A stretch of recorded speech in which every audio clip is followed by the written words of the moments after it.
sound's got a hold on me. My mind is a casualty. Find me open spaces, static in my blood.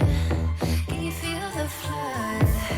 Yeah, I've seen enough. Find me open spaces.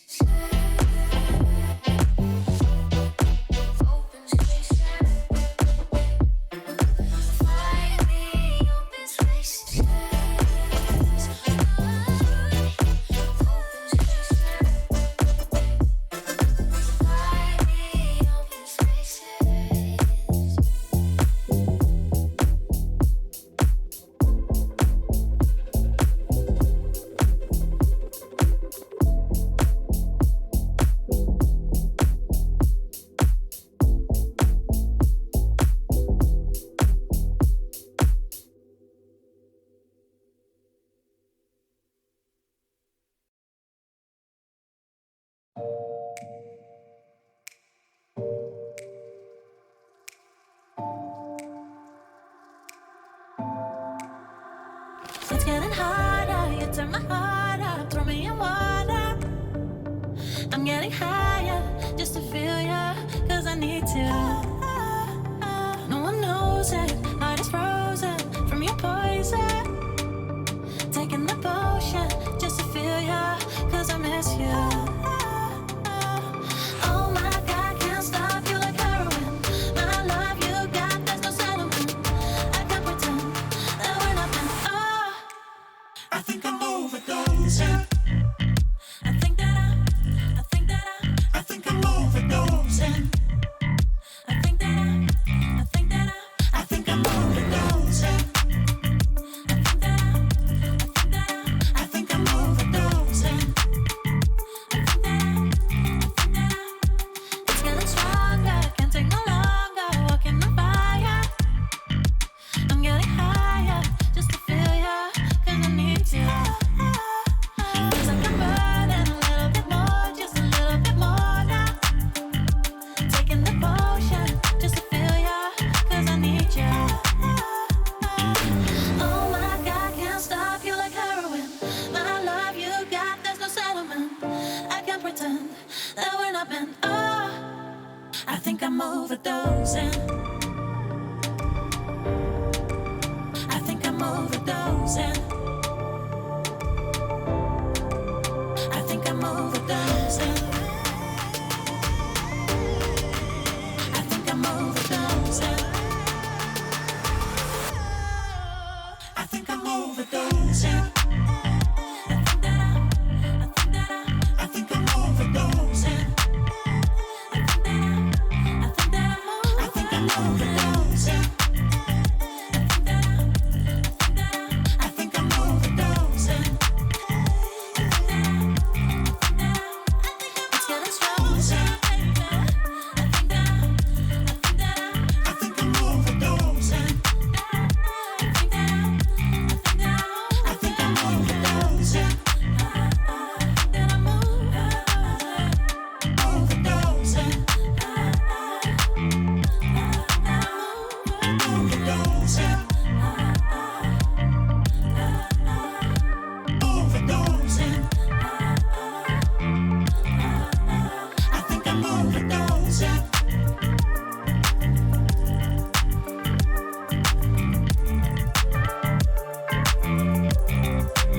I think I'm overdosing.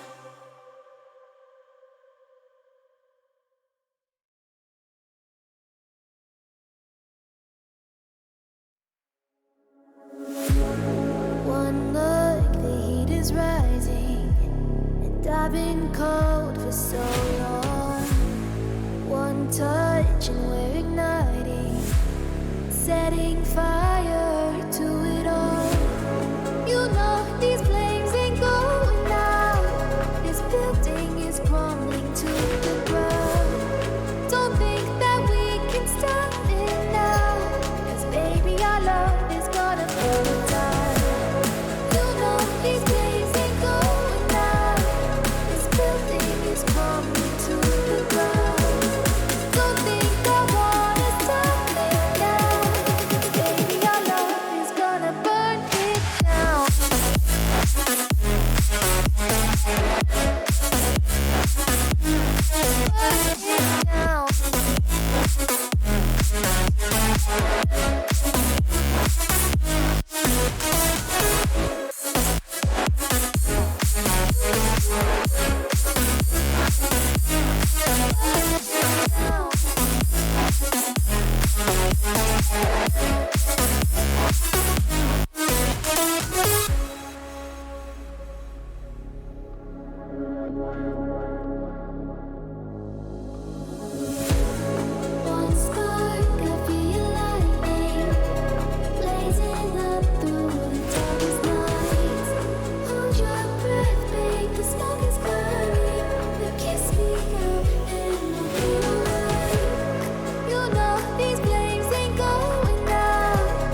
Hey, just need to tell you something that just can't wait. Hey, maybe you'll ride away or maybe you'll stay. But hey, this old guitar and me been thinking for days how to say I love don't care too much for the unpaid bills on the bedroom floor. I love lives on cheap wine and singing songs to a wasted sunrise. With you, with you, I feel like I am. With you, with you, I feel like I am somebody, somebody, somebody. With you, I feel like I am somebody, somebody, somebody. With you, I feel like I am somebody in control, like I feel it in my bones, like I'm somebody, somebody, somebody. With you, I feel like I am.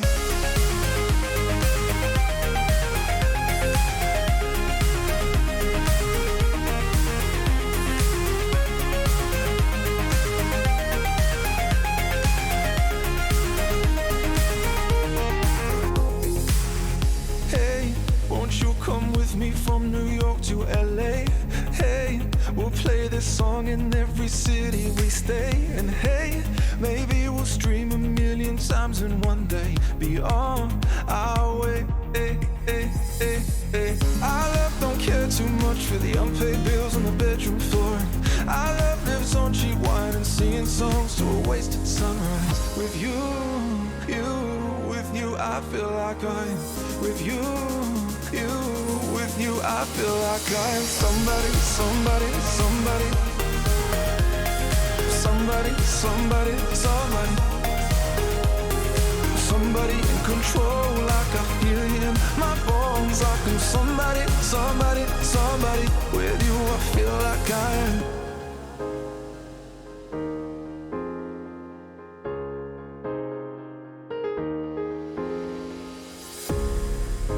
So we made it in New York and LA, and how they sang in every city we played. I hear we streamed 1,000,000 times yesterday. Oh, how things change, and how the years keep ticking away, and how I wish that you were with me today. 'Cause I'd give anything to do it again. Oh, how we've changed.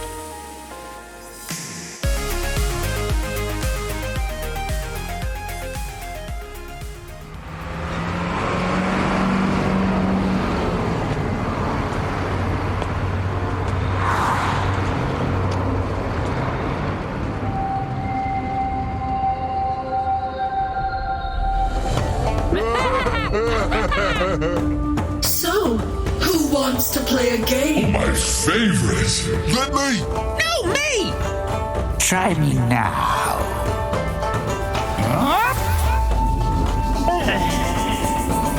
And down.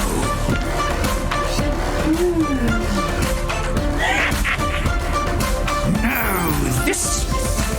Ooh.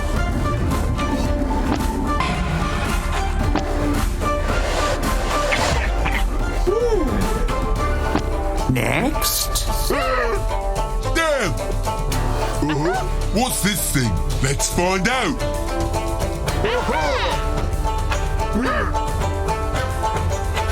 How much is in there?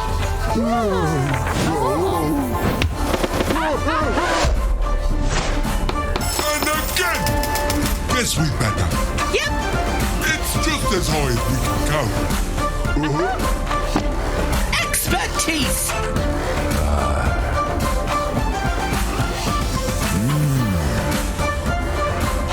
There's something off about you.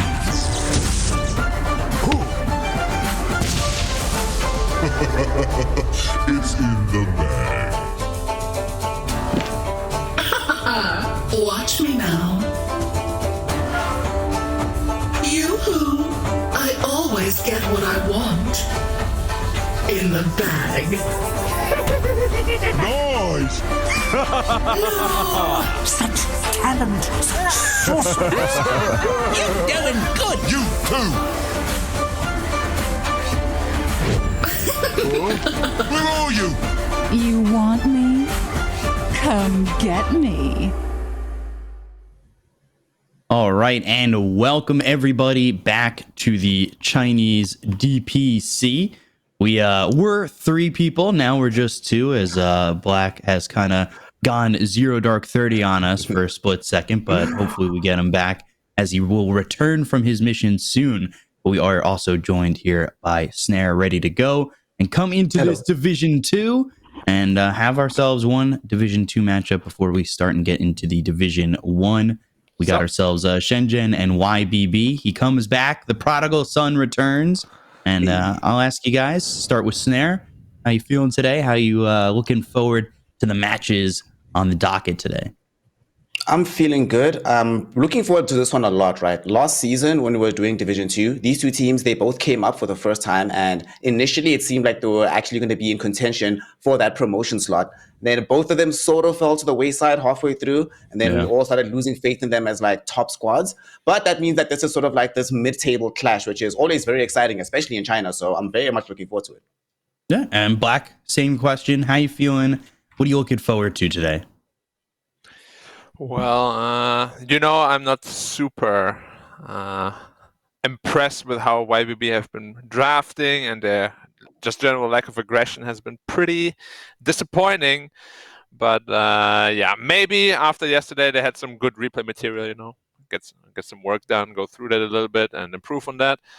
And Shenzhen and them, they should be an even match on paper. So hopefully we just see some good, aggressive Dota, because I really don't want to see games where both teams are just sitting back, because it just screams lack of confidence for me.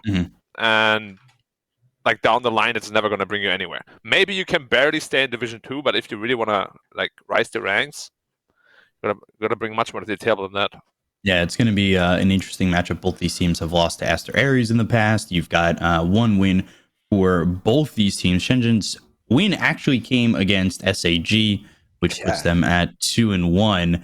But we take a look at the schedule. We got Shenzhen against YBB. Then we go to the Division 1 with Royal Never Give Up against LBZS. And then Vici now against Vici then, basically, plus Lou. So that's probably the most exciting matchup of the day, and should be very interesting to kind of give a gauge, because Vici have been shaky. They've gone from Irving back over to Yang, and things are kind of wobbly over there for Vici. Meanwhile, Extreme Gaming, they look pretty primed to go to the next major, the Stockholm major. So a lot of it could either be splitting even further, or maybe things get a little bit closer in that matchup or after that matchup. Snare, are either of those Division 1 matchups really standing out at you more than the other?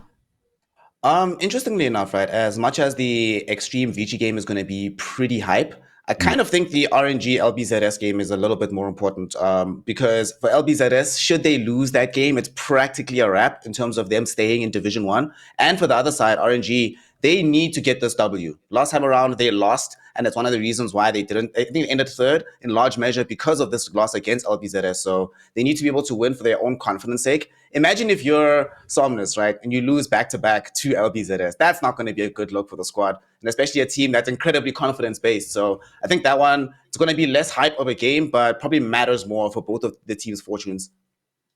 Yeah, it's definitely going to be interesting to see, because RNG right now is sitting at 3-0, or 2-0, sorry. And LBZS, they sit there on the bottom with Magma, which is something we saw before, something we saw in Season 1 of the previous year of the DPC, where LBZS couldn't get away from the bottom with Magma. And, they were able to stay in the top last season, but they may not be so fortunate. And this is definitely telling. I think being 0-4, if you do lose that series, is a real rough position to be in. You could go 3-4, and they've been there before. We've seen them there before. Maybe they can get a win, sneak a win or two out there, but it might be a little bit tough for them, especially considering they've lost to Aster, they lost to Vici, which I feel like is one that you kind of maybe want to sneak a win. That's actually Vici's only win.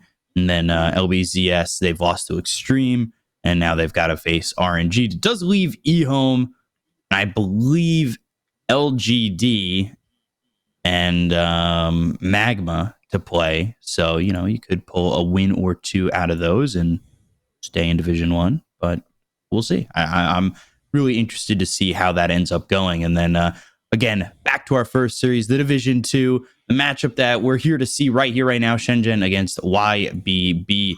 both these teams with one victory. And Black, you were saying you want to see something a little bit different from YBB. What's on your mind? What's really pulling you from liking this team thus far? It's really just the same that I've been the same problem I've had with a lot of other teams, even in Division 1 too. Like the draft overall from a lot of teams right now just seems really subpar, and they drafted this mix of aggression and defense, and then suddenly they just don't do either. You know, like they don't play aggressive when they have to, they play defensively when they should be aggressive. So it's just like really, really confusing, and they visibly look confused in the game too, because they don't really know where they want to be or what they want to do at a given time. So I hope just that they can get like a clear draft idea, which makes the game much easier to play. Right? If you have an idea, you know what you want to do, much easier to execute, rather than just going in Viper looks good, let's pick that, or now we miss a stun, let's pick Earthshaker. Okay, yeah, now our lanes look a little bit weird, whatever, it's gonna work out somehow, you know, like do a proper strategy, execute it. Yeah, it feels like their drafts. Bad for them though. Yeah. So I feel a bit bad for YBB because I think they've had a really hard time replacing Lu. And last season, practically everything they did revolved around Lu in some capacity. But right now, they're sort of struggling with team identity. Like MS has never been that kind of player that you can base the entire team around, it feels like as well. So I think that's where also like some of the lack of coherence in their drafts might come from, right? Them trying to figure out how on earth do we cover for this guy who we used to draft entirely around. I think they were having maybe similar identity problems that we're seeing in Div 1 happening to eHome, but they're clearly having a harder time figuring out how to deal with it than what eHome is doing in Div 1. Yeah, I agree with that. MS is not totally that guy that any roster he's been on has been really drafted around or anything like that. When it was on Key Gaming Luminous or when he was playing with other teams of that caliber, where it's like, okay, we're playing probably DPL lower division, and you're going up against all these teams with, at the time, Blood, Erica, and a lot of the guys who we do see now up here. He never really found his way out of that. I think his best chance was really the LBZS lineup that he was with, and now we see him here, and it still feels like it's just not all clicking on a team that he's on once again. So it is very interesting to see that, like, he's kind of, it's been him being the most common factor a lot of the time. So I'm not saying it's his fault, but it's also tough when you've got someone like Lu, who's now at least regionally kind of considered potentially an up and coming star in the carry position. Like that it's tough shoes to fill, and it's tough to fill them well so quickly. So we'll have to see how YBB end up doing that. And then on the other side, Shenzhen, they also only have one win. What are you guys seeing so far that really hasn't worked out for them? Is it the same as YBB, Snare? It's been a very bizarre thing with Shenzhen, right? Their real issue has been, I think, also like draft-wise, has been problematic. They just seem so off the pace. I think this new meta doesn't actually suit them. When we saw them last season, sure, they ended like mid-table, but they sort of petered off as the season went on. Now they're starting off in a bit of a slow fashion. They did cop that very surprise win over SAG, which is one of the stronger teams in the division. But I don't know, man. The offlane, especially because they replaced Dolem. I forget if they replaced Dolem or if he just became the sub primarily. But they played with him some games, and then Seed came back in. I'm not really exactly sure what's happening in that regard, but it's clearly destabilized the roster a little bit. And I just think that this higher pace meta doesn't really suit them. What we saw when I saw them look really good last season is when they were able to play a little bit for the longer game, especially with Kaikyo, played a lot of Raid King in that regard. But now it's feeling a bit, I don't know, like they also just lack a bit of an identity right now. And I think that for them, this is probably the game that they need to win the most as well. I think last season they were the reason why YBB didn't go as far as they were supposed to, suffering a surprise loss to Shenzhen. So for them, they probably will be happy to take the dub, but for now, the focus is just staying in Division 2. I don't really see them being able to get past, let's say, a Dandelion or an IG, despite being able to take Sparking Arrow. I think that's as far as they go. Hell, even as the Aries, I think, would probably eviscerate them if they had to play right now. Oh, they did already, yeah. As Aries beat both these teams 2-1, yeah. So yeah. Not looking forward to... I don't think that Shenzhen is looking forward to games outside of this one. This is the one that they probably feel the most confident about. They're like, look, we beat them last time. We can beat them again. But more than that, feels a bit difficult. Yeah, I think both these teams, with 2 losses, they'd have to win out to even have a shot to make the Division 1 come next year, or next season.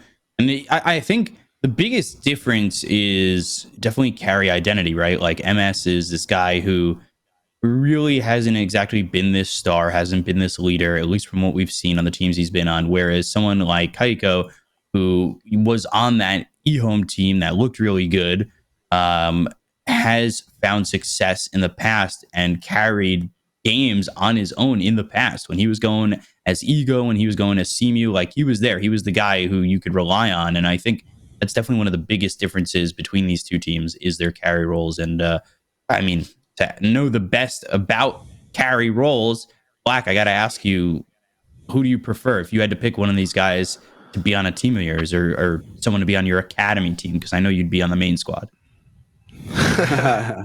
Definitely would be. But yeah, I would have to agree. Probably Kaiko would be a safer choice just because we spoke about it. MS had a couple of good opportunities to prove himself, hasn't really managed to just yet. And Kaiko, on the other hand, he did have like a couple of good performances here and there. I wouldn't say he's like the most reliable guy ever, but definitely when you just compare between the two, I would definitely give him the edge.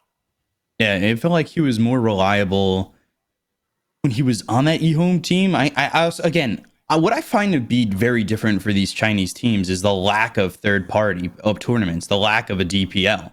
Like, I think that for a long time gave these teams time to experiment, time to, like, they were for money scrims, basically, is the way I saw it, was a DPL season. Although 1 or 2 of the later seasons had qualifying connected to it, which was really, I don't know, that was odd to me.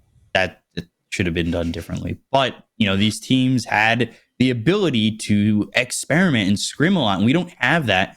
And I'm almost feeling like it's been a step back in the Chinese region for some of these carries, or for every position, really, where you don't see as much diversity in their hero pools at times. I mean, the only team that truly feels comfortable picking a lot of things in my eyes and winning with it is LGD.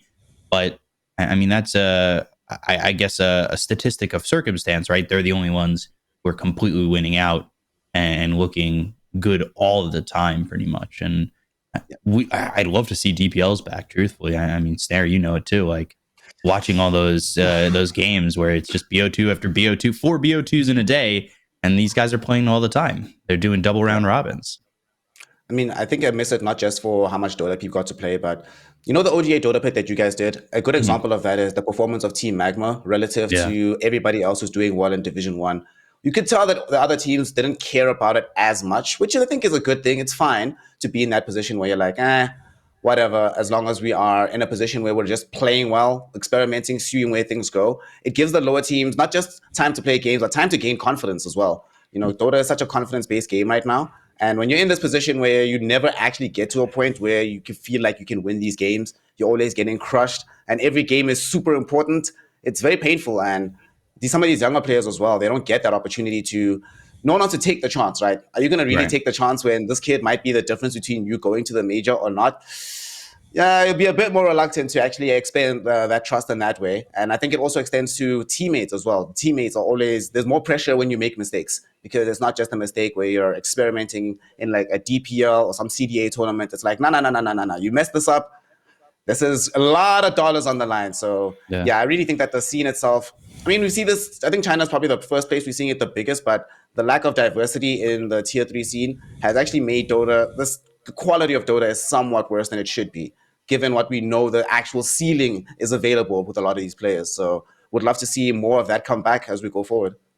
Yeah, for sure. I'd love to see DPL make a way back. If they could throw it in during the DPC season, that would be perfect. But like, Black, if you were in this situation where you're playing one series a week and every series has so much on it, what's your mindset going into each of these games? Like, are you willing to take risks on the carry heroes that you're looking to play, or would you be sticking more close to the standard? I know you specifically, I feel like would deviate from the norm, but do you think that like it's that situational? As you said, you're talking to a guy that played like Brewmaster, carry Axe, carry Centaur, carry all that stuff. You know, so Yes, I would, but would most people? The answer is probably no, just because it's not as risk-free as just like picking your Terrorblade or Wraith King or anything like that, you know? So if you're just going for stability, then definitely you should just stick to what you know best. And most of the players also, the reason why they're so uncomfortable playing a lot of heroes is simply because they care about MMR a ton. I know that personally. A lot of my teammates, they just literally pick one hero 500 times just to gain MMR and have a good leaderboard ranking, which I think is a little bit outdated nowadays, you know? MMR is important, but it shouldn't be the only thing you look at. Like, look at Arme, he's like in the top 100 in SEA. That's maybe 9k MMR, but he's playing a TI Grand Final level. So does the MMR matter, or does it matter that you have a versatile hero pool? You know, if you're like in the pro team already. That's what I think is really the downfall of a lot of players. The number is too important to them. Right. You've got guys like Lanham who used to be sitting like rank 800 or whatever, and you know he's considered one of the exactly. He was considered one of the best supports there is. One of the greatest the best in-game example is Kuroki. When he won TI, he didn't have the highest MMR, probably like 7 or maybe 8k. Like, he was really low ranked, but he played like a god on the support position. Right. I do wonder if MMR is becoming a little bit too important, and we're not seeing maybe as much of a willingness to do other things or get the mentality a little bit differently. And well, here we are into the draft. We'll take a look at the first 4 picks. Shenzhen going Medusa Pango, and then Mars Grimstroke for YBB. It is Medusa again, which seems to, at least in Division 2, constantly win because teams fail to execute the other way and move quickly. Snare, I feel the presence of you wanting to say something about Medusa, whether it be good or bad about the hero. I think that if we look at the win stats, right, I'm looking at like some of the differences between Division 1 and Division 2 in terms of like heroes picked and win rates. And exactly like you were saying, the win rate of Medusa far higher in not just Division 2 in China, but Division 2 in general. For exact reason that you're mentioning, that when you have the confidence that the enemy is probably not going to outplay you so quickly that this hero falls off or gets devoured or demolished, then you're fine. Hero can win. And you already have the backup of one of the best heroes for Shenzhen in general, whether it's Seed or Dolan playing. And it looks like Dolan is in the slot today, and it's going to be his early Pangolier. It's a bit sad that they're not going to be playing this with the Grimstroke, the OP combination, but still, I'm happy to see it. I'm just worried that maybe this might be one of those times where YBB actually can play fast enough to deal with the Medusa. I love this Mars Grimstroke opener. So I'm actually slightly worried about Shenzhen, especially with what we were talking about earlier, where they're not fully suited yet to this faster paced meta. But it depends on what heroes that they get for the rest of the draft. And I think it depends on whether or not they can control whatever spirit hero probably is going to emerge from the mid lane for YBB. Yeah, we'll have to see what they want to do up against this Medusa, or how the gameplays are going to happen. Just these 2 picks alone, though, Black, are you just all in Shenzhen right now? Yeah, I mean, I like their team fight a lot. Like, Stone Gaze plus Pangolier role is pretty insurmountable for a lot of lineups, honestly. Like, you don't need to worry about your team fight anymore at all. You can now pick, like, single target, disables like Bane if you wanted to. You have, like, all the freedom in the world, really. Just pick up some damage, pick up some good disables. So they picked the Nyx to answer the Medusa. Okay, makes their lanes a bit weaker, but their mid-game presence a bit stronger. There's that Brewmaster, which could move doubling to the down on the 4. team fight. Yeah, it's good. It could be off, and it could be. But most of the teams play this Pango on the 4 and the Brew on the 3. Right. Because again, versatility is becoming an issue for a lot of these players and teams. And a Hoodwink too. Okay, now I don't know what they're doing. Maybe 5 probably, right? Safe lane Brew. You were just talking about it. throw the Medusa mid. It could work, honestly, with the new radius and stuff. It's not bad. You know, that's the thing. People are so scared of experimenting. Just do it. Radiance Dusa. I would honestly love to see it. Okay, please, let's make a petition. Somebody in one of these programs, please pick up Medusa. Go for the first item rads, and let's see how quickly it all goes down. I'll be very happy to see it. Yeah, potentially to see something a little bit different in these lineups. And YBB with the Nyx, Grimstroke, Mars seems very cookie cutter at the moment, especially compared to what's across the the room at the moment for Shenzhen. I mean, we wanted some it's a bit experimentation. scary approaching them. Like, what are you doing team fights right now if you're YBB? You cannot fight them. No way. You pick Silencer. Play a pick-off game. Right? You pick Silencer. You global. You go in with Inkswell combo on Grimstroke. Somehow. And then you get like Ember Spirit last pick for the mid lane or something. But this is not the direction I thought they'd go. Picking up a Clinks here. This, I think, might be the first time I've seen Clinks. Definitely in China, but I'm not sure overall. We used to sometimes see this, you know, into like there was a patch where Clinks seemed really, really good, and sometimes people would play him. I suppose right now this is a decent carrier. Do you buy Diffusal Blade, Black? I haven't played this hero at all, actually, if I'm honest, this patch. I'm not entirely sure of the build-up into the Medusa, but I imagine that the only way forward here is maybe like some early Orchid. Oh, you can't buy Orchid on these Agi heroes anymore, can you? I don't know. What do you build as Clinks into the Medusa here to actually make this work? It's really usually just a normal item build. Like nothing really changed for Clinks. Just go into Maelstrom, and then into your Skadi, BKB, whatever you want to build. Diffuser can work. It's just very, very risky because it leaves you at like 1,000 health pool. It's scary, and I think the answer to Medusa for them, at least in their head, is going to be that Nyx Assassin. I do want to say that this is the first Clinks in China in general this season, so it hasn't even been played Div 1 and it hasn't been played Div 2. So certainly it was mostly Armor playing it last season. It was, and even last year too, right? When we were covering it, it seemed like Ame was one of those guys who was the only ones who really was willing to play the Clinks. It can be a little bit scary, honestly. Into the Brewmaster Pangolin as a Clinks, like if you get just Cinder Brood, you're slowed up already. The Pangolier slows you with his shield crash. Like the lane doesn't seem super easy. If it's a Nyx 5, Nyx is not a great lane support. Yep. And it feels like the mid game's also a bit rough, right? If he ever gets caught out, there's actually a ton of like, he gets hit with Brew at any given point in a team fight, followed by the Hoodwink ulti, he just dies. There's a lot of damage that can come in. And not much protection either. There's no save from YBB. I'm a bit worried about this. I'm just worried overall about YBB. Not only do they not have the easiest team fight, they have some routes of initiation, but they don't have that much straight out and out damage without worrying about their own survivability. I don't know, it feels like it's a hard hero to draft at the very end of the draft to bring it all together. Has to be a somewhat mobile hero. They don't really have push potential outside of this Clinks, and you still have to itemize well to get that push potential.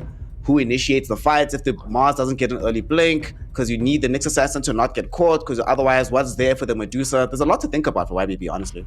I think you double down on Invis, and that's all of a sudden going to be a big issue for you. Like Nyx Assassin, sure, but now you've got Nyx Assassin, you've also got the Clinks. You're going to be dealing with Shenzhen, who can, if they place their wards correctly, really just counter any type of secret mission aggression you want to throw their way. I worry that, like, because of the fact that they've gotten Clinks and Nyx, like Nyx is going to run into more sentries and get caught more often, especially against something like Hoodwink, who, I mean, Bushwhack feels stupid. And so actually, both Bushwhack and Shield Crash, the AoEs seem stupid. Ridiculous. Like, they're so, ridiculous. Oh my god. So wait, are we going to get Safe Lane Brew mid Medusa? I want it. Black, make it a reality. Stop. You have to have faith. It's a mid Pango, I'm sorry. No, it's not the Zhao 8 typical mid Pango. We're going something different. Come on, man.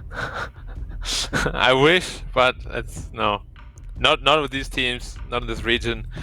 Oh, he debated Black. We get it. All right. He finally gets the Huskar he's been begging for all year. I felt so bad for Black because there's actually been some Huskar games in China. He just hasn't been on the broadcast. But here we go.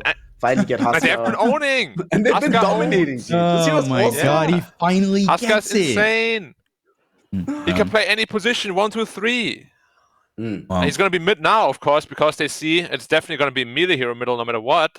It's going to be rough. Like, whoever goes against that Huskar is going to have a really hard lane. And he's, I think that pick actually does solve quite a lot of problems for them. Yep. Does it still put them in this situation, though, where, like, if they don't finish early enough, they lose? Not really, honestly. Huskar scales really well. You have a Clinks also. And late game, you're not super worried about the Medusa because you got the Nyx, you can just spam mana burn on him. I actually do think their scaling is very good, and their early mid game should be very good now as well. The Huskar's presence there. So I like that. Predictions, Huskar pick, is it going to be YBB for you, Black? Of course. All right. The YBB pick, Snare. Are you following Black into the YBB world? I'm not following Black. I'm following Huskar. That Huskar's got an Aghanim Scepter on my heart. It's hit me. I'm already all in, looking straight into the eyes. Now I'm with this. I fully agree with Black. It helps him accelerate the timing, gives him some push potential, gives him a hero that can pseudo frontline as well in tandem with the Mars. I love everything about this. Huskar takes pressure off the Clinks as well to be the solo carrier of the game. So yeah, I'm all in. YBB. This is a great Huskar pick, and I think, as usual, 10th pick Huskar is going to win the game. Well, we'll have to see if Huskar wins the game. I'm going to go Shenzhen and try and be a little bit different here. In my heart, maybe I want to go YBB. I got to follow my boy Black sometimes and the Huskar, but we'll have to see who takes it. So for you guys on the mic, we've got Snare and Black. Guys, take it away. Thank you very much, B-Cop. And here we are. Black, this is our first time working together inside the game itself. We're probably going to have to preempt the Black and Black jokes. It is what it is. It's a bit of a rough situation. Well, we are primed for it, so don't worry about it. We're gonna be just fine. Been dealing with it since I was like 15. Well, we're in the game right now, and let's make a promise right now to each other. We're not going to spend too much time being super excited about this Huskar because we have another hero to talk about here. This last pick, Night Stalker, on the side of Shenzhen. I also really like it. Before the Huskar pick came out, this looked like a really good solution for Shenzhen to get forward. Although they had like a lot of initiation, it does feel like these days Brewmasters don't want to get super early blink. So I really like this option, and it gives them even more teamfight. Like, I didn't even think it was possible, but we didn't get to talk about it that much. What impact do you think he has on the game? Honestly, Night Stalker, I was a little bit surprised when it came out, just because it makes the early lanes a little bit weaker, which they didn't have the best early lanes already. Like, I thought this Brewmaster Pangolier lane that I initially thought was going to be down there could pressure the Klings, like, a lot. But they go completely away from that, and now there's actually a chance for them to get bullied out of the lane by the double range heroes a little bit. And just with the Huskar's presence now especially, I'm not entirely sure how he's gonna fare, honestly. Like, Huskar is a hard counter to Night Stalker. Yep. The hero doesn't care that much about being silenced, an early BKB buyer, and just an all-around terror on the map, playing fast enough that Night Stalker sometimes can't keep up. And we see him now in this laning phase against Ashe. There is practically no way for Pango to do well in this lane, so I'm not even going to bother looking too much at it, as we are now looking bottom. This is the lane you were just talking about. We wanted to see that additional pressure on Clinks. Without it, does mean that Clinks has a much easier time because they're playing the Hoodwink with the Night Stalker down bottom. This is not the combination I would have expected, honestly. I thought Hoodwink was definitely going to go top. So this is a little bit bizarre, and it makes the lane a lot weaker than we thought it would be. Yeah, but makes the Nyx lane also, because Nyx is top, it's also a weaker lane, right? So you can probably get away with it. Because I expected Nyx to be a +5, and they just lane Mars Grimstroke together, which they also ended up not doing. So I think both lanes are just pretty weak, but if there's kill potential, it's definitely going to be from the Radiant. Drink playing around 928 right now. This Brewmaster hero, we don't see it as much as I think any of us would prefer. It coming out here, being played in the support role, does mean that we're going to be a little bit slow on the levels for him, given that he has to be playing around like that. Ionid will be very upset though when Drink does get level 6 and actually might die here. We're going to try to go in on him. The damage coming in isn't going to be enough. He has the Bulwark out, but it looks like he's going to get ran down. Trying to turn with the God's Rebuke. One more right click should do it. Oh! What's that range? That was range. 600. That was... listen, man. Listen, right? What Kaikyo has done, he's gotten that beautiful bonus bow. Give you a little bit of bonus range. I'm not sure you know, but this cosmetic helps you out, man. Pay to win. He's got the, like the Wind Ranger bow then, where you can't see the power shot? Yeah, exactly like that, yeah. Well, that's really bad though. Like, Dusa is really the win condition, and giving him first blood like that. Oh, Grimstroke. Suffering quite a bit down bottom. Almost died, but we'll be able to walk away at the very last second. Came close. Does get back though. Just opening up space for Dolem, who right now, priority is just going to be trying to get the CS. But you were talking about it just now. This Medusa, having the win condition, get the first blood, is huge. And that also really helps out Drink as well, because we were just talking about how much they need experience on this hero. Best way to get experience early, free time in the lane as well as easy hero kills early on. Yeah, and also Dusa likes to transition early into the jungle, so maybe if Drink can get some stacks up, he can take the lane for himself. I'm a little bit worried already for YBB. Like, bot lane isn't going very well at all. Nightstalker's outstairs in the Klings, and when nighttime hits, like, he is very, very scared of this combination. MS right now, just getting his farm up as quickly as he can and as early as possible. Are we going to be getting the super early blink from Dolem here on the Nightstalker, or are you going to stop over for like BKB, maybe even a Halberd, considering you're playing into the Tusker? Is that an option that they can pursue to try and at least deal with Storm in that way? Honestly, I think what would be best is just like you go for a really early BKB, and then you can actually all in the Husker. Like you BKB Nightstalker flies in, your Pangolier rolls on top of him, Dusa Stone Gaze everything. I think it would be probably the best option. If you're looking to play really aggressively though into the backline, then yeah, you could go for that early blink if you wanted to. It just doesn't seem as reliable, you know, because Husker is going to be that big problem in those fights. Yeah. Still a bit more proud of the early game than I thought we'd be getting overall, but like we said, a little bit of a lane switcheroos made this happen. Of course, that's going to be somewhat beneficial to this Husker Storm, who obviously is going to be having a good time mid, winning his lane. Ash might be the first one to rotate, but Storm just wants his omelet, go into that BKB, come as strong as humanly possible early. Is there any hope of them trying to rotate onto Husker early, or is this a hero to just ignore as much as possible until you can guarantee the early kills onto him? I think they can actually kill Husker pretty easily once Pangolier is 6. Like, if he ever gets caught like in the middle of the river where you get like 4 or 5 Rolling Thunder procs on him, should be a pretty simple kill. But Drink is also dead.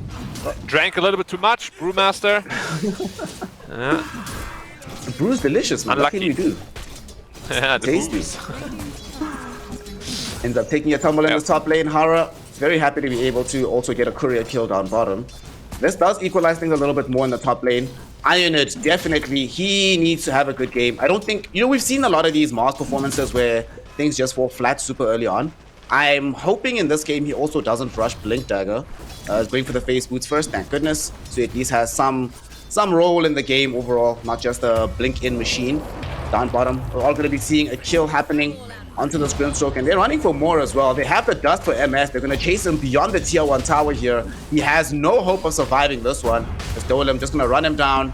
The damage is just too much, and they do manage to get the kill. You were just talking about it, that they have the aggressive potential at nighttime, and they demonstrated here, Black, getting themselves 2 kills in the bottom lane, and a very, very good start for the Nightstalker.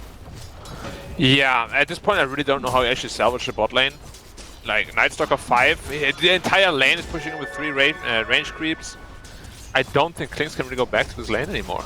Let's see where he wants to go. Oh, double damage. Oh, he has no mana for roll. Oh, he's getting the damage out onto Ash. The damage, is he going to burn out in Fountain? No, he doesn't. He's fine. He's fine. Even with the DD, came very close. Yeah. Unfortunately, just not going to be enough at the end of the day to find the kill. At the same time, Drink trying to chase down 928 on the top side of the map. Doesn't get close enough for the kill, and nor will they find Kalkyo, but Hara will show up to try and assist with killing Ironid instead. Do they have a way to kill him? Cinder Brew will slow him down. The Acorn shot will do the same, and with Hara having Bushwhack, in 3 seconds, there's no chance for Ironid to survive this one. All just about who gets the kill, and yet again, they give it to Medusa. Kalkyo, 2-0-0, perfect start for this kind of game for the Medusa. And they also end up losing the Nyx Assassin further up in the lane, so great timing for everything happening for Shenzhen, and this is very concerning. Nice to pick top 2. Fulham coming in. Oh no, Storm came here. They found Storm, the Husker. I thought he was going to be able to assist. Instead, he's just assisting Medusa with her gold input, and they will be able to bring down the Husker as well. Kalkyo was the target of the life break, but all it does is help the team kill Husker faster. And Shenzhen just dominant on the entire map right now. Dolem making that first big rotation. He's going for that BKB like you mentioned. They're looking to dominate this YBP lineup. Ooh, Master in trouble too. He's still flying. Flying, the flapping of the wings will only end right now. Ash with the Rolling Thunder in between the tier 1 and the edge of this mid lane. Going to be able to get the close in onto the Mars. Assisting with the kill is Dolem. And he's just bounced from 2 lanes here. Came from bottom to top to middle, effective everywhere. This Nightstalker man definitely deserves his placement as the top net worth hero on the map right now. Yeah, and it's really the problem for YBB. Like, you do those lane switches. What was supposed to happen is Klings was supposed to struggle a little bit, but you win your mid and top. And then you can make space that way. What happened right now is, sure, your Klings recovered because the Night Stalker left the lane, but it's not really what you want. Now your Husker isn't as strong as he should be, and your top lane isn't doing as well as it should. And we'll see what item build he goes for. I'm just expecting the Maelstrom, but he should just be farming for quite a while. He's going for that Maelstrom, just queued it up. It's always rough when your pace setters get shut down early. The thing is, right now they are about to pick up this omelet from the Husker. Do they have to make a move to try and recover their game state right now? Or is it just more important to try and get these items out on the Klings, even though Storm would like to do something on the map? Is it just too dangerous and you just prefer to farm until you can fight? Wait, they're about to dive Klings. Is he gonna die? Yeah, he's dead again. That was fun. Bye, MS. Bye, MS. I actually didn't think they were gonna be able to kill him twice, honestly. I thought he saw the gank coming, but turns out he didn't. He gets caught out, brought down once more, and that is going to be another death onto the Klings, another kill granted the way of Dolem. And this Night Stalker, you know, pun intended, but he's just flying away with this game, and doesn't seem like they have anything on YBB to ground him properly, even though they're trying with this 3-hero rotation top, but they're not getting anything out of this. Medusa's not even here. You were talking earlier about how Kaikyo is going to want to dip into the jungle, will give space over onto Drink, and Drink is taking that space completely uncontested. Now there's 4 heroes top to try and make this push.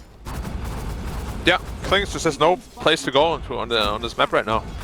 That's what I was a little bit scared of as well. Like, now you have the Husker farming instead of the Klings. It's just wrong priorities. Like, Husker should be there at top, hitting the tower together with the rest of the team, not the Klings.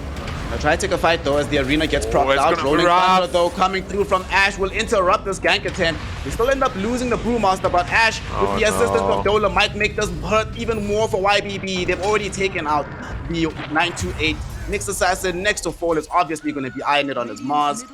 And no way out for either of them. Grimstroke at the very least was farther away from the fight, and Dolem doesn't have Blink just yet, but he's still coming in. He has triggered off the Dark Ascension, so there's very little escape chance here. Dodges out the Inkswell as well, and Ash will come clean him up with the Swashbuckle. That's 3 heroes dead out of the 4 that came top, and the scary thing is this tier 1 tower still fully healthy. They still have no further progression, and Klink still has nothing to do on the map except to try and farm his best to hopefully catch up back into this game. Yeah, now I said I'm backing the Husker on this one, but it comes back to what I said earlier about YBB. Like, they really don't know when to push their advantage. Like, Husker has been really strong for quite a while, but he hasn't really done anything. I think that one death top lane really scared him. And now he's just retreating back to farm. And I really don't like it. Like, he's supposed to be the one opening the map for your team. And now he TP's top. And they will finally get the tower. But it's very, very late already. So much space given to the Dire. Especially considering how this Medusa has also been doing nothing but farming for the last while. They're going to get the tier 1 tower trade around the same time, so at the very least they don't get hard punished in that regard. But given how much they got out of this from Shenzhen, certainly not worth it. At the very least the tower will fall, and Storm picking this one up. I think you definitely want to give him the gold. Iron it a bit too far away from any meaningful item, as well Storm is a bit closer to the Sange. But this game is just looking like it's still locked behind the presence of the Storm. Oh no, Radiant gets it. Sad man. Sad man. Alright. Shenzhen probably going to give this one to Kaikyo. This should not be happening, Black. 12 minutes in and Dusa is second in net worth and feeling like she's actually on top of the world. 2-0-1.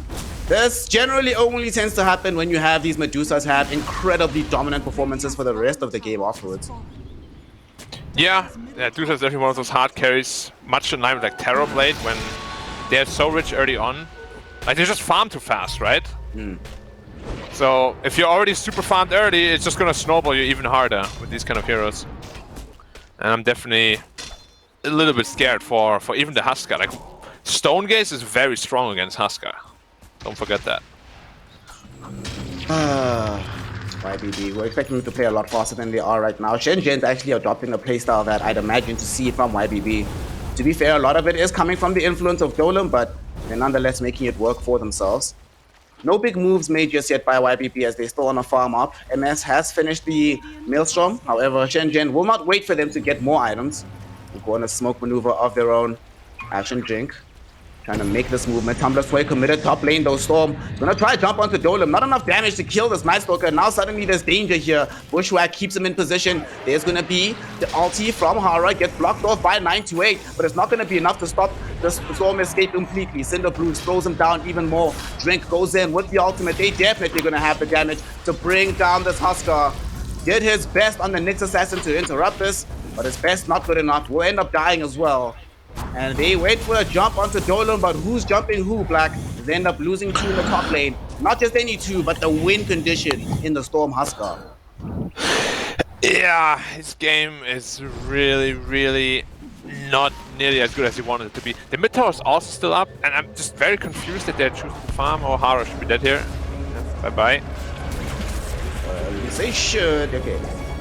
At least that they can get. It's just a hoodwink, so... Like, it's daytime, but they're all farming. Like, something is not right. Yeah. Now Nightstalker doesn't have ult again, and I really want to see them take down the mid tower. They don't have Bruce Split either. You gotta be aggressive now. You can't just go back to farming again. And they are smoked. They're going to the Roche Pit, actually. Okay. Huh? So this is the recovery plan, it seems, to try and bring down this Aegis. Storm does have... I've seen Storm. He didn't look super comfortable in Huskar so far, so I really hope that nothing funny happens here at the pit. Storm? Storm, my friend, be careful. Be careful, Storm. If he dies here, this is going to be so demoralizing. The armlet toggles are coming in, and this is kind of scary because Shenzhen had triggered the scan. We don't have enough damage. Oh, Ash comes my in God! with the swashbuckle and gets the kill.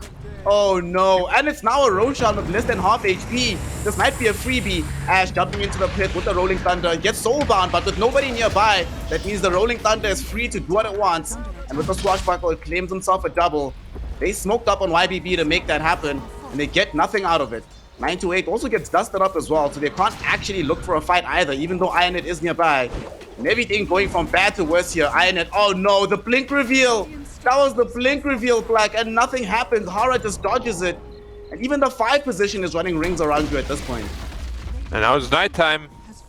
So, good luck with that Night Stalker. How close is BKB? Just 400 gold away. Once that's up, they can't deal with him at all. And I'm just gonna enlighten everybody how you're supposed to do Roche with Huskar. Every time you get hit once, you instantly armor toggle on and off. So you're always at full health, or like 500 health. So whatever happened there cannot happen, you know? That's why you toggle so much, but he didn't toggle a single time. That's what I'm saying. I don't feel like he's very comfortable in this hero. Yeah, not the cleanest. Now that Aegis is gone. Like, Huskar is really one of those heroes. It's a specialist hero. You can't just pick it because it looks good. You know? It's a very risky hero. Your entire game plan revolves around being half or below health. So obviously it's gonna be tough. Well, Storm right now is certainly not looking like one of the specialists. All the games we've seen so far of Huskar have looked quite dominant. I suppose we needed that loss, you know, just to see it in the opposite direction. As now a jump in from Dolem, going in with the BKB. They've got the vision out onto the Nyx Assassin. Easy kill in that regard. Unfortunately, Ash isolating the Grimstroke as well. The Sharpshooter brings him low. Dolem cleans him up, and it's a double kill once more for this Night Stalker. 4-0 and 7 in this early game. Difficult to believe that we're only 16 minutes into this game because of how quickly Shenzhen have been playing on the map, but they're 3 and 17. Dolem is doing everything for his squad. And the lovely thing about this, Black, is they're playing with such aggression with all these other heroes that Medusa just has to do nothing. Kalki is still just chilling, man. Just farming it up, minding his business, top net worth in the game, not really worried about anything. If his team needs him, they'll call him. At the very least, they hopefully get this Dolem kill down bottom. It's going to be worth a lot of gold, and it does go the way of Storm. If there's one hero that could use that injection, it is going to be the Huskar, so I'm glad he gets the kill, but is it enough, Black, for what's been happening in this early game? Well, certainly a step in the right direction, but is it enough? They will still have to stop the Medusa somehow, but she still has an Aegis for 3 minutes. It's going to be tough from here on out. Like, they were supposed to be the ones applying the pressure. Probably at this point, you were looking at a Huskar with Aegis and most of the tier 2 towers of the Dire gone already. But it's completely the opposite of what should be the case. You know? So I'm not quite sure where YBB wants to go from here. How does Kling's looking? Dragonlance goes into the Scardia next. I'm very terrified of the lack of BKBs on the Radiant. They're all choosing not to go for it. Other than the Mars. You need BKB against the lineup. I was actually about to ask you about what do you think about Storm's option to go for the Halberd first instead of BKB, especially considering that they haven't actually really been fighting the Medusa all that much, and all the other combatants, BKB seems like better value against them rather than the Halberd. So what do you think? Why do you think you went for this instead of getting the early BKB right now? Well, we're not going to talk about Grimstroke because, you know, support life, you just die in 1 second sometimes.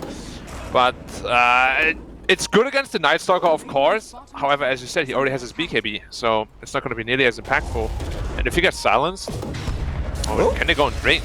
Big fight, they're going to jump onto Drink there, and not only did they get Drink, but they also interrupted the smoke attempt from Shenzhen as it was happening. But unfortunately, Dolem goes in with the Dark Ascension. They have Kaikyo nearby. Sharpshooter will disable the passive, and Huskar will just end up dying once again to this Night Stalker.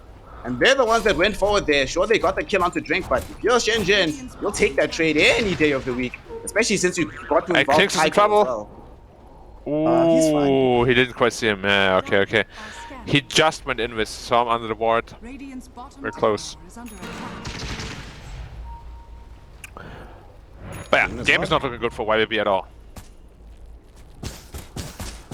He's going to BKB now in the Huskar, and it's going to take quite a while until he gets there. Honestly, the game might be in a state of no recovery by the time he gets that BKB, so hopefully not. But I think not looking good. He's going Silver Edge as well on the Dusa to break that Huskar. You know what I realized also? Storm doesn't like to farm with his armlet on. Like, it increases your farm speed by so much. I just never activates it. I'm really surprised. I think it's like you said, that he's just not a specialist on this hero, so not really adopting the farm rounds that you normally see coming out of him.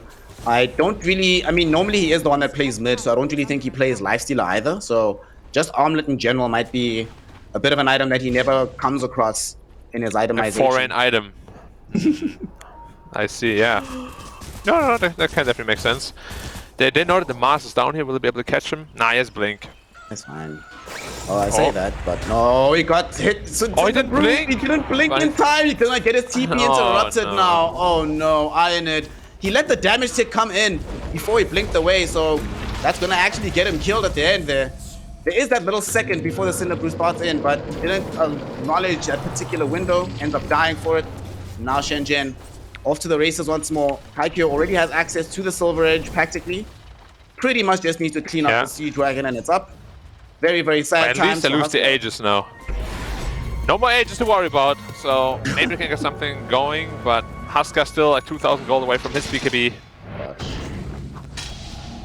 Actually, how does Huskar play these fights now? Because they've got the double break between the Silver Edge as well as having the Sharpshooter. He doesn't. Like, you can't frontline anymore as Huskar. You need your BKB, and even then, like, the physical damage is going to be very, very, very high. Especially with that stone gaze, you can never really look at her. And if you can't fight, then what do you do as a Huskar? It's really a snowball hero. Looking at his net worth, he's what, 5th lowest on the course.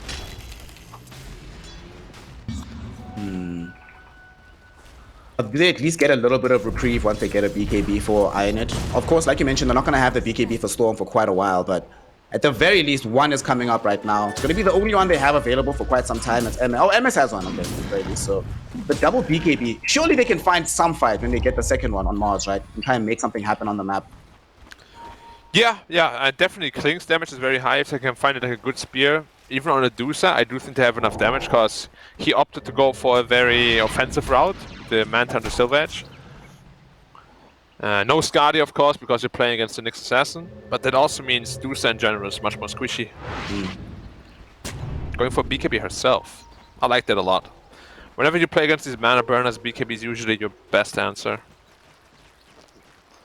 Now that you actually mentioned it about the Medusa's build, I am noticing that she only has 1400 HP, something I'm not used to seeing at this stage, but usually it is a more stat-heavy build-up at right now. She's gone much more offensive, very dangerous for the Huskar, but there is windows of opportunity for YBB. We'll see if they can take them. Looks like they're gonna just let the tier 2 tower go though. Gonna get pushed in by Shenzhen. Even without the Aegis, it's so scary to fight into this. And they almost have the BKB for Ionit, so they are gonna be a bit more patient, allow themselves to wait for the big item and then try to go for something. But it does now mean that suddenly you're playing without outposts as well. if they take it on the side of Shenzhen. Thank you, Drink. And the map starts to suddenly feel a lot smaller than it did just 30 seconds ago. Yeah, I hope they can get the Husker BKB before the Roshan respawns. So hopefully for YBB it's going to be a late Rosh. We'll be seeing that in 30 seconds. But yeah, at the rate Dusa's farming, she might finish her BKB before Husker does. Wow, that's not even cap. What? IQ. Oh my gosh. Alright, let's see. Let us know in chat. Do you think it's going to be the Medusa or the Husker finishing the BKB first? The way Kalkyo's farming, it could easily be this Medusa, but let's hope for the sake of the game state that it's going to be the Storm Husker. We'll see how things go as Ash just picked up the Basher. Already been a very difficult time in general to get away from this Pangolier. Becomes a lot harder when you introduce as well this Basher. And MS is a bit conflicted here in this top lane here, Black. He wants to really go in for this kill, but he's very concerned about whether or not there's backup for Hara. Should be an easy kill, but nothing's been easy in this game so far. They're gonna make the jump coming now. in though. We've got allies from 928. They go in, the Impale will connect, and the damage will come out. Alright, they are able to get that kill. Nicely done. It took a while, but at the very least, MS didn't go in too soon because there were actually dire heroes in the area, so it might have ended up dying, but the patience ends up paying off. Neutral creep gang anywhere. Woohoo! Getting the kill in the Grimstroke. So Husker, BKB done. And it's a late Roshan, so they will still have quite a bit of time to prepare. So triple BKB now in Radiant, which is very impactful. I'm just a little bit worried that the damage might be lacking just a little bit. Oh, look at the clings, man. Like, his ult is so broken. 3.4k health now. Seems balanced to me. I don't see an issue here. True. Very balanced. No problem. Alright, Clues go. Oh, Medusa got the BKB seconds in her inventory before Storm did. And Storm might be forced to use it very early on. Ash gonna look for the blink in. They get the job. The perfect position for the roll. But he doesn't get the double connection. Unfortunately for Storm, though, he's trying to TP out. What? No bash proc? What? Alright, Storm, BKB ends up being the exact perfect item. And that arrives 10 seconds later, he's definitely dead. As we see right now, as 928, he doesn't have a BKB, so he just dies instantly. But hey, that's why you buy the item. Keeps you alive, man. Gets back to go home. Yeah, not how we wanted to use it, but better use it like that than not at all. Roshan will be up in 1 minute, and Dark Ascension is about 2 minutes on cooldown. They have like a 1 minute time window where Night Stalker will be pretty useless. So hopefully they know that, and hopefully they'll make good use of that, because they really need that next Aegis. And in that side window, they're going to have the BKB back online for Storm, and it might not be the 9-second charge, but 8 is still pretty good for them. Whether or not they decide to use it depends on if MS wants to be involved or if he wants to finish the Skadi first. He almost has it at this point in time. Practically just needs a little bit more gold. Like, oh my gosh, he's so close. One more creep would have done the trick by now. And then afterwards, they can try and make that play for the Roshan, but it's such a hard thing to know about the timing. And you also don't know where Dolam is. He's sitting with the gem right now. In the panel, when we're talking about the draft, Decop was mentioning how many Invis heroes they have, and now Dolam has the item to help deal with this and take away further vision from YBB. And especially when you're playing against Nyx Assassin, you need some hero to help you play this vision game. As now Kaikyo, him and Drink, oh no, they found Storm with the ultimate as well, coming in from the sharpshooter of Hoodwink. Is it enough damage? Storm just barely gets off the BKB. He's gonna try and turn now with Ionit. They're going onto Kaikyo, but the Stone Gaze on the Medusa turning everything around. However, with Soulbind, Ash can't play, nor can Dolam, and Dolam at the long last dies early on in the fight. Will they be able to keep this going though? Storm now able to eviscerate with the help. Oh, there's a Husker show as well. Drink falling low, Drink will die, does come at the cost of the Husker though, as Kaikyo is starting to stand his ground on the Medusa. Throw in these arrows in all directions. They still end up losing 2 core heroes, but the damage of Kaikyo too difficult to fight through. And as good as this fight looked for YBB, unfortunately, it also looks like the time of the Medusa has come here, Black, and she's going to be the one that you have to worry about most. Yeah, it's definitely going to be a hard-fought battle between the Klings and Dusa. Like, those late-game fights is probably just going to be both of them killing the entire enemy team, and they'll be slugging it out. But yeah, like you saw the Klings. Like, his damage output is nothing to laugh at this point either. He has the Brigand's Blade, the Skadi. Night Stalker just died super fast. And instead of his Nullifier, I would actually love to see just like an AC. Like, he needs some armor item. He's very, very squishy right now. Maybe he's depending on that helm, man. That's all the armor he needs. Oh, goodbye, Grimstroke. At least got the ward on the way out. It's fine, Black. It's okay. It's okay. No pain at all. 9 to 8 might join him in the grave, unfortunately. They just dewarded there, Nix. These wards, there was a deward that just happened, but 9 to 8 still gets caught out here. Gonna be enough damage to get the kill, indeed. MS throws in the Burning Barrage. It does dissuade Shenzhen because they know what this damage output can be like. And with Clinkz actually being alive and around the area, not sure that Shenzhen feels super confident about forcing the Aegis, but they're gonna go into the pit right now. Storm has BKB, but okay, they're not going to make the approach. They're going to let them have it. Shenzhen, we were just talking about how much YBB need this Aegis. They're not going to get it. They're going to have to deal with a second life on Juicer and a shot potentially onto Pango for the roll-up as well. Yeah, I'm surprised they didn't try to contest this. Like, this is Klinx's stream. At the Roche pit, one Burning Barrage could have dealt so much damage, and he's very strong. And now it looked like they actually wanted to contest, they just didn't know what's happening. Like, they were all running there. But it's too late already. That's what I mean when we talk about YBB. They're just always like a step behind. Ooh, nice blink out. Yeah. Certainly are the team that we sometimes just do see. If they had like 5% extra in, let's say, a timing, 5% extra concentration in the team fight or in their targeting, things could look so much better for the squad. But we often do see this where even when they have a seemingly winning draft, something goes wrong in how they're supposed to play said draft out. But there is still hope. Storm is now progressing towards getting that Aghanim Scepter. He's no longer at the bottom of all the net worth of the cores. Slowly but surely making his way up there, Black. And as the game extends, you know, we start to get more of these levels as well for him. These talents for Husker are no joke, can start to turn the game somewhat for them as time goes on. Yeah, which one on 25 is your favorite? A Husker? Oh, dude, it's the pure damage, man. It's pure damage. Yeah, I agree. Although the 20% damage is also kind of crazy. It's like 64% damage. It's a half HP gone. But almost, the tone of your voice, I think, makes it sound like you're suggesting it's broken, Black. No, it feels perfectly balanced to me, fam. Dude, you can go for E-Blade with that build and you can actually almost one-shot heroes. I'm not kidding. Like, it deals so much damage. Because it also amplifies the percentage even more, right? Now with the E-Blade being spell amp. I think it's something you can think about when you play Husker. There's like this random hoodwink. It's gone. Like what hoodwink? It what? Used to be a hoodwink. Oh no, MS got caught with Bushwhack. Oh no!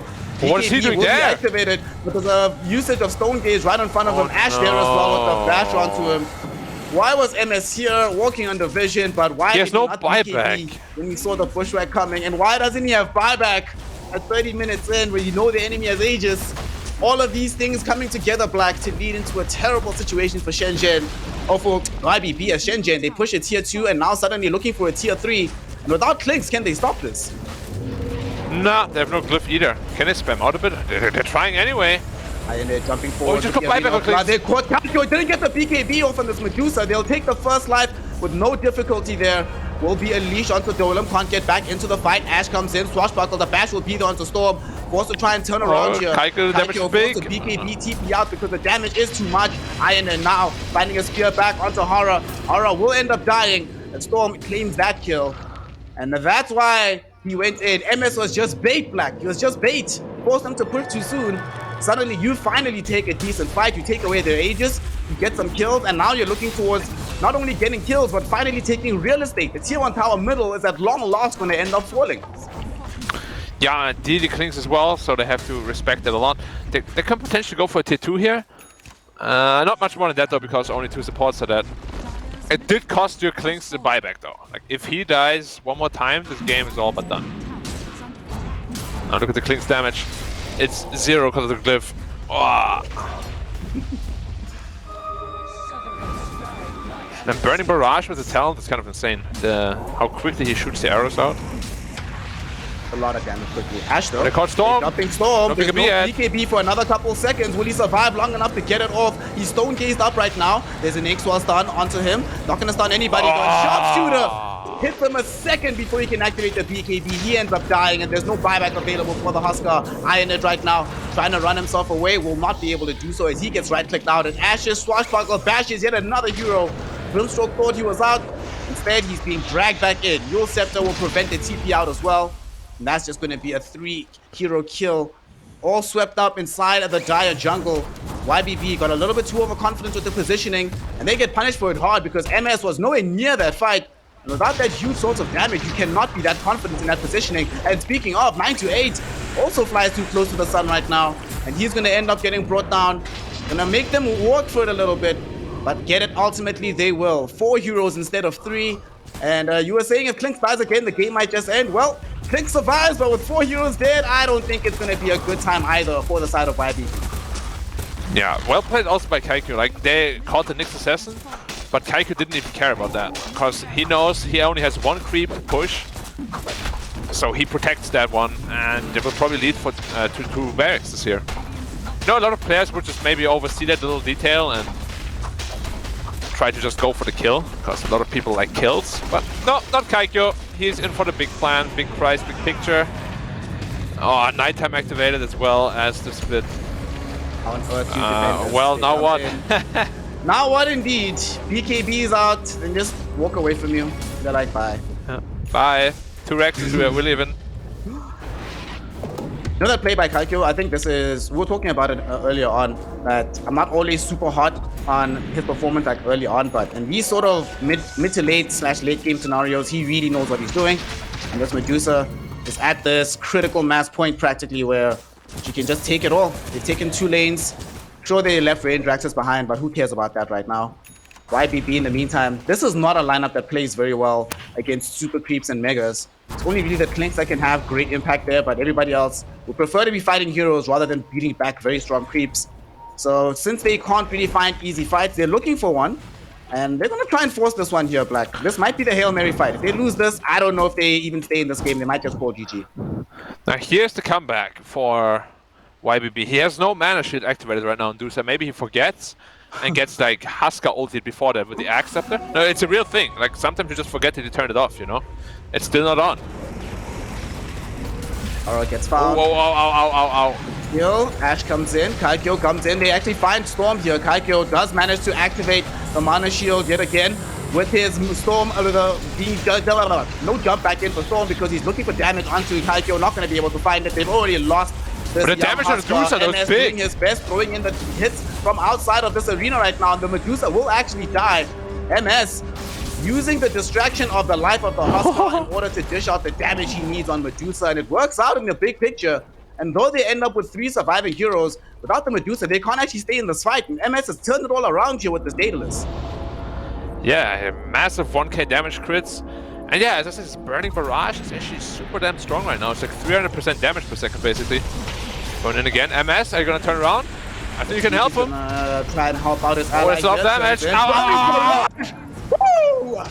That's 1 hero down. Everybody else will be able to get themselves out of here. Nice Yule Scepter onto Ash, preventing it easily. What's going in? The swashbuckle AoE, they get the kill. Unfortunately, though, the TP in from the Grimstroke with right clicks from MS will still end up bringing down the Shenzhen mid laner. That's going to be a Pango dead. Definitely not worth the life of Ionit as MS gains yet another double kill. And this Klinks turning the game around, helping them on the side of YBB. They don't need to rely on Storm. They've got MS. Golem trying to get some punishment here, some revenge onto this Grimstroke, but it might end up costing his own life. One more crit come in from MS. He's going for the Burning Barrage. Not enough range over the cliff. Golem able to fly away. The damage would have been enough, but the range just simply wasn't. And he's going to at least reclaim the gem. That's what that mission was all about. It matters the most. Take it away from Grimstroke, and now you have 2 of them on your side. Well, yeah, the Klinks is a real problem right now. They definitely will have to shift focus away from the Husker potentially. Oh, nice try. Was never gonna happen though. But yeah, now the big problem is not the Husker anymore. They should probably not really pay too much attention to him, because in all honesty, he doesn't deal a whole lot of damage at this point. It's all the Klinks. Which is also why I wanted to see that AC on the Night Stalker. He's going for it now, but if he had it in a previous fight, like Klinks won't be nearly as impactful. That Nullifier is good, of course, but you don't need more aggressive potential. Like your entire lineup is aggressive already. You really need to double down on that. This item that MS just picked up right now. Firstly, he's queuing up the Divine Rapier for himself. You know, not going to be too long before he has access to it, but he picked up the Spell Prism from the neutral stash. I sort of like this on these carry heroes that depend on their spells a lot. So now you have more access to this Burning Barrage spell where most of the damage is coming from. Might not seem like a lot, but we've seen in this game that 1 or 2 seconds on activation can be a difference maker in these engagements. 100%. I like it a lot too. The Rapier also, like, he should not really be afraid of dying in those team fights. He's very survivable. Once he has his ult up, it's like what, 4.6k HP or something. And he deals a ton of damage. What I'm missing though is his shard. Like his shard deals a ton of damage. Doesn't have it? I thought he had shard, honestly, at this point. Nope. He did go for the Rapier though. Rapier now. The game just got fun. No matter what, his MS damage is is making insane. this entertaining. Yeah, like he might be able to just carry this to, you know, quiet all the haters. You mean us? What did you say? I wasn't reliable. Screw you. We might have given them the if they don't see this Rapier, like they might just get shredded, ripped apart, absolutely devoured. Snare. I don't have any vision over the Clinks right now if I'm looking at the Shenzhen fog. So they have no idea at present that this is available. Once it does emerge on the field, they will know. Wait, they'll what? ping it out. 25% burning barrage damage? When did he get that talent? It's 90% per shot now. It's like 900% damage. What the hell? It's a lot. It's a lot. It's no joke. When did he get that? Crazy. I think it was this last patch where they changed it in. What Or the the patch hell? before, but it's like it's not a very old change. That is so strong. How much damage does he have now? Just shy of... What 300? It's 300, about 700 damage. And 90% per balanced. arrow, which you shoot like 4 per second. You need to shoot them soon though, because the fight's coming in from Shenzhen. They find the jump onto Iron at first. Look at the Clinks. Mars is surviving a little bit. They get the jump onto the Grimstroke. Where is the Clinks though? Storm is jumping doing in nothing. onto the Snipe Stalker. Putting in some damage there with the life break, and he's falling kind of low, Dolem. Ashton jumping in with a huge rolling. But there's the Burning Barrage finally coming in from the Clinks. Eviscerates Golem. Kaikyo forced to pop the Stone Gaze and flee. They cannot deal with these hits coming in from MS. They lost 2 heroes in the blink of an eye. Both of them buy back. But my god, that's why he's in the game. That's why he bought this Rapier. And with the Roshan being up, Shenzhen, if they end up losing Golem again, they might end up losing the Roche for the first time in this game. And YBB are going to try and force it. They smoke up. Iron it. Looking for a target. Not sure who he's going to fight. Drink hoping to try and break the smoke. But Drink's the worst person. He gets off the ultimate. Oh my goodness. If he didn't, he would have been a dieback instantly for sure. But because he does, the Fast Fingers doesn't just save his life, but potentially the game for Shenzhen here, because things have turned and MS is in the pole position. They're going Roche now. The damage is big, damage is high. They're gonna react fast if they want to do anything. No Stone Gas, no nighttime though. Yep, no Stone Gaze, no nighttime, and now maybe no Medusa because they've caught her, thrown her back into MS's hands, and MS will oblige by taking her out of the game. She's forced to buy back a Storm, also jumping onto Ash during the Rolling Thunder, and that's going No to be buyback on MS Ash. getting enough damage to get the kill. No buyback on the Pango, no Medusa ultimate, no nighttime ultimate. They did just get back the Blue Master split, but it might not be enough here. Ironed, having the Inkswell onto him, his job is to just keep Shenzhen at bay, stop them from coming into the pit, and it looks like his job is done. Storm and MS are gonna pick up this Aegis, they're gonna get the cheese, and they're gonna get the Aghanim. Oh, Axe for Clinks too. What? Give it to Clinks, give it to Clinks. Give it to Clinks now. I think maybe it's either Clinks or Grimstroke, one of the two, right? Yeah, but the burning army with this amount of damage is ridiculous. Let's see. Who got it at the end of the day? Huska still has it. He's still selling with it. Wait, what? Huska? Huska? He's giving it to the Grimstroke, really? I feel like the damage of Clinks is just insane at this point. Now you also get damage from the Medusa, right? Anytime the character's getting stronger, Dark Portrait. Well, that's riskier though, right? Because he actually has to get that off, but Clinks will always get his ult off. Or like the axe, rather. How many skeletons is that? 5? 5. Yeah, 5 skeletons that deal 30% damage each. For 30 seconds. It's a lot. But they choose to go with the Grim. See if it pays off for them or not. I mean, MS, maybe they're like, bro, buy your own. You know, you're rich, fam. Make a plan for yourself, yeah? They're distributing the load of farm. And MS with an Aegis. The full Divine Rapier Daedalus. Does he turn this Dragon Lance into a Hurricane Pike, or is this just a transient item into something else down the line? I feel like this additional range has been benefiting him so much. Yeah, it's really important. Maybe he might replace it once he gets the talent at 29. But until then, he's definitely going to be holding on to that. Alright, so finally, this is the first time in a very long time here, Black, that we actually have to start asking the question, what do Shenzhen do to come back into this one? They clearly have the capacity to take fights, they have decent initiation, but they just have no way to isolate and kill Clinks before the fight starts.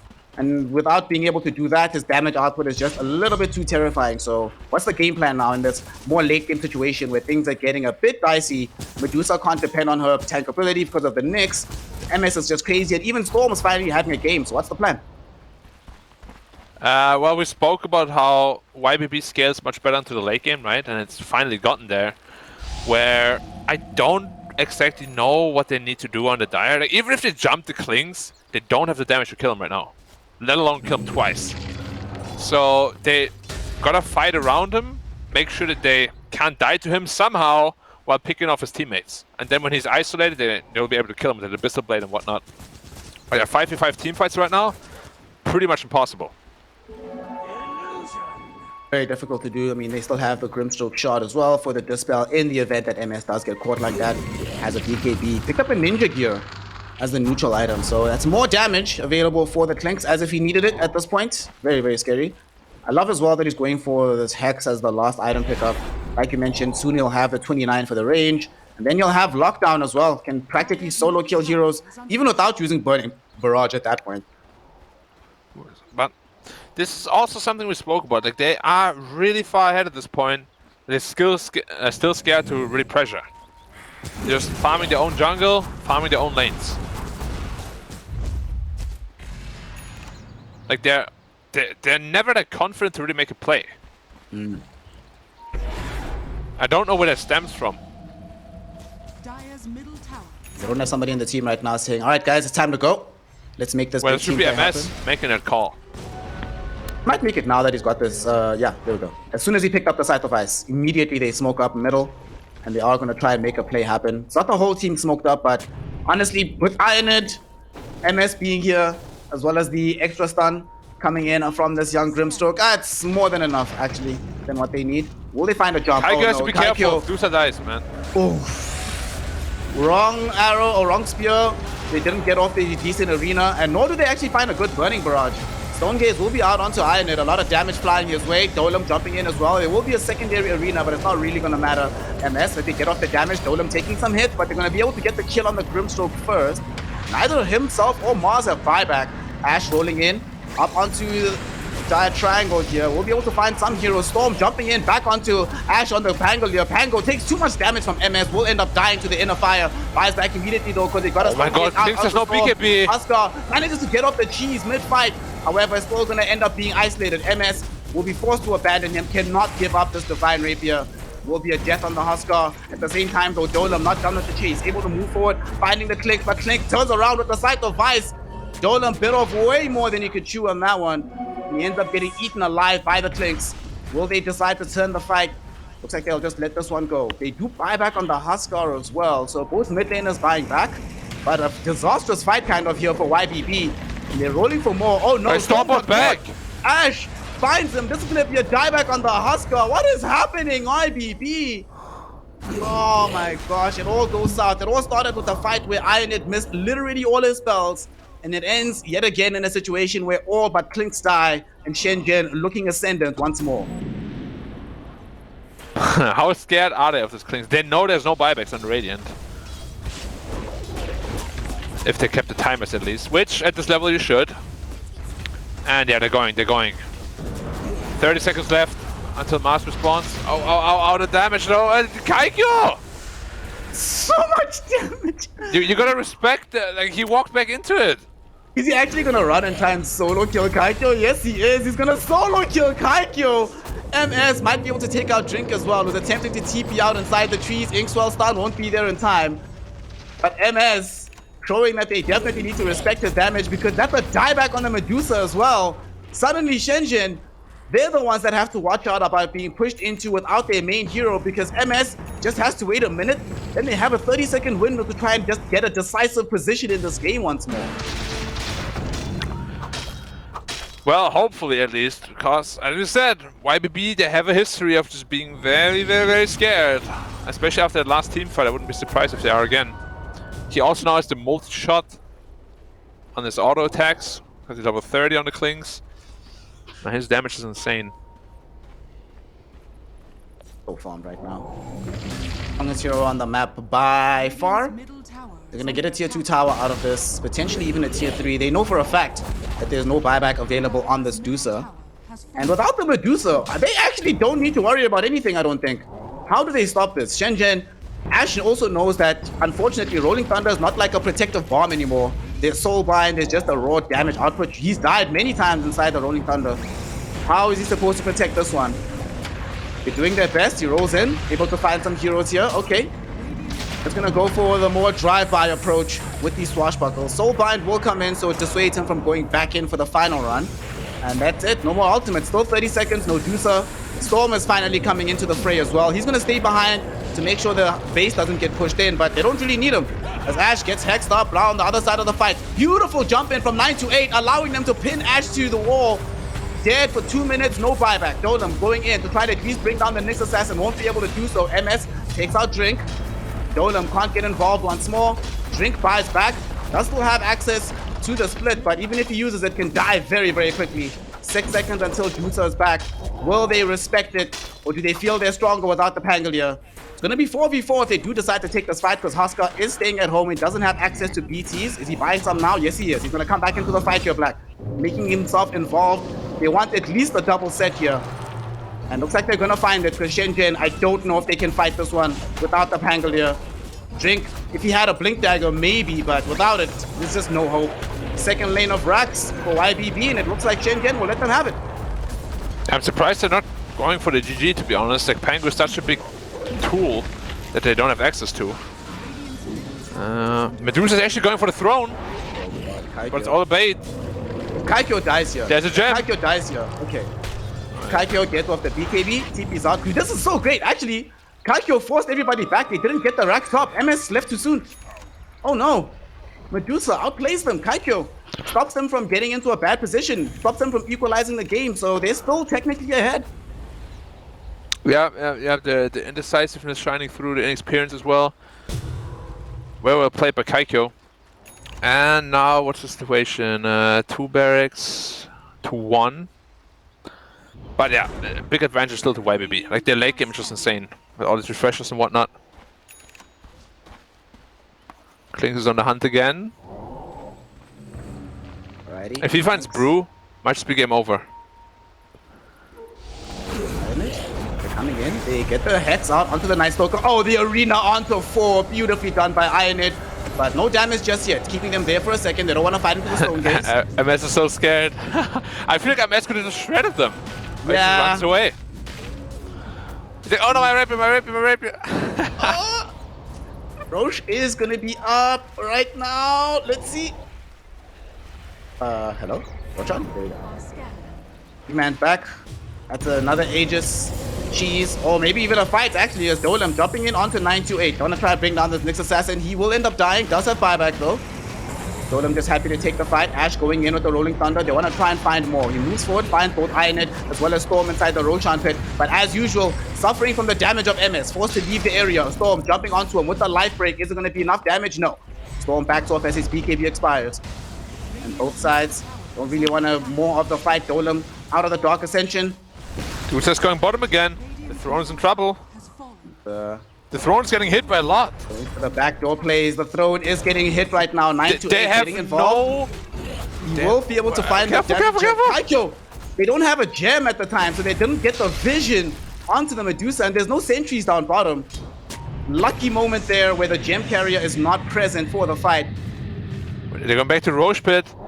Maybe Medusa? No, he's not brave enough to stick around there. Game, man. This is only game 1, Black. This is only game 1. I can't imagine how stressful it must be for the players in this one. Yeah. Well. Oh. I don't know. It's such a tough position to be in. Like you see when a Medusa is trying to split push, you know how bad the game is. Like a Medusa is like the worst split push carry in the game, pretty much. It's somewhat bizarre, right? Because it's a perfect catch-22 for Shenzhen. They need the Medusa to try and actually take the Aegis itself, or they can do without her as contest around the area. But if she goes into the Roshan pit, then suddenly they don't have her for some split push shenanigans. They're gonna try to look for the fight right now, though. Smoked up, Shenzhen trying to move forward. Double blink daggers brought by the side of YBB on both Grimstroke and Klinks. Ash jumping up, finds a jump and catch onto Ironet, followed up by the sharpshooter. Do they have enough damage to find this kill? They're skeptical themselves about this one. And they know MS is most likely in the vicinity. So let this one go, gang. Picks up a Swift Blink now. Even more agi available for the hero, but more than that, it's now a lot more reach. Does give up the power treads for this one, but who cares about treads at this stage with this hero? Scary, scary times. And no fight means that this game still somehow continues. The stalemate will be ongoing, Black. We do not have a decisive fight just yet. Yeah, something I grew accustomed to with YBB in the mix. They're so indecisive always. It's so scary, like to beat them. Oh, it's a good arena though.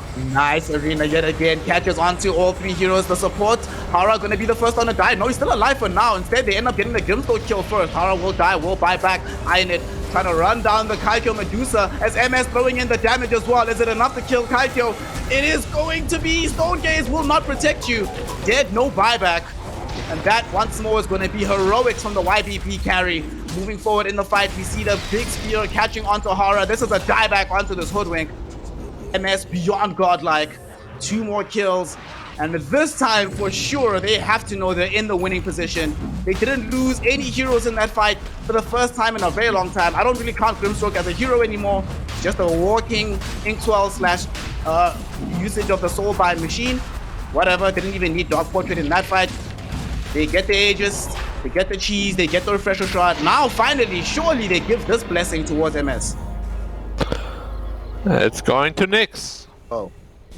Okay, not surely. Not this game. Sorry, MS. By your own.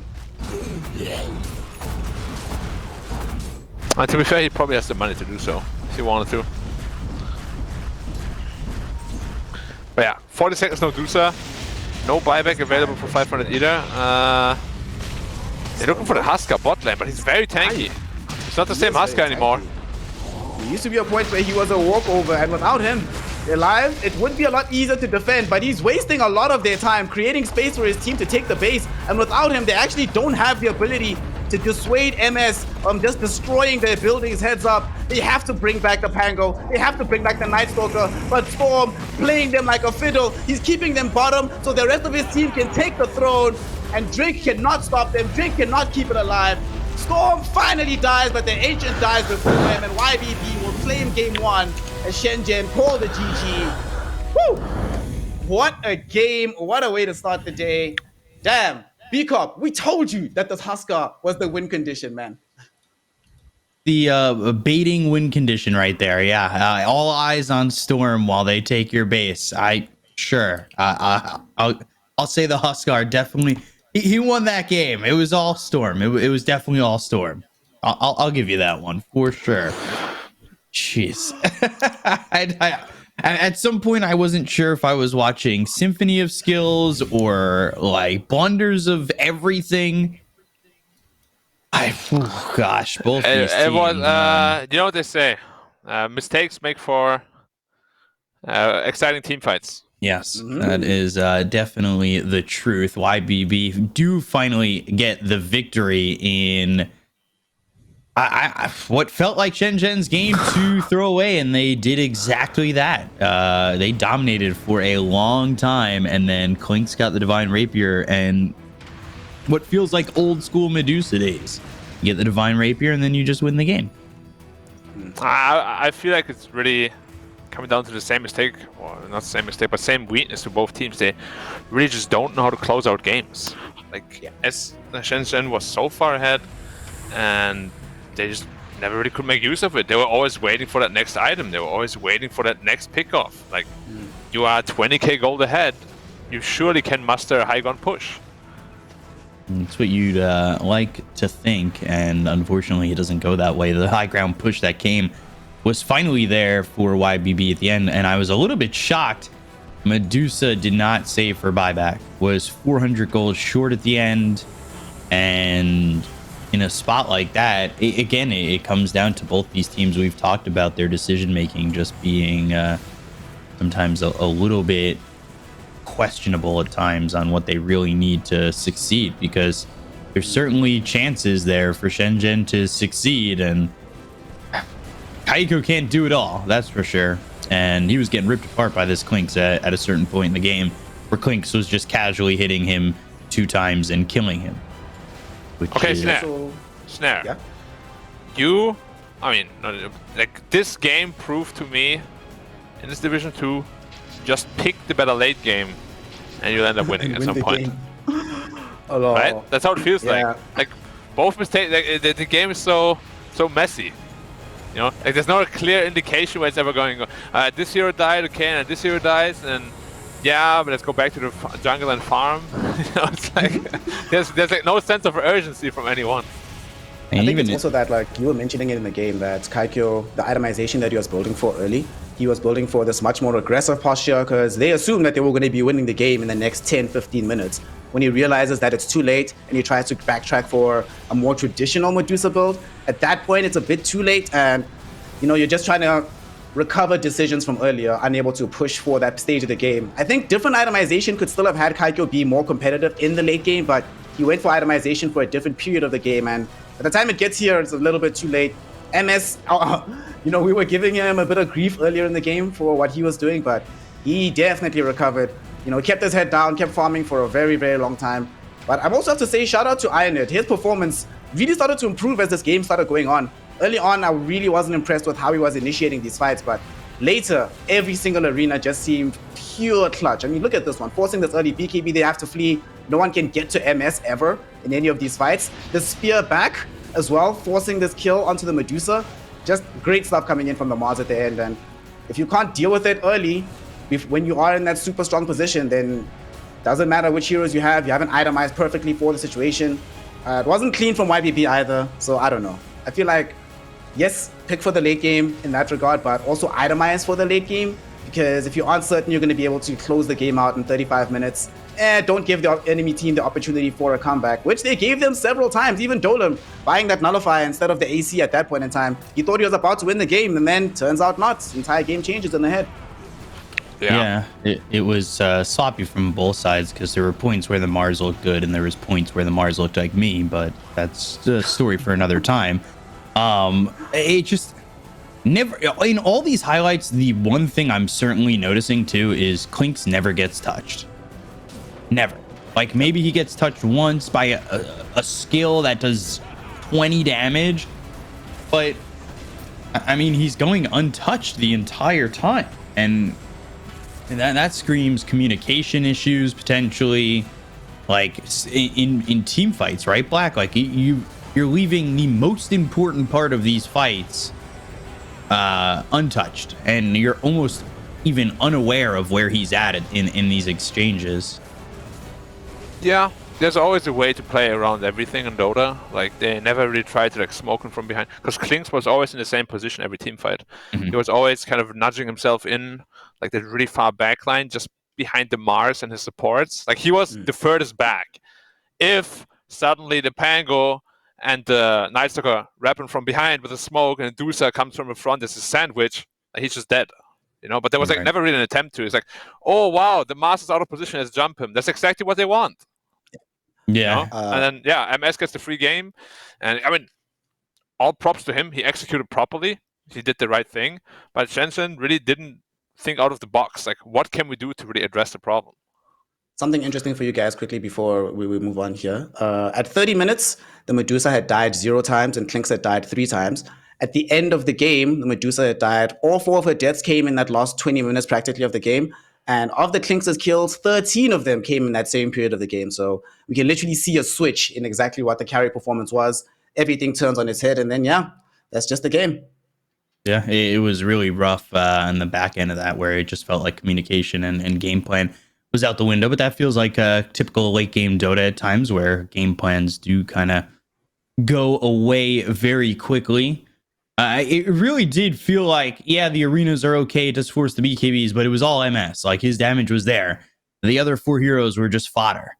Like, just stand in front of them, make sure that their attention is taken, and I'll just use a burning barrage and kill everybody. And that was working 95% of the time, and eventually it does go the way of YBB. I think this is the mystery character. Yeah, that was who is that Pokemon? Which you'll find out the answer if you do follow us on Twitter. That's twitter.com/perfectworldesports, I believe. If I got that wrong, well, I'll tell you what it is when we come back from this break, as we'll take a quick break and we'll see if Shenzhen can even up the series when we come back. It's 1-0 YBB. We'll see you guys in a moment. Stay right there.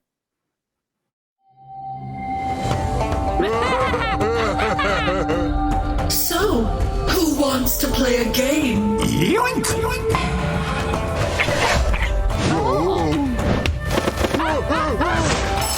again!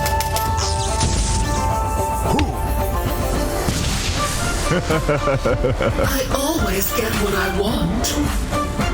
In the bag.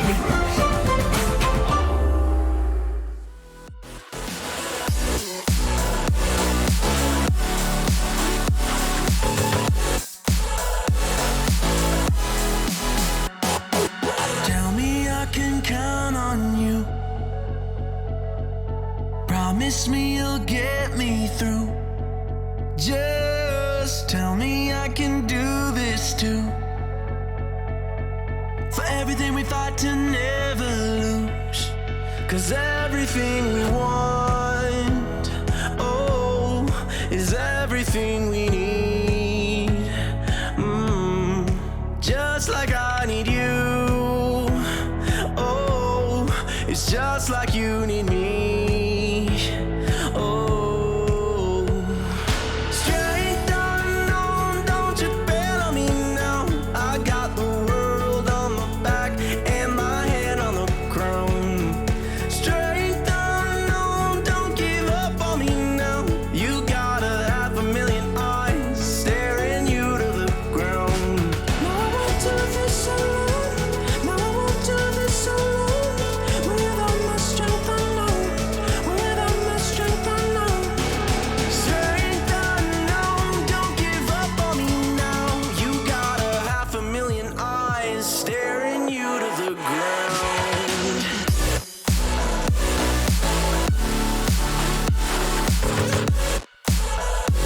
No, I won't do this alone.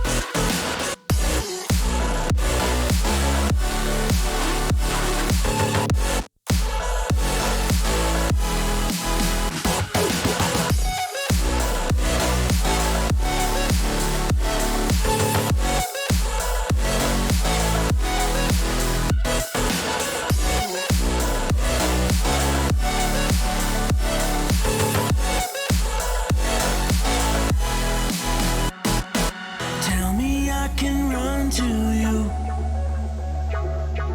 Promise me a rendezvous. Just tell me I can stand the truth. For everything we hope to never lose.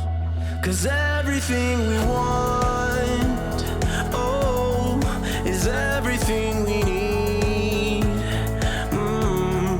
Just like I need you. Oh, it's just like you need me. Oh, no, I won't do this alone. No, I won't do this alone. Without my strength unknown. Without my strength unknown. Strength unknown, don't give up on me now. You got 500,000 eyes staring you to the ground.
So, who wants to play a game? Yoink! And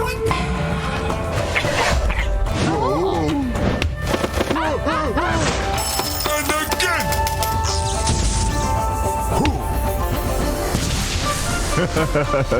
I always get what I want. In the bag. All right, and welcome back to the series in the Division 2 of the Chinese region here in the Chinese DPC, Shenzhen against YBB, where YBB, they somehow pull out the victory and they lead 1-0 with the Clinks victory. The only Clinks game, 100% win rate, Broken Hero, as we've seen as it has been very broken with a Divine Rapier. So obviously the statistics show that it must be broken. We're going to go right in to the draft. We're not allowed to say anything else. It's just draft time, guys. Snare, Black.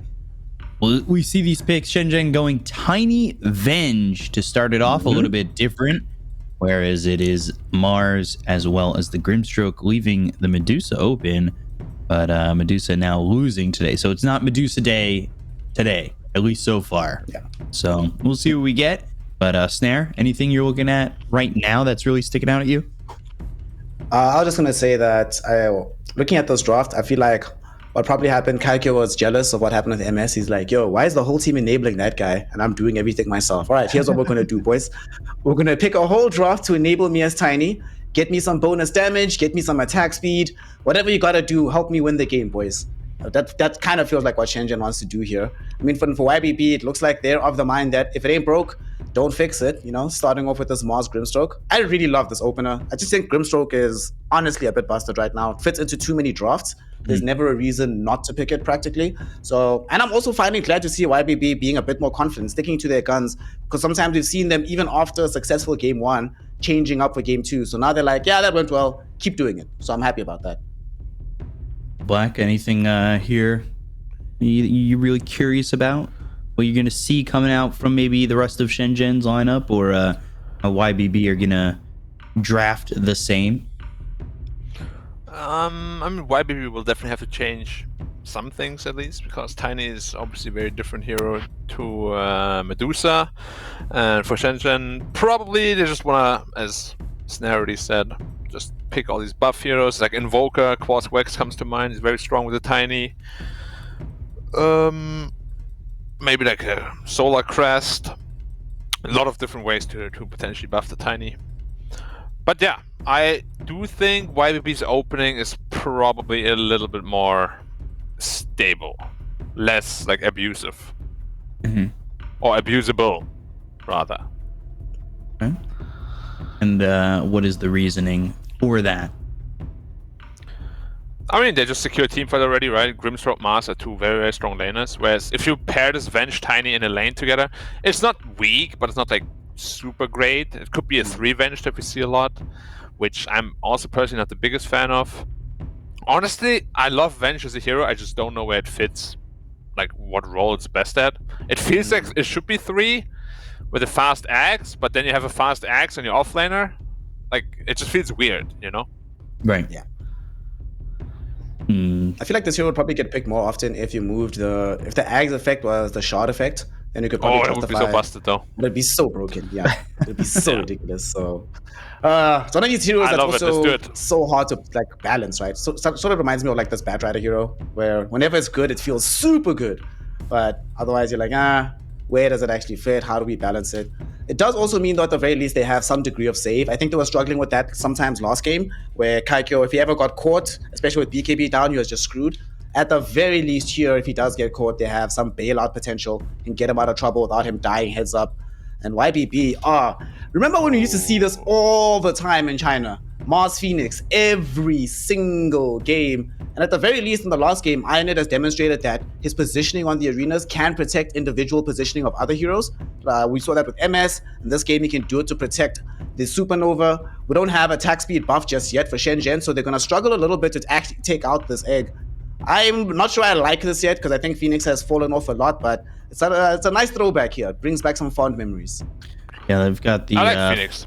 Yeah, I do enjoy Phoenix. We just don't see it enough, and it's I do wonder if maybe we're going to see something that other teams have been comfortable with was, say, the Lina mid, to just be able to take care of this egg or have somebody who's going to be right clicker. And I say that, but it's Mirana Omni Knight kind of in quick succession coming out here for Shenzhen. And we've seen Omni at times feel okay. I think this is maybe leaning off lane Venge and then have the Ags available, but I don't know. I'm never a huge fan of off lane Ags on the Venge. It just feels like it's so one trick pony and very predictable. And if it doesn't happen fast, you're basically playing with 3 supports. I mean, off-lane Venge in general is just very one-trick pony predictable, right? Yeah. Like, there's the only one thing you can do from pretty much any position, and that's rush with Agam Scepter. But I do like the Omni Knight together with the Tiny. It's another buff up for him, especially together with the Venge, which is percentage. You get all that bonus strength from the Omni Knight, and they pick the Egg Killer and being Mirana. It's not the best against Mars though, because you still gotta be inside the arena. They should be able to kill that egg. Go for the Clinks again. Okay. I mean, I like it. You know, like why not? It worked out very well last game. Yeah. Go ahead and do it. And Phoenix is already there to hard counter the Tiny. Like that Sunray deals so much damage to him. Right. It's Sunray, it's the Fire Spirits for that attack speed. You can't do anything as Tiny. It's so awful. So I'm liking this. One thing I'm also liking about the Clinks is that they don't have like the damage output from Shenzhen. If Tiny doesn't get to the Clinks, how do they actually ever in this game kill this Clinks hero? Just feels like he's going to be practically immortal. Because I mean, it's either Venge or Omni Knight going into the off lane, neither of whom, even in the early game, represent as much of a threat as the Night Stalker did. So MS is probably like, hey, there's no reason not to play this again. Already had a great game, just doubled it up. I guess maybe their opportunity is with the Venge, right? And Tiny, it's not Blink Dagger Tiny that you see that much anymore. It's like Shadow Blade with the Echo Saber. So we'll see. It definitely feels like they're going to need a mid that can get on top of this Clinks. And not only get on top of this Clinks, but survive a quick Burning Barrage, because we've seen how strong and stupid that ability is at times. Where it's just like, oh, okay, you're a Medusa that's got a lot of farm. Well, I'll meet Burning Barrage. I trade you 3 shots from Burning Barrage. You trade me 1,600 gold. There was that one kill on Medusa where Clinks literally got 1,600 gold, and I was like, oh my god. This is just... what is happening in this game? I can't believe they can't touch this Clinks. Giving up so much gold. Yeah, this is the consequence of over-buffing a hero. Sometimes it just looks really silly. Like the 2 talents he has at 20 and 25 are just a little bit too strong for the Burning Barrage. Yeah. Just a little bit, of course. Just a little. Like if you make it 24% instead of 25, it's completely balanced. So don't worry about it. And it's just so conceptually broken that you have like 9 auto attacks in the span of 2.4 seconds that deal 90% damage each. Like, what the hell is that? That gives us balance.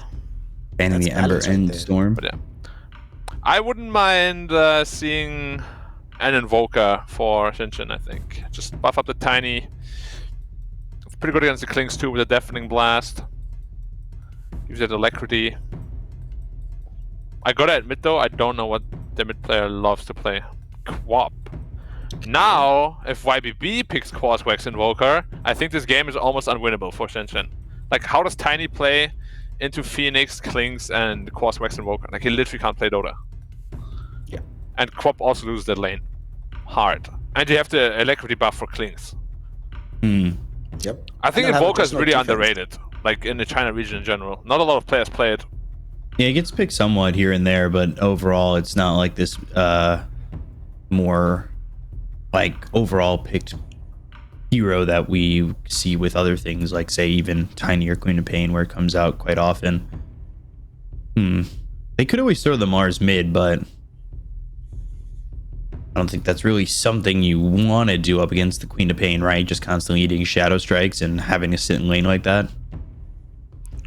Yeah, it's tough. Usually you just want to pick a hero that can really go toe-to-toe with a Quap, which Invoker is one of the few that actually dominates Quap in lane. It's pretty rare to find. Right. Pick it! So you're gonna pick here? Huskar. Oh my... Hey, there's the Lina for and YBB. Clinks? What the hell? That's so squishy. Squishy, but Alright. if they can find Kaiko, I think they're okay. But they're doing the same thing though. Like Lina Klings is literally the same hero. Yeah. You're both sitting back and you're right clicking. So double the broken, of course. That's how that works, right? Nah. Maybe they're going for this. This is the second time in a row where they, for some reason, end up with like multiple fire damage dealing heroes in the game. So maybe that's the strat, boys. Put Ooh, fire in, strat. you win. There we go. But Haska is a tank. Lina is not a tank. Yeah. So who tanks now? So Mars has to frontline. Yeah, that's this fine. Phoenix hero has a bit more of a difficult time. I'm also a bit confused by the Lina as well because it doesn't. There's no problem that it solves that they had before. They didn't need a hero that sits back. They didn't need a tower hitter. They had, I guess, they needed some spell damage, wanted some burst, but I don't know if it was that Yeah, prescient. pick Invoker. I think their pick and roll looks really good, and I know that's usually a basketball term, but their pick and roll, like blink, spear, if it needs an arena, sure, but the second he's locked up on the spear, you throw an LSA on top of that, you certainly have the damage to blow up pretty much anybody that's going to be coming your way. You're saying that as if Invoker wouldn't do that. No, I'm not saying that as if a lot of other heroes. It's just like so weird. Like that you pick a hero that already does exactly what another hero others does. do. For what? That would be better. Yeah. Like imagine you pick Tiny and then you just pick like a mid lane lifestealer. For what? Lifestealer, I don't know. I'm not a big fan of that hero at the moment. I think he's overvalued. Truthfully, if I had to say so about Lifestealer from my very well-valued opinion. Speaking of opinions, let me tell you what's going to happen, B-Cup, okay? All right. I'm going to give you the rundown here. Right. Storm I'm throws ready. himself in a team fight. Okay. And Dolan is like, oh, wow, I'm going to swap you in. Tiny goes, push, push, and he's dead. Is that it? That's it. Okay. Yeah. Well, what's your prediction then, Black? You're just going Shenzhen? Yeah. Okay. Snare? Before these lost picks, I would have actually said I really like what YBB is doing, but I'm very worried about the squishiness of Storm. I don't think the lane is like that dominant against the Quap either, such that it slows down Ash to a sufficient degree. I think that also, I don't know, man. I don't like seeing these lost picks sort of bursting mid laners come out when the enemy team already has a hero like the Omni Knight. If he gets off to a decent enough game, can sort of frustrate them in the early mid game. So I'm also going to go Shenzhen here. I don't want to. It's like a very close thing, like 55-45. I still think YBB's overall draft was better just before the last pick. I just really don't like this last pick, Lina. Yeah, I'm going to go YBB, and then I'm going to leave it to you guys to take it away on the mic. Snare, Black, take it away. Shout out B-Cup. Thanks, OG. And now we're into this one. We're both on the hate train for this Lina, which probably definitely means Black that he's going to go pop off, man. He's going to go like 20-0 in this game. Watch. Or 0-20. like you're picking a Lina into a Venge, don't forget. Yeah. Like, if this Venge gets a decent game, Lina just can't play. Oh, snap. Okay, here's the strat. Check this out, right? You know, at the end of the last game, Storm put his body on the line to distract him so the rest of his team could win. So he says, okay, that worked for the last like 30 seconds, a minute. Let's just do that for an entire strategy, man. If Dolan's always swapping me, he's not swapping MS. Good times. Wouldn't they fight? But MS is actually tanky and he wouldn't mind being swapped, I don't think. You know, that's exactly like why. Like, Klings is just a better Lina in this game. And then they pick a Lina. Like, okay. Like I really just don't understand why they don't pick a hero that moves around that can also just beat the Quap in lane. It just makes so much more sense. It's like Pagna would have been really good. I said like Invoker would have been really good.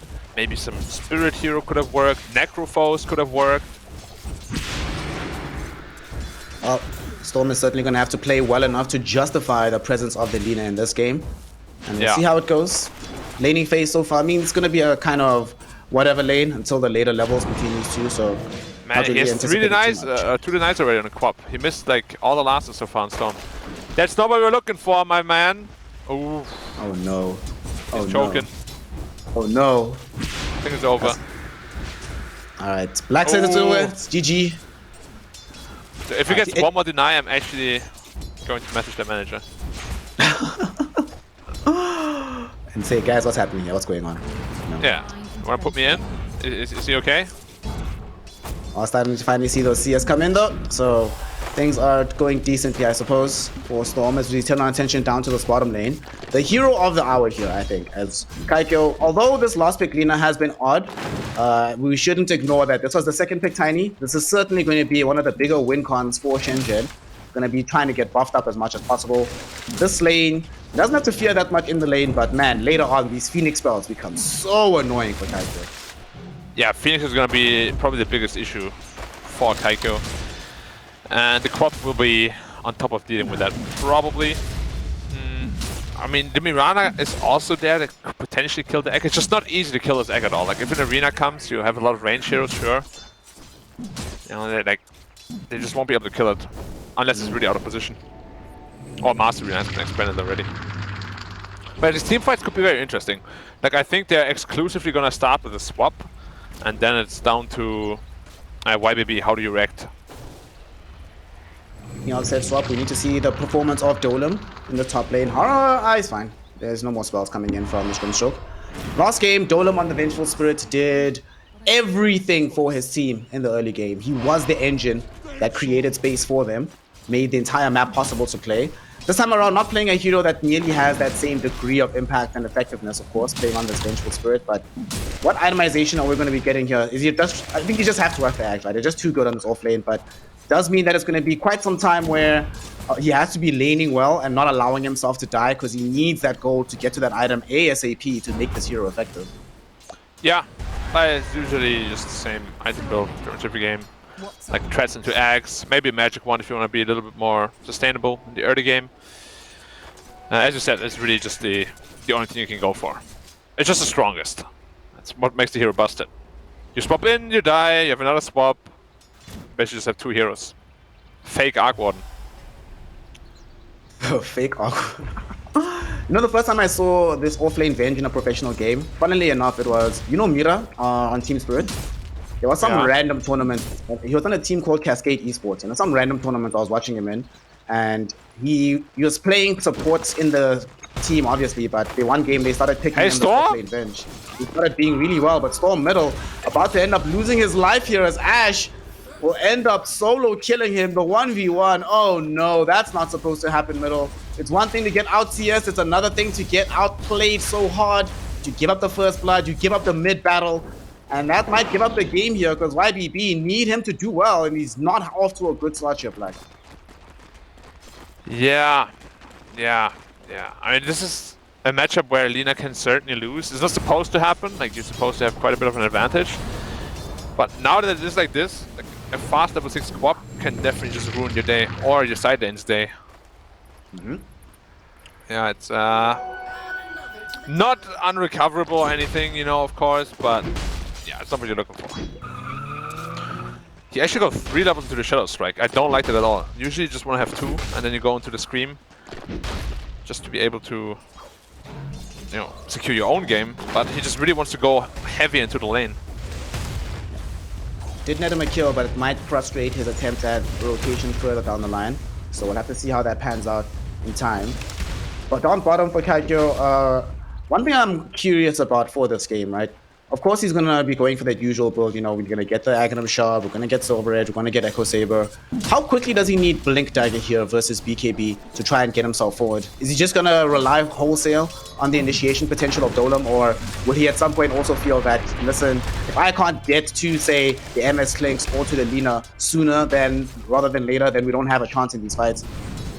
Honestly, I don't think he needs Blink at all this game, just because, as you said, the Venge will be like taken on that job. All you need to do for your team is frontline, really. Give information. So I would expect maybe Shadow Blade into BKB even before that Silver Edge. Probably depends on how good this game is going, though.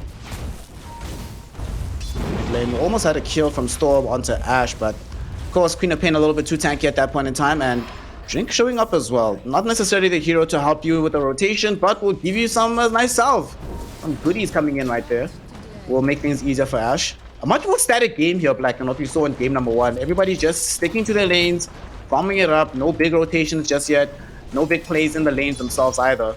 You might try for something middle, but no, I don't think Storm is going to be in danger. Just TP's home to safety, he's fine. Oh. Interesting. But the 3 cores of the Radiant right now having very, very good games, all of them. And yeah, Quap doesn't even need to rotate because the lanes are so stable already.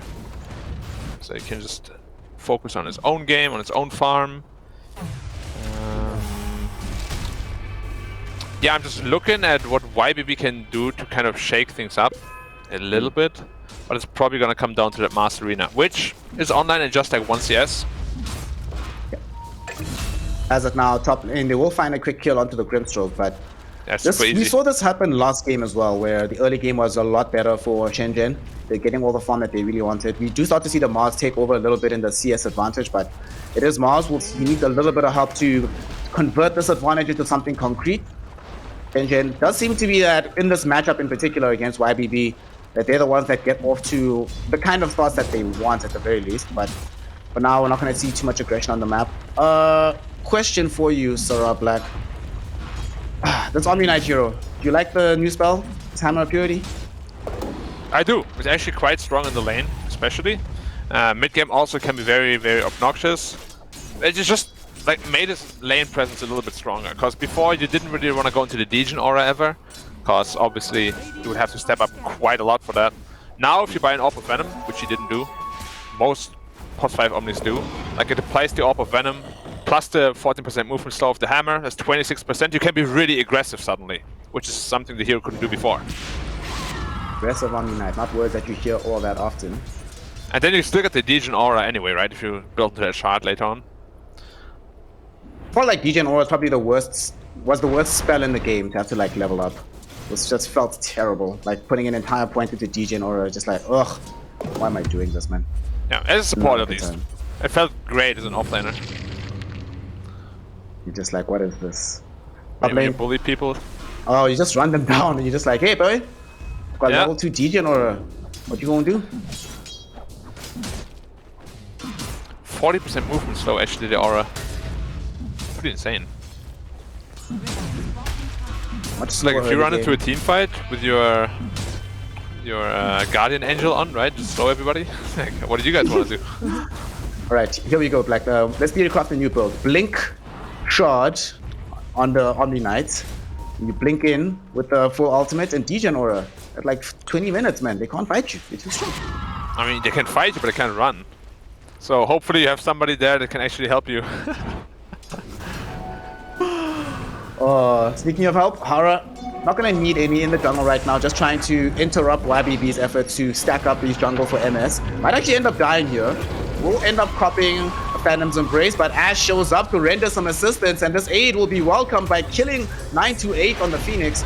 Will end up dying himself. Storm finds the LSA. Oh!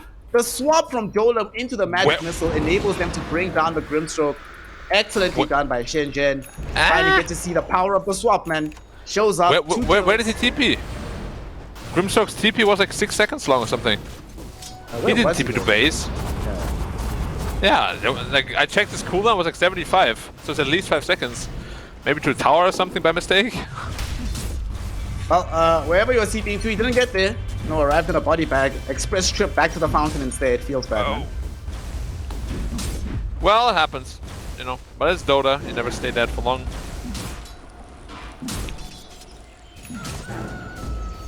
How's our boy MS doing? MS, I'm not even, listen, after what I saw last game, I'm not even going to look at MS until like 25 minutes. It's like whatever. Okay, fair. Let's ignore him. How about Storm then? He recovered nicely, quite ahead of the Quap now.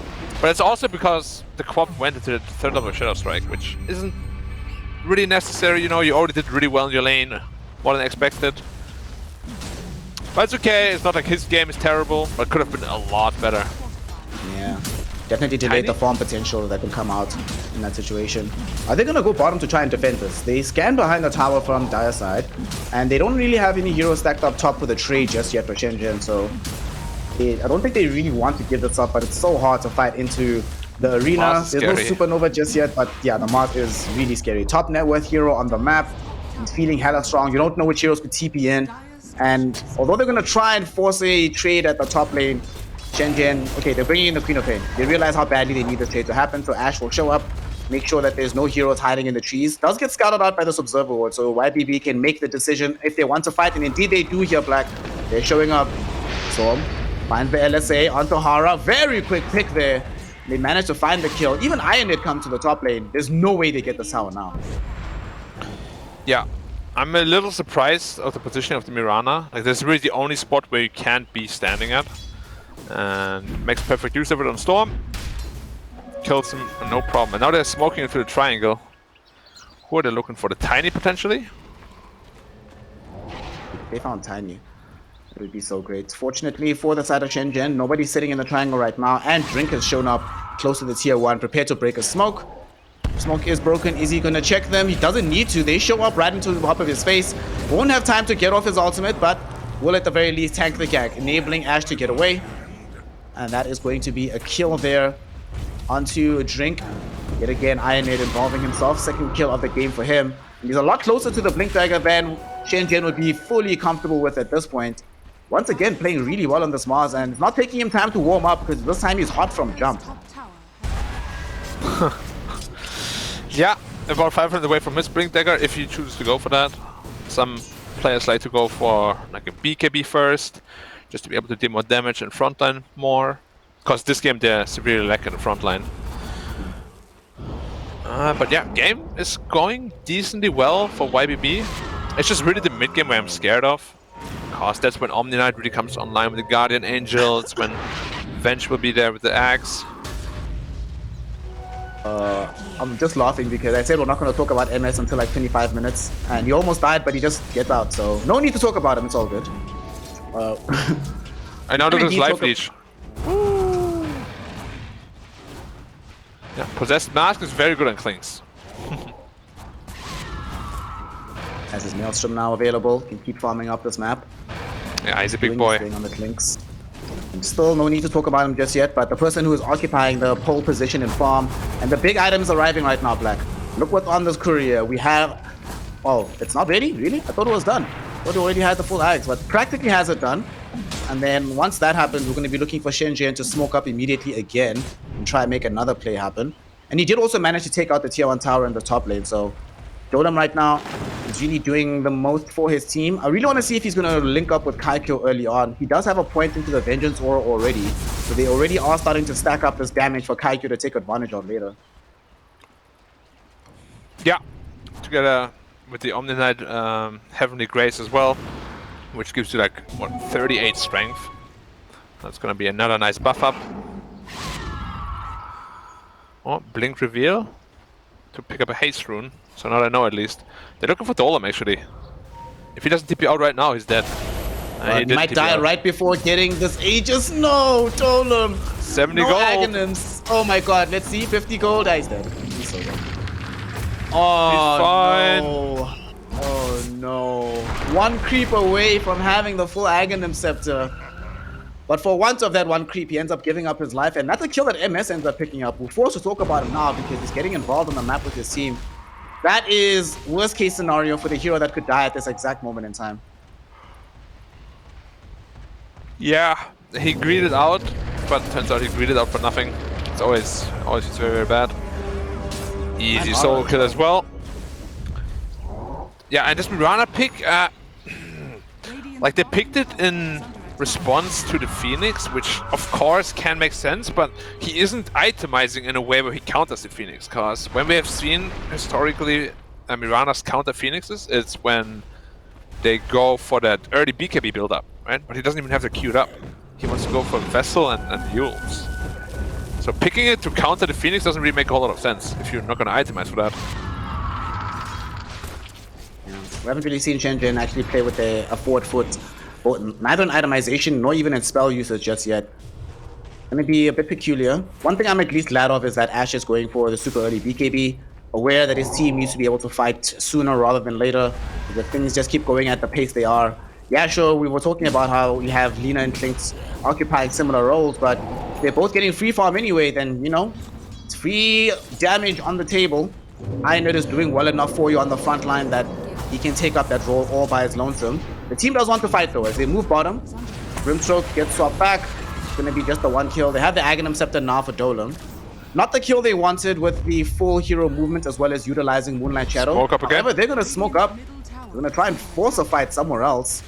Unfortunately, no their vision is swap, not that good. No swap, no vision. I don't think they get a kill here, but... Yeah, very interesting smoke. Maybe there's a smoke for the tower, but Mars is still very strong in the position here.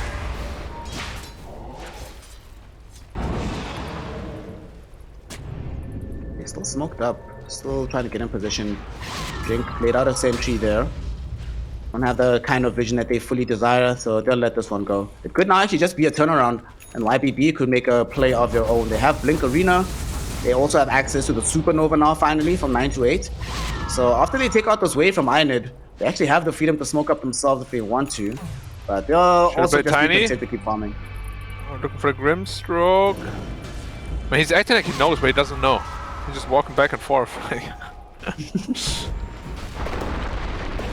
He's just a bit confused, man. You know, he just needs some Brigand Blade directions. for the Klings again. Lucky! I never get that when I play these heroes. He's going for the Linkens on Klings, actually, to be able to sort of counteract that swap. Do you prefer this rather than BKB on the hero? Personally, no, because I feel like with BKB they don't have damage to kill you anyways. And it protects you against much more than Linken's would. And you can still... How many target abilities do they have? Like 2, Bench 3? stun. Bench stun... Yeah, that's pretty much it at range, right? Because the range for the Shadow Strike is a bit too close. So I mean, you can prevent that, but I do definitely take the point that if you're in BKB, get swapped in, you pop BKB, just walk out anyway. Don't have to worry about it. And if you buy the Aghanim Shard, if you buy Shard, you walk through them to get out some scaly armies. And you just turn the fight. And speaking of fights, Ionid maybe initiating one onto Ashe. They force out the 9-second BKB charge. That is the second time in this series that we've seen the first BKB charge used defensively from a mid laner. This time around, Ashe, it's your turn to tank the L. Storm already had his go around in game 1. And that is a BKB charge down. A window of opportunity for YBB. They don't have the arena though, and that's their big initiation spell. But Ionid can still find a spear back if he's in a good enough position against the Quap. So they have to play a bit more carefully now on this hero. Raise no hand in anger and your pass. Yeah, and the Mirana ult has been activated, but Tiny was showing under the creep wave, so they should be aware of it on YBB. And what player are they looking for actually? 5 heroes on the bot? Smoked up as well? But there's no hero there from the Dire at all, so they're reading it very well. And MS is just pushing out the top lane. How's Lina looking? Does she have a BKB already? She does. Yeah, she has it. Yeah, so she's strong. And yeah, they got away with all that, the greed of their draft actually. I'm a little bit surprised. Actually with them playing with this Vengeful Spirit on the side of Shenzhen, anticipating that they would play a bit more forward-facing with this hero. Not necessarily the kind of hero I want to see just farming out the map. And they don't find anything yet again. They've been failing to connect with these smokes. They lack vision on the enemy side of the map. Drink is trying to remedy that problem now, but sort of feels like a bit of a sore point when this is happening after the failed gank. At the very least, Kaikyo will pick up some of these ancient farms, you know.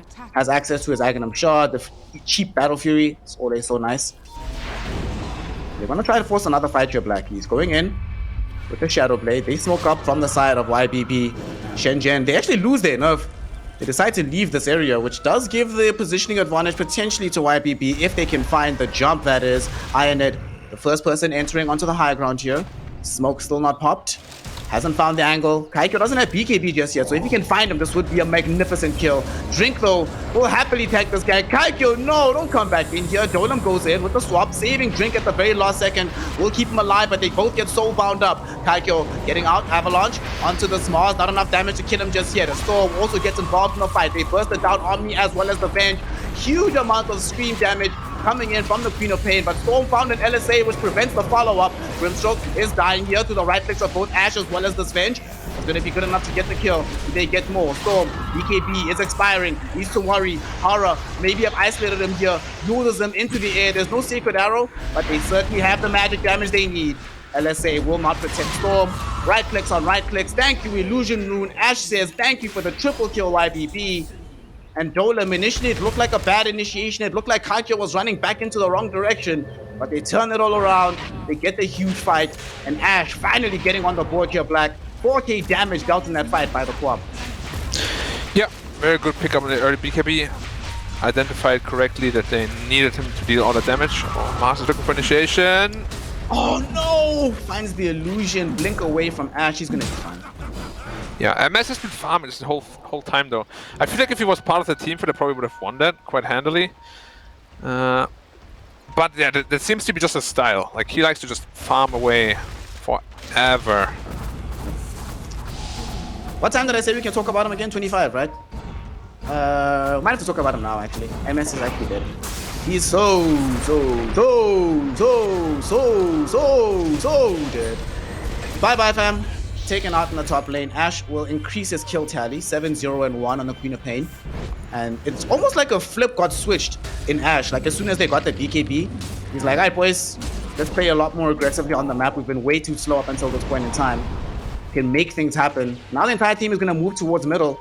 Looks like this time around they will not be contested for the tier 1. YBB do not have the appetite for this without the clinks, but maybe they do as Ionid has Inkswell upon him. There's the arena.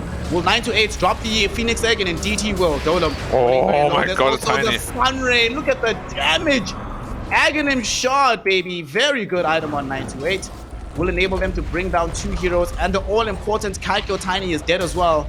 They could have gone for the tower push, Black. They went for the fight and fed. They get punched in the nose because of it. Fighting where you don't have vision, bad idea at this stage of the game. Yeah, we spoke about the Phoenix damage on the Tiny. Absolutely obliterates him. He needs that BKB, and he goes into the BKB after the Shadow Blade as well. But it's still quite a ways off. And this game is not going to get easier for the Tiny. Like, he's only going to get more and more kited, and they're really reliant on that bench swap to get those initial kills. But it wasn't cooldown because he swapped the Lina in the river, I believe. Because otherwise they probably would have gotten that kill. Oh yeah, MS farming away more and more and more. I really want to see him get involved. Hara again, nice with the Shadow Blade. If MS does start to get involved right now, it's actually been crazy how often we've seen these heroes from Shenzhen get practically to the brink of death and then be able to escape. MS is there. We've already seen what he can make changes happen, but he's not been using this time in vain. He's at the top of the net worth still. Gotten his Lincoln Sphere, going into the BKB. There is going to be less damage output than last game, Black, because he's going for this much more defense-oriented build. So now you can't swap him in, and even if you do, he can't BKB run away. But we'll be sacrificing some degree of burst in exchange for this. Normally, I wouldn't mind all that much, but what do you make of this decision in light of the fact that he's playing into an Omni Knight, so there's more sustain that he has to worry about on the other side? As I said to begin with, I'm not a big fan of the Nullifier. Sorry, of the Lincolns. I think it should have been a Nullifier, actually. Like, just go BKB Nullifier, and whoever you go on, they will just die. Because right now you have like a lot of survivability, but as you said, where's the damage going to come from? As soon as an Omni Knight ult is out, both you and Lina will do nothing. Speaking of the Lina, she's able to secure the tier 1 tower for the team, and they're going to smoke up immediately after this. Going to try and find something on the map. Yeah. I believe they have an idea where the co-op is, and Ash, though she's in the Moonlight Shadow, oh my god, she gets away, but they found her. There's no more blink, and there is spear from Ionid directly onto Ash, but oh, Omni Knight, baby, Omni Knight. That's why he picked up Jinx Hero. Heavenly Grace ends up saving Ash, but that does cost a BKB charge, and without it, I'm not sure they can contest for this Roshan here, Black, but they're gonna try for it. Dolem swapping back to Lina. She gets eviscerated by Kaikyo here on the Tiny. There is going to be Supernova dropped outside of said arena. Will pop right now. Kaikyo is still inside. BKB was able to resist the Sunray. They take out both Dolem's first life as well as the illusion. However, now the danger level has increased. Arrow! 4-5-second connection onto YBB. Can they protect the clicks? No, they cannot. Ash jumps in. Huge Sonic Wave with the Scream of Pain. Enough to kill the Grimstroke. MS will run away. Jetpack replenishes some of the HP. Ionid, though, doesn't have such options and will end up losing his own life. Hara looking for someone, looking for more. As usual, diving too deep, and Hara's going to get punished here. Burning Barrage doesn't do the right damage because the Yules is there, but they have it eventually with these right clicks. Drink tried his best to defend, not going to be able to make it happen. And Ionid bought back for this one, so he needs to make sure they get at least one more kill here. And it doesn't seem like Drink is going to be all that lucky with escaping. Maybe not. Kaikyo now repaying the favor done to him earlier by Drink. And they cover the support, they cover that retreat, force a buyback practically for nothing. They'll definitely sacrifice Horror in exchange for buybacks on Ionit any day of the week. And Roshan still in play, Black. Shenzhen fight back even without the BKB on Quap. Yeah, remember what I said about the Lina and the Venge? What the story is gonna be? He has to be really, really careful with his positioning, because otherwise this will just be a reoccurring story that we see. It's just overall a tough matchup. Like, he needs people to be in front of him, and he needs to be able to see the Venge. Once Venge is level 18, is only one level away. It's only gonna get worse. Certainly not an easy game for the Lina in that regard, and of course you can also itemize for Lincoln Sphere, but then really where's the damage gonna come from? So it's a push and pull scenario. Because Flinks went for this build, it sort of inhibits Lina from trying to do the same.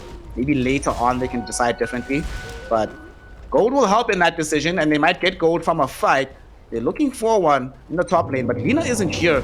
She does have a TP to come into the outpost, but she's not here right now. They do manage to initiate onto Drink first and foremost. He dies very, very quickly. They committed the Supernova for this as well. Arrow going back, and that's not going to get connected on through this just yet. They swap back in. Ash has BKB. They're going to jump onto the Grimstroke. Quick connection there. Drink buys back.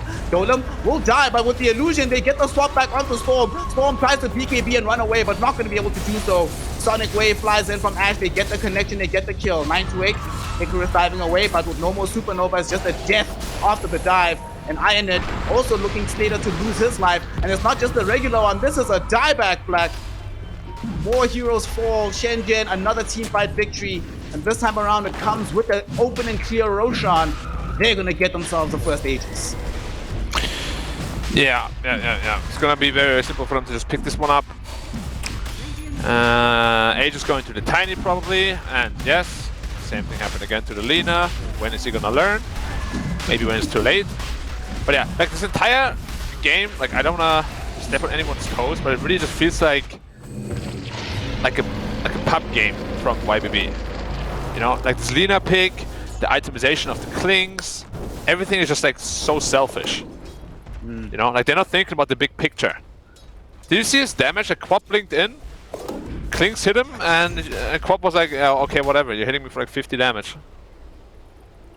But at least he didn't die, you know? Survived 100%, you know, but his survival sort of meant that everybody else died as well, because Shenzhen were actually not scared. We're like, well, once Storm is dead, that's it. That's all the damage you have at this point in time. Yeah, that's so easy, like you mentioned. I'm a little disappointed in MS's item build this game around. But damage should come out eventually. Probably gonna go into the crystals next. But Storm has to be, as we've seen, much more careful. The swap now, especially with the Etherlands, what range is that? Like 1325? Yeah. Pretty much full screen. You actually can't see it coming. It's crazy. It's ridiculous. Yeah. Yep. It's gonna be a big problem. That's also gonna be a big problem, fam. Check out Kaikyo. After BKB, he's got the Blink Dagger now as well. So he did go Blink Dagger actually. I'm surprised actually, because now that you were mentioning it, and as we've been seeing how these fights have been panning out, he hasn't needed it at all. Dome has been doing everything in that regard for him. Also, another thing I'm a bit curious about, we've seen it multiple times now that whenever Shenzhen popped the Moonlight Shadow, they also follow that up with a smoke like a few seconds later. Why do they keep doing that? Are they just worried that they're being scouted all the time? Potentially, but they should be getting the Phoenix here. Oh, Aeon this. Nice. Oh, they'll pick up the Grimstroke at the very least, sitting in the trees, but that's an Aeon discharge now utilized, so a bit more of the additional cooldown will be gained there for the Phoenix. On bottom, Ionit is trying to split push here, and at least spread them a little bit thinner on the map, but can't make the full push happen. They'll bring back one hero, and they'll still have enough strength to keep the push going onto the tier 2 middle. So Shenzhen starting to really put pressure on the map, and Kaikyo, we're getting to that critical mass stage on this Tiny. You know, he's already level 22 right now. You can never stun him. His own status resist silent on top of Heavenly Grace. There's no lockdown available for this hero.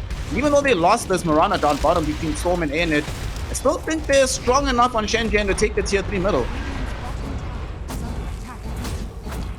Well, at least damage is like 20%. which is good enough. Honestly, they don't need to do more.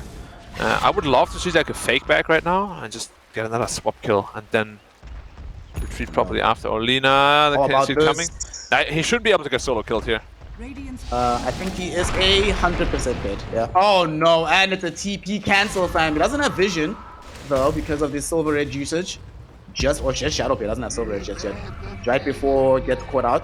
Had Kaito gone like a second sooner, he wouldn't have had the reveal anyway, but it could have been potentially disastrous. Oh well, he escapes. It's good enough for him. Another smoke. Where are they hoarding all these? I think they scouted the Klings under the ward, so MS has to be really careful.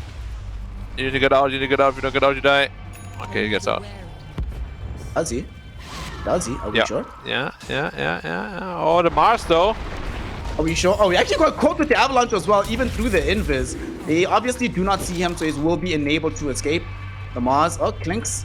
They're still chasing. Away, and that was a bit of a bizarre blink from the Tiny. This chase it's a long range swap for them. They don't have the vision. Oh, they get it now with this Wave of Terror, and they find the swap. Ionit gets swapped into an arrow as well, so there's no hope for survival there. As Kaikyo eviscerates him. And that's another hero dead on YBB. That's 75 seconds, no buyback for Ionit. And this potentially is going to be Storm buildings. next. And bottom, no, Dolem comes in, finds Storm. Hey, Storm is hitting the building. Swap again, but he doesn't need it because they get damage from Kaikyo and Ash. And Kaikyo will be able to finish Storm off. Storm indeed took out the tower, but at what cost, Black? That two of your big cores dead on the map right now. Both of them dying to the damage of this Tiny. What's happening there? Like, I think he can just run away, but he like stubborn. He just keeps auto-attacking the tower. What the hell? Well, he gets the tower at least, but yeah, as you said, the game is kind of falling apart. YBB is not really sure where to be on the map. Feeling pretty lost. And I can't blame them. It's pretty difficult to play right now. Like, wherever this Venge and Tiny are, buildings will fall, and just trying the best to split push. Come on, go through with it, Kaikyo. Go for the Moon Shard. Oh, I think Moon Shard would be amazing here. Because he's the only Phoenix answer they have at this point. Yeah, because we still don't have that BKB available from Hara. And Hara does seem like he doesn't care, really. Like, whatever. Just gonna by buying the Sheepstick Neck, get ourselves some additional disable. I suppose maybe the idea with the AC is that now, like, then you really can't actually be anywhere near the fight as Lina or the Clinks. And he's tanky enough that he doesn't care that much about you. Even if he gets stunned by Supernova, he probably doesn't die. I mean, look at him, man. 4,500 HP, 16 armor right now. Beefy boy, and that's without the help of Drink, who, I must say, on this Omni Knight has been playing the kind of Omni Knight you want, right? Not available, like, doesn't look like a juicy target, but always available to bail somebody else out in the fight. Yeah, for sure. Man, I'm really just looking at YBB and like, when are the timings are gonna come. So they have to refresh it on Mars. That's a big one, actually. And does Klings finally feel comfortable in fighting? He went Skadi instead of the Chrysalis, so doesn't have as much burst damage, but still has some sustained damage in the fight. Smoke cannot fail here, Black. And they get a good scan. Oof, the wave. Alright, Dolem knows. He knows that. No, they were smoked. Yeah. Will they make this jump? Ionit finds Ash first and foremost. That's a great target, but the swap back will be there from Dolem. The Laguna Blade, not enough. Drink saving them all, and the Sonic Wave turns it back around. There's a Supernova that's been popped with the Sun Ray. They've already melted away the Grimstroke.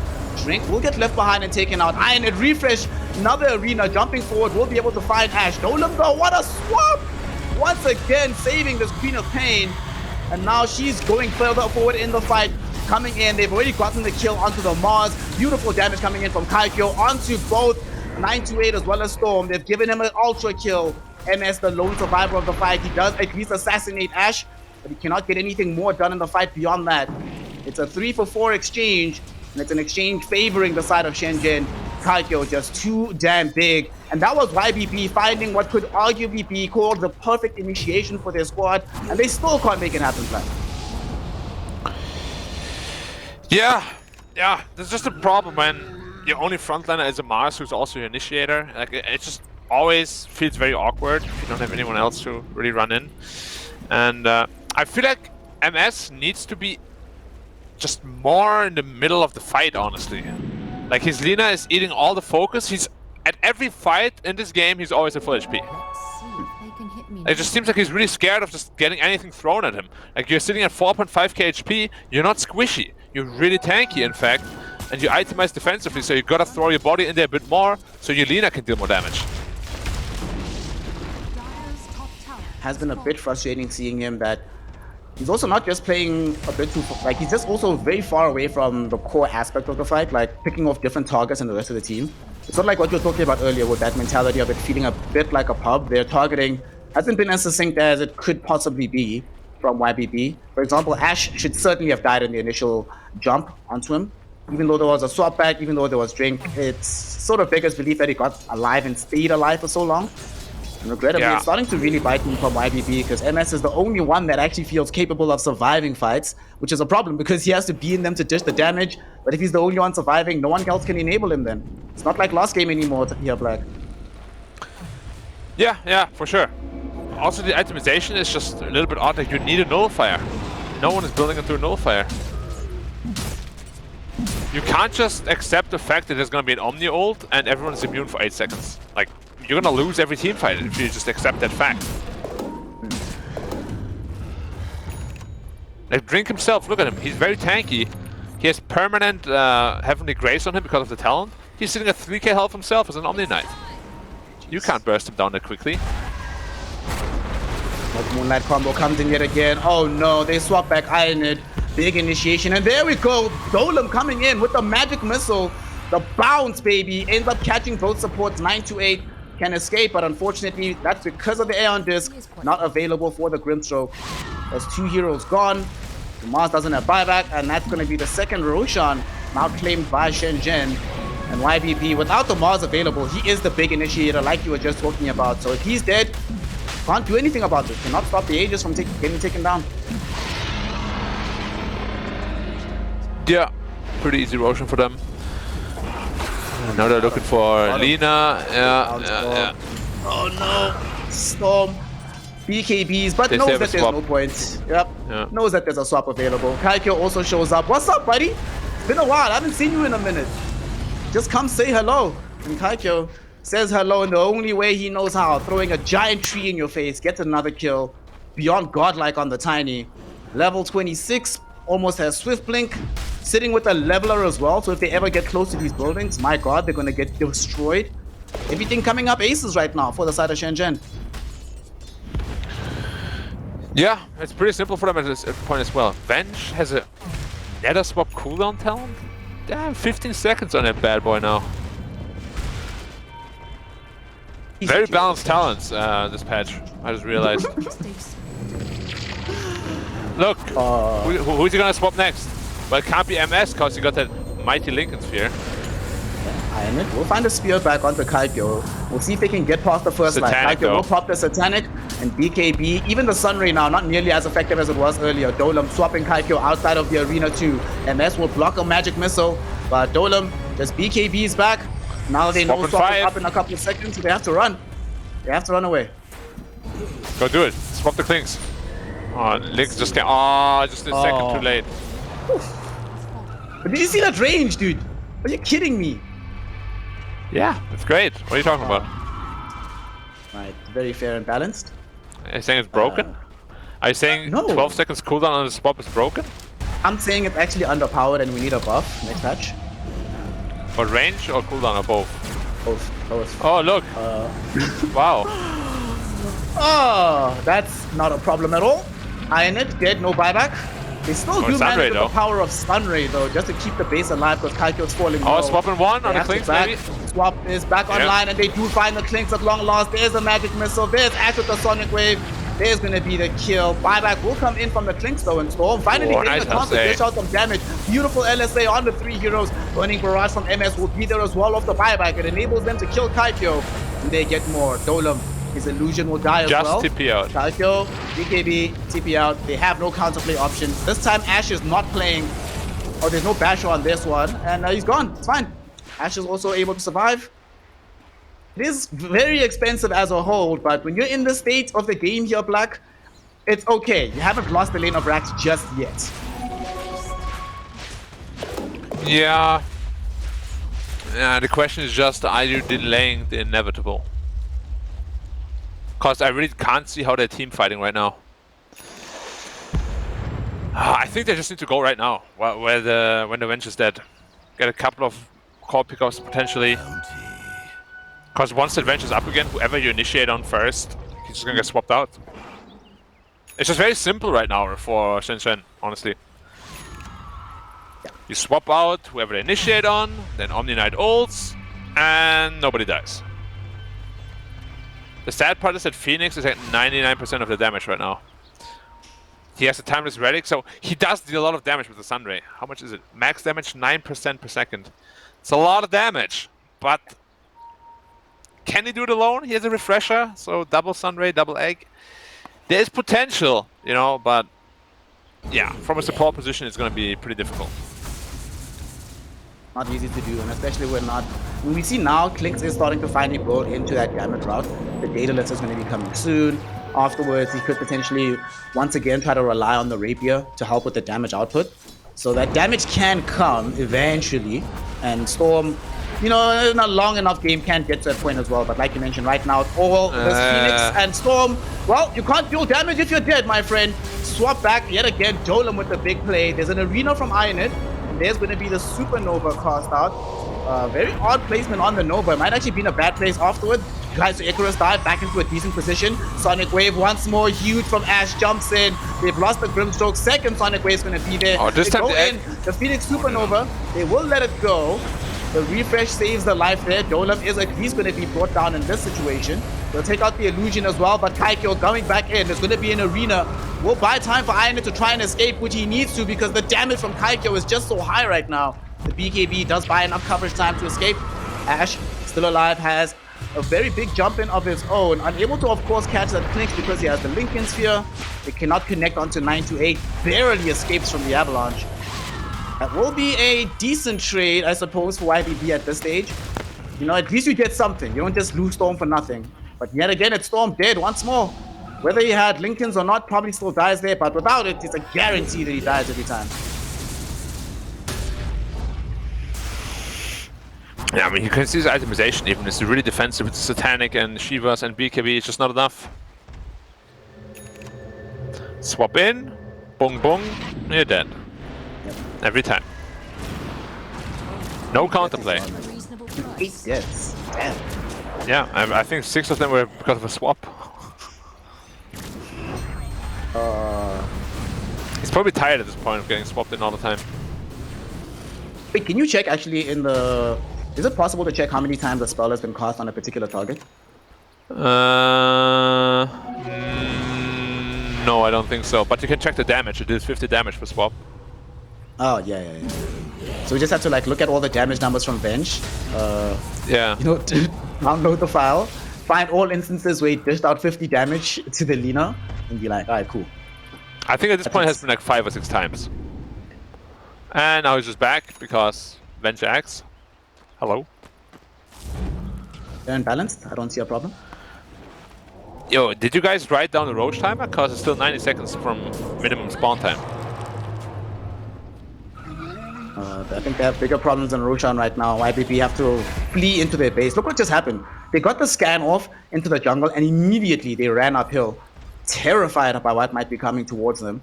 And they don't have any other counterplay option from this, right? It's been clearly proven that trying to go and engage them directly in a fight Shenzhen is going to end in disaster. But it's a bit complicated, Black. What do you do when if you start the fight, you lose it? But if you don't start the fight, they do, and then you lose anyway. What's the better option in this situation for them? Well, the best option would be you don't let it get to that stage to begin with. But at this point, yeah, it just gets more and more difficult because nobody's building into a nullifier. It's actually starting to frustrate me a little bit from this observer point of view. Like, who's... Omni Knight ult is a real thing, guys. You can't ignore that. They're literally unkillable. There's not even a meme at that point. Also, speaking of unkillable, Storm is trying to remedy the issue of being very, very killable. And he was oscillating through a couple of item decisions. Went from Lincoln Sphere, now adopting the Aeon Disc posture. I mean, we have sometimes seen these mid laners go for this item. And he has to go top to help his team defend, but I don't know, man. feels like Aeon Disc, even with a strong Dispel, I'm still not sure he survives the jump that they make onto him. Like the damage potential, and they can do it consistently over a period of time, just feels a bit too much. Wouldn't you have preferred the Link? Like if you're gonna buy another defensive item, would you prefer Linken's or Aeon Disc yourself? Probably the Linken's, cause that long range swap is really the only thing that threatens you. So he bought the Rapier again on Klings. I think he had to. Yeah, probably. But this time there's an Omni Knight. It's very different.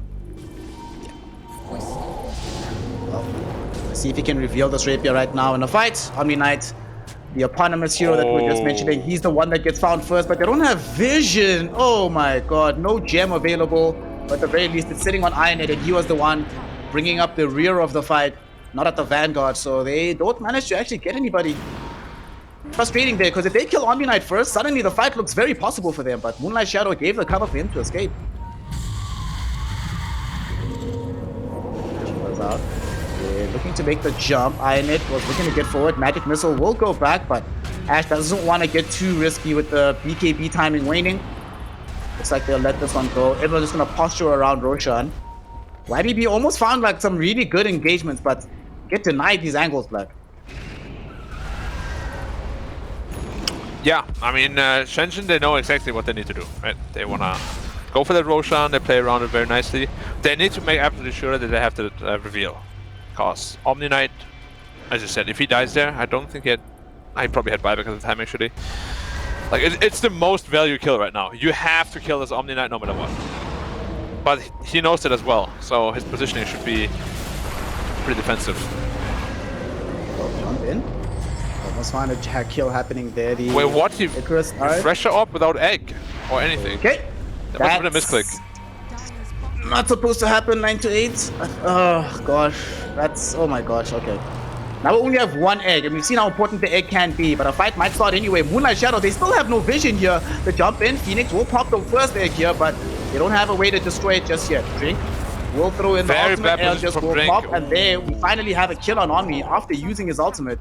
Ash wasn't involved in that fight, he was busy pushing bottom, so they didn't have the damage coming in from the Queen of Pain. And Queen of Pain is going for that newfangled blink build that everybody's been doing lately. This is the new hotness. Everyone's doing it in the streets, but with no Omni, no Guardian Angel, it does mean that YBB can finally get something from the Roshan. I say that, but we get a Hex and a swap out. Storm, oh no, the main target yet again. 100 seconds damage in the grave, but look at this, the damage from MS as well as this Sunray is enough to kill Kaikyo. Not again, man. man. Back onto both him and Drink. Double Sonic Wave from Ash, enough to bring several heroes quite low. Not enough to get any kills just yet. Storm buys back Ash Sunray. Was looking for the Laguna Blade, but Ash gets away, doesn't get targeted. Still though, on the side of Shenzhen, they did buy back on Kaikyo, so YBB have a unique opportunity. However, they don't have Sunray. They do not have an arena just yet, so they don't actually have a way to pin him down long enough for MS to dish out that damage. But now we are at the point where MS can conceivably actually kill the Tiny. Yeah, but that's assuming that Omni is not with him. Like, Omni has to be much, much more mindful of his positioning. Like, he cannot be stuck in an arena ever. Ever, ever, ever, ever, never. MS still in the pit. Oh, there's gonna be the bounce swap back. Guess who gets caught? It's Storm again. That's a dieback, baby. No lean up for the next 2 minutes. And now Ironet gonna be forced Ash is Ash on the far side of the fight. Ash just gets killed. MS able to right click him down, throws in the burning barrage. MS though needs to worry. Can't just walk into this Roshan pit for free, my friend. The triple arrow, all of them miss. YBB, there's gonna be a swap. Ironet, there's a bouncing magic missile. Triggers off. I didn't know the second one procs Linken's Guardian Angel will be able to survive through it. Drink goes in the GA, prevent MS dishing in the damage. Ironet brought back, has access to the arena. There's going to be the magic missile bouncing onto 98. Phoenix has egg. The sun over. It finally comes out at the very end. Dolom though once more saves Kaikyo. Will cost his life, but they do at least ensure that the Phoenix Supernova does go off. That sort of saves the fight for YBP. It would have been a certified loss without it. Now they can still contest for the Roche. Do they want to, and for how much longer? It's Ash also back in the fray. Sonic Wave up again in the next 15 seconds. YBB posturing around the Roshan pit. MS knows he has enough damage Black to take it, but he doesn't want to risk getting caught inside the Roshan pit. Can they make this happen? What a risky place to be.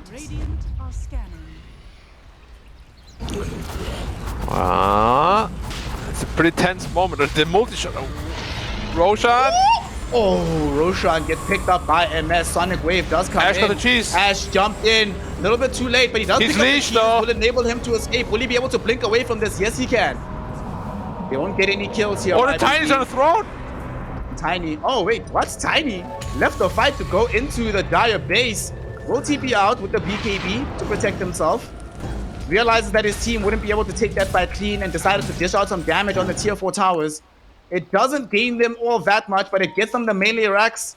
It allows them to get tier 4s down to half HP. At this stage of the game, 1 lane of racks is okay, but Tiny, yet again, we see Kaikyo making these late game decisions to go push when his team can't fight in the Roshan pit. I really, like, if they lose the same way again, like, this time you surely have to come up with an idea on how to approach his Klings properly. Like, you cannot lose the same way twice. That is literally illegal. Klings is literally the only issue right now. Stop focusing the Lina. That's the same thing with the Huska last game. It's not your main concern anymore. Find a way to deal with the Klings. You see, I told you, fam, there was a debate. He picked the super squishy, always swap me in target, always playing far forward, and they always take the bait. They swap him. And then MS is like, oh, yeah, thanks. I'll just sit back and do what I need to do on the side. Well, you're saying that, but he's going for the Lincolns actually on Lina, so they can't get swapped anymore. I think he's tired of getting swapped, man. Gets swapped, bites back, gets swapped. Sounds like a fun time, man. Oh, man. Honestly, if they lose this game, though, for Shenzhen, this will be the most tilting situation. Twice in a row. Yeah, there's no way you can lose like this twice. Oh, God. Honestly, I feel this game that they're gonna lose a team fight, but Tiny's just gonna throw them, throw them or something. It'd be so funny. Lose the fight, win the game. Sometimes you gotta make some sacrifices to win the big war. Tiny is busy pushing out in the top lane, but the rest of the Dire side are pushing through middle. Golem, though, finds the swap onto Ironhead. Huge damage onto the Mars here. Arena, though, thrown in. Do they kill Ironhead? Not just yet. He's still alive. Allowed to escape here. They are able to claim away the tier 2, but the main objective of this was to buy space and time for Kaikyo to take a tower, which they did sort of managed to do. So it's fine. Tower trade. Yeah, 1 for 1. Look at the tower HP of the other tower, by the way, there was 2 hits. So, yeah, you give this Tiny about 10 seconds till the throne is gone. Oh man, this game is so tense. It's getting so funny right now. Ash swapped changed his mind from going for the overwhelming blink, and instead right now is going for the bot 2 after finishing an Octarine core. I think what happened, you know that last fight in the Roshan pit where he barely survived after stealing the cheese? He's like, yeah, I need to blink more often. And blinking more often is better with the blink spell rather than blink dagger. I can just get some of these items or whatever. And I need to be a bit more tanky, so this helps him out in that regard. Yeah, he'll have to blink cooldown talent soon too. That is the blink cooldown overall, 6 seconds. Wow, okay. No, that's actually without the reduction, it's not applied. So there's actually 4.5. And it's going to be 2.5 after he hits 30. I think it goes from 4, it should be 3. I think they applied a percentage after the number reduction. Oh, okay, I see. Yeah, so it should be 3 seconds, which is still comically low. Kind of ridiculous. Also with comic fam. Talents are fun and fine. Some talents are really good, others not that good. With the timeless relic as well, so the damage output that he's putting is kind of insane. Storm. What about lifestealer? 1.2% feast lifesteal. What's the issue, man? It's gonna be a percent. So bad. It is so bad. Like, it doesn't even add damage or anything, it's just 1% lifesteal. Might as well buy. Like, it's actually better to buy Vlad in that situation. And then compared with other stuff like 25% burning barrage damage. 25% burning barrage, double tosses on Tiny. You know, some of these crazy talents. Magic. I also saw that this bouncing magic missile, right? The second one can pierce the BKB as well, which I didn't know. Yeah, both can. Just dumb. But you just get some life here, Lifestealer. Enjoy life. Well, we've been in this situation before, Black. Shenzhen in a dominant position in the game. YBB, a ton of farm sitting on MS. He just picked up a sheep stick.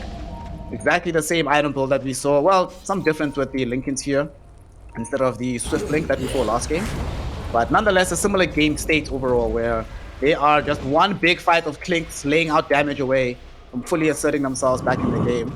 And they've now lost the Aegis though on the side of YBB. So maybe Shenzhen decides to make a move. Looks like 9 to 8 knows somebody's up here. Kaikyo's hiding in the trees with Horror. Kaikyo's out. Horror pops the Moonlight Shadow. He should be able to escape from the situation as well.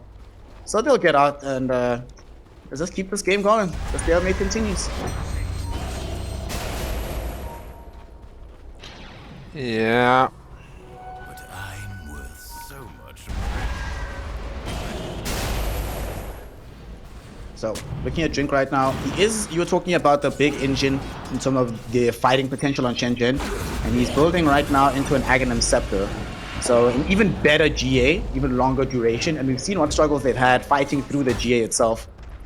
Maybe very, very complicated for the game of YBB from that point onwards, especially with the fact that MS is just getting up and up and up until the physical damage output, but there's no commensurate increase in magical quick burst. It looks like they want to pick a fight, YBB at long last. They feel strong enough, fam. They feel that they have enough. Level 30 on the Clinks, all these items, they just got a Dagon on Penal Pain. They're like, it's not that much of a defensive item. It's our time. Can they actually take a fight, though? They can. It's just Shenzhen is running rounds around them. They can't ever catch them. And again, they can't seem to find them. But this Omni-Knight Scepter upgrade is actually ridiculous. 2 seconds duration, global, 40% status resistance, affects buildings. What else? Applies on death. Applies on death, no. When Omni-Knight dies, it applies to everyone. Oh my god. Ash. Oh, Ash. Ash got caught. Ash is finally dead. Ash is finally dead. Even with that spell block talent, my friend, you will not be protected from this one. It's actually funny. He was the first one to walk past the smoke earlier, and he thought it probably that he was 100% safe, but they stick around. They do get the kill. 110 seconds is no small amount of time. Does have buyback though, and it doesn't feel like YBB have an opportunity to force a push. If they get lucky, they'll get an early Roshan here, and maybe force a buyback out of the Queen of Pain. They are so timid. It's 4v5, guys. It's time to pressure. Kaikyo. Oh no. Kaikyo? They have a Jip. Oh my god, she went the wrong way. Oh no. She went the wrong way. If I had gone the right direction there, it would have actually found Kaikyo. Even with the BKB TP out, I think there's so much damage on MS that they might have still gotten the kill. They will at least kill Horror on the top part of the map, but doesn't feel like it's a good enough thing for them. They port bottom to the outpost, seeing Kaikyo in the area, but he has the game sense to flee almost immediately. But they might try to turn this into a push onto the tier 3, force some buybacks here, Black, and at least force Shenzhen into a more uncomfortable situation. I mean, I hope they'll be doing that. Because, yeah, they've just been too defensive again. Tiny, though, is on a mission to push in the waves. He can't backdoor the throne, though. Like, it's not possible at this point. So, and once again, YBB is just not really applying pressure. And they just buy back anyway. Yeah, they buy back on Horror there. On Very Marana. trigger happy. Yeah, that's a big deal. Now there's another death on this hero. Suddenly that's a full buyback and a long time in the grave. It also means that this is a buyback cooldown they have to worry about at this point. Certainly not one that I'm in full favor of here, especially not with Roshan coming back soon, but maybe that's the rationale that, look, we think there's an early Roche respawn and we have to be stacked up as 5 to defend it. And with that, Black, they would be right. The big man is up again. So there is some rationale for that buyback, but if they're going to make it work, they have to go and try and defend the area now. Well, yeah, it's tier 6, tier 5 neutrals items coming out as well. We have the Apex and the Seer Stone. What? For the Dire so far. What are we going to raid in the Arcanist armor? Very, very strong item. Look on those clinks quickly. Just want you to see those guys' stats right now, man. Like 350 damage, 38 armor. sitting with this Apex. This is just a bit ridiculous, honestly. I would love it if you gave the Apex to the Mars, actually. Because on Strength Fuse, it's just so much more impactful. You get like, what, 1500 HP for it? Oh, Seer Stone on the bench. Now, right? Oh my god, man. He literally has like 1700 range now on the swap. It's actually a bit more than a screen now. Yeah, Wait. just a little bit. Wait. It's fine though. It's fair. What I mean, it's fair Tiny because want? MS has an Aegis. So in exchange for the Aegis, I get the OP usage of some of these spells, you know? Well. Oh, Pirate Head Tiny, let's go. 150 attack speed. He had a leveler earlier on, so I could certainly see him going for attack speed. And you could also see a fight happening here because we have 5 heroes smoked up from Shenzhen heading to the top lane. First of all, YBB was stalking into that direction as well. MS leading the charge here. First person getting caught out though is going to be the Phoenix. Phoenix does get off the supernova, but this time around, Hara's actually there. With the leap, they get the attack speed, they find the kill. And the backside Storm, of the fight, you see Ironhead was able to get off the arena, but they've isolated Storm on the far side of the fight, not allowing this Lina to escape. And even no though reveal Ironhead again. was able to hold down Drink and the Dome Vengeful Spirit, they get killed on the other side, but Moonlight Shadow now activated. Will they get out of here? Dolem caught, kill. Illusion will be up. And MS with the double kill. They didn't have enough damage to kill the Lina there. And because of the fact that they didn't have that damage and they couldn't get to Drink, they end up losing both Drink and Venge on the back of the fight without killing the Lina Black. Is it gonna happen twice? MS brought out a ton of damage once again. Does require the buyback from Phoenix, but who cares? You just took a fight, you just took towers, and now you're potentially looking to take racks. It's honestly quite scary that there were 3 heroes hitting the Lina, they just didn't have the damage to kill him. Like, will they have enough damage in those next upcoming team fights for the Klings and the Lina and the Mars? Because the damage output is very lacking at this point. Kaikyo's pretty much all of it, and the only crit effect that he has is sitting on the silver. It doesn't have like OP crits on the Daedalus or anything. Has some survivability, and of course the Desolator is certainly going to help. Oh my god, against the buildings, man. Solo killing and building taking. Can he find Storm here? He actually might be looking for Storm. He's got him. He's got him. Oh, he's got him. He's actually dead. He's actually dead. Does he have enough damage? No, he doesn't. He actually doesn't. He's fine. Not even close. Oh, he's so tanky now. Yeah, he's really tanky. And the message in the top. Yep. Is this a base race? Kaikyo's hitting the tier 4 tower here. And he's playing chicken with them. He's like, let's see who can get this one first. Kaikyo cannot backdoor buildings. Like, he's very strong without it, but once the backdoor... Oh, there's no backdoor protection, guys. Okay, damage is out. He blinks away before the LSA connects. Brings it down to about 700 HP. On the other side, Shenzhen. Oh my god, look at the Klings! He's desolated too as well. Yep. Took the full lane. Now it is everyone. They've equalized the Rax advantage on the map. They've got Where's the the gold Apex? advantage very firmly. The Apex. Mars, take the Apex! Where is the Apex actually? Mars! Nobody has Take the Apex! You're literally gonna be at 5.4k health. What do you want with the Book of Shadows? Give it to your Grimstroke. Or to your Phoenix or something. It gave the Seer Stone to the Grimstroke. Yeah, I don't know. Because he already has a telescope back in the inventory. I would have preferred that, but it's not going to be a fight here. Breaking out right inside of the Radiant jungle. Who gets caught first? Nice Hex onto Ironhead. They prevent the Mars initiation here. Storm getting jumped on by Kaikyo. At the same time, though, Kaikyo knows he doesn't have enough damage to kill Storm reliably. Ironhead didn't connect anybody with that Mars arena. There will be a swap back here. Dolem just trying to get himself away, has BKB, Drink is there as well. At the same time, Grimstroke getting taken out by Ash, who chooses to drop the Sonic Wave there. Sudden Ray, Supernova from Phoenix. Kaikyo, BKB, TP home after trying to do building damage yet again. Man, he's just he's playing like a tiny siege engine. Doesn't really care about hitting heroes anymore. He's like, guys, I'm tired of this game. Let me just hit buildings. Yeah, it's probably the right call, to be honest. Like, this game is not really looking very pretty. Now they finally get the Mirror Shield and the Ex Machina as well. So Lina has Ex Machina too. So she's sitting at like, what, 55 armor, double BKB and whatnot. If you pop the Ex Machina right after your Linken's pop, does it refresh the Linken's? Yeah, it does. everything except Refresher Orb, I believe. But it's panic as well. Dude, realistically, it should Refresher Orb too. Because why not? Because no. Yeah, why not? Why no. not? No. And it's like an endless, like, juggling, you know? Oh my God. X Machina Refresher, X Machina Refresher.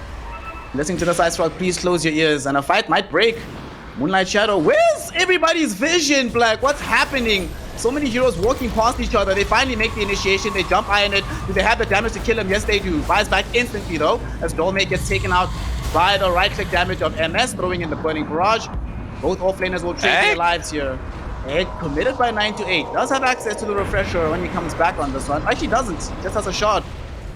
Hopefully he doesn't choose to pop it and just chooses to be patient. And looks like that's all the action that's going to break. But they have forced a buyback from Ironhead. And now the buyback balance has changed. It suddenly shifts against YBB. They have two heroes whom, if they either die, then they don't have any access to the buyback and can't get involved at all. Kaikyo? Kaikyo? Kaikyo? Kaikyo? Kaikyo? Oh Where is God. the vision? No. How did they never have it? It's a very stressful game, man. Oh, now they're like, yeah, Mars, maybe you need this.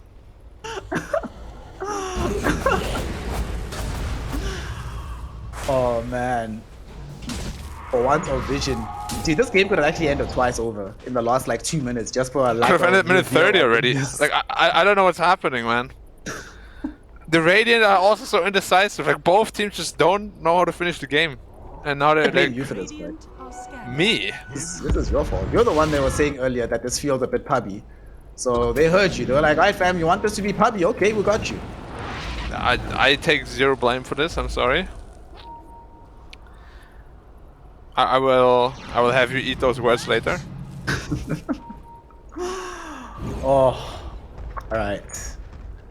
Late game Dota where anything can happen. It's all about buybacks. Nothing else really matters. Buybacks, some of these neutrals are important. Is this a pocket rapier for MS that he's building right now, or is this a just heads up second rapier that he feels he needs more damage? Pocket. Oh, they're baiting the DD, they're baiting the DD. Oh, they take the DD. Kaikyo get caught, but Dolem able to blink back immediately. There will be a soul bite onto him. Catches both him and Horror. Can they get him out again? BKB is going to expire. Kaikyo trying to run himself away here. 9-8. Gets off the Refresher, but cannot find the second Supernova just yet. They've managed to mount the escapes. Ironhead jumping forward, finds Blink. Hey, but at the same time, they found Clinks. They found Clinks. Ash solo kills Clinks on the back of the fight. Drink will die inside of the arena. Will buy back right after the Clinks buys back as well. One of these heroes is much more valuable than the other. Where did the Rapier go? The Pocket Rapier was bought by the Clinks, but I don't know where the original is sitting right now. Swap back from Dolem onto 9-8. Don't have enough damage to kill the Phoenix anymore. Magic Missile on the 2, followed up by the arrow with the Hex, prevents another Supernova. And now Storm on the high ground, fighting against Ash, Drink, and Horror all alone. But this is a much stronger Storm than we're used to seeing.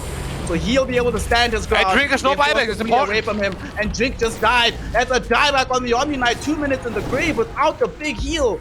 Oh no, and now Storm is going to run forward, chasing for more. Looking for Dolem or Horror. Will he be able to find either? LSA doesn't connect. Tiny at the base, But Tiny at the base. At the same time, Tiny's in the base. The tier 4 tower. Does have buyback if he goes down here. Has BKB in 8 seconds. Will he survive long enough to the be able to Sunray. use it? The Sunray is pushing out so much. They steer him to a tree. They finally kill him. They protect the tier 4 tower. They keep the game going. He did buy time that YBB had to all port home, so they can't be pushing the base right now with the dead Omni Knight.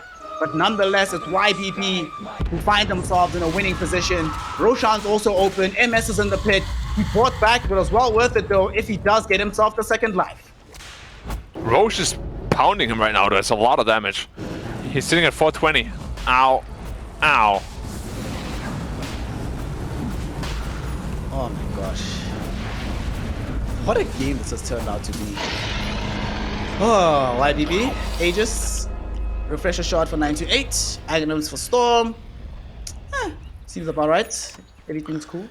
They should go now while Drink is dead. He's literally the winning condition for the Radiant. Like, this GA is winning them all these fights. Go, go, go, go.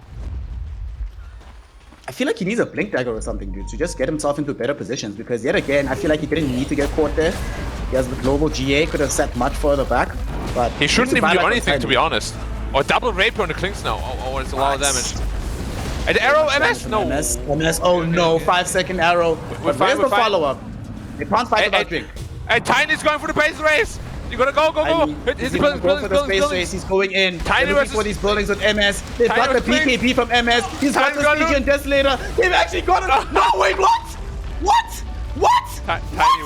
Tiny one. Yeah. The base was on like 5 HP. I thought they had it on YPP. MS thought he had it on YPP. But Shenzhen, what the fuck just happened? Tiny pulls out the upset. What?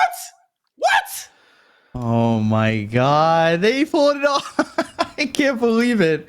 Oh gosh, that's amazing. I didn't see the other base. Oh, you said 5 health? I'm actually gonna download the replay right now. I need to find out exactly how much HP it was. You gotta download the replay. I cannot believe they just pulled that off. Black, you look stunned. You look stunned with a side of upset. Yeah, I mean, it's you know, the outcome I expected 40 minutes ago. I mean, luckily they still won, but what is happening between these two teams, dude? They're crazy. I can't believe it timed out like that. I didn't think that was gonna finish that way. It looked like they had it right. Like Klinks was ripping through the buildings. They weren't focusing the throne. They were not focusing the throne. Oh my They were god. killing the heroes instead, which yeah, they made good usage of. Again, YBB only lost because they're so scared all the time. Klinks didn't straight run to the throne. He's like, oh, Tiny's hitting our base. I guess I gotta hit the throne. You have an Aegis. You have so many tools to keep you alive. You're just scared. Yeah. Aegis, double rapier, BKB, and he picked up the Stygian Desolator as the neutral item. So there was no reason not to just go for the jugular directly. But yep, indecision and fear ends up striking YBB again. They really should have won this game. They're gonna look back on this. I'm actually worried about their mentality going into game 3. Because losing like this cannot be easy, especially when you know you should have won and you got base raised. And you also know Kalkyo tried the same strat in game 1. He just didn't get it right, and he gets it right now. That must be so The crushing, only so reason crushing. they lost is because they panic glyphed when they were already stunning the Tiny in the base. If they don't panic glyph there, they just win the game. But it's just panic and indecisiveness is literally the 2 words I would describe YBB with. It's both these teams, though. It's not just YBB. It's also Shenzhen, who have just... Sure it is, but YBB seems to be losing because of it, like, all the time. Whereas Shenzhen actually plays, like, pretty good until, you know, some weird fight happens, like some Klinks rapier happens. Apparently it's just a nightmare. I really can't believe that they blew that game. Like, you just have to be able to focus the throne on that situation, right? Or do you even send one person home? Like the Mars. No, Mars throws the arena because he's got the hex, right? He could This technically... game, you will never lose if you're just rushing the throne. It's literally impossible. Right. First he hits the tower, then he hits the Rex once, he walks forward to the tier 4, he walks back to the Rex, hits the Rex again. Like, it's just too indecisive. You cannot win games like this if you're indecisive. It was sounds a bit harsh to me, but a well-deserved loss. Hopefully it hurts a lot, and hopefully they will remember it, because otherwise you'll never learn. Yeah, I mean, it seems to be just a constant issue with the lack of finishing in the Division 2 on a lot of these teams, that they just seem to not have the teams that know how to finish games. They're at the top right now, like without a doubt. Their games don't go 80 minutes. With you too. I'm very personally invested and offended because last time I casted YBB, it was literally the same thing. It was a 4-hour series. Every game is going like this. Yeah. Like, it cannot be a constant, you know? Like, you gotta be better than this. Like, I have high expectations.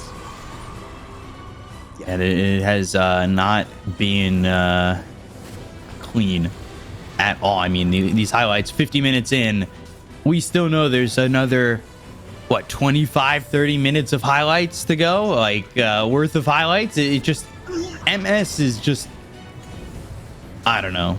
It just feels like They should have had it on YBB for sure. The way that, especially Clinks is not getting touched in a lot of these fights again. He is free to do what he wants, and especially without Drink, especially without that Omni, who had kept Shenzhen in these fights at all times. I mean, that is, I like you said, Black, I feel like it's an unacceptable loss. Especially, I think, as well, because the Omni Knight, who was keeping the entire game going for like the first hour or so, eventually started actually playing quite poorly at the latter end of the game. So YBB should certainly have taken advantage of that. Here we see one of his worst plays. He dies back, comes back in, dies immediately again. And it felt like, yo, this is the point where you should be able to finish out this game. I mean, look at this. There's no reason to lose from this position. How on earth did this happen? Oh my gosh. Oh my gosh. That, yeah.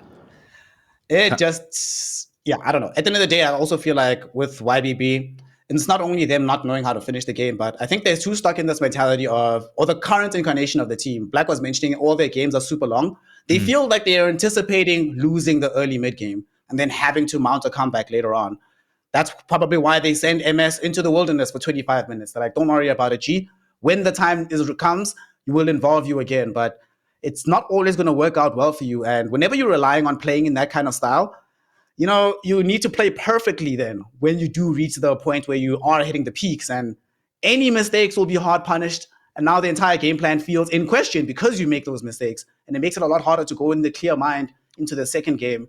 Ah, man, it also really hurts because the supports also started playing a lot better from YBB as time was going on, but they aren't the win condition. They're past the point where they can be the ones that can truly influence the game. You know, there was a point where 928 almost solo carried them by himself back into contention. There was a push happening, I think, bottom tier 3. He almost solo kills Tiny. The game keeps going, but your carry players also need to show up to the party, bring you back into that good position. Hell, even Storm recovered here, but it's not good enough if you don't win the game. Doesn't matter how many heroes you kill, doesn't matter how many items you farm. You don't make the decision that helps you take the Ancient. You know, that's what the A in Dota is for. You just get nothing out of it. And Kaikyo honestly stole the game here. What a criminal, smooth criminal. Look at him.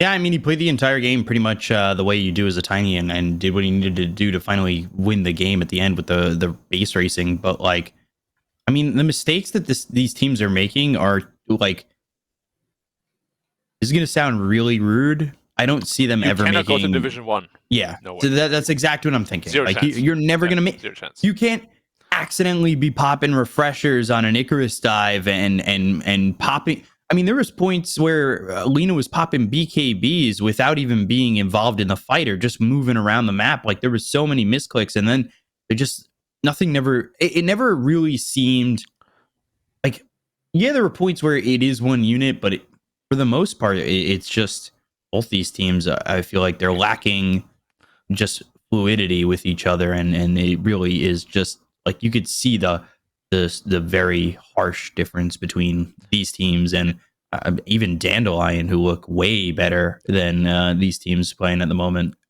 It was a long and stressful game. I could probably sit here for 5 hours and, criticize. So we should probably just, leave this game behind us, because otherwise, yeah. All right. Do you think, Bcop? Yeah, we'll throw it to a quick break and be back with Game 3 in just a moment. Stay tuned.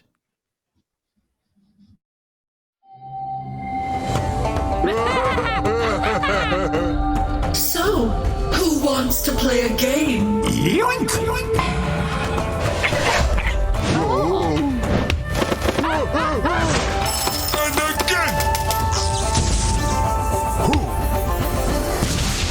I always get what I want.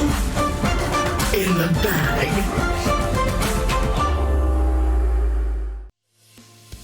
Did we take it too far to say that we cannot pretend now?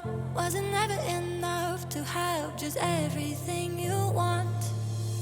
In your shadow I found a place to hide me from my own thoughts. And if I ever got lost, you'll find a way to bring me home. And I want something I can hold. That's what this waiting gold. And I want something that is real, something to make me free.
hands.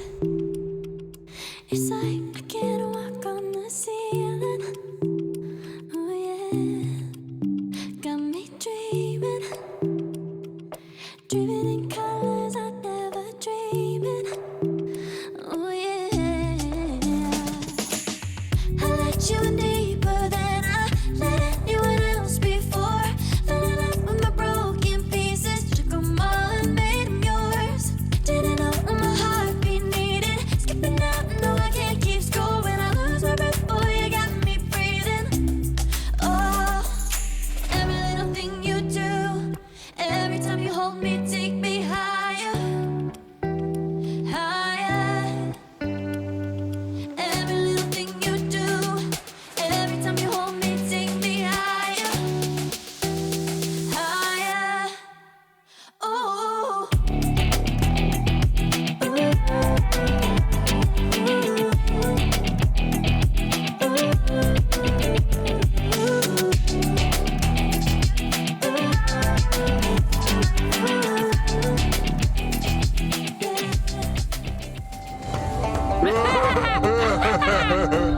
So, who wants to play a game? Yoink! And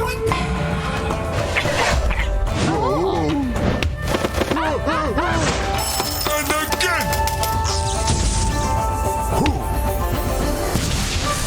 I always get what I want. In the bag.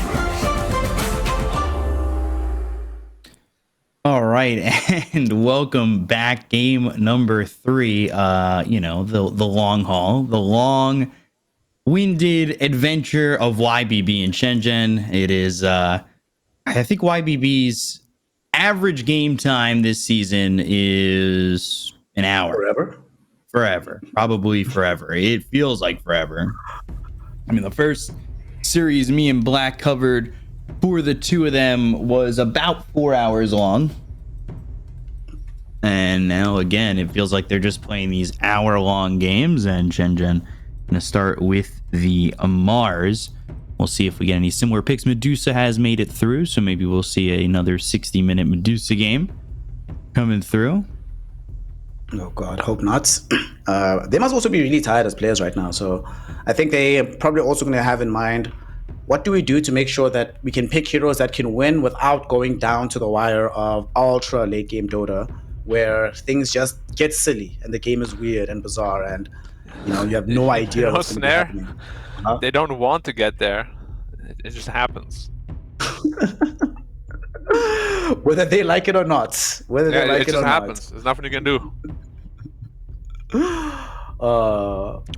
I have hope this time around. I think we're going to have, at the very least, more with my hope than BP. in game 1 and 2? Yeah. And if so, what gave you that hope? Frustration, man. Look at the faces of the players right now. They don't look happy to be in this game Have you seen anymore. my face? God. Medusa Mars start. Seen before in a very long game this season. Let's ban Clinks, guys. Yeah, can they get to Clinks? They're doing a lot of stretching. You can see these guys are just like, all right, Medusa, let me just get that stretch on. Oh yeah. Right. Get it ready to go. It's Kaikyo Medusa, so one of two things can happen. Either they play that fast tempo Medusa, or it's going to be a super slow game yet again. So either Black's going to be extremely sad at the end of this, or he's going to be in jubilant celebration. I like it, just play the 50-50. And apparently, the HP of the tower was 46 just before the throne died. Great. That's like, you could have sneezed on the Ancient and we wouldn't be here right now. This would be a 2-0. So YBB, they certainly need to be the ones that play with more concentration in this one. I'm hoping that the rest of the hero picks that they go for here after this also sort of enable that mentality of playing more quickly. I would hate to see them actually buy into what Shenzhen is doing here with the slowing down of the tempo with this Dusa. So I think maybe this might be the time to finally get a Spirit hero for themselves in the mid lane for Storm and say, all right, dog, you've played this tank role, you've played this long-range damage dealing role, just get in there and start the fights for us. Yeah, maybe. Right now, both teams kind of have their Blink Initiator already picked up, right? So, trying trying to figure out what we're going to see mid this time from Storm. Is it going to be another fragile mid? Can I see onto those screens? Can I figure out what they're hovering over? No. No. Well, that You're one not webcam looks frozen above the player cam on the right. Yeah, but Unless you're not that everybody's guy good at from not what's it called? The guy that can curve bullets. Wanted? Wanted. Yeah, you're not that guy. Oh, finally someone who understands references with me. Thank you, Snare, for being here. I appreciate you. I appreciate Great you frustration so every much. time I watch you and you bring up some reference and people don't know. I'm like, what is this? All of them? Bring up better references. How about that? My references are on point every single time. You My know? references are on point every time. You know what, Black? Black's just cranky. Because Yeah. he knows we're going to be here for another Don't let hour, it out of you me, know? Miko. What do you mean? Don't let it out of me. You're the one being jerk to me. You're bullying me. I'll never be jerk to you, Mr. B. Coppers. No. All right, Black. Be a jerk to what's happening with YBB here. I personally, was going to say right now that the hero that I want to see next should set up for this Mirana arrow. I really didn't like the horror Mirana that we saw earlier. Missed quite a few arrows. Wasn't super impactful as I would want him to be. Some of the usages of Moonlight Shadow as well were very questionable since they always smoked thereafter immediately. But at least now they have not just set up for the arrow, set up for the Sand King. Don't you at least tell me you like these lanes. I like these lanes from YBB. I feel like they can be decently strong the way they've set up right now. I mean, at least one of them, right? Shadow Demon typically is a pretty weak 5. So Sanky Mirana is going to be good. But the safe lane might suffer just a little bit because of it. Tank King should be safe by himself too, right? And now they go Brewmaster on Shenzhen, which we've seen before in that 4 position. Time to pick the Klings. It's literally the same draft from game 1, except they have But they Mars lost now. game 1, didn't they? I what did they am put off Klings. lane? Game 1? Off lane they had, Dolan was playing the off lane, right? So he was playing the Night Night Stalker Stalker. Yeah. instead of the Mars. Mm, But It was Snare, Tango mid, wasn't it? yeah, yeah. it's better to run than curse the road. No one understands What? that? No. And you talk about my references. It's a Klings literally says that. Yeah, whatever. I remember I was saying to you earlier that I haven't played Clinks at all this match. Oh my But god. MS has played Clinks. And he's like, boys, Oh, at we've first you don't literally succeed. got- We almost succeeded the second time. We're gonna get it this time around. Well, I can't believe. Yeah, you already know it. Laughing, knowing we're in for an hour game. Oh my. Happiness, great, it's smiles, and laughing on the left side. Straight faced and maybe pissed off on the right side. All you can say is relax, guys. It's gonna be You tell the fine. whole team to relax. We're all gonna be here for a while because the way that MS plays this Clinks, he doesn't want to get involved too early. The way Shenzhen want to play. Even after that, he doesn't want to get involved. Right-clicking heroes is for plebs, man. Yeah. Alright, so Shenzhen, I like that they're banning out some of these spirit heroes. I do think that I would prefer Storm to play a spirit. If they ban Void Spirit, I would laugh a lot right now, but definitely want to see him play something a bit more active than what we've seen in games 1 and 2. Well, game 1 he was supposed to be more active, it just didn't play it in that regard. Actually, that brings up an interesting point, boys.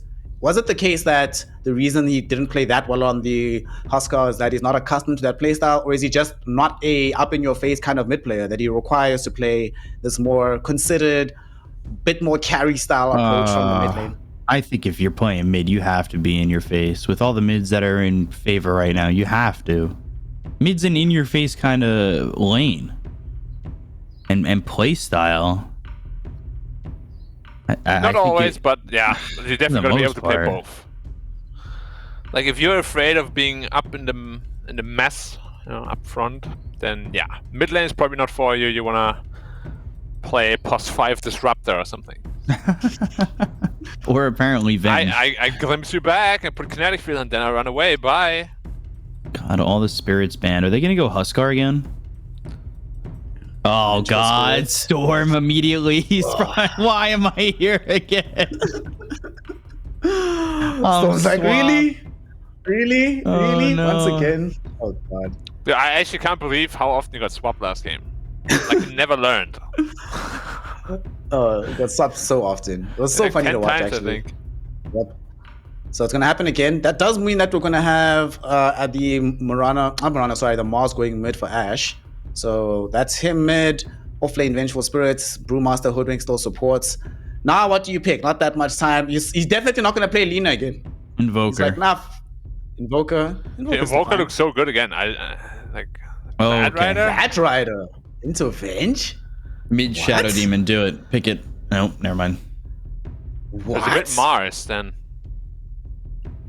I mean, it's yeah. a really good bad game, can't deny that. Like, Venge is annoying, sure, but like the new Bad Rider doesn't really rely on lasso too much, right? Like, you're just spamming Napalm and the Flame Break, right-clicking some fools. Yeah, pretty much.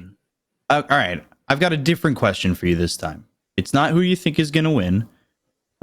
It's When how are they gonna long. Yeah, when is a team going to win? You can read my mind. Stop that. I'll start with. I'll start with you, Black. 57 minutes. Okay, so over under 57 minutes. I'm actually a bit more confident that this game goes a bit faster. I say 40 minutes, between 40 and 45. Yes. All right. Well, now I got to ask you the follow up to that. What is giving you confidence that this game's going to be 40 minutes? I'm just thinking about this Bad Rider pick, right? I'm looking at how the rest of the draft is stacked up for YBB. Sure, they might not want to play quickly because MS just doesn't want to do that. But I think this draft just falls apart very completely if they don't try to actually make things happen early. Their late game scaling isn't nearly as good as it's been in previous games, especially once the BKBs come out. Sure, BKBs durations get lower later. Suddenly, Bad Rider's a bit stronger, but overall, I feel like for YBB, they have to try to play faster, which means one of two things. Either they win faster or they overplay their hand, get hurt so many times that the game just becomes impossible to play. They get dumpstered at 40 minutes. So it's one or the other, I think, thanks to this Bad Rider pick for Storm. And it's something different from him, which I like to see. So I feel like it's going to be a bit of a different showing than what we've seen in the last two games. Yeah, I do like that you're saying a dumpstering for at least YBB is in 40 minutes because, I mean, technically average game time for them has been like an hour. So they do get dumpstered if it does end in 40 minutes. But yeah, I don't know. Ace Bad Rider's kind of out of left field. We'll see if it works. But we'll have to see in this game 3. Guys, take it away for the final game of the series. Thank you so much, B-Cup. Black, I think B-Cup didn't get the memo that when it comes to YBB games, there is no final game. The series never ends, fam. We're going to be here for a while, so let's enjoy it, you know? Might be a game 4 afterwards. Let's have them do a rematch. Yeah, of game 2. with the replay loader. So you can start at minute 55. I'll be like, okay, guys, this is where you don't press the cliff hotkey. They're like, oh, really? Oh, man. That's going to be a fun practice session when they're all watching that replay together, man. Dude, panicking in Dota is literally the worst. Now, I mean, panicking in general is just really bad. But, you know, between Dota players, whenever you panic in Dota, nothing good comes of it. Absolutely. Well, put the sentry down. Do it, Aura. Is he going to do it? He's missed the window. Yeah, he's not going to do it. It's disruption from hell. And there's going to be a nice arrow coming in, but no follow-up. Nice wrestling reference there. I see you. Not bad. You're leveling up, fam. I am a leveler. What? Horror. Right, so this time around, Hoodwink playing with the Vengeful Spirit. Game 1, playing with the Night Stalker. They absolutely demolished MS in the laning phase. Obviously, they lost the game eventually. It's not going to be a different showing, but before we talk about that, the last pick hero that we saw on the side of YBP, this Bad Rider, the mid lane matchup, what do you make of it, like here, between himself and Ash? Should be pretty fine, in my opinion, for the Bad, right? Yeah, it should be pretty free for the Bad. Like, for Mars, it is easy as long as you manage to land the spear. But if you ever Fireflies and you don't hit the spear, you can be in trouble. It's a pretty big skill matchup, I'd say. Because like, if he flies past you, you rebuke him and spear him into the tower. You can actually get a kill on the Bad Rider instead. But yeah, it's we'll see who comes out on ahead of you. Top lane, Kaikyo. not playing into a offlane Mars this time around. For the first time in the series, in fact. He is reprising his role on the Medusa, but Ionet on the Sand King. This lane is so annoying. Just Sand King lanes in general are really annoying. They're doing a good job of keeping him away from vision, but Dolum? Is he gonna die here? Taking a lot of damage from MS. Man, I feel like MS is trying to get revenge for game 1. It's like, oh, it's fun to be in a bad lane, isn't it? You're enjoying yourself, man. I am actually more surprised that they didn't ban it Klings in game 3 now. Like, they're so comfortable with it. Listen, man. Remember, Puppy has taught us. You don't ban it, you beat it. And then he loses the tournament, and it's like, I mean, they did just beat it. Exactly. But then, you can ban it because it's annoying. They played, like, what do you think it is about the team in general that makes them play so well around the MS links? Well, honestly, I don't know if it's like playing well around it. It's just like MS seems to be pretty happy to play the hero, and it seems to be suiting his playstyle quite well. Now, granted, I don't really like the way he plays. Like, he's just ignoring his team for way too long, in my opinion. Hopefully, he does like a little bit of a better job this game, just in regards to that. I didn't like the itemization last game, so we'll see what it comes up with this game. He's playing into the Venge again, though, so he might feel like he's forced into the Lincoln Sphere once more, but let's hope that he opts for a different route here. In the top lane, one thing I do like about having Sand King versus having the Mars here for the side of YBB is that it does mean that they are capable of taking fights more often than just on the cooldowns of the ultimate here, which certainly means that the entire team momentum can somewhat keep pace with the Vengeful Spirit. It was a bit of a problem for me last game that it kind of felt like they were playing around Dolem's timing rather than their own, but Sand King can at least accelerate their game a bit. And it's a great hero for being able to just sit top, keep getting all the farm in the world whilst the Medusa is here. And once you eventually leave for the jungle, the tower doesn't take that much long to fall afterwards, which is quite nice, I think. And YBB has just overall struggled with being able to take these early objectives. Yeah, I think Sand King is an ST off-now right now. You just farm so fast, you have a lot of teamfight damage, initiation. There's nothing the hero doesn't really have other than tower damage, which a lot of other heroes provide though. So. But Dusa herself doesn't mind too much, because you will still get free farm up there. And you can't really pressure Dusa's Sand King Mirana at all. Looks like we're going to have a repeat of the game 2 early game here, Black, with not much happening on the map, and just a bit of a farm fest happening. Mid lane, you see Ashe here with Storm. Of course, as you were saying, you know, bit of a free time for Storm, but Ashe is getting the farm that he needs. What's the build if you're playing this mid Mars versus if you play this hero from the off lane? Is it still relatively the same, or do your item timings change a little bit given that you get access to a bit more golden experience?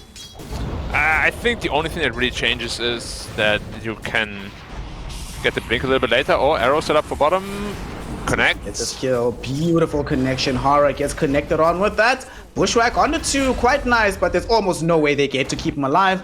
MS will claim the first blood. We want him involved more early on, and he will oblige us. Pre 5 minutes. I think that's the earliest kill MS has been involved in, unless it's him dying in this entire series. So, good stuff to see. You say from the that, player. but maybe it's just YBB is like, well, you don't want to play with us. All right, we'll come play with you. Now you have no choice but get involved. He's like, damn it, I didn't want to do this. It's like a good steroid. Whenever you have these like super flash farm heroes, which I consider Klings to be one of, because once you get the Maelstrom, it's ridiculous. Getting this first early gold injection is really, really good. I mean, we've seen across the series that generally the item timing for his Maelstrom isn't as fast as we'd like. In this game, it's going to be accelerated well beyond that. And hopefully that accelerates how soon he wants to involve with his team, or rather how soon his team comes to him more often. We'll see how the game evolves from that direction. Talk to me about Kaiko here. With the item build of the Medusa we saw in game 1, is he going to do something similar? I mean, there's no Husker, and there's no massive passive he has to be worried about. That might drop off Silver Edge, and instead, will he itemize Skadi first after getting the Manta? Yeah, I think I would like that. Manta Skadi into just damage items after that. Sand King, no more Snake, and dead. Goodbye, sir. Bye. Was nice knowing you. But yeah, mid lane is going worse and worse right now. Like, Network is still fine. Level-wise, he's starting to get out-leveled quite a bit. Yeah. He only cracked level 6 right now. Storm halfway towards grabbing level 7. depending on who can show up middle, they might even be able to set up for a kill onto the Mars. Drink steals away the haste rune away from Storm. I mean, neither of the supports on the Radiant side have actually made their way towards middle, so this is probably acceptable for them, but with the presence of these additional supports, there's even less experience available for Ashe here in this mid lane. So Storm's just getting further and further ahead. Yeah, never thinks now. Probably did like, hitting bottom. I honestly, I don't know what to think about Bad Rider and his new patch. Like, it's a very different hero, right? Once you get that shard, you're more like a right clicker. Speaking of right-clicking though, there might be a fight breaking down bottom. They go for the full arena out onto this Clinks, and MS will die. Ashe just walked up with that rotation, didn't pop a smoke or anything. Just was like, I'm gonna show up, and they get the kill. Flame Break will be there into the lasso to cancel away the TP attempt. And Ashe might end up paying for this one. Tries to throw the Spear of Mars, but Storm will evade it. They do manage to run him down. Immediate revenge picked up by the Storm. Pretty much best case scenario for the Bad Rider to find that. Sucks for the Clinks to die early, but at the very least you get some revenge to counter the rotation from the Mars. But yeah, you can see how like one spear would have actually made him survive there. So, but it's very hard to hit a spear when you're sticking napalms, I think. That's what I'm saying. It's kind of like a cat and mouse game, you know? You gotta fake your spear a bit, right, left, where you're gonna go. Not easy to hit. A hard thing to connect upon. Bottom lane, we see them quickly get a kill onto the Shadow Demon as well. Dolme getting up there. We saw last game, how fast did he get? It was like 14 minutes. He almost had it at 13, but he died before getting the axe. This time he's not having as clear and clear of a game. Storm caught out by the support, but the Firefly will enable him to get onto the high ground. Absolutely no way to kill him there. Ashe did show up a little bit too late. Also doesn't have access to arena, so they probably don't get that kill anyway.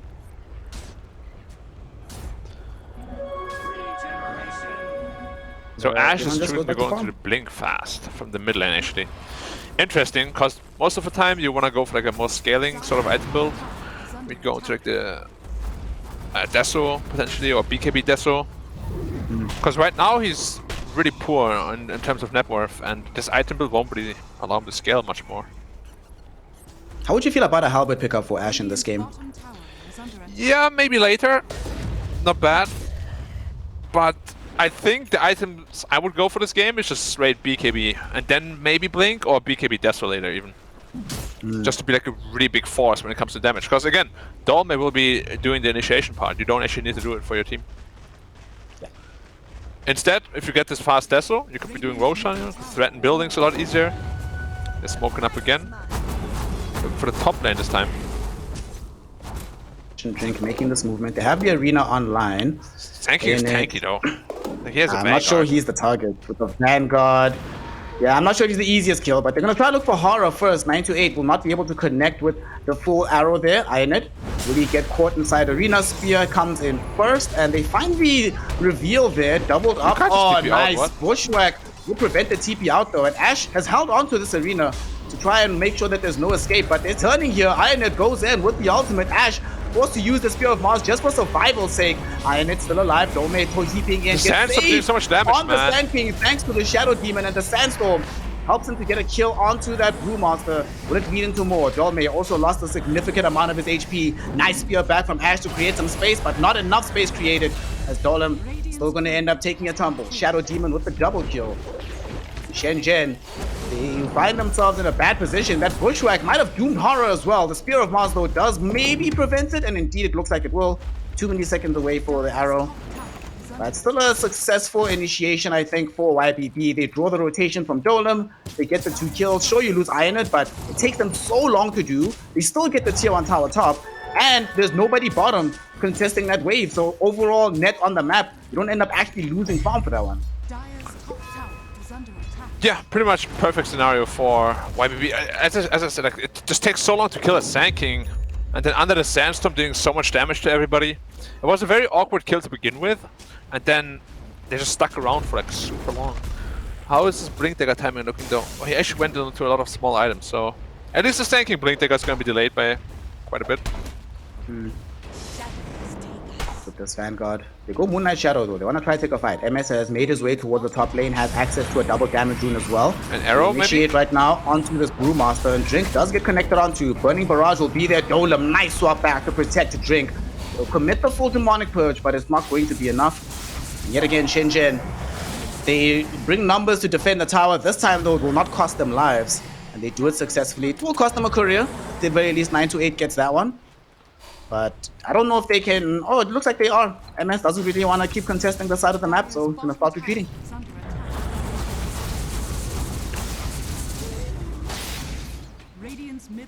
Yeah. What's happening to the Dusa? He's farming away freely, same as the Klings. Kind of reminiscent of game 1. Yeah, focus free farming completely. As I said, I'm very curious about what Bad Rider does in these kind of games. Like, usually, what I've seen, the build was Witchblade, and then you combine that with the Sticky Napalm Shard, and you just kill people, like solo, basically. But he's not going for that. Yeah, opting more of a traditional Bad Rider. Is it potentially that he's worried about having to deal with the Brewmaster in the midst of the fight? Yeah, I certainly worry. It's just like, in general, it looks like a pretty tough bad game, to be honest. They're looking for MS. To find him. They're looking for him. Bushwhack will not connect. Nice disruption from the Shadow Demon onto Ashe. The one hero who could have found the arena. It will cost his life, but MS will be able to survive due to his effort. Certainly worthwhile. That is another smoke gank that Shenzhen go for that doesn't necessarily go fully in their way in terms of the heroes that they wanted to pick up on that one. Ashe though might be in danger. Flame Break will connect onto him. He gets dragged back before the tier 1 tower. And YBB, every single time that Shenzhen make these kind of big plays with the smoke, YBB have been punishing them incredibly fast afterwards. And it happens yet again towards the mid lane. And once more, this just buys time on the map because they're just going to keep farming this jungle for the Bat Rider, get him his early BKB. You know, MS is still just doing his thing, has the full D-Lance down bottom. And they haven't actually lost any towers here, Black, so the map's still fully open for them to play the style of Dota they want to. Yeah, I don't like that MS is down here though. Like, it's a very risky position to be in, and if he doesn't leave soon, he might just die. He caught your memo. He's out. He's running away.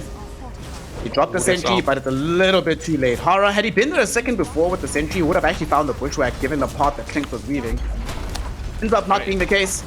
It's just indecisiveness again. Like, if they just walk in there straight away, the Klinks is dead. But they kind of like, you know, walking around a little bit, not being entirely sure what they want to do. And then as soon as they know what they want to do, a little bit too late already. Look at this net worth here of the Slinks as he now is occupying the top role in the net worth slots. Getting up there in the gold department, building in towards the BKB very early on. So when he gets this, they'll now have the double BKB timing with himself and the Bad Rider. Countenance with this Blink Vanguard into... Is this a Sanj for Sanj's sake, or is he building Halberd on the Sand King to help him deal with this Medusa? Because she is not going BKB this game. Good question, because usually what we would see from this point on is either you tank up with more items, or you go into the E-Blade. Oh, nicely bought. Black, are you seeing what I'm seeing here? MS caught alone inside arena. They only dropped the sentry as the arena's about to die, and they actually could have killed him. My god, that's not great. Yeah. Yeah. But you know, I'm trying to go Zen mode right now. You're finding your happy place. Yes. I could say things, but why say things? We could just be quiet instead, you know? Like he's finding peace in the heart of the flame, you know? There's flame all around him, but he's like, you know, it's okay. The fire can't reach me. I am the flame. Is the flame deep within? Game. I mean, there's flames on the side of YBB in the form of this Bat Rider. He's about to close the gap towards having the full BKB. Not as far away from the Klink, so they'll hit similar timings on this, and we'll see what they want to do on the map.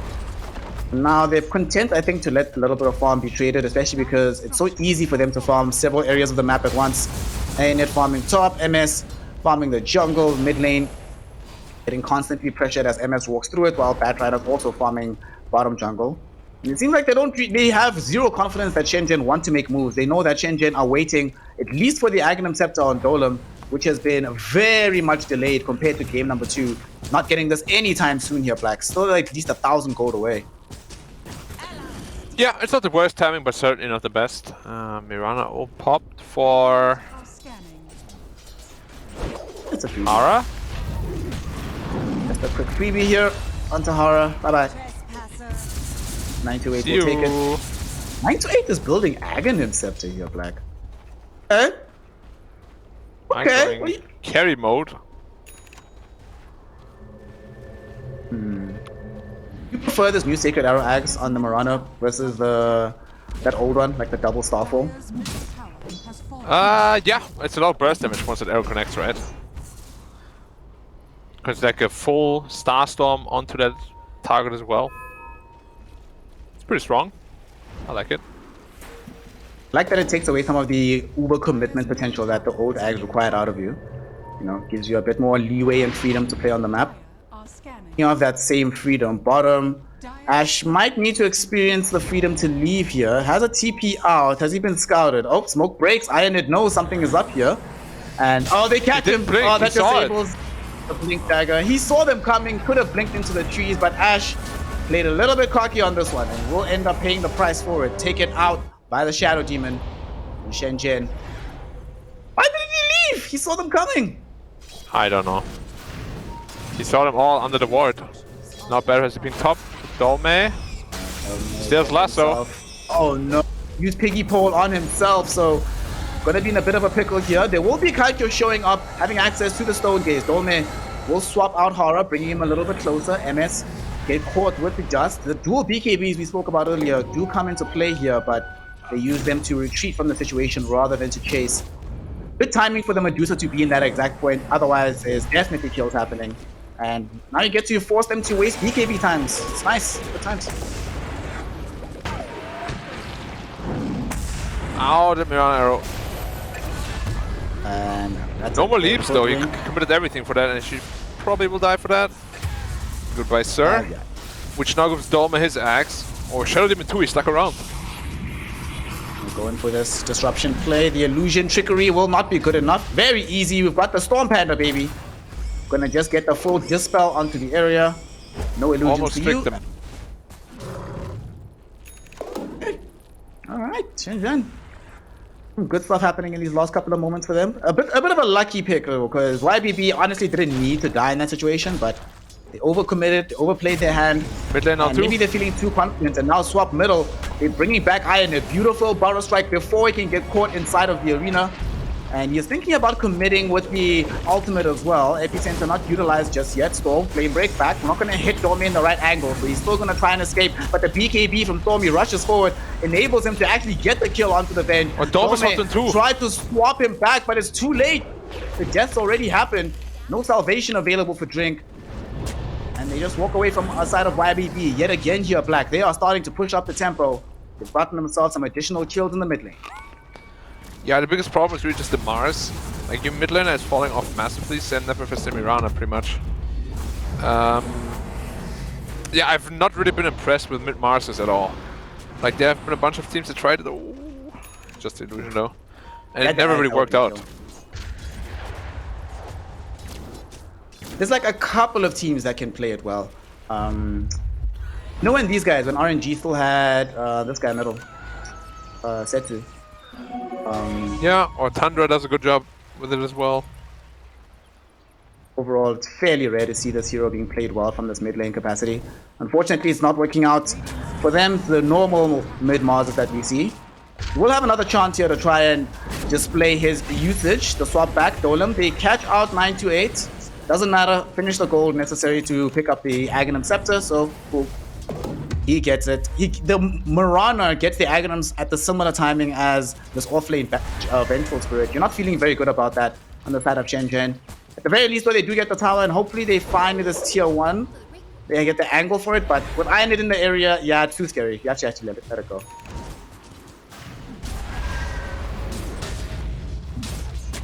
So 8k head. Are they gonna push the pace a little bit this time around? Skadi picked up on Dusa, now she's very strong as well. They haven't really tried at all to shut her down, so her game is pretty much perfect. But the other, like the support cast is really struggling. Yeah. Drink in particular. I think we haven't really seen that Brewmaster Hero be very effective without Ags in quite some time. And Drink is going to be very far away from picking that item up. And also a bit difficult because you need to find space. There are not really that many places for him to go and farm. You need to find space for the Medusa. Ash still needs quite a few items to be useful from this mid-roll. And it feels like Shenzhen will have to fight their way into victory. And it seems like they agree as they smoke up right now, looking to go in. Even prior to the Blink Dagger BKB combo being fully up for Ash, they still want to take a fight. And mid lane, there's going to be the swap back onto MS. This is the perfect target, Black. They will be able to bring him down. And they try to create space, but it's not going to be enough. He goes in, doesn't get off the epicenter because the Bushwhack sharpshooter comes in from the hoodwink. And Kaikyo trying to right-click him down. They will be able to find him. Ash found the arena. The BKB Batrider goes still dragging Kaikyo right back past it. Buyback onto Ivan. They really want to try and help, but Buyback is going to turn into a dieback as the damage of this Medusa is still too high. Golem with the swap plays has been on point once again, and the damage output increase from the Vengeance Aura is making Kaikyo a monster in this game. The game just fell apart completely. Two of them have died. Buyback, one of them dies back. And it's all just taking a quick tumble. YBB, they just could have lost the clinks, but they wanted to take the follow-up fight, and they end up losing everything. Yeah, I mean, MS, this happened, I think, all 3 games with the clinks. He just kind of strolls towards the mid lane and dies. Happened in all 3 games. So it's definitely something you need to look at in your replays, because it can't be happening like this every time. Like, this completely baited his team now into this fight, and they lost like 7k gold lead. Now it's only 1k. And honestly, at this point, I would probably give the advantage to Shenzhen, because Medusa looks pretty unstoppable at this point. Yeah, it's not just you that's giving them the advantage. Dota Plus as well says the same thing, trending 60% plus in their direction. And they are just looking much stronger with this Medusa being further ahead from the Clinks. They found a decent fight, and they really are struggling, YBB, to deal with this repositioning from Golem. It's a bit of a problem that they keep going in after that happens. At the very least, though, they don't lose a tier 1 middle, but, you know, probably it's in deny range now. The next time somebody just walks in this direction, it'll die immediately. And what do YBB do to try and sort of reverse their fortunes there? Do they need to take a fight as soon as they can, once the Aegis is down? Everybody has to come from Lasso pickups, but it doesn't have a Blink Dagger, so... Yeah, they haven't really found an epicenter yet either, so that could be a good way to start some fights. It's just overall a little bit awkward. Like, they had this massive lead, but they were, again, very passive with it, and Shenzhen really made them pay for it. If you're not going to do anything, we will. Put them into play into this position where, unfortunately as well, with the kind of drop YBB has, they can't really afford to just rest on their laurels and just watch the game pass them by. They need to get involved and make things happen on their own terms. Otherwise, Kaikyo, yeah, just gonna do Kaikyo things on this Medusa. And MS, it's still a while before we get the dataless Divine Rapier, which we've seen as the usual point where this hero, at least in this series, has become a complete monster.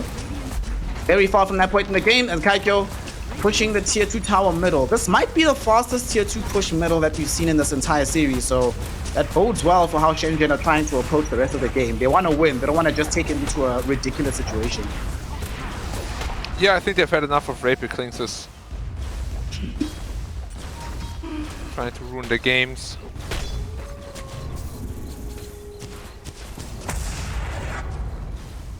The Clinks team. He is going to be smoked up with the rest of the squad. They have Moonlight Shadow as well. They found the scan too. Aikyo is frontlining. Terrible target to go on, especially since you know he'll just get swapped out immediately. And now that you don't know exactly the direction they're heading, can they even continue pursuing the smoke? And just overall, Black, what do you make of how they've been rotating on the map from YBB? It just feels very awkward every time they even do go for the rare smoke ganks they've embarked upon. Yeah, they're always like on the wrong side of the map, but then they're going at 5 every time. Like all the lanes are pushed in. As you said, it just feels a little bit awkward. Like, it's like very obvious smoke gangs. I don't think Shenzhen has really been caught by it, like, at all.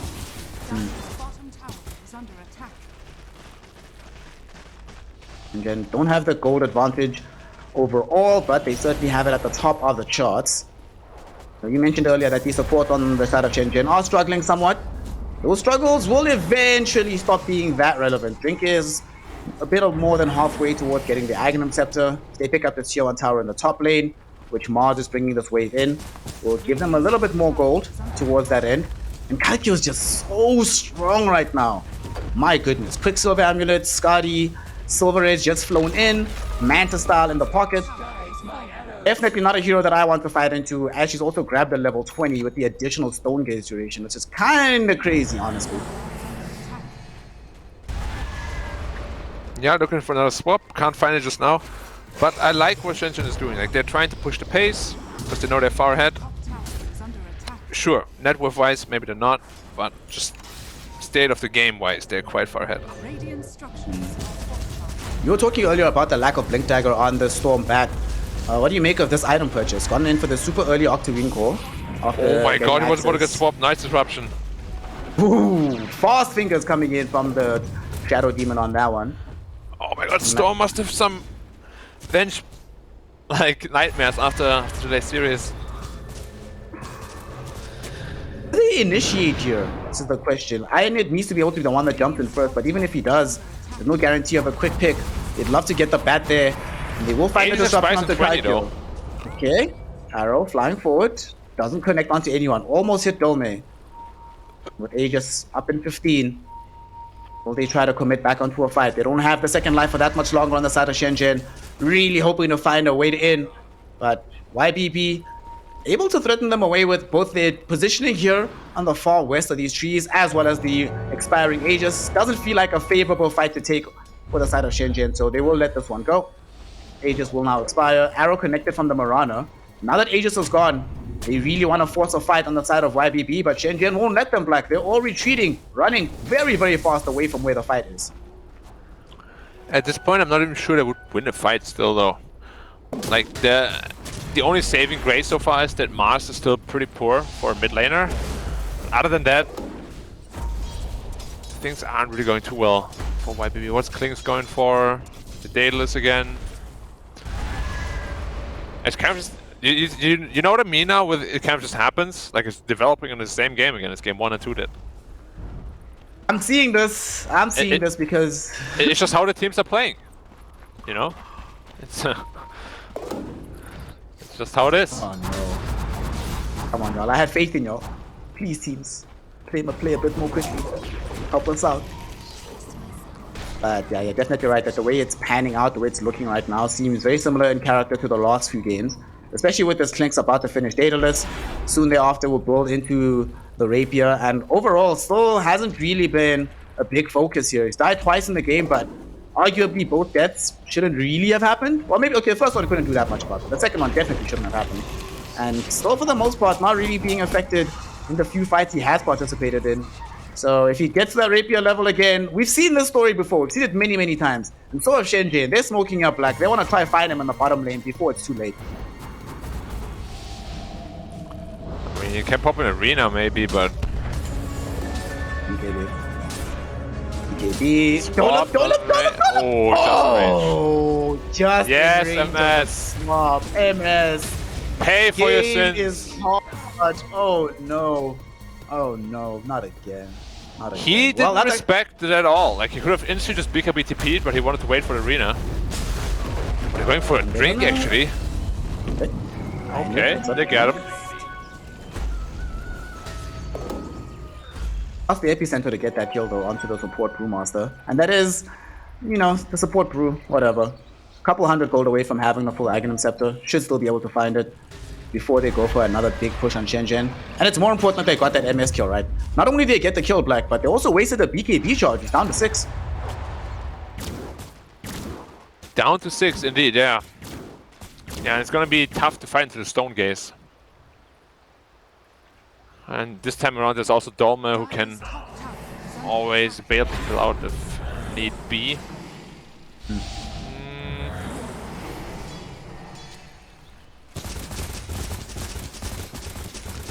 Honestly, at this point, I don't even know what I should be thinking about what teams should be doing next, because they won't do it anyway. Like everyone's just so content hitting jungle creeps. Yeah, man. The jungle's a fun place to be. Listen, when Ice Frog changed this patch to be, you know, to rebalance the jungle, quote unquote, he wanted us to spend more time with our jungle friends. We gotta go hang out with him. Well, I Say disagree. I'm more of a lone wolf kind of guy. Uh-huh. Do you know that the term lone wolf is actually wrong because wolves don't like to be alone? Wolves are like the epitome of pack animals, right? So it's Yeah, like... where did the term originate from? Makes no sense. Alright, so somebody needs to go and do a, find out the etymology of the term lone wolf for us, please and thank you. Yeah, but I am a lone wolf, despite it being factually wrong. What animals are like more solitary? Maybe like a lone shark? Yeah, how about that? A lone shark? How you feel? Are sharks alone? I think so. What about bears? Bears? No, bears are very like... Well, it depends which bear, but most bears are like very family oriented as well. Right. How about dolphins? No, dolphins are also pack creatures and also some of the smartest pack creatures. They're great, but they're also awful. Like, dolphins are some of the most aggressive, terrible animals, actually, in the sea, man. They're the big really? bullies of the ocean. Yeah. Yeah, humans always think they're super cute. Oh, yeah, because they're smart enough not to mess with us. Right. Especially with me. Because you are the lone dolphin. Alright, Ash, that's the refresher. At the first arena, BKB from Storm will protect him from this damage. They will be able to get a lot of damage out onto the Shadow Demon and kill him off. The BKB from Storm is also down now, so he can't jump back in beyond the arena. First arena utilized, have the second one in the pocket, but more importantly, they have ways to protect this Medusa, so Dolmet will have access to the swap yet again in 12 seconds. They're waiting for it to be fully online before they hard commit for the Roche. They're going in now. Drink instead will commit the usage of the ultimate, buy space and time with his own body. Dolan will do the same by blinking up. And that should open up enough space for this to happen. As MS is trying to push bottom here. Ash looking for the counterplay. But at the very least, just to dissuade him from finishing this one off. Make sure his team can claim the Aegis. And YBB seems like they're just going to let this one happen. Ash went in on the Sand King. Enid went in looking for the last minute snatch on said Aegis, but instead will pay with his life. Gets his soul snatched from his body instead. 928 finding himself also running afoul of Drink as the Brewmaster splits up, and he will use his powers to split the Marana apart. That's 2 heroes dead in quick succession, an Aegis picked up, and with no tier 2 tower alive down middle, looks like we're going to get some tier 3 damage happening here, Black. Shenzhen trying to make sure they get this victory a lot sooner than earlier, but mostly to just make sure that they can secure it without a base race happening. Yeah, I was worried for a second. Oh, Dom is going in again. Oh, he swaps back the Shadow Demon. This hero has been integral. We've seen how saves can really change the game, and YBB will end up losing the Shadow Demon. 46 seconds, no buyback. Does cost the life of Dolam though. So now actually they have to run away anyway. Okay, never mind. It was looking so great for Shenzhen, and they overcommit. They end up losing more than they thought they would. Now they can't actually kill the tier 3.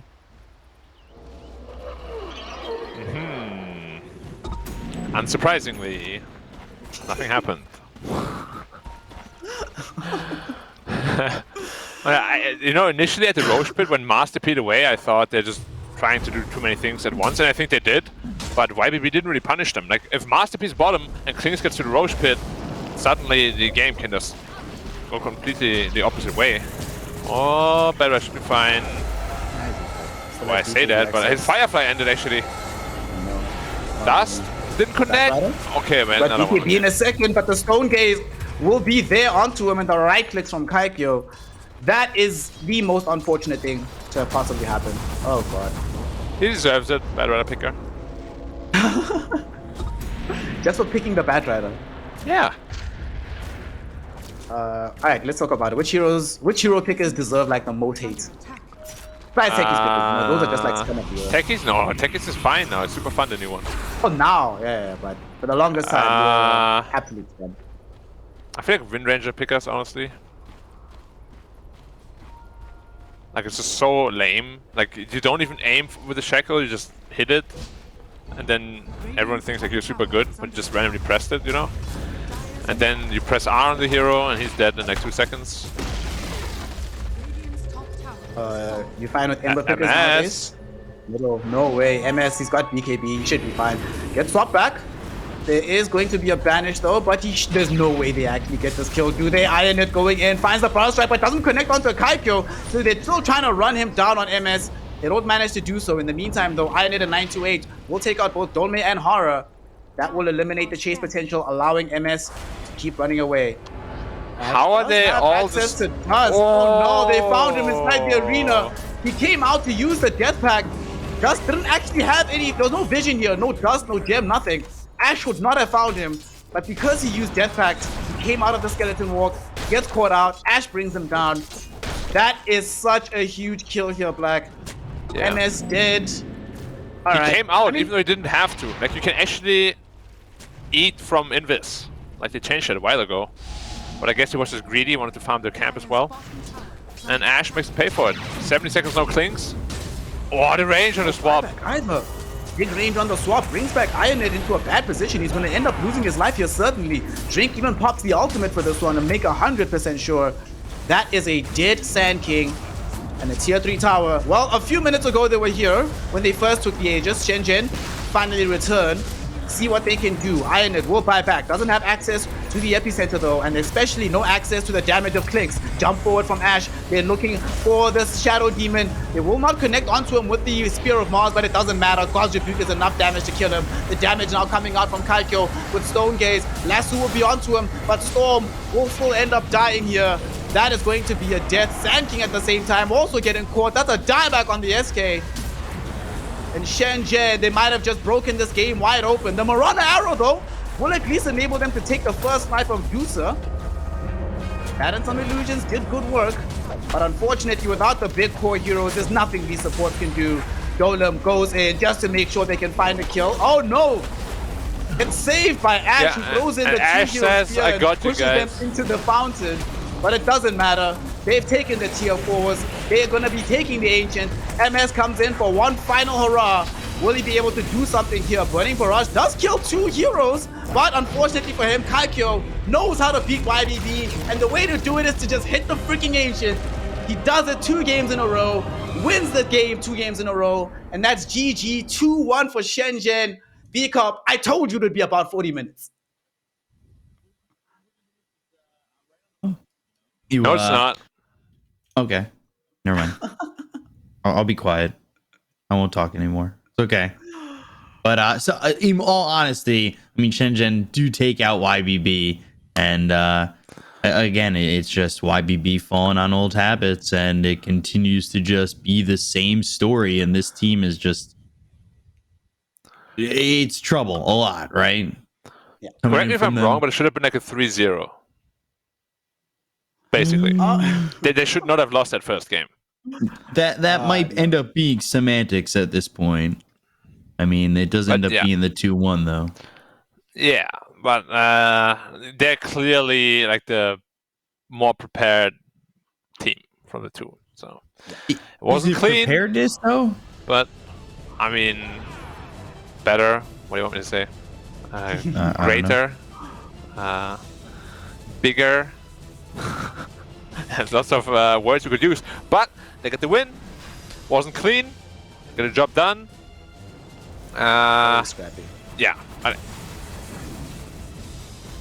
It was definitely an interesting final game here as YBB. You could see they have a 7K lead 19 minutes into the game, and it felt like it should work out for them. This time they knew how to kill the Clinks, though.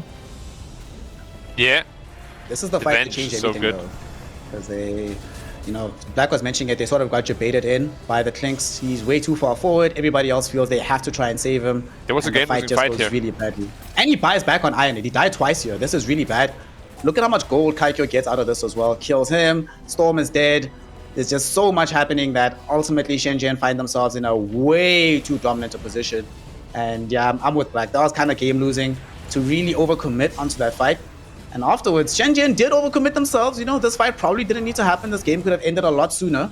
but they still managed to come out. And it's a two series in a row across both seasons. They have managed to grab the W over YBB.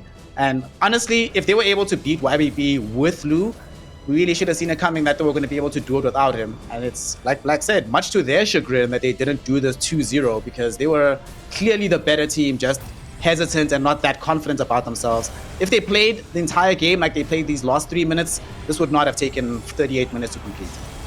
The thing is that's just the storyline, right?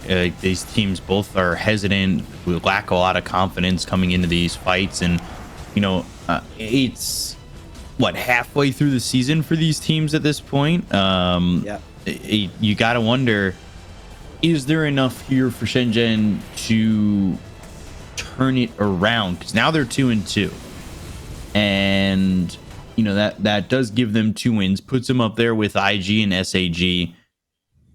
But I don't know if I really see them pulling much further than 2-2. I almost want to say maybe they go 3-4, 4-3, but it doesn't feel like this is a team that's got everything together, at least at this point, even with this victory, to somehow get ahead of Dandelion and Aster Aries or IG in those top 3 slots. It's not Division 1 caliber for sure. They'll be able to probably get like 4th or 5th, maybe even 3rd. Right. But I don't think this team will get promoted, not this season at least. Yeah, and it definitely feels like then it comes down to, okay, we're not getting promoted. That means we're not Division 1. We're not going to majors.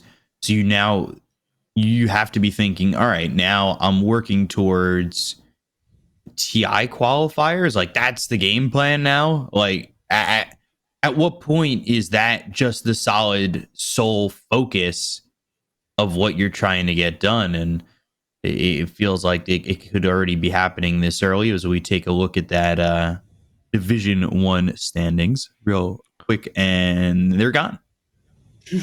They were there, then they weren't. Yeah. Now there's the Division 2 standings. But you do see Dandelion at the top. IG and Sparking Arrow are at the 2nd and 3rd spot, or realistically tied for 2nd with Aster Aries. Shenzhen move up to 5th with a 2-2. Phoenix actually have an additional loss due to registration problems.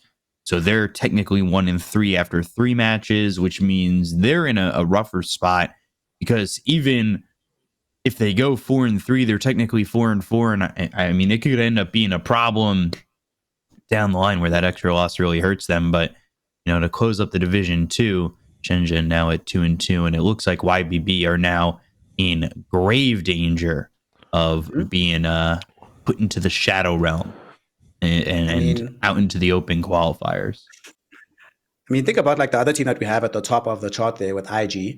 IG, we saw already what happened last season when an instrumental player leaves, a player who clearly the entire team was not necessarily built around, but required to be successful. And YBB seem to have suffered the same fate. They do not look like the same team at all without Lou. So without him, really is looking difficult that they have to try and find another superstar carry to keep themselves in the division.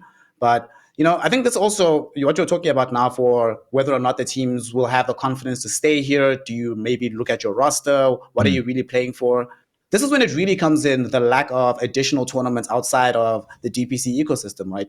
If there are those additional tournaments, doesn't matter all that much if you're stuck in Division 2. There are still other places for you to improve, earn money, and just get better as a squad. But when it's all here and it's all about the pressure of DPC, like you mentioned, now suddenly the path to a major is cut off for you. What are you really playing for? Motivation becomes a very difficult issue to try and find in the squad if the results aren't coming here and there's nowhere else for those results to come. So I'm very worried about teams like YBB when these things happen. For Shenzhen, I'm a little bit less worried. I think they can probably look at themselves and say, yeah, we're satisfied just being on the cusp of getting to Division 1. Maybe if we get better next season, we can do it. But for teams like YBB, this does become a real problem when you aren't able to find your feet anywhere else. And the only opportunity for you to find your feet, you always get crushed or weird things happen like in this game. It's not a very fun feeling as a team. Yeah, it's definitely not a fun feeling at all. And now we got to see where the rest of the season goes for them and if they can maybe squeak by and get themselves into one of those top 2 spots. But for now, the Division 2 closes its books and we open up into the Division 1 matchup. So we are going to go on a quick break and we are going to go into that Division 1, and we'll see you soon in just a moment with those matches coming up soon.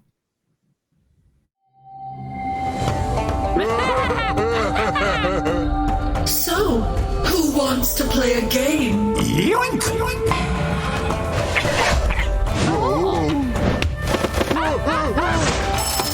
again!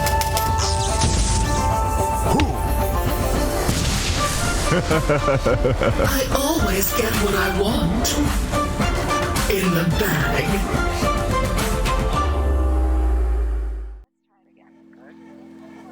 Je m'appelle Claude. Je te clean blue. Gotta smile it out. I've never been a sweet time, hardly even smooth when it comes down to a cute girl in my room. I'm not even that young, can't blame it on the booze, cause whenever there's a cute girl, my brain hits the snooze. I got a prickle on my skin, I can play a violin, sing a serenade. Wow, summon flowers from my sleep, so caught up in your smell, down to whatever you say. Girl, I know we just met, but you make me speak français. Salut. Oui. Je t'aime. Très bien. Oh, do you know who I am? But you make me speak français. It's like we're in Paris, away from our parents. I'm kind of a chain smoker, but with you I wanna do better. Never been a go-getter, but I wanna get with you forever, ever. Cause you're not just a cute girl in my room. Never.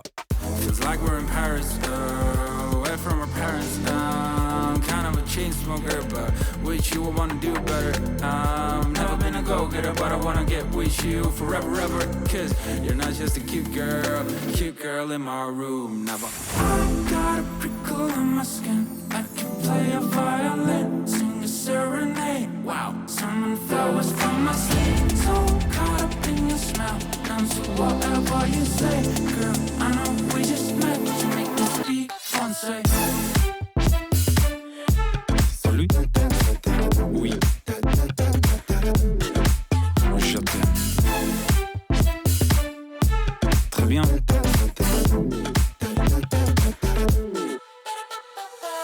You're not just a cute girl, don't get me wrong, I love your face, you're beautiful. You ain't just a cute girl, you're my world. When you dance with me, you make me sweat, make me speak. You make me feel I can do whatever I want. I fear no harm when I stare at the sun. I feel so noble with you on my love. My will so strong, only limits the sky.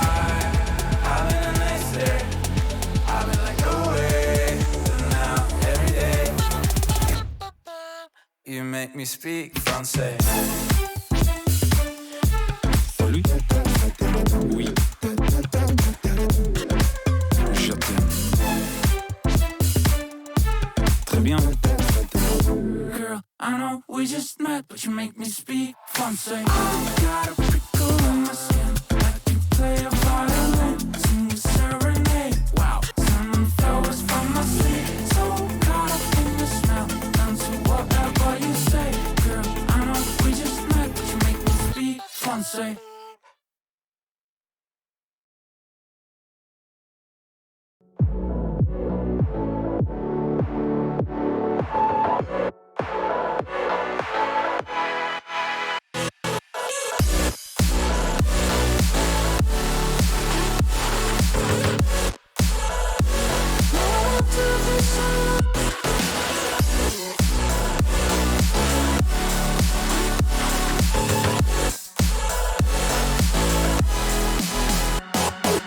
Tell me I can count on you.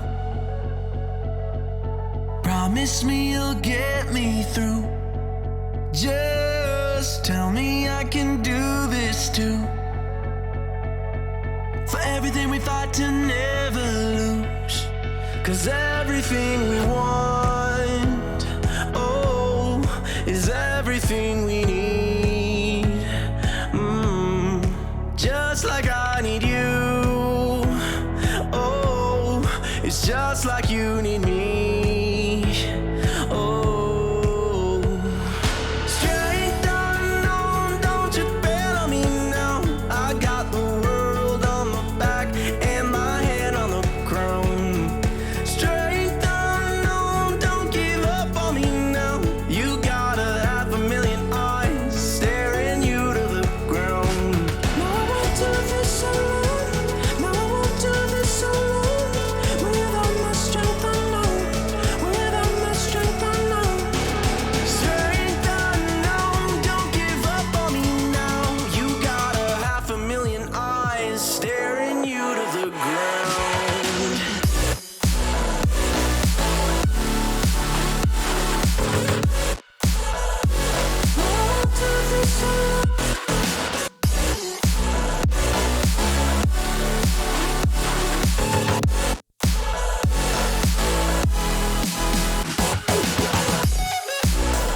run to you.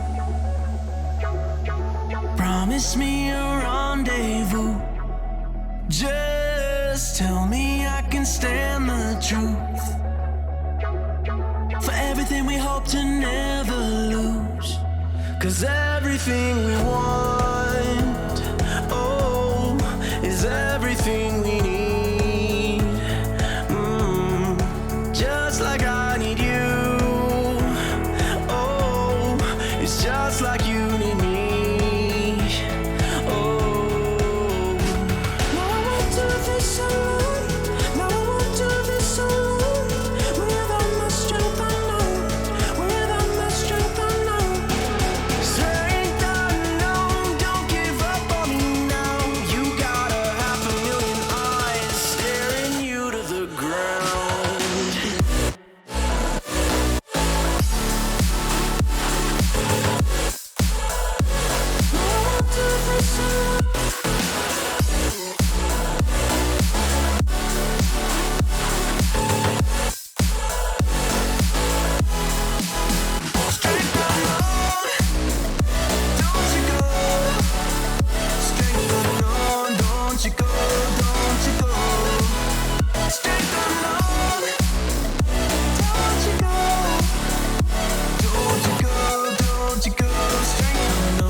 I've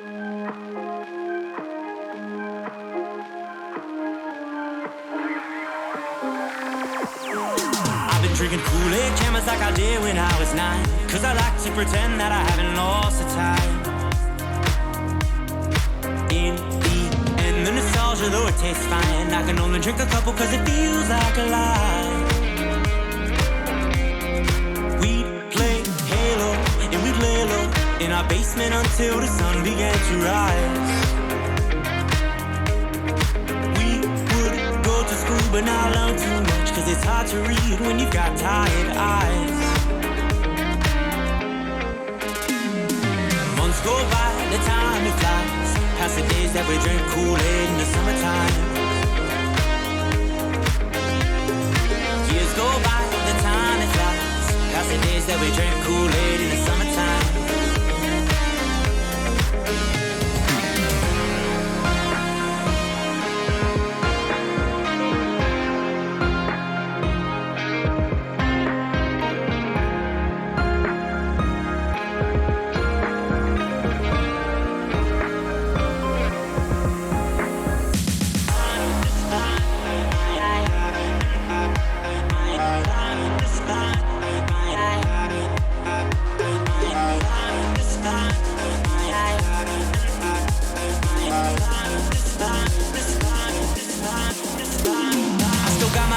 They've been with me for some time, and it's nice to know that they still by my side. Friends are like stars, cause no matter how far, when it's dark outside, they will be your light. We'd play Halo, and we'd lay low in our basement until the sun began to rise. We would go to school but not learn too much, cause it's hard to read when you've got tired eyes. Months go by, the time it flies, past the days that we drink Kool-Aid in the summertime. Years go by, the time it flies, past the days that we drink Kool-Aid in the summertime.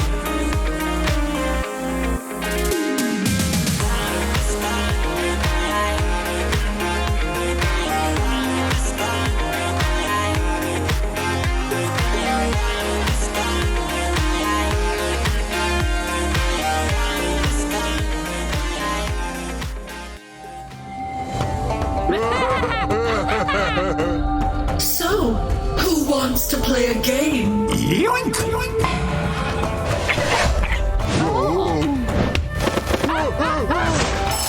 again!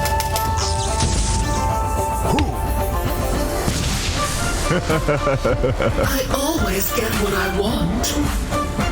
In the bag. Hello, everybody, and welcome back here to the CNDPC. My name is Art Cryptic, and I am now joined with Black and Neff. We're going into our second series, quite a bit later than I think we might have expected. I know, Black, you're really feeling yourself. I expected after these it. last few games. Yeah, I expected it. Yeah, coming into it, I already knew what I was getting into. So here I am, at 4:30 p.m. Life's good. Life's good. Got my water. Got two fine gentlemen in front of me. Well, not in front of me, but in front of my camera. I was about to say the same thing. Yeah, Ricky, I've got a question for you. Where have you been, young man? I haven't seen you. It's been a while. I was at a wedding. Yeah, I had to leave town. Oh, for a wedding, congratulations, man. Kind of important. Yeah. It wasn't mine though. Oh, still, yeah, of course. Still looking. We'll see. But as Black just experienced, and many of you that are still here with us, we just finished up our first series of the day. It was Shenzhen versus YBB. Shenzhen take it 2-1 in the end. We are now moving our way on to Division 1 with RNG taking on LBZS. So a little bit of I would say, of a difference between these two teams. We can break down the basics here. RNG currently undefeated in the season at 2-0, a perfect map record of 4-0. Meanwhile, LBZS, they're on what would some call the struggle bus at 0-3/06. So what has got to change for this team And I mean, it's got to change soon. They can't keep taking these L's. Oh, I have this one. They need to win the game. No! How do they do that? Do they cut the power cables, perhaps? Or do they hack the interwebs? The interwebs. I haven't heard anybody refer to it as that for a very long time. I see the 4-hour series broke your brain a little bit, Black. Sent you to the past, maybe. Yeah. I mean, what can you do? What can you do? I don't know. LBZS, they're obviously in a very rough position here. RNG being undefeated, but I think it's right now where it's do or die. If you don't want to be relegated, and you still have like some pretty tough teams to play against. Every team is rough. You need to try to pull out a win here. So I think that they're obviously going to be preparing for this match even more than they have for the previous ones. RNG isn't going to be an easy team to beat, though. In my opinion, they're, I want to say, second strongest in the region, but it's hard to figure out where everybody is at the moment. You look like you've got some thoughts that you want to say, Black. I'm mostly paying attention to your camera right now because I see your cap behind you. Yeah, there's a cat back there. That's all I'm looking at. I'm just like, look at that little boy. Or girl, I don't know, but adorable. He's a big boy. But I would agree with you. Kaju, I don't know, Kaju. He's part of the team, though. LBZS definitely have a lot of work ahead of them. And anybody that watched Final Destination, death cannot be eluded forever. So they're coming for you. Can you fight the Reaper off? Or can you not? Probably not. RNG is not one of those teams that's easy to be fought off. Like you said, they still have a lot of difficult teams still to play, but there are some teams left that they do have a potential decent or better matchup against, those being the likes of eHome and Magma. So maybe if they pull out those wins, they can keep their tournament lives aligned. But obviously, grabbing a series against one of the more powerful teams would be a huge win for them. So see if they can actually make it happen. I think draft is going to be, massively important going into these series because, we've seen how LBZS has struggled in some of the game execution. But if they get themselves just a superior draft, maybe it'll be enough to tilt it in their favor. But like, is that even enough? Can they? We've seen games where it's like they got a perfect draft and they managed to take down the likes of LG. I think that was Vici Gaming earlier in the season, but. Can LBZS do something similar? Honestly, like when you compare them to season 1, I don't feel like they're a lot worse, to be honest. I just feel like the rest is a lot better. And LBZS kind of stagnated where they were. So, which is why they're now really struggling to put on a W. And it's often like that, like early in the season, you will see a lot more upsets than like later on in the season, just because teams have more practice, lineups have more time to just really gel with each other, especially this RNG lineup. And yeah, that's why I think LBZS has a very tough road ahead of them. I don't think they're necessarily going to be relegated if they lose this match, because as you said, they do have some of the quote-unquote easier matchups ahead of them. But you would be hard-pressed to find anyone that would favor them against RNG. Yeah, I would agree. I don't really... Unless, Neff, you want to take the bold stance, LBZS over RNG? That's not the stance that I got for you, man. I don't know. Usually, I'd be more than happy to sow the seeds of dissent upon the viewers and you guys and make you fight against each other. But here, it's not the case. I'm too big of a fan of God King. I think the fact that we're on a new patch favors him quite a bit because he likes doing creative stuff. In LBZS, again, my thoughts are that they're going to be preparing for this series a lot harder than any other team, but when you're only playing one series a week, everybody has tons of prep time. It's not about choosing which teams prepare for more in this situation. It's, all right, you prepare for your opponent, and then that's it. Everyone has an equal amount of time, basically. Mm-hmm. So it makes an upset even more difficult to pull off. Yeah, because those higher rated teams, quote unquote, they also have more resources available to them, right? Most of them have like a really good coach. Some even have like an analyst. Yeah. I know some teams have like they have like a data scientist, like 2 analysts, a coach, and then usually some other management staff as well. Some teams have like sports psychologists and whatnot that work on things with them as well, which is absolutely insane when you give that many people a week of prep time. I think the game is just over already. Look at the background. There's a big R. There's a logo. The other team doesn't have a logo. What do you do? They got Just blind behind to stop the Darkling as natural well. sunlight to come out. Yeah. Do you think they like went into Microsoft Word or something and just typed R and then just printed out on a giant piece of paper and were like, there we go, we got it. It's now I think our so. room. Is it actually on a paper? No. Or is it on the wall? It looks like it might be looks like on the painted. It paper, actually looks yeah. like it might be painted or something, but it could also be a paper, like because that little area around it looks different from the rest of the wall. yeah. If I may use speaking my of, detective skills. Speaking of a single letter and team logos and whatnot, I'm not sure if I've told you this before, Ricky. I might have, but I definitely haven't told Black. Do you know the logos for Quincy Crew, Undying, and Thunder Awakened, the new one, were all made by the same person? I did not know that, but how did you say it? It makes sense. a lot of sense, yeah. I'm not sure Yeah. if Four Zoomers is made by that person as well, but I just think it's very funny. It's like very minimalistic, giant brand thing that I don't know. It lacks personality. It's very easy to identify and replicate, and that part's cool. But it doesn't feel like esports branding to me. I'm not a fan You of know why it the lacks letters and whatnot. personality? Because it's not a person. Boom! All right, that is a massive truth bomb there. Cuddle gyrocopter. Let's go. Yeah, I'm not sure about that one. Hopefully, we see It's something. All right, not a there we cuddle go. gyro.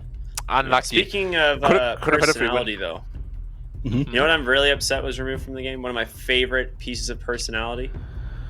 The Snapfire bug in the spring cleaning update, they made it so she no longer gets locked in the middle of animations. So like the falling / standing during Mortimer kisses or whatever. Or the tumbling No thing, longer whatever. a bug. Yeah. Where she just waves her, or like Mortimer waves her hands, hands around. Yeah. Apparently it's That was been epic. fixed, and it's like at that point it was a feature, but I guess. How about you fix the Valve DP Jammer tower fixed damage it. instead of some waving animations? Just it's two intended, cents, dude. It's intended. Don't worry about it. The DP damage is exactly how it's supposed to be. I don't know. I'm gonna miss the Snapfire one as well, though. You got a solid point there, my man. But instead of features they removed from the game, let's talk hero matchups and whatnot. You mentioned Black. You wanted to see a Keeper of the Light. Oh yeah, my favorite. Yeah, you want to see Gyrocopter, Keeper of the Light duo again, but it's gonna be Earth Spirit 4-5. instead. So yeah, Yeah, unlucky. catch Could have had a free win, but Mhm. they want to make it hard for themselves. Do you like Earth Spirit in general? I feel like it's always very hit or miss. Yeah.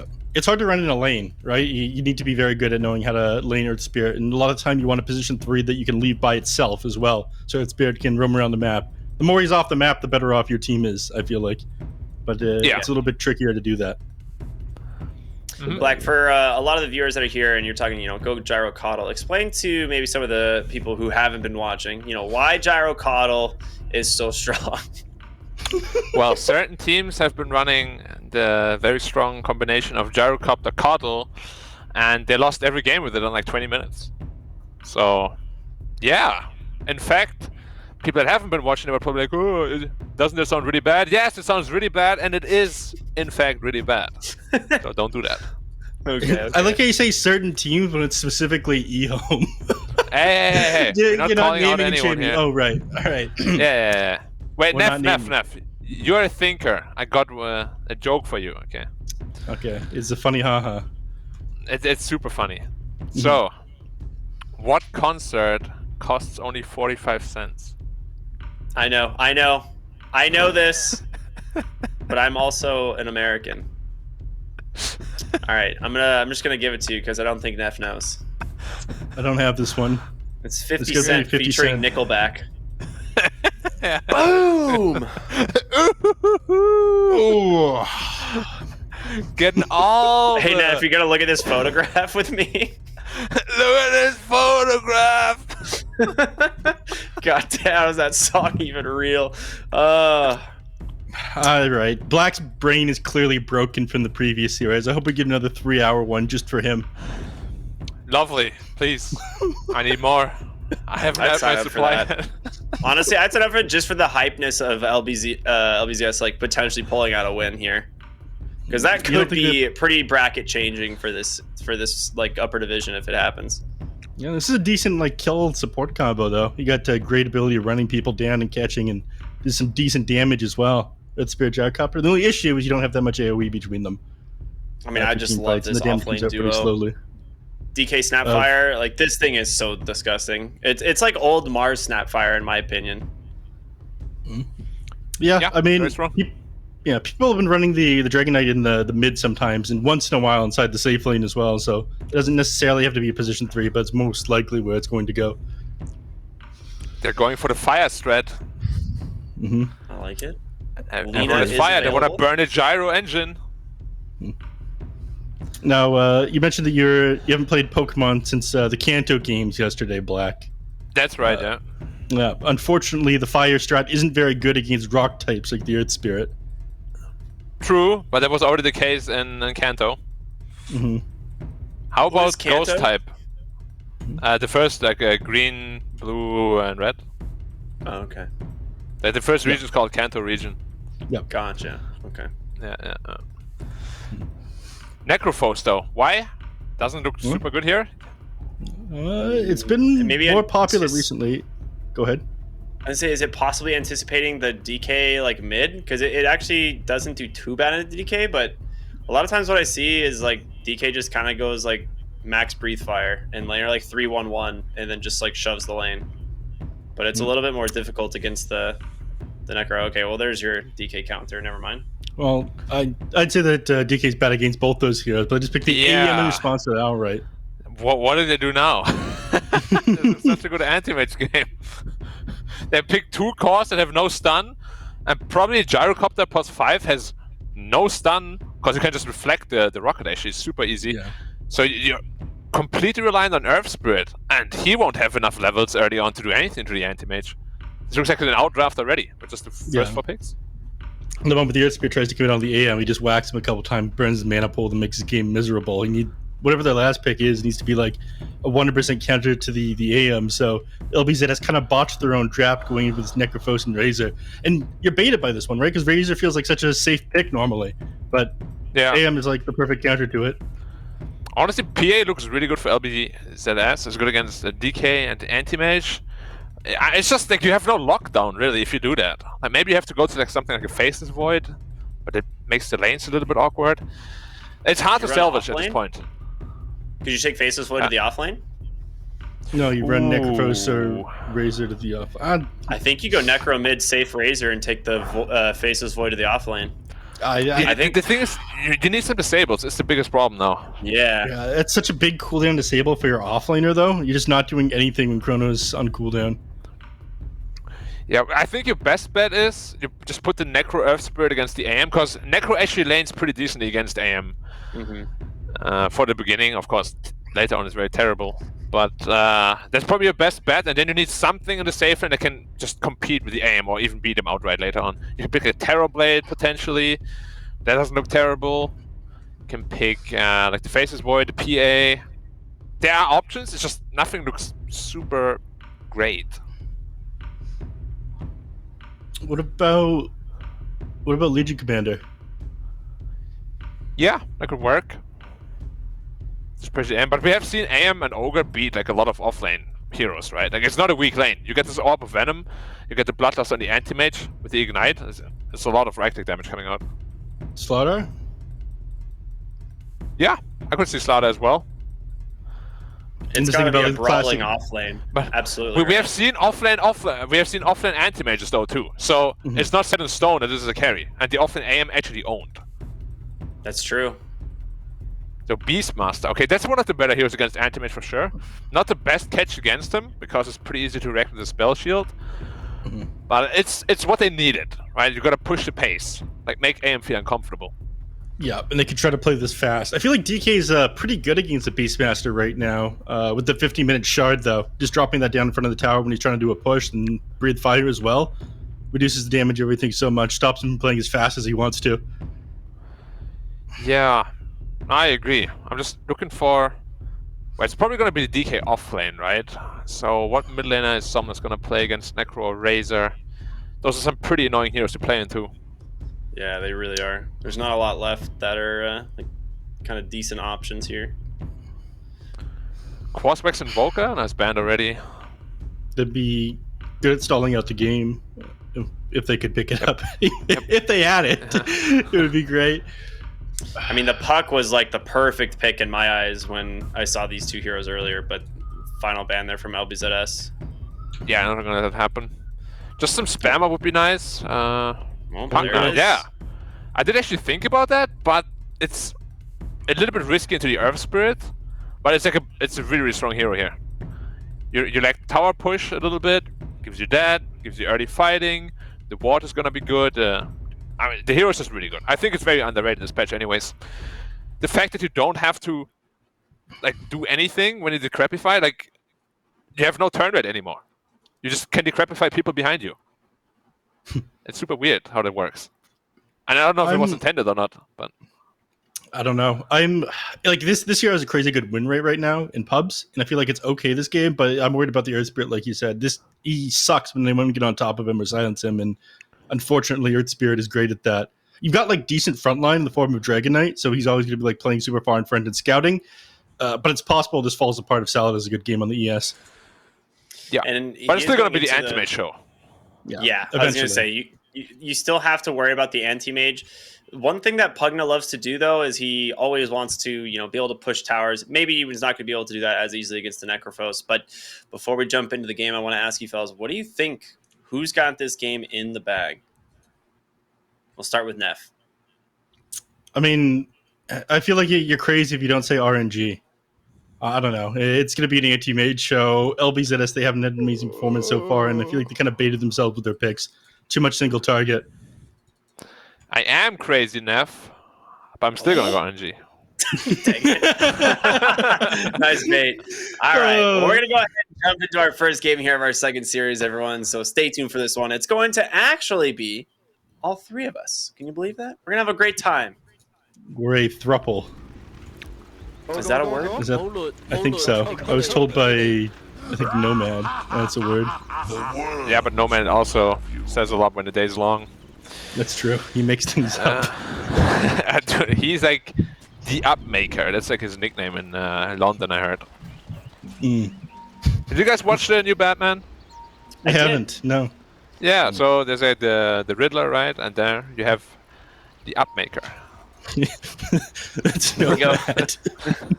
That's who's in the scene at the end of the movie. I was trying to figure out who that was in Arkham. Yeah, it's Nomad the whole time. Oh, a friend. Oh, I thought I knew that laugh. What a guy. Yeah, so similar. Makes perfect sense. Checking for a ward, but it's not on that side. But X-Nova knows he's a god water. Put it down. Alright, who we got in the offense with the Earth Spirit? Yeah. I'm just looking at this game. I'd say that Earth Spirit is actually my favorite hero. I don't know if you knew that about me, Black. I knew that. All right. I've been told.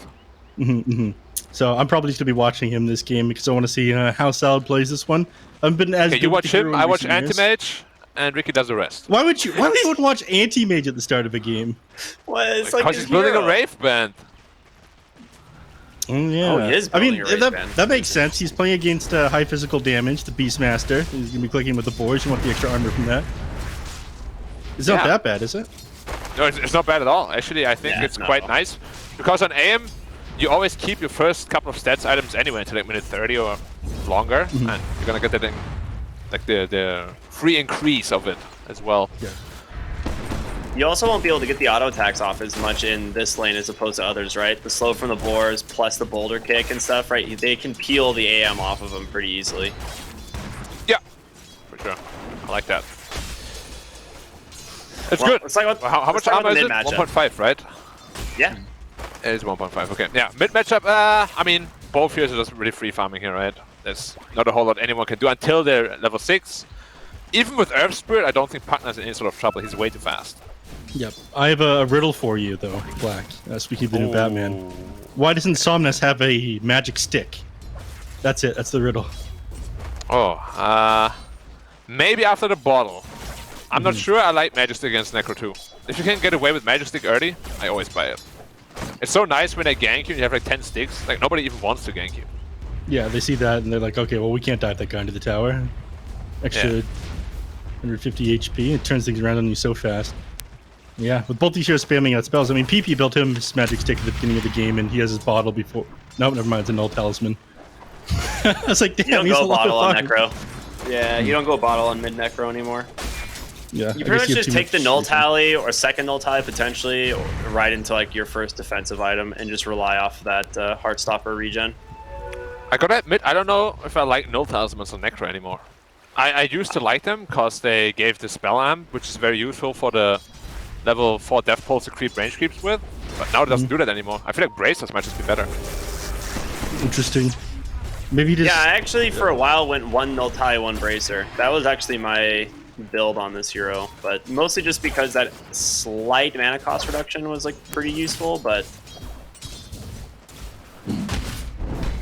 How much is it? 4%, right?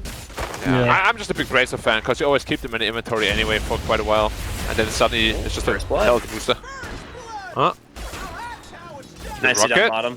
Yeah, well played. Wasn't even used. No. There was just a long... It was basically a fight that went on for like a whole minute. They were just kind of brawling back and forth. But yeah, Razor is a bully, right? Like, you bully these tanky offlane heroes, melee heroes, so... Makes sense that they're winning this. You'd worry, right? If you're like the Razor against a melee offlaner and you're losing the lane, right? That's like the worst case scenario you could possibly have. Yeah, he's gonna take a lot of damage, you know. No cookie? Oh yeah, she went into his Scatter Blast. 3, yeah. Is it normal? I feel like usually it's cookie, no? I think I've seen most people max the Scatter Blast nowadays. Okay, just to be able to farm as well, huh? Oh! Well, we said it wasn't gonna happen, but it did.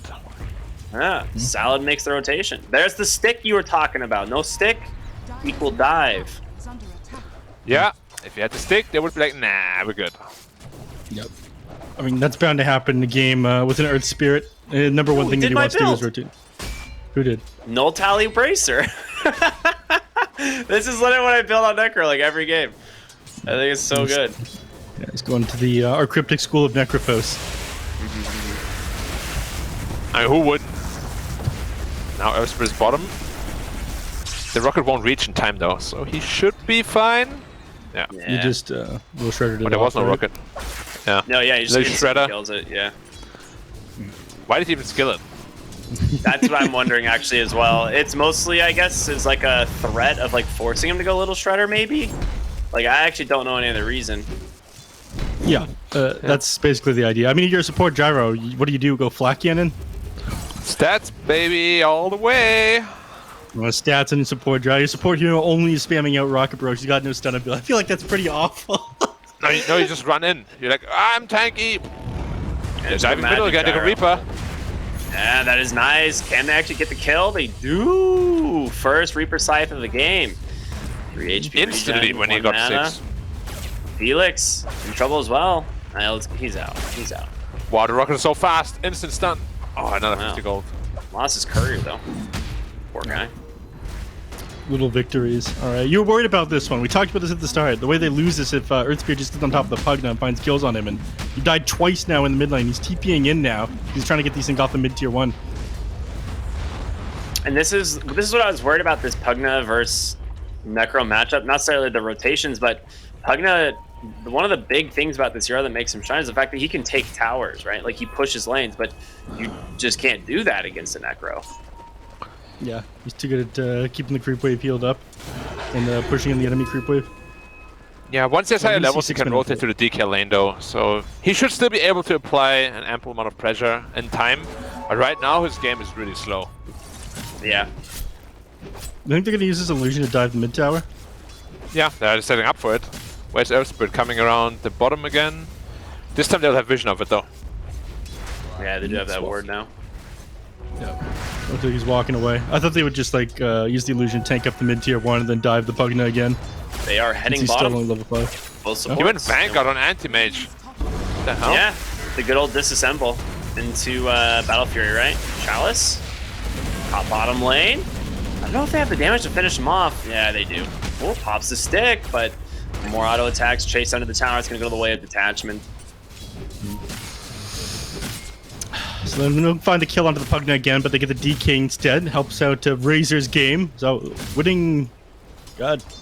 They're winning 2 lanes pretty hard right now. Anti-Mage still has decent farm up in his lane, but he was forced to build a Vanguard first. In this situation, have you basically, like, lost your lane on AM if you're forced to build a Vanguard, Black? Yeah, I don't know if he wanted to do it anyway, because we've seen him in the past not go for the ability.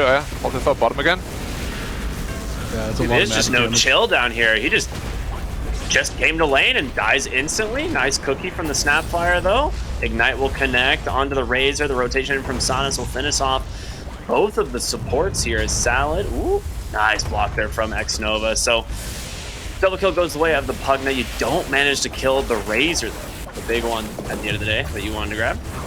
Yeah, and Mid-Tower is taking a lot of damage. But just going back to that item build, he has done it before. I wasn't a big fan of it. I still feel like if you are a carry AM, you need that. If you're an offlane AM, I can understand. But as carry, like you just don't have the same presence in the game. You know, like he's pushing out all the game, or we are having like we are on a timer. Doesn't happen with that item build. Yeah, I'm trying to make sense of it. The only thing that I can think of is the fact that like Beastmaster has a lot more difficulty pushing this tower now, right? Because like the Vanguard does reduce a lot of damage from his summons. It does. But it's like, but then your anti-mage is, you know, kind of locked to this lane, which is not ideal. So I don't know who else comes up here to defend this. Like maybe the DK eventually, once he's taken bottom tower. Yeah, maybe. Partner doesn't really want to be there. But yeah, Partner's game at least has someone recovered, so... Yeah. Has it? It's looking alright. But Yeah, Chalice is like really poor. That's the problem.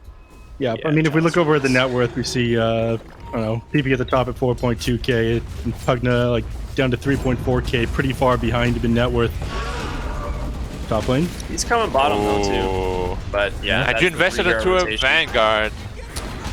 Yeah, but like if you invest into a Vanguard as anti-mage, you really don't want to die like ever, because you are supposed to be really tanky. Oh, it's a bad death. Yep. He's only at 3.9k net worth as well. Oh, he's doing worse than the Razors at 4k. Yeah. Where those comeback team fights are gonna come from? They don't really have a great initiation. Continue pushing. Like they're gonna have to like start slowing this down until they get rid of this troll summoner. Yeah. Dude, look at the stacking buff on this. Oh, they changed it. I didn't realize. Yeah, it was in the. It was one of the things that was. It was way funnier before. No, it was not. It was funny. It just wasn't good. Okay. You have a gross sense of funny, Neff. That's true. We already knew that though. Anti-mage found again. Oh no. Makes it down to the low ground. He's still on Still him. got him on the static link. He blinked the wrong way. Oh. I thought he'd make it out of the static link range, but just barely not enough. And here they go to the top lane to dive for some more. The slow. They're not slowing down at all here on an LBZS.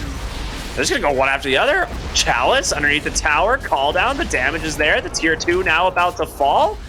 I'm sorry, RNG. They're struggling here. What the heck is You'd happening? look very foolish if you're an analyst who thought that RNG would win this game. Okay, like you gotta pull the emergency plug here. Like you gotta be 4 or 5 heroes every fight at this point. And your partner cannot be missing out these fights. Agreed. But he doesn't have any points in his nether ward yet, so he doesn't really want to join these 5v5 engagements. They're looking for Earth Spirit down there, but they can't burst him. No way. If they get the cookie from a creep, it's possible, but it's Oh yeah, not. they can burst him. They can burst him. It's so hard to cookie though. Yeah. How do you set up? Yeah. If they had gotten him with the Pugna there, they might have been able to find the kill. Because they have Mortimer Kisses and 3 points into Crepify right now. It's a lot of magic damage. Is that part of the spring cleaning, by the way? Does mana voice sound every time you spell shield? Yeah, I think that's a bug. That sounds There's, terrible. you know, it's one of those things, you know, they cleaned some of the bugs, but they also introduced a hefty amount as well. They actually just ran right underneath the enemy outpost, so they know that this rotation is coming and they get out.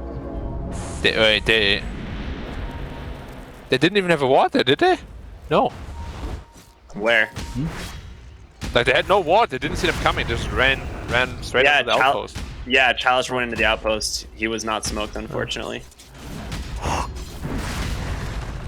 Does the outpost still reveal smokes or no? No. It's not like a tower. It never did. Did it? Yeah, it doesn't treat it like tower. Yeah. It treats it like I feel like it did at the Throne. beginning.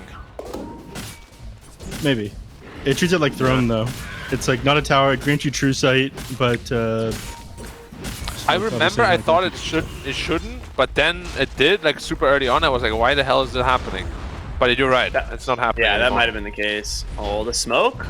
Dude, if they get Somnus here and Here's a right haze, on here's a the haze. money, Salad. Man, like RNG just doesn't seem focused right now. You definitely, he was unsmoked on the Earth Spirit. You definitely just haste and run away, no? Are you looking at your own hero? No, he was smoked. What's happening? Yeah, but like, he just got unsmoked as he started rolling. Like you had like a good second time. Well, then, Like yeah, Somnus is much seems faster left. than that usually. Man, they're not stopping. No, Salad has no chill, dude. And I mean, who do you send here to stop these pushes? Like you send the got a DK, but you can't send him until. Yeah.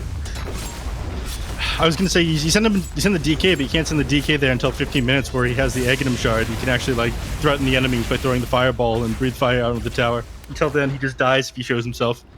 They just don't have the damage. He's gonna have to buy the dagger though, so he won't even be able to buy that shot at 15. That's what I was about to ask you.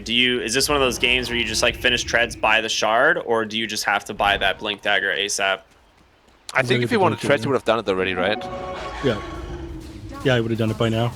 So it means he wants his dagger as soon as possible, and it's kind of like them trying to gank that Earth Spirit in the bottom lane, right? They had no way to set up on him. At the very least, they have the Dragon Tail to start the ganks. X-Nova's just dead. Yeah. You definitely Reaper this, right, for the region stacks? You don't? Okay. I'm surprised. Maybe he's waiting for level 12 to get the extra regen? Yeah, or maybe more Save it for a valuable better target. They know AMTP bottom, so maybe they can just all run there and make his life not very happy. He's hiding in the trees for now. Alright, DK did get the Blink Dagger, and he's got the Shard queued up next. Makes sense. At the very least, if they don't get any more of these tier 2s before he gets the Shard, he's going to be in alright shape. They're giving him the runaround on the map right now. They haven't gotten anything more after they took that tier 2 in the top lane, but things still look pretty rough for them. I think it's possible for them to come back. They're pretty slow right now, but... You're gonna need I mean, they this, still have all the tools, Snapfire. right? Was it? Yeah, for sure. Like they gotta combo something. Like a DK stun with Decrepify and Kisses can kill any hero right now. But Razor should be really close to his BKB. They're just 400 away from it. Oh my god. I feel like the Necro not dying yet at all, like this is criminal against this lineup. He should have definitely died at least once. And he's tanky. He's got the pipe now. He's on his way to a Lotus Orb. Like, he's going to be a difficult hero for them to deal with as this game goes on. X-Nova gets found here. You do have the level 2 Reaper Scythe, and there it is. Give me that region, baby. No, I'm moving forward that time. He just pieced out there on anti-mage. He didn't want any part of that. I mean, he's got the Battle Fury. So, I'm assuming... Oh, no, he still doesn't have that Void Stone. Never mind. Yeah, that's what you get for doing the Vanguard shenanigans. Pipe They get is a Ogre lot Bruiser of stun. damage. Yep. They drop Mortimer Kisses onto the tier 2 tower there to try to slow down this push because they realize how valuable this is. And they really want to finish this Aghanim Shard on the Dragon Knight. Yeah, they just need time. Yep. I do like how they fortified the creep wave in LBZS and popped that pipe in order to keep the creep wave alive, though. That was sick. Yeah, let's see if they want to build perhaps into a... Nah. We have seen a team that built like 3 pipes just to all-in push. That didn't work, and then they lost. Wait, what? I'm happy they're not doing that. That happened? Yeah. Uh-huh. Was it? I thought it was just 2. Was it really 3? Was it only 2? Oh, that was just a hood. Yeah, it was just a hood on the other one, yeah. I think they were working on a 3rd. Yeah. My goodness. Yeah, that did happen, though. Black is right. I am glad that Battlefield is up, though. Oh, they know he's there. Oh, we got the silence. Can actually get the stun, though, in just a moment. The chase for more. X-Nova putting his body in the harm's way. It's going to drop the magnetized detachment on the backside. Not gonna be able to help find the anti-mage, but they will get themselves 1 kill. Molasses mid lane. He's got the Helm of the Overlord coming out. The Roar catches Somnus, but they get the Blink Dragon Tail out from Chalice, but he gets on top of the Pugna, just like you talked about. Drops another ward, but he's dead at the end of the day. Beastmaster will burn down at the end of the day, but I mean, honestly, these guys got more than enough damage to take down this DK. A 3-for-1. That's like your Blink reveal, like Shard combo. Yeah, you expend a lot for that one. I mean, I'd say the strongest thing in that team fight, the only reason they even killed the Beastmaster there is because the active Shard on the Dragon Knight. This thing does so much damage right now. Ended up doing like 600 magic damage to that Beastmaster because he was just stuck in it the entire time. But this is your tool for defending buildings. Yeah. Yeah, but this is going to be your tool for defending buildings. And it sucks that they keep on getting on top of Pugna. Like, this is one of the reasons why Pugna was a really weak pick, and Black ended up highlighting that at the beginning of the game. Like, the Air Spirit just gets on top of him in every single team fight. And they don't really have a way to prevent that at the moment either, with how much they're getting run at. Yeah, it's really positioning he has to keep in mind. You think they can get this Roche, Black? It's not the easiest Roche, but with time they will, you know, maybe like a minute or so. I got the Black Dragon coming. Oh! Ow, ow, ow, ow. He blinks out, never mind. Oh, that missile's gonna get killed by Felix, right? Yeah, okay. Wait. Yeah, tomorrow. No. They're just going back in. No way. I think with the Beastmaster is possible. Can they do it now? Oh, they might be losing the gyro though.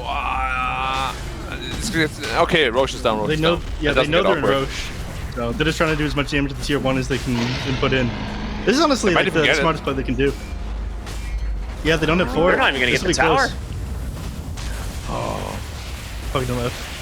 It's okay, just time. Anti-Mage just needs time. Once he has his Manta style, it's gonna get a little bit spooky for the Radiant. Yeah. Like every additional item is just gonna feel so good for the Anti-Mage here. Do you think it was a mistake by Chalice not dropping Fireball into the pit a second time, playing around the pit, or do you think he dies if he tries to play up on them? Because they do have Reaper save right now. Yeah, it's a little scary to do. But I do think they should just be cutting those creep waves. This is dumb. Salad. They might be getting this kill. That's a punish. You know, and that's a smart heads-up play from RNG, because he's done that now on every single tier 2 push. He just rolls back there trying to find something. Yeah, but it's harder now it opens up a lot. Like AM pushed in bottom, so they have to respond to that. Mid tower survives still. Like I just want to have them cut waves as much as possible. Like all you need now is time. Like even Anti-Mage actively contribute in that. If they're pushing middle, just cut the mid wave. That's all you gotta do. Chalice is trying to use the last of Zelda Dragon form to take out this tier 1. You should get blast. Oh, we can top of the Beastmaster! No, he's super dead. Yeah, very nicely done. The partner damage with the Veil and the Fireball on top. Yeah. The lineup is slowly coming together. Yeah, all they needed was this Fireball. I mean, we saw in that last push, it just ends up dropping it on the creep wave, and the Beastmaster things drops a Breathe Fire on them as well. Waves cleared out instantly, and enemies can't dive anymore because the tower was just start hitting them if they do, so nobody can follow up the Earth Spirit. Everything's coming together. They brought the now look at the net worth too. Yeah. Oh, just blink in front. Yeah, I like it. How many stones do you have? 5 more. Oh my god, he got him. What a grab by Salad, and now Anti-Mage off the map for 50 seconds. Yeah, that is on Garkin though. Like he way overstayed his welcome there. And now that, you know, puts a couple more minutes on the timer.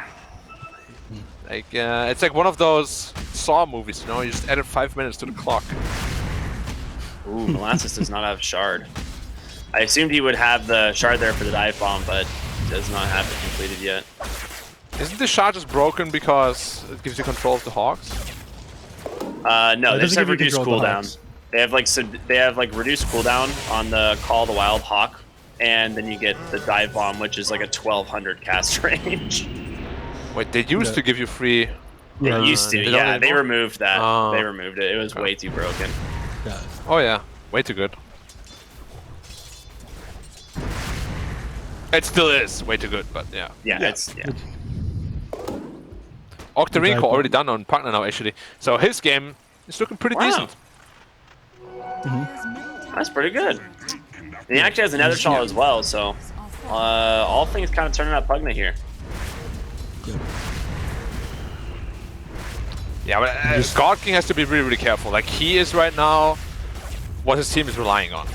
Every time he dies, his team can't do anything on the map. He's a super important instrument. Yeah, he needs to be shoving in these waves so they can't be this aggressive on LBZS. Yeah, and now they're smoking down again. They want to kill this aim before the Manta. But X-Nova is in a really good position. Yeah. Okay. But is he in front of him enough? Oh yeah, that's perfect. That is so good. Invis on Beastmaster. And aim is like, yeah, I'm out.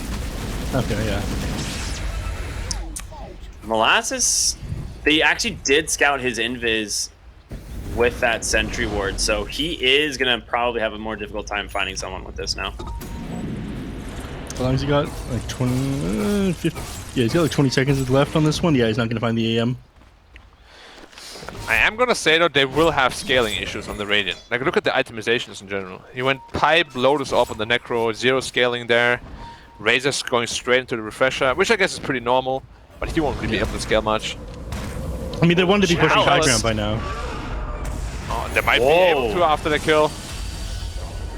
That was a very aggressive blink. Yeah, he actually needs to buy back here, but he doesn't have the money for it. I mean, he blinked in to cut the wave and then just died. They have no glyph either. That might be a high ground attempt. Yeah. He just is about to expire though. I throw the Ogre in with the Snapfire. You gotta kill the creeps. Yeah, he doesn't. Right on the Aegis timer too. Perfectly done. I mean, it feels bad, but you gotta do it, man. You have to. No, that's worth it. Can I kill the Overlord creep? Oh, they couldn't finish it off. It's look at aim. So we stop. Okay. Manta still done. Going into the Axe next. This was perfect. Like, I mean, Chalice messed up, sure, but they made the best out of it. Yeah, you're right though. They did have to do that one. Like, it's like, oh man, what is my Snapfire doing? He just threw me into the entire enemy team. But the extra damage you have, the clear out of all those creeps plus the Overlord creep, like you lose your tier 3 and potentially a Rax there if you don't make that play. Yeah, absolutely. Good heads up play. I feel like a lot of teams wouldn't have done that. Like, it's easy for us to say because we have this Omni vision. Yeah. But it looks so bad on paper doing something like that though. And I mean, reported for sure. Yeah. You're gonna look at Twitch chat's gonna be like Lamau, like RNG, like Snapfire, Lamau. Trust me, trust me, it's good. It was the right play. It's good stuff. And now they smoked up themselves, looking for a potential counterplay. But you can see the net worth advantage isn't really rising. It's a bad sign for LBZS. Yeah. Timer's ticking. It's actually been kind of going in favor of RNG for the last almost 10 minutes. Yeah. Like just slightly Pugna chipping has his away. own blink too. Like, they're all just building mobility and like into ways of playing around these fights. Well, they have Refresher now on Razor. Yeah, he's way stronger than he was before. Honestly, if they want to go all in with this push strat, I'd much rather see an Axe on him rather than this AC. Oh, nice catch on Felix there. Well done by Salad once again. But the lanes hasn't missed. All pushing in.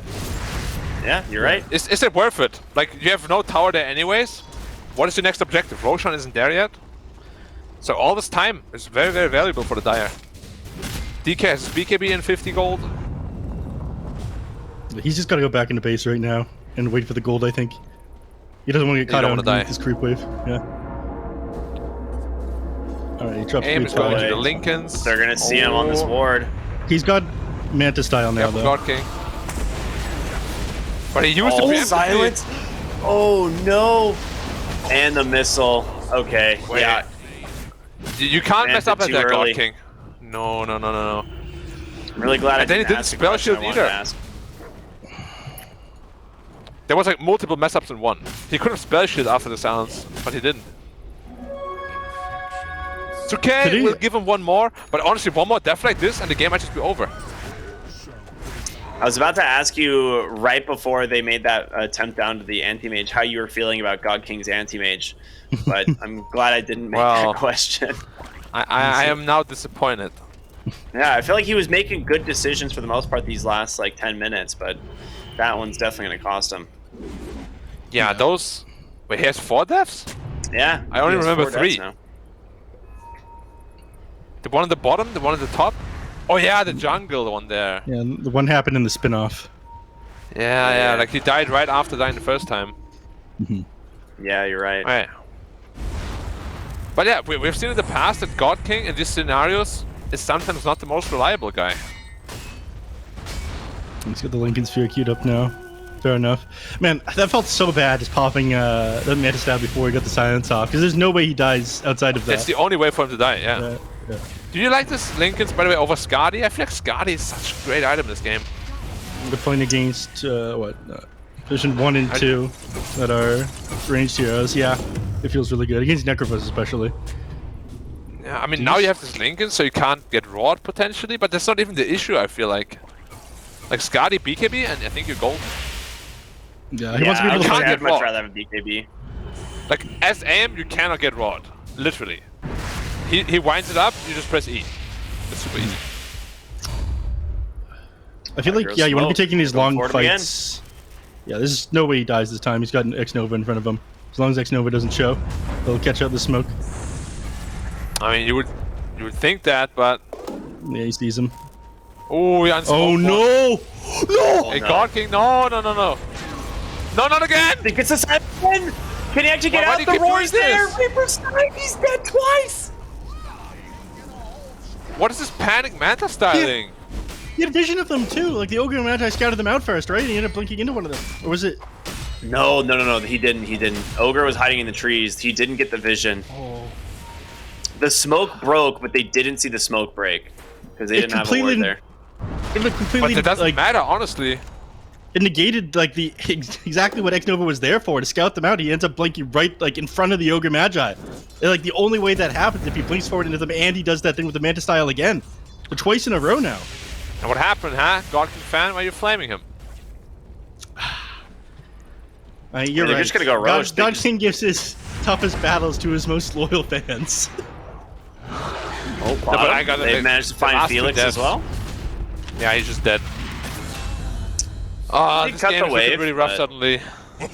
Yeah, 8k gold lead and detachment just sitting in Roshan. Gets himself the boots of bearing.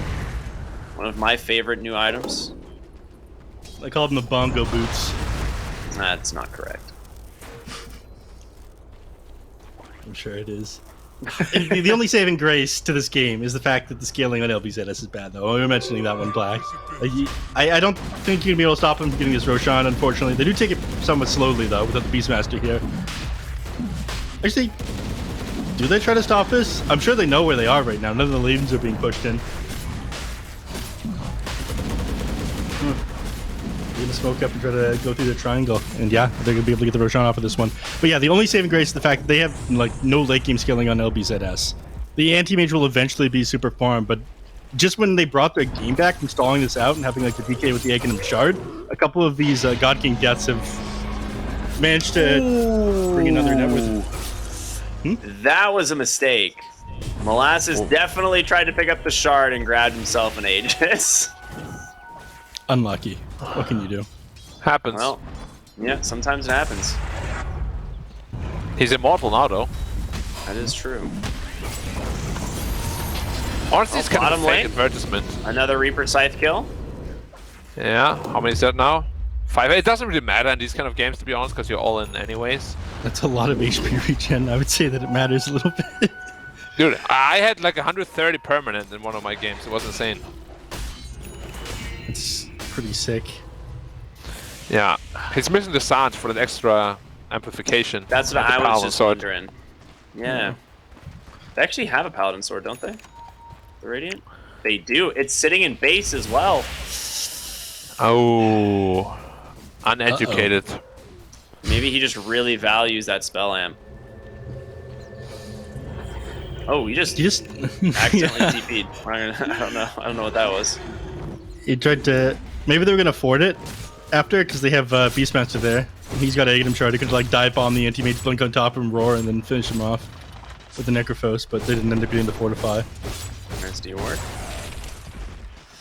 Alright, so Anti-Mage has the Lincoln Sphere done, goes back to complete the Vanguard, and queues up an Abyssal Blade. Is this the item, Black? No.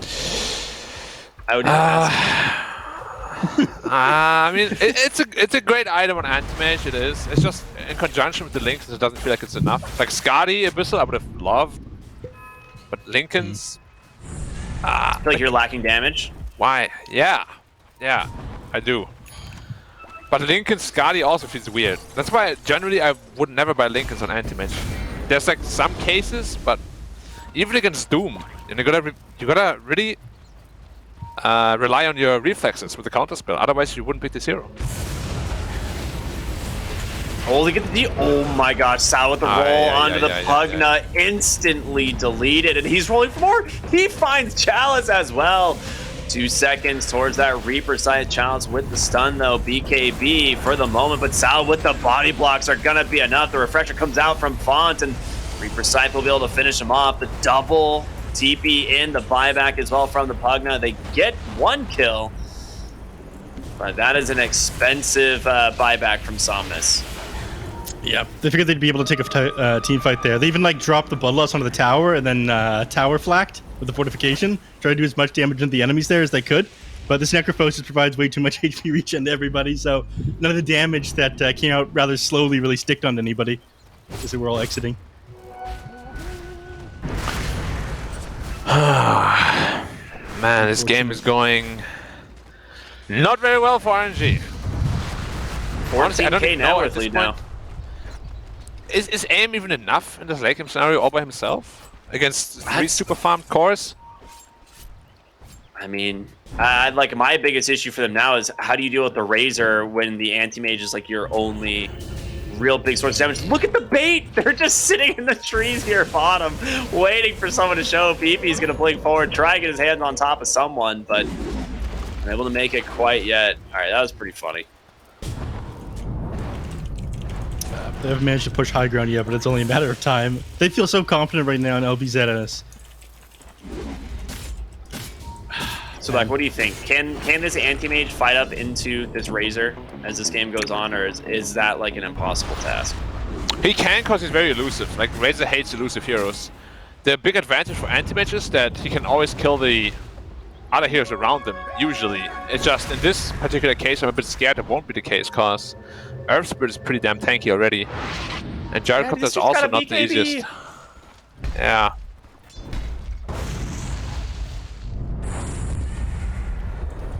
Where are we at on Gyro? Just still sitting on the boots of Bearing. I'm curious as to... I don't really know why he used the Paladin Sword, but...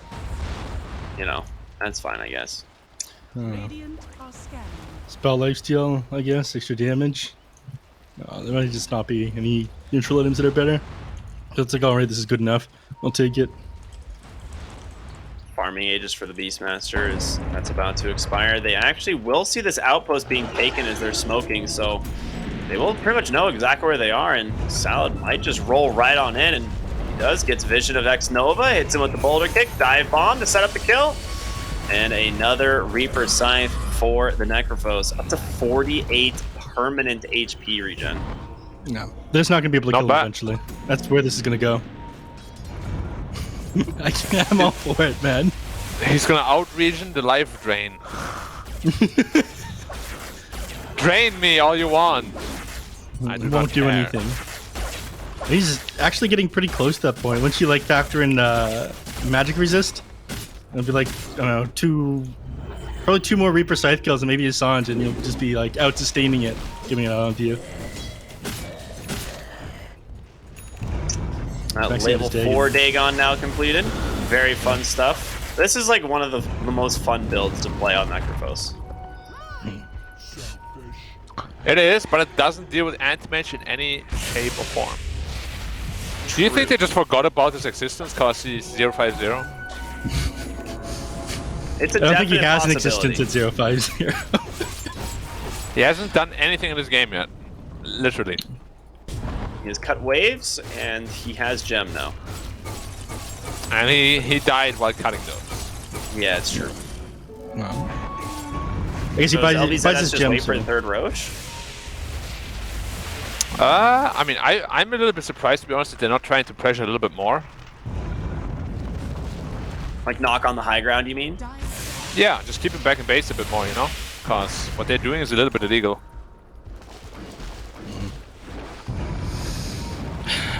They're going to catch out one of these heroes at the very least in just a moment. Hopefully, it'll be X Nova. Looking to try to get God King.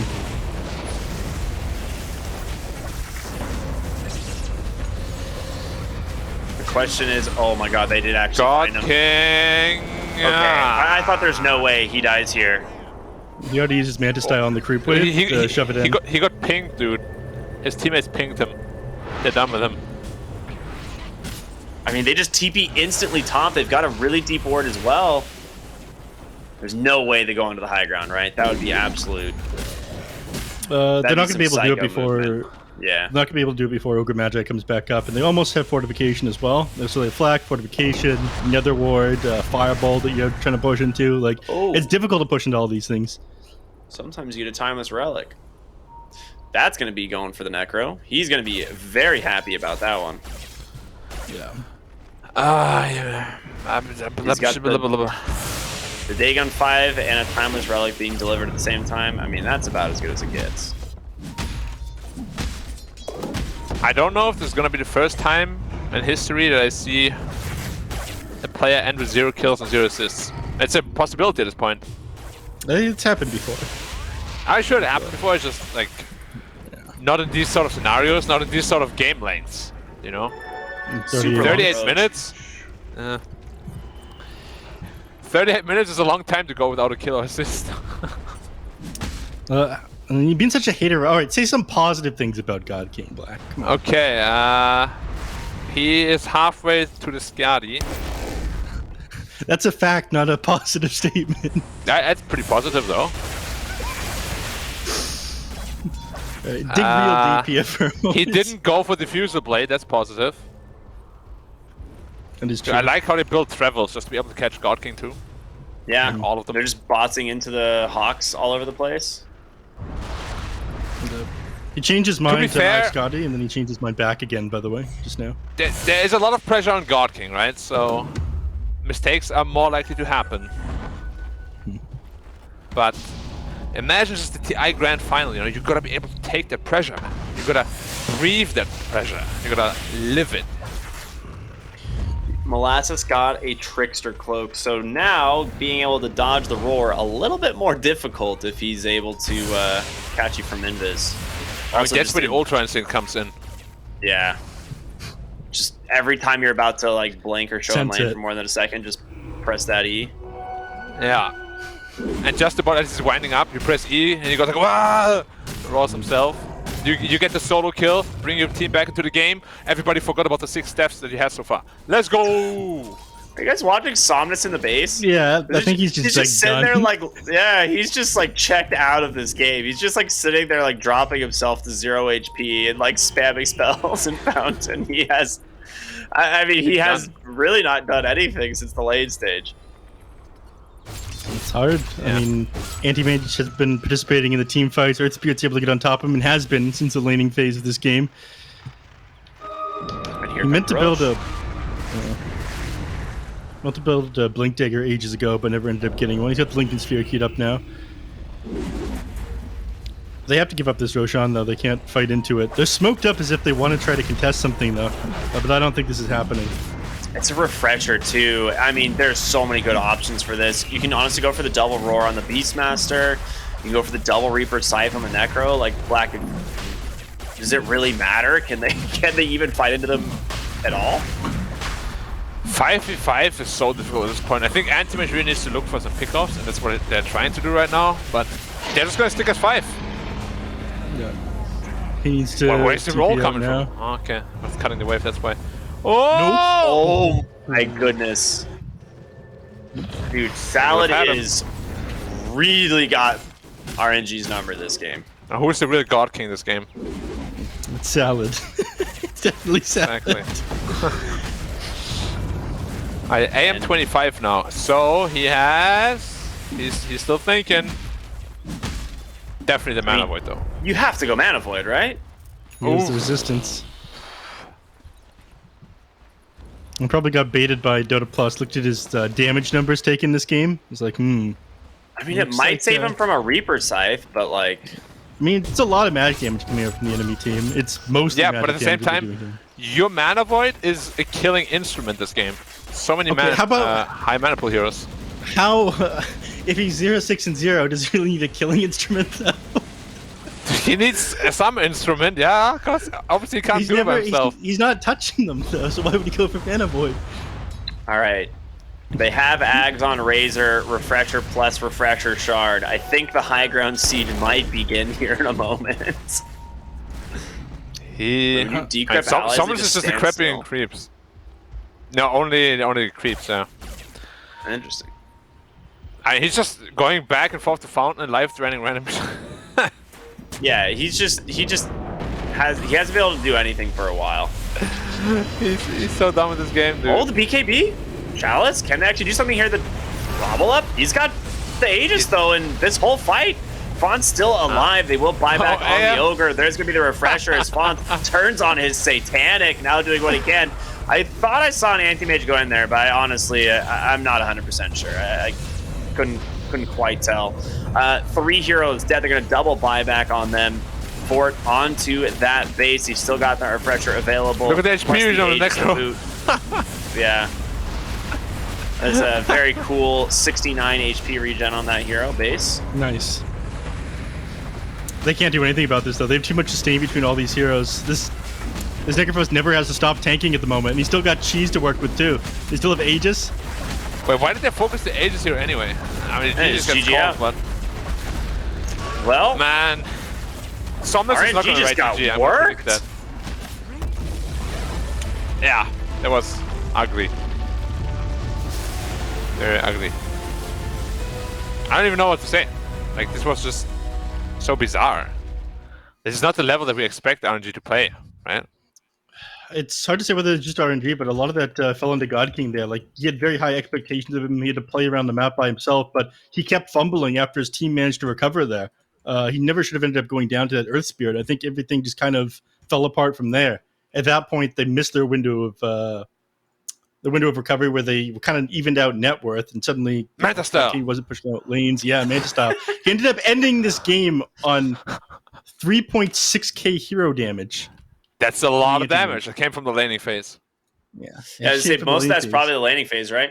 I mean, yeah, it's just a really rough game from RNG from the get-go. I mean, some of this starts with Somnus dying mid lane from the rotations from Salad. I think those set up kind of like the general pace of what this ended up being, because suddenly this Necrophos was way stronger than he should have been, and meanwhile Razor completely put Chalice, in the ground in the off lane as well. So they just, I mean, it just felt like there was just no momentum for the side of RNG. They had like some snippets in the mid game, maybe where you're like, okay, they can bring the game back, but sick pickoffs overall from LBZS this game. Salad's Earth Spirit was a beast.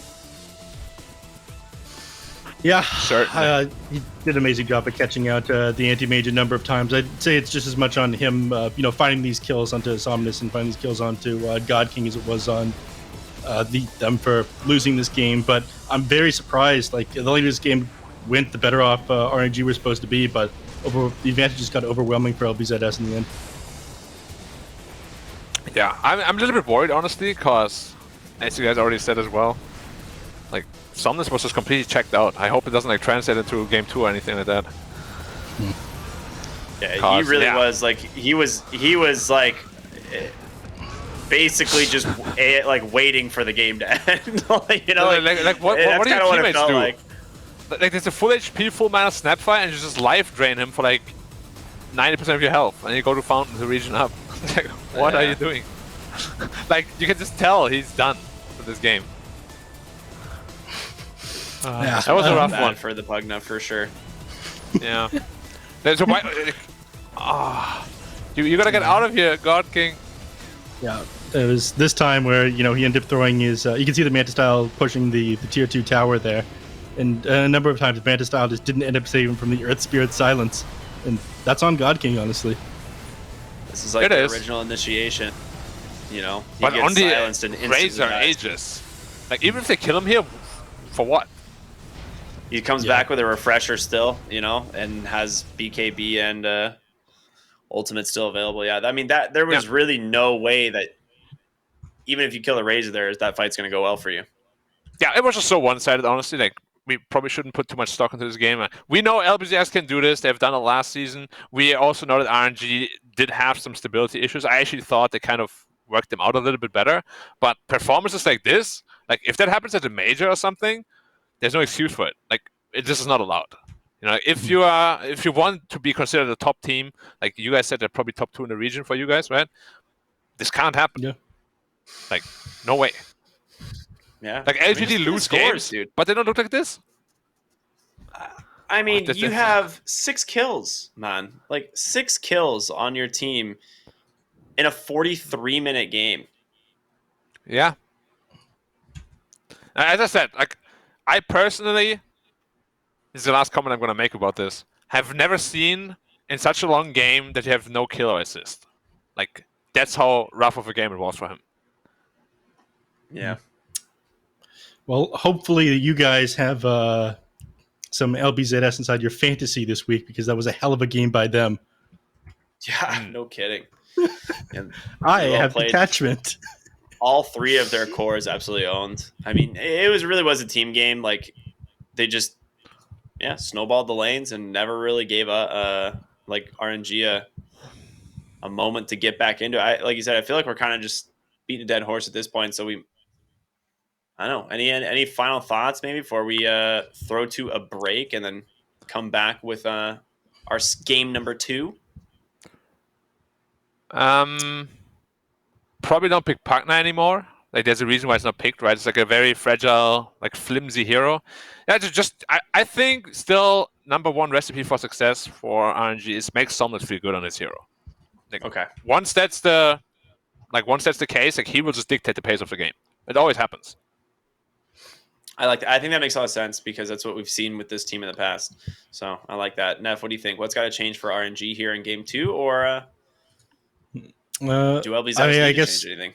I guess just go back for a spirit hero. Like the fault of that game is that Somnus wasn't able to do anything. He came out of the laning phase didn't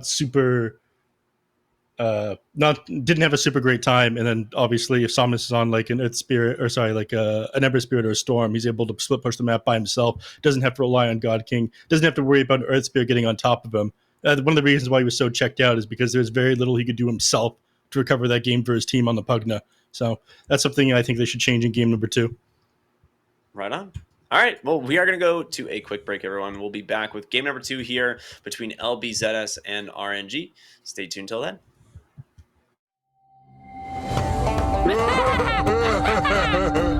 So, who wants to play a game? Yoink! And again!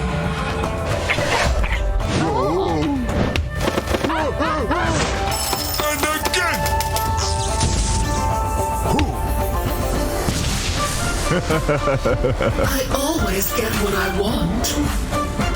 In the bag. But all I do is make you worse. The truth is a damn hard pill to swallow. Don't you wanna come on over? Don't you wanna work it out? Don't you wanna love me better, love me better, love me now? Don't you wanna fix our problems? Baby, I can show you how. Don't you wanna love me better, love me better, love me now? Don't you wanna come on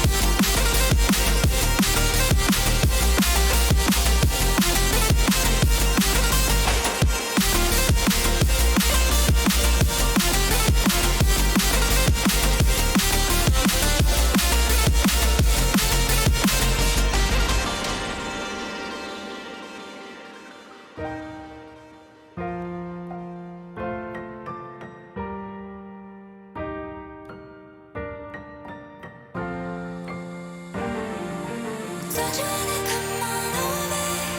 Don't you wanna work it out?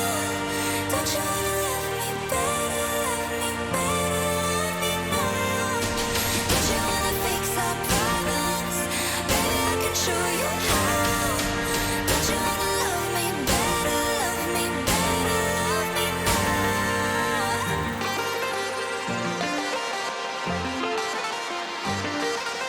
Don't you wanna love me better, love me better, love me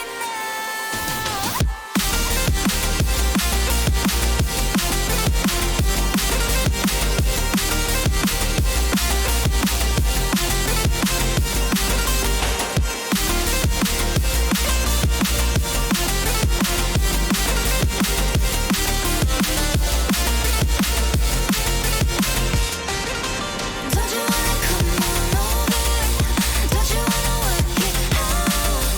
Don't you wanna love me better, love me better, love me now? Don't you wanna fix our problems? Baby, I can show you how. Don't you wanna love me better, love me better, love me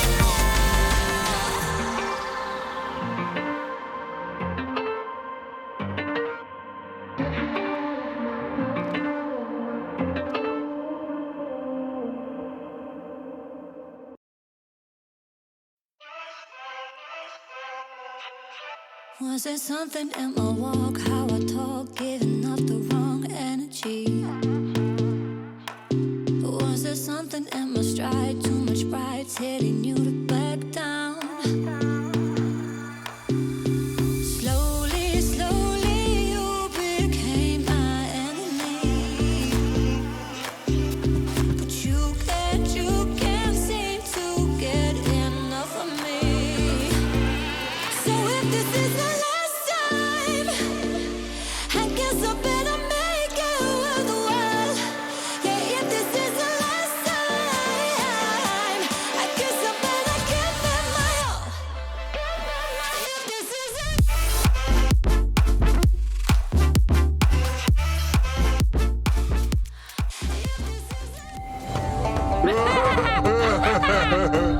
So, who wants to play a game? Yoink! And again!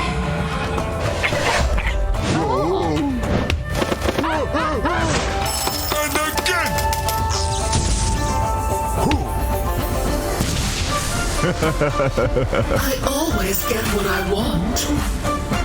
In the bag. Hello, everybody, and welcome back here to the CNDPC. We are back with some more Division 1 Dota. It's going to be Game 2 here of LBZS versus RNG, and in a pretty big upset, LBZS managed to take game number 1. I'm here joined by Neff and Black, and, what do you guys think about that game? Like, is this kind of like a fluke, or is LBZS just playing cleaner at the moment? Black, I'll allow you the first chance to take a shot. Oh, Go thank ahead. you so much. I think it's very difficult to really make that much of an improvement in just a week, And we all know LBZ is capable of this. Maybe they, just had like a really good game, or maybe RNG had just a really bad game. I wouldn't put too much stock in it just yet, because as you said, it is just game 1, and I'm fully expecting this game to go to 3 games minimum. So we'll see, but let's not come to any conclusion just yet. Okay. Mm-hmm.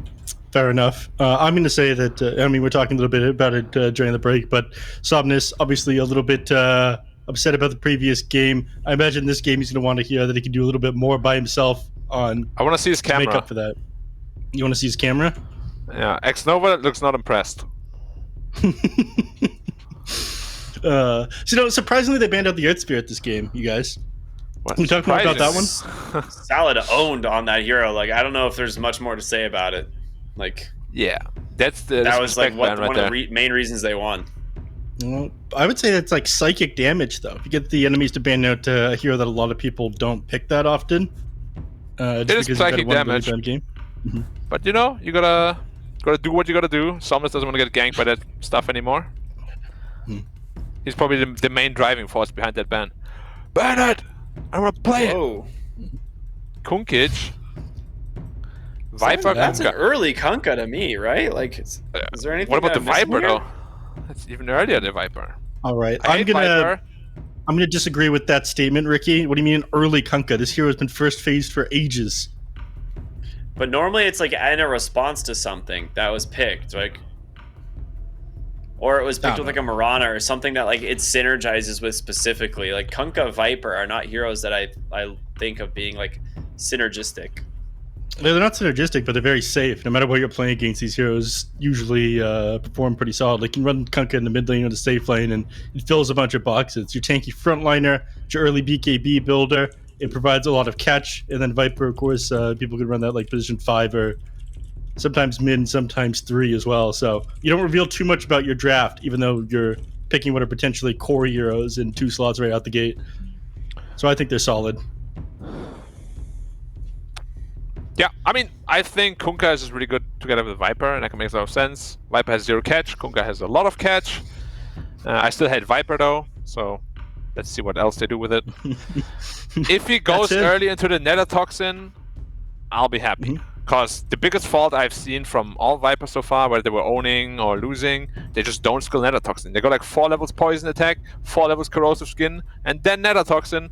You're supposed to win lane and then scale with your Nether Toxin. Yeah, okay. I've seen that a lot as well. Like, you just don't have the ability to farm without Nether Toxin. Yeah, and it's so important that you like keep the enemy low, but you gotta scale yourself, because otherwise you just don't transition to the mid game at all. I think 1 point Nether Toxin is good, but that ability does not scale nearly as well as his other abilities on Viper. Yeah, but you need that 1 value point 100%. Oh, yeah. Yeah. Oh, yeah. 1 point Nether Toxin I'd like to see. Otherwise, go ahead and max out your Poison Attack, go ahead and max out your Corrosive Skin, but you want to be like 3-1-1 at level 5, in my opinion.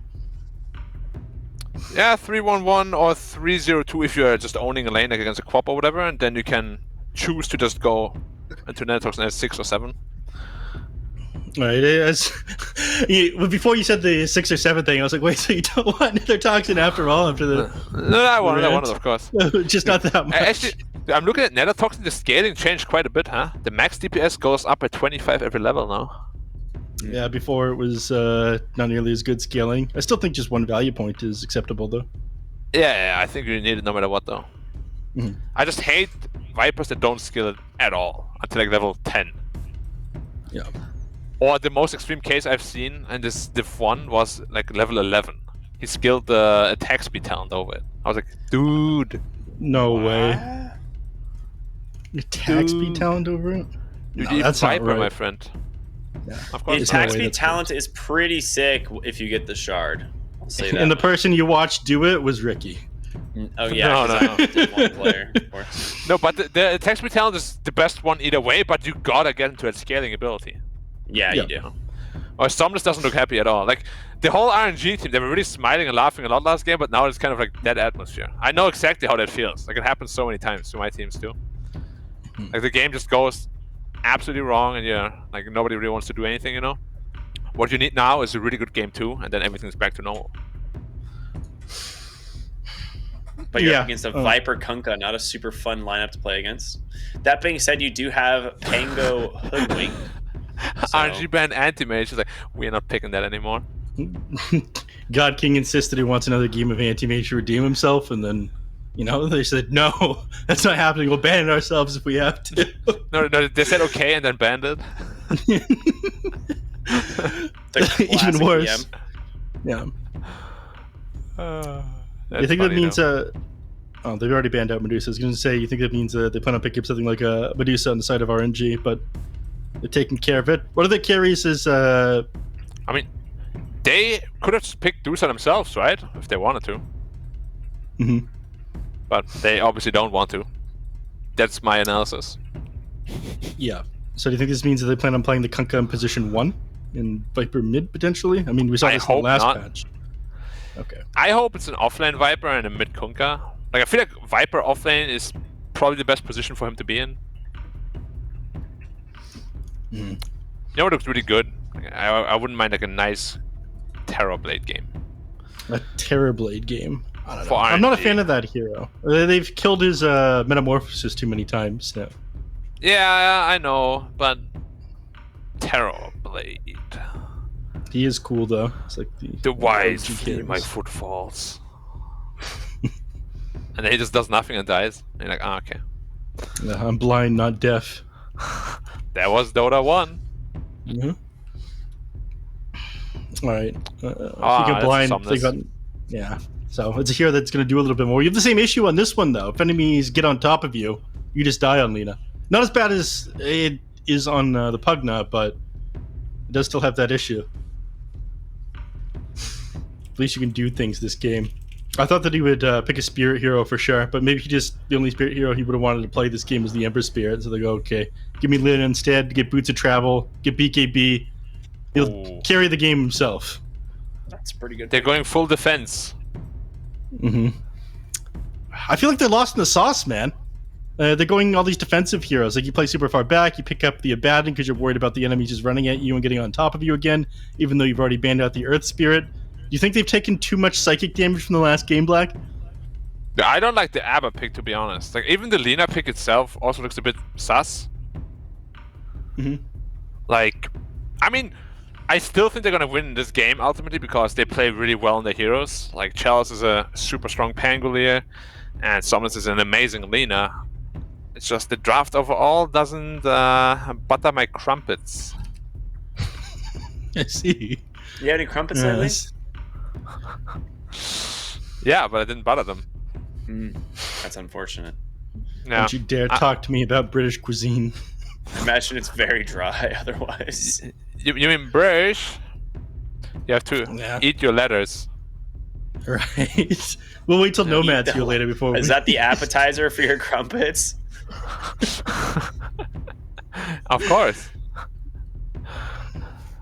Want some chicken Airplane band, tendies? look at that. Yeah, And, TP would have been an Clockwork. amazing pick here. Yeah, a bit of Clockwork. That's kind of surprising to me, but I guess Samus is probably No, calling the Somnus, shots. man. He for this doesn't want to draft. get hooked. Yeah, Now he's Ben, calling the Patch shots for next this to- draft. You can tell. Yeah, Patch next. Let's go. You think it'll be Punch? Beastmaster. I mean, I wouldn't mind it. It's a terrible hero, but They don't have clear for the Beastmaster. I think is the issue here. God King. You need to play a hero that is really easy now, says Somnus. So they're gonna pick him Bloodseeker. Battle Fury, Bloodseeker. Oh no! If he does that, Somnus is gonna press the button, dude. The disconnect button, or the Thanos the button where he snaps him out of reality. He just pauses the game, the camera pans to him, and just goes, bam, snaps it, and God King like, wow! I feel so good. I feel so good, Mr. X Nova. Alright, that Razor Band's pretty sick, though. That would have been a really good pick. Yeah. Knife Stealer. Oh yeah. That's I like good. this That's a good. lot. That's very good. Yeah, that lineup looks sick. So now do you flex this Viper and pick like a different offlaner here that might beat it? What do you flex Viper as though? Like a 4? Yeah, like a 4 or something. That sounds terrible too. I just hate Viper as a hero so bad. And they set him up for that themselves, right? They banned the Razor, like, here, free lifestealer for you. Yeah. Can they do a tiny middle and Kunkka offlane? That's awkward too, man. It's really awkward. This whole draft is kind of falling apart at this point. Much reserve time they've left? 40 seconds. You've got to I got have time, a I got lifestealer time. answer. If you don't, this hero runs away with the game. Yeah, so you gotta pick the Coddle then. Oh man, they are not happy on RNG. Look at those cameras. Ooh. Oh, okay. Not what I was expecting at all. That's I mean, interesting. It does deal with the lifestealer later, not in lane. He's gonna have complete free farm in lane. It's not that bad the first few levels. Doom will do okay because he has like 5 armor now, right? Yeah, plus the Devour. Yeah. Good. It's not that bad the early levels, but yeah, once you get to like levels 4 or level 5 in this on this lifestealer, you can't go anywhere near the lane. Yeah. Do you think he's gonna build into a Scepter somewhat early, just to make sure lifesteal can't life leech? It's not that important actually. It's just 2%, 3%. Yeah, whatever. I think like he wants to just get like a blink BKB and like. I mean, yeah, like everybody does Shiva's that. refresher or something, right? Like, I think you just go the standard Doom build this game because I don't know how RNG plays if he's getting double Dooms off. Oh yeah, like if he gets a Doom on Lina lifestealer or even Pango lifestealer, the entire front because line it is dead. cancels roll, right? Doesn't it stop roll immediately? No. No. He keeps rolling.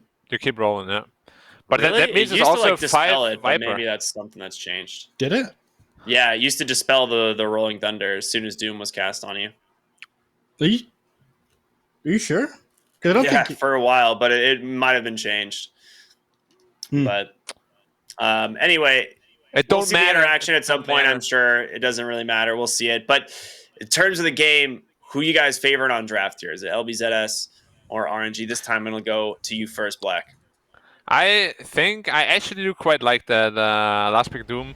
The Viper I hate, but after so many disappointments, I'm sure I need to see one good performance, right? After like 10, I'm gonna go with LBZS. Because why not? All right, Black has become the Joker and just does not care about anything anymore. I'm the Riddler. Okay, yeah, you're the Riddler. I'm gonna go with RNG this game. I think Somnus. The issues that were solved, or that he had last game, where he couldn't do anything on the He looked Pugna, have angry been though. solved. Yeah, he looked angry. That's gonna give him power. Oh, okay. So he's that kind of angry guy, like Vegeta kind of angry. Yeah, he's just gonna become stronger the more angry he gets. He'll carry this game himself if he has to. Well, hopefully God King builds into Midas first then. Oh, that's a D word mid. Ah, I feel like Molasses is going to channel some real Goku energy this game and just spirit bomb this lifestealer into non-existence. So I'm gonna go with LBZS. Dude, I like plus 4 Bane. If you get into like a quick Etherlens and Axe, like they have nothing to cancel the Axe with. Well, they have a Baden, but it doesn't matter. You have a Baden, yeah, but that's true. Yeah, the Axe Fiend script this game is pretty wild. Honestly, I hate a Baden, so I hope Molasses just builds Axe and dooms their Baden. He just dies from full health and can't activate ult. Just 100 to 0. And X-Nova's like, help! It doesn't apply break anymore, does it? Yeah, that's why you build the Axe. The Axe does. Yeah. Yeah, the Axe does. Increases duration and break. Dude, it's so long. We did what's the scepter duration? 22 seconds. 22 seconds, yeah. A third of a minute. It's pretty cool. But yeah, top lane is not going to be fun against Lifestealer and the Baden. Yeah, I like how they're playing the lane. Just super aggressive here. Yeah, I'm surprised they didn't go for an Orb Venom on either X-Nova or God King. Me too. I thought he did, but I guess it was just the Ghoul Frenzy slow I was seeing. Yeah. Bit of a lot of rundown potential if they hit that. Or Christopher Varnes level 1, but I guess he just trade way better with the Photic Shield. One thing that I wanted to highlight before we get the show on the road is that we recently got a spring cleaning update, guys. So if you go over to Doom and you hover over his Devour ability, you see that it still was not fixed to show armor on the ability actual. Yeah, you're gonna look a little bit further down. Yeah, you gotta look further down. I mean, that's gonna go away after like a patch. After next patch. Right? Yeah. Maybe it comes in the winter cleaning. No, it's that one's slated for the next spring cleaning in 2040, I believe. Oh, 2040? Well, that's not too far off. Lucky us. I actually like the spring cleaning update mostly. There's a couple things that did end up missing. My favorite part was the fact that it never loaded on my phone's web browser or my computer's web browser, so I literally couldn't see the update for 4 days. It was fixed I think the next day for me, or maybe 2 days later. I think like 2 days later. It took a number of hours though. You are right about that. How many hours is too many hours, guys? 1. Like 1 or 2 to fix that problem. Okay. I see you are... I don't even know if that's considered patient or impatient. I'm a patient man at times. At times, yes. Yeah, when that update happened, I checked my phone. I'm like, okay, well, I'll check this before the games happen because it hasn't been fixed yet. And I checked like an hour before the games and it still wasn't fixed. So that's unfortunate. Unlucky, as they say. It was annoying that I got pinged by the Twitter account, and I was like, "Oh, an update, cool!" And then I was like, "Oh, nice, baited." Well, there was an update. Yes, there was indeed. What I should have done is people like clipping screenshots and tried to like send me screenshots in Discord. Solutions to problems. I like it. Yeah, eventually I gave up. So, I don't think we mentioned that, or maybe we did, but Fonte is actually standing in for Kagome. No, we is it did a not stand-in mention thing? it. Or Yeah, is it's it a stand-in. Okay. Well, we had the chance to ask the admins. It should be just a stand-in, not an actual player replacement. I mean, that's the thing though, right? It always starts out as a stand-in. That's true. Until they do better than your carry, then like, oh. Until you are in 2-hour RNG, then it's not a stand-in any longer. Yeah. Oh, Hoodwink? Hoodwink might be dead. That's 2 points poison attack. That is first blood first going to Fonte. Tiny, and detachment doesn't care either. That's because he's detached him I like this. from reality. Good one.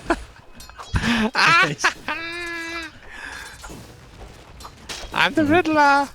Yeah, these games have truly broken your brain, Black. It's gonna be okay. We'll get you the help you need eventually. What brain? Self-burn. Those Oh, that are was- rare. Ah, I love self-burns. They burn the sweetest, you know? Yeah, it's true. True. If you can't laugh at yourself, you know. You can't laugh at other people. Exactly.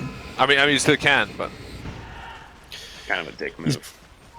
yeah. He's been trying to play aggressive down in the bottom lane. He did picking up an urn very early on Chalice, but despite position 5 Viper being a very aggressive hero, he still hasn't gone down yet. So you don't want to give up urn charges to this Fango anyways. Then it becomes a lot more difficult at that point. Tiny ended up going 2 points into the tree throw, by the way. Oh yeah, he's gonna max that first, always. Really? Yeah. Don't you always max tree throw? I just farm in the jungle. You don't really play it like a traditional Tiny at all. You just literally farm the entire game until you have a shard. Then you might participate. Ooh, attachment? In trouble. There's the first kill there going for Chalice and Felix. So he gets his earn charges now.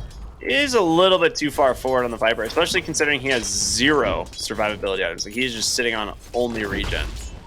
Yeah, Acorn shot also did so much damage when there's like 2 targets there like that. Yep. They're gonna go for Fonte.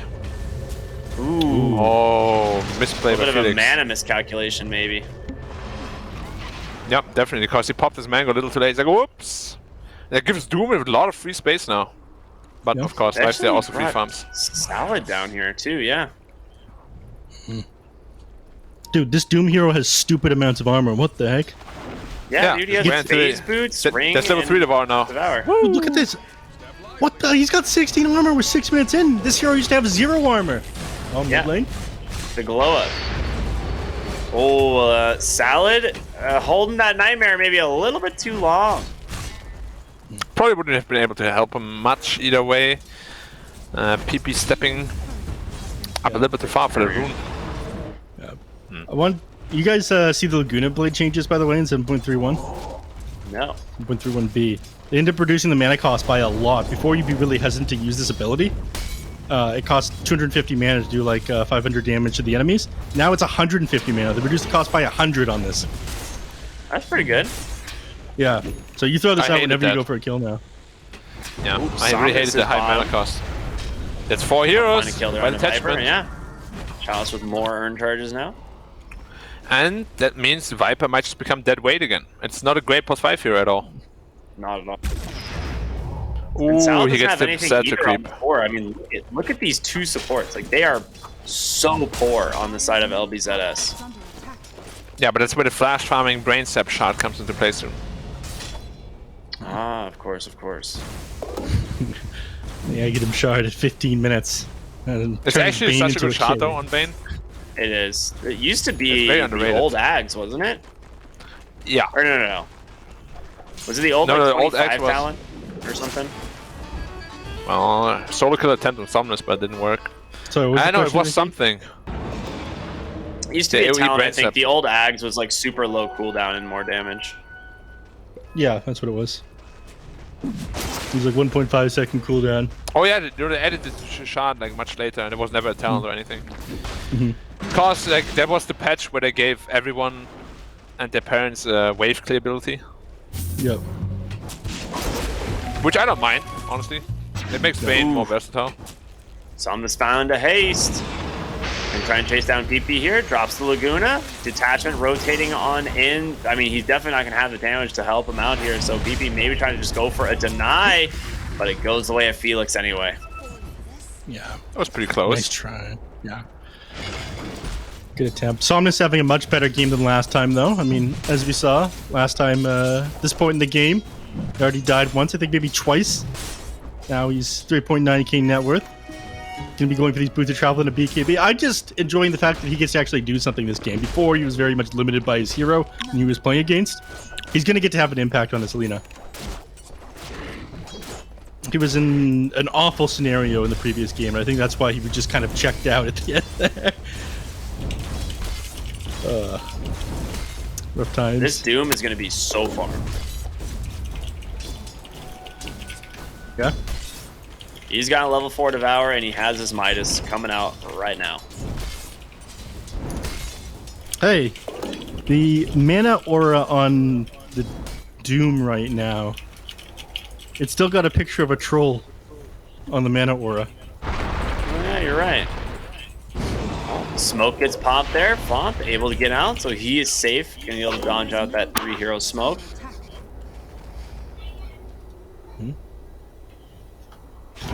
Yeah, he's trying to get himself his level 6. Yeah, look at this thing. It's got the picture of the troll. This game is unplayable. That's the pretty 2.5. rough, yeah, this goes to the Satyr Mind Stealer now. The 2.5 mana regen doesn't belong to the Troll Priest Stealer. Dude, the fact that it has the mana burn with it is so good. Yeah. I mean, people would barely ever get the mana burn creep for that reason. Now it's like, okay, pick up the mana burn, you can burn out the enemy's mana and not lose all of your own. So, actually feels it's one of pretty like good. the most value pickups in lane now. Yeah. All right, Molasses, he's bottom. He's got Doom. The question is, can they actually find Chalice hiding in the trees? He's going to go right through, and he gets the Doom right on Oh, the he canceled the roll. You were right. You were right. What do you mean? He didn't cast it. Well, he didn't get it off yet. Yeah. I'm pretty confident it still cancels it. I'm not going to say it's 100%, but I know you guys are that crazy. I like how you guys get baited all the time. I didn't get fine. baited. It's fine. I am going to demo mode right now and I'm testing it out, okay? I'll do it. Wait, are you actually? Of course. Yeah, you could have Can you still go to demo mode in the middle of games? Yeah. No. I mean, I can because I got special rights. But... Oh, of course. That you'd like boot up a second version, like a second Dota window. My third PC, I got 2 running already. Yeah. Test it over on the side. I remember there's that famous Envy clip where he tests popping his ult with an Aghanim Scepter with Batrider Lasso in the middle of a game. He like quickly loads it up. It takes him like 15 seconds. Then he goes right back into the game again. That's what I did. Well, okay, I tested it. It works, doesn't it?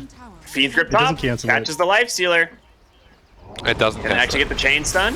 Avatos, they do. It does cancel it, right? No. It doesn't. It doesn't. Oh. No, He just rolls away. Oh, they killed the Life Stealer. Wow, that's game-winning pickoff right there. Yeah, that's Could what it be I'm saying. GG? Fiend's Grip onto the Life Stealer. That's huge. No. Oh, We've Doom's seen this so rich. before. Damn. Doesn't matter. Look, Somnus is going to carry this no matter what after that There last is a game. Doom in this game. So, just stand his ground with Satanic. They have too much lifesteal, even if he drops a Doom onto him. We've seen Somnus get a rampage like this before. Yeah. Me too. Alright, top tier 1 will fall. They are getting... They gotta get back to defend this mid tower, right? Like, there's no way you can afford to just give this one up. Yeah, you shouldn't either. Like, you're very strong right now. Yeah. You got both. Don't have Doom or Grip though, so... Oh, Molasses, that's a bad spot to be in, man, against Pango. Oh, yeah, very good good rotation, too. Bots in from Somnus. Yeah, Travels are broken, I should get nerfed. Oh, they got solid mid lane as well. Sharpshooter comes through. Life Zero with the chase. Nightmare to buy him a little bit of space here. PP, he might get aggressive. X into the Torrent. Whoa. Borrowed time, though, gonna be able to save them. They end up getting the tower at the end of the day. They don't bring them back for this. Wow, all right. Really well done there by RNG. Oh, you're actually a little bit too slow. Go ahead. Very afraid for LBZS in the mid late game here. Like, those two supports really just fall off and do nothing. In this game especially. Yeah. It will really just be the 3 cores fighting against 5 heroes on the other side. It's gonna be tough. Like, what is Viper even itemizing into? A magic wand. Woo! That's big. I mean, this poison attack is not going to do anything against the bad in the late game. The Fiend's Grip isn't going to do anything against the bad in the late game. Like, it was a decent counter pick for that reason. I know you weren't crazy about the hero, Black, but the draft from LBZS, like, again, the supports just completely fall off because of the Abaddon. Do you just not like defensive supports or what? I like the defensive support. It's just there's a right place and time for everything. Honestly, when you look at it in hindsight in this game, it actually looks pretty damn decent. Like both supports get hard countered by it. So actually, I don't mind it at all this game. Yeah, they're just gonna run into these heroes in the bottom. They're definitely gonna catch at least one of these guys. Hopefully, it's Salad and not Molasses. Looks like it is exactly going to be Salad. No way to get himself out of that bushwhack. So good pick off. This Doom would be worth so much money if they caught him instead. 7.4k net worth on this guy. Gonna be scouted by the ward here, but He already uses Rolling without Thunder. Rolling Thunder, it seems pretty difficult to do.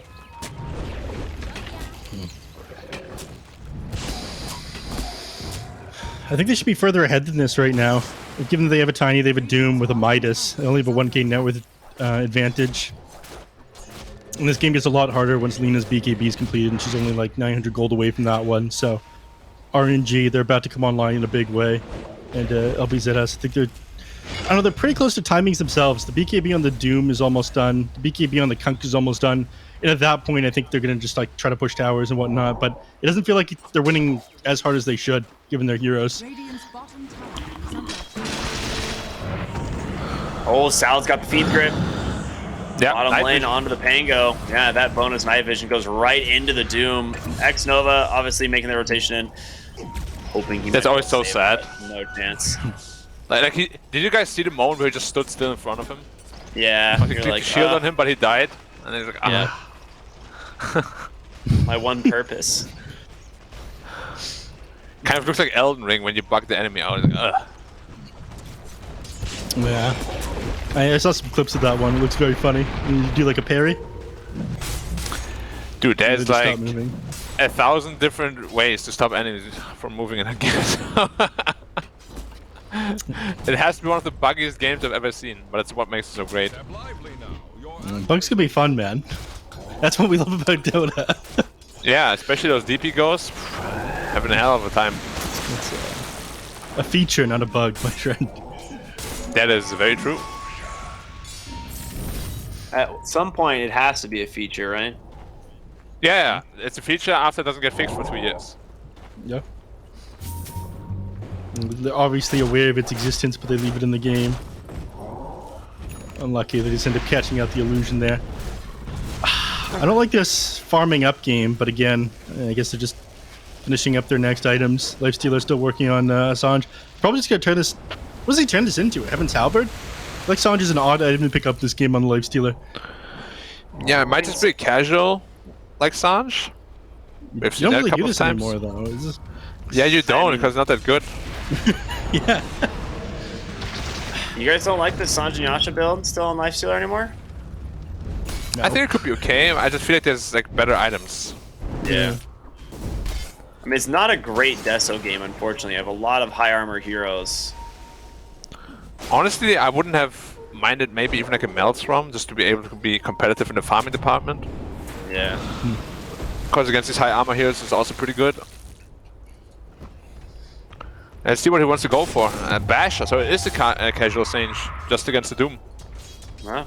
Interesting. Status resist. I mean, they ended up nerfing the hell out of this item status resist. How much is it, like 10%? Standalone item. 12. 12%. Pretty low for 2,000 gold. Yeah, but I guess it makes it a little bit more tanky, did a little bit more damage. To heal a bit more. It's not great. They're gonna go for Molasses bottom.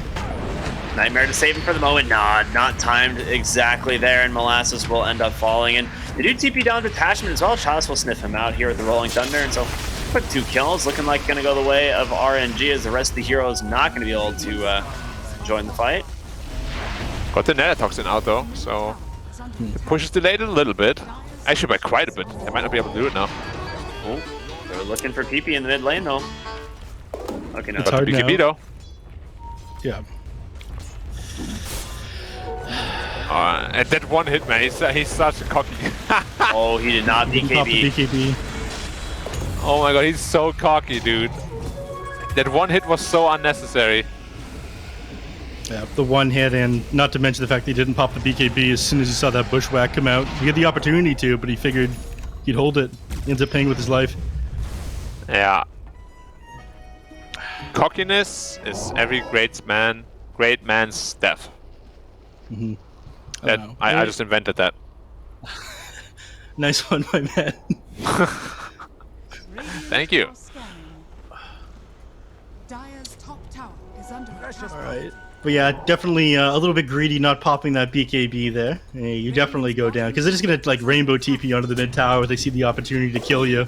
Especially after giving up bottom. Maybe he figured like Lina would stick in the bottom lane and try to take the tier 2. But obviously the optimal play there by Somnus. I told you, this guy refuses to lose this game. He will carry no matter what. He's just too angry. He is top of the net worth, I'll give you that much. Anger is a powerful weapon. But you know what also is very powerful? Fey grenade on Doom. But he's not finding it. Alright, the good old Lincoln's popper. Oh, they didn't find it. Unlucky. Alright, good luck next game. Have they already found all their neutral items? Yeah, they have. Yeah, they have. Alright. They lost. What does Tiny have? A Van Brace. Also no Brigand's Blade or anything. That's not the best tier 2 items, honestly. Ooh, detachment, gonna pop a smoke. They do get eyes on Chalice, but Roll-Up's gonna be there to protect him. Nice LSA from Somnus as well, and Chalice just goes right in with the Rolling Thunder. You do have a Fiend Script here from Salad that could be used to stop this, but you've got the Life Stealer rotating on in, the Rum Buff doing what he can. PP forced to pop the BKB, big up to the high ground, but just instantly dies. The second time now he has been unable to use that BKB. Yeah. That was actually a sick play there by Somnus. He didn't get the BKB off at first because Somnus walked into the Roach Pit where there was absolutely no way they could have vision. I dropped the Light Strike Array on him from inside the pit. Oh, that poison though. That's gonna be annoying. Very annoying. No Ghoul Frenzy. Look at this pathetic attack speed with no Ghoul Frenzy. He's got it again now. Just gonna give it up. Somnus with an Aegis now, instant infest into Galena as they just go ahead and try and find more kills here. Doesn't look like it's gonna happen though. Yeah, but still only just barely have a net worth advantage. This Doom is very farmed, as is the Tiny. And these two heroes are amazing at finding farm on the map. Unfortunately, XP advantage is going to swing pretty heavily in favor of RNG. Oh, toss back, nice. Ooh, the break. He's going to be forced to use the borrowed time manually there, but Molasses will follow up the Blink War Stomp, so they get the kill. Yeah, he almost didn't press it. Yeah, it was close. But he was like, the tension was like, ha! Press it or die. And he pressed it. Man was forced to make a choice. Not an easy one. That's like the image with this guy sweating in front of the button. Yeah. Press it or die. Well, I guess I have no choice. I didn't want it to come to this. Forgive me, Master, for this one time let's go all out. They've got Trend of True Sight on Felix now, the Abaddon, and they're buying one. So this shows that they want to take complete control of the map right now, keep them boxed into their base, and with the Aegis, I think they're strong enough to do this. Yeah, this is a bold move out of Molasses. Oh, he found him! He did. He has the BKB, and Molasses is going to be forced to just back away. Oh, God. Mid lane, big team fight coming through. Infest into Chalice will be able to save him, though, and that's what really matters. PP pops the BKB, trying to get his hand on top of the Hoodwink. Won't be enough to finish her, and meanwhile, X-Nova going for the chase here, forced to pop the borrowed time. On the other side of the fight is just Salad pulling them away, so he will end up dying, as well as Detachment here. Both supports for the side of LBZS. Unable to do a whole lot here in this game. Much like what you were saying, Black. Yeah, it's gonna be a cruel awakening. Like losing just because of the 2 support picks feels really bad. That's why I initially said I don't like the adjustment to the 5 Viper. But what else could I have done, man? Picking Viper this early just feels like such a trap. I think it's fine if you run in the off lane. Yeah, that's what I wanted them to do initially too. It's just they picked this Lifestealer, they have Lifestealer Abaddon, and you're not gonna do anything. I'm playing Viper. I'm a Viper hater, certified. I went to school for it. I hear they don't teach that anymore. And not since they, added nether toxins and activatable ability. They should just make Wraith King back to what he was before, man. I love that one button hero. So you can play on your Steam controller? Yeah, my Steam Deck. Yeah. Have you had the opportunity to try playing on a controller yet, by the way? You mean Dota? Yeah. Yeah, I tried, but one of my spells didn't work, so I stopped playing. Like, I figured out my ult and my Q and E, but I couldn't figure out my W. I pressed every combination possible. Dude, I was owning the CS too, man. I denied like 5 creeps in lane. The guy was like such a fool. It's like he got aim assist on. Tiny top lane. They get him with the bush. Nice BKB from Somnus. The Doom, interrupts that Rolling Thunder. Can they keep Bont alive? Salad with the Nightmare trying to get him to space, but is not going to be enough. Somnus ends up chasing him down in the end. So far, a 1-for-1 trade. In comes the boat from PP. He's going to pop that BKB and try and TP home, and he will be able to do so. No way to interrupt that, but Somnus just going in there. He's showing absolutely no mercy this game. Walks right past the boat, further into the enemy team there. They're all forced to run away. Gives no damns. Like, you can tell he's not happy. How dare you guys stay in my game? Leave my game! He's gonna go high ground now. He's only got 30 seconds left on the Sages, though. So maybe he doesn't go high ground after all? Yeah, get it back off into the enemy team's jungle and just build more of a farm advantage. He's going for MKB right now. Is this the item this game? He saw that Kunkka's building into a Halberd, so maybe that's why. But Kunkka's super weird. Anyway, he went for a broadsword and then into a Halberd. I was like, okay. That 1,000 gold down the drain. About to build a Silver Edge? I think he wanted the Shadowblade probably, right? And then he realized Tiny has one. Yep. I mean, I feel like it's a good enough item to get two. I like Shadowblade on Kunkka. Yeah. But not that much. Not enough to warrant like building 2 in one team. Yeah, because enemy's gonna have sentries and whatnot anyways, and break becomes a lot less value at that point. Alright, BKB Tiny, now they can maybe make another fight happen. It just feels like there's so much weight on Molasses' shoulders this game. Like, the supports do nothing. What do you do if the supports do nothing left? Go next. Life drain the supports until the next game starts. They don't have partner this time. Yeah, there's the MKB completed. So they're gonna smoke up and try to go for something as the Doom comes off the cooldown, but I feel like this is ambitious. You don't want to be boxed in right now, so you kind of have to make a play, but this is very high risk.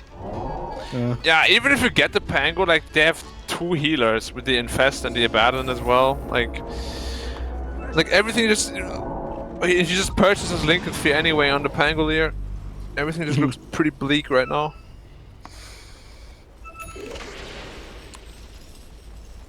It's looking really grim. They don't even have Grimstroke.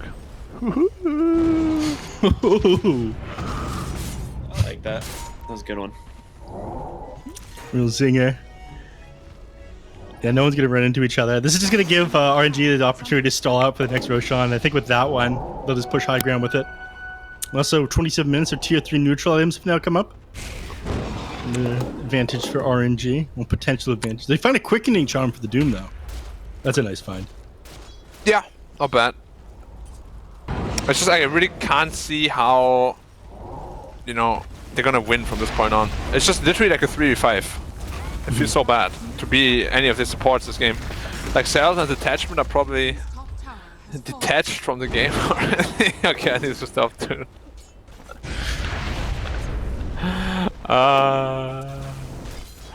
I'm having a good time. I don't care. Screw you guys.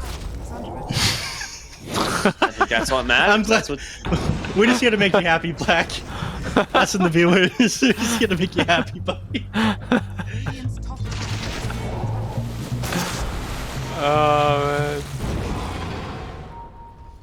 Dude, they still haven't taken this mid-tier 1 tower. Yeah. X-Nova's a big boy, so standing there. Well, at this point, they're all standing there. Hey, PP, hey! I think PP also checked out of this game. The blink to come through. They've got PP. Nice Nightmare. Dodges out a decent chunk of the damage, but Molasses just gets dunked on by Somnus, and now Fawn trying to stand his ground, gets the toss out. There comes the feed and grip out from the Bane, but instantly dispelled, and now Fawn stuck up against the Lifestealer. A super unfavorable matchup, and now the bash is coming through over and over again here from God King, as it will be enough. Make it 5-6. Yeah, 5 for 1. That's pretty bad. Yeah, it's GG out. GG. Look at that. Yeah, the supports can't do anything. There's no way you want to stay in this game. rough. After such a nice game 1. It just comes down to the draft again, though. Like they kind of trapped themselves somewhere along the road, and then you can't really salvage everything. I think you just really need to play the Viper in the offlane and pick a support that lanes well against the Lifestealer, maybe. Like, if you over-adjust like this, you have a Bane 4, Viper 5, like, what do you do? And they saw the Abaddon, it's not like it was a surprise. Yeah, I don't really think there was much they were able to do. It's like you said, they realized the supports weren't doing anything against the Abaddon, and they were just forced to GG out in the end. I think Doom found a lot of farm, and he did decent this game, and Kunkka's doing well enough, but it's a 3v5 scenario, and at that point they just had to give it up and say go next. So it was kind of surprising they opened the bans on the side of RNG with getting rid of the Earth Spirit and the Tusk, but maybe that's just what they needed to do. You ban out the supports, you force them to pick ones that don't scale that well into the late game, and all of a sudden LBZS fall apart. Yeah, ruining Salad seems to be a pretty good idea, honestly. Like, if he's not on his strong impact roamers, LBZS never seems to be doing that well. He's a very integral part of the success. Yeah, seeing him on Bane this game as opposed to the Earth Spirit last game, I mean, it's like a night and day different performance. But I mean, Molasses had a couple really unfortunate deaths this game too. Like, he was super farmed on the Doom, and we already saw the solo kill bottom from the Pangolier, and then going into this fight, not really finding a target at all for this Doom. So definitely just the Lincolns, unfortunately. But what do you do? They have 2 Lincolns on Pango and Lena. They have a Doom. They have a Abaddon as well. It's just too many targets. Yeah, and this fight at the end, I think we were talking about how they were checked out on RNG at the end. I think they were checked out on the side of LBZS this game, that Kunkka walking too far forward, hitting the decoy, and then it baited the entire team to take a fight they had no way of winning. And RNG, it kind of accelerated their victory, which was going to be inevitable at that point, I felt. Yeah. I mean, what's got to change for LBZS outside of the draft, right? Because you were saying that some of this seems like it is mostly just draft issues here. The Viper Bane support duo not seeming super strong. RNG kind of back in good form here for game 2. You know, it's a big game 3 for LBZS here, definitely. So what can they do to try and pull this one back? I feel like shutting down Somnus in the previous game was the big difference between this game and the last one. As long as you can pick somebody who can rotate and find kills onto him on the position 4 or 5, then I think you'll be okay. This game, they have no hero that can do that for them. So pick a 4 that can make rotations, find kills, shut down Somnus' game, and then hope God King flops again like he did on game number 1. I think is your best shot at victory here. But your thoughts, Black? Yeah, I think just like how in game 1 they shut down Somnus and they completely destroyed RNG's game plan, I think it's the same for LBZS actually. Like, if you enable Salad, that's probably the best shot at winning, which very much goes in line with what you're saying. Like, if he's on a strong roamer, he will make a lot of things happen. That's just him. When he plays the stationary heroes, he just doesn't feel like the same guy, honestly. All right. Well said. I like it a lot, but we have another game of Dota coming up here in our second series today. So we're going to go to a short break, everyone, and we'll be back with game number 3 of LBZS versus RNG. You say it's nothing, but it never ever changes, just like that. It's always whatever anyway. Every time we try to talk, I'm out of here any day. It's always something, no, it never ever changes, just like that. I get the shivers whenever I'm thinking about you. Just wanna leave and live without you. Be on my own again. I get the shivers whenever you go out of line, yeah. I feel it creeping down my spine, yeah. Wanna be alone again.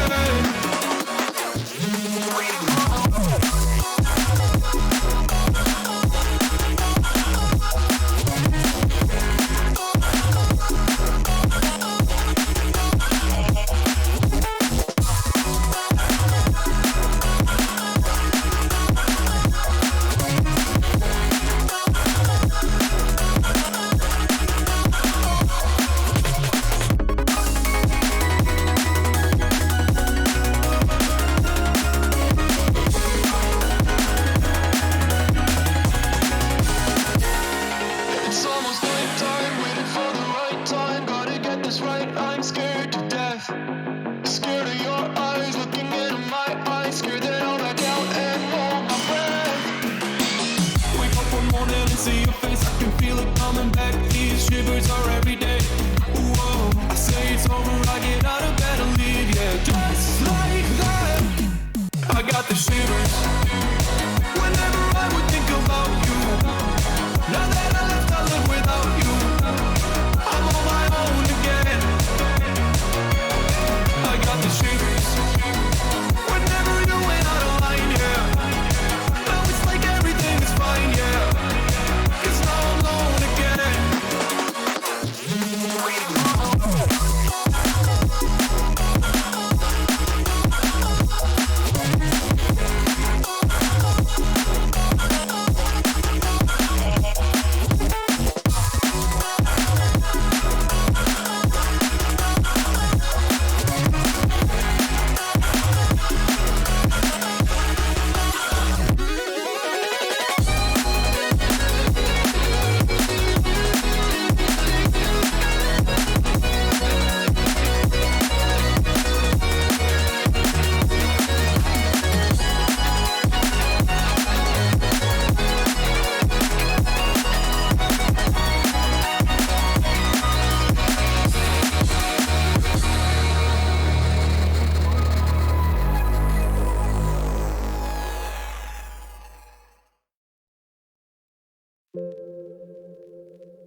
Losing track under the water, searching for something that I've been missing.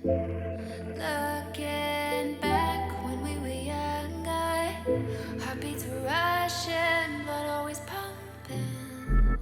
I drive away, leave it behind us, without a trace. Live for the day, dance in the moonlight. No one could say we didn't do it right. So far away, baby, I forgot to breathe. This town's got a hold on me. My mind is a casualty. Find me open spaces, static in my blood. Can you feel the flood? Yeah, I've seen enough. Find me open spaces. Open spaces. Find me open spaces. Open spaces. Find me open spaces.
tear my heart up, throw me in water. I'm getting higher just to feel ya, cause I need to. No one knows it, heart is frozen from your poison. Taking the potion just to feel ya, cause I miss you. Oh my God, can't stop you like heroin. My love you got, there's no settlement. I can't pretend that we're not meant. Oh, I think I'm overdosing. I think that I'm overdosing. I think that I'm overdosing. I think I'm overdosing. It's getting stronger, can't take no longer. Walking on fire. I'm getting higher just to feel ya, cause I need to. Feels like I'm burning a little bit more, just a little bit more now. Taking the potion just to feel ya, cause I need ya. Oh my God, can't stop you like heroin. My love you got, there's no settlement. I can't pretend that we're not meant. Oh, I think I'm overdosing. I think I'm overdosing. I think I'm overdosing. I think I'm overdosing. I think I'm overdosing. I think I'm overdosing. I think I'm overdosing. I think I'm overdosing. It's getting stronger. I think I'm overdosing. I think I'm overdosing. That I'm overdosing.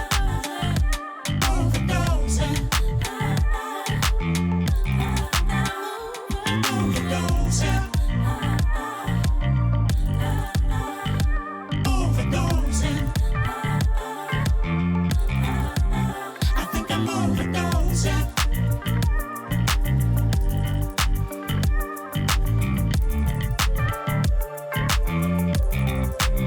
I think I'm overdosing.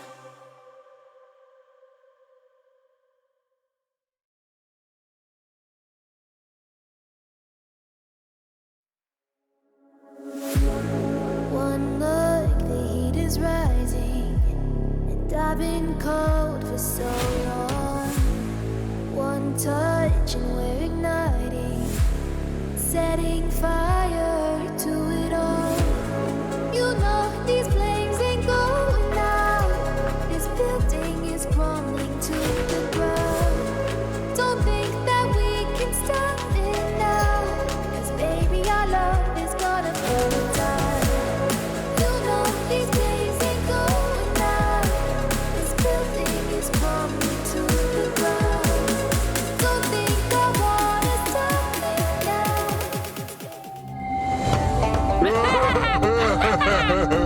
now. So, who wants to play a game? Yoink!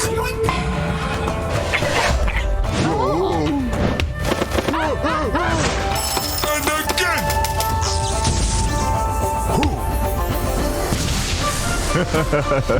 I always get what I want. In the bag.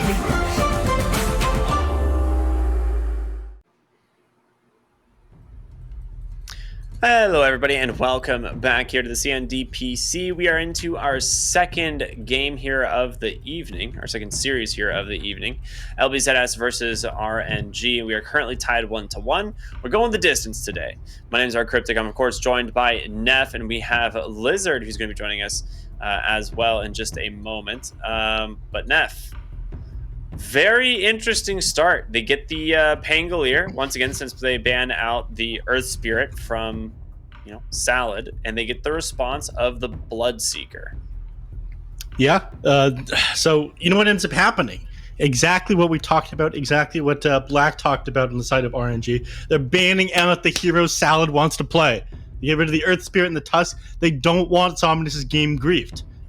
They want him to have as free of a mid lane as possible. So they're just trying to get rid of heroes that are able to make that rotation early on and find kills. So getting rid of that for RNG makes sense, but also kind of means that they lost a little bit of faith in God King, in my opinion. Yeah, it does make sense, yeah. But one thing to consider, you do get Somnus on the Storm Spirit, a very strong lane hero, so they will go ahead and ban out some of those direct counters, right? The Anti-Mage, the Queen of Pain. They do manage to get the Gyrocopter, though, for LBZS, something that was played in Game 1 by Detachment. He actually had a fantastic performance on the hero. But I'm curious if he's going to be the one taking it again, or if we might be seeing this, played in a core role this time. But my guess is it's probably going to be Detachments. We'll see. I feel like the Gyrocopter, as a hero, it's very good when you can flex it, yeah, but if you're picking it just dedicated to the position 5, it's not really worth having. I mean, in the previous game, we saw it played against a Snapfire. It didn't end up doing super well because the homing missile basically wasn't an ability at that point. And that's something you have to worry about as well. At that point, your entire hero's kit during the laning phase is just Rocket Barrage. It's a great ability, yeah, but I wouldn't say that it's worth picking up at that point, or even without playing against the Snapfire. It's not really worth picking up if you don't have that threat of flexing it into a position 1. And I think RNG basically understand that there is no way that Gyrocopter is going to be played 1 in this game. If I'm wrong, okay, great. But we can already see them banning out like the Anti-Mage and whatnot against them. And for some reason, they ban out the Queen of Pain here as well. I feel like that's something you're not as scared of against LBZS if Kagome isn't playing. And of course, they have Font standing in for him. I mean, it's still pretty good in the Storm Spirit mid, right? Like, it is pretty rough to play into if you don't win that matchup. They get rid of the Snapfire this time to protect the Gyrocopter's homing missile. So actually a pretty decent ban, allowing so Detachment to be pretty strong. I mean, Snapfire is just a good hero in general, and you already see what's most likely to be 2 cores. You could flex this Pango to a support position, though, since it is going to have that direct counter at the Bloodseeker. Yep. I just feel like it's incredibly silly, though, banning out the Snapfire when you pick up a Gyrocopter in order to keep your homing missile alive. Like, yes, it does make sense, but it is wild that you would ban out something for a position 5 Gyrocopter. And of course, we see drafting, man. He gets to make the call. Yeah, I suppose you're right. We see Shadow Shaman come out last year, and this hero has had some interesting changes. The damage type on the wards being big, how quickly you can clear out Roshan, and of course, the healing that you get off Shackles make this hero excellent now. Yeah. Super effective in lane trades. Was already pretty good in lane trades, but now even more so. They pick up a Wraith King now on RNG. Another solid grab here. I'm a big fan of this one. In this game, not as big, picking into the Shadow Shaman. I mean, one of the benefits of Shadow Shaman against the Wraith King is you aren't super concerned about that reincarnate. It's not like you're spending a big cooldown disable. You have some of the lowest cooldowns on your disables in the game. So Shadow Shaman is actually decent in this matchup here, and he's okay against him in the lane as well if you want to play this on position 4. As he's just able to get auto attacks off him with his huge base damage and punishes Wraith King's pretty low base armor. But there it is. The perfect counter to the Shadow Shaman. The Rubik can do anything that he can do, but from further away. Man, it feels so good playing Rubik and just yoinking a shackle and just being able to shackle heroes from, the other side of the map. That's a good one. It is absolutely ridiculous. There's so many good abilities from this. What about just stealing the Serpent Wards? Or Ravage? A pleasant surprise. How are you, my friend? Welcome back. Thank you very much. I'm good. How are you guys? My PC just committed seppuku. Like, it was a complete meltdown. Just turned off. It didn't even... Yeah, it was weird. We were about to do the same. We were subject to some of Black's jokes in the previous game, so we had a rough time as well. So we're happy for you to be here. Yeah. Really, take my sympathy. Have my sympathies, deepest ones. Did he do the sneakers ninja joke? No. No? Oh, you're fine then. You're fine. There's still time. All right. Now that we have an actual expert here, though, whose draft do you prefer so far, my man?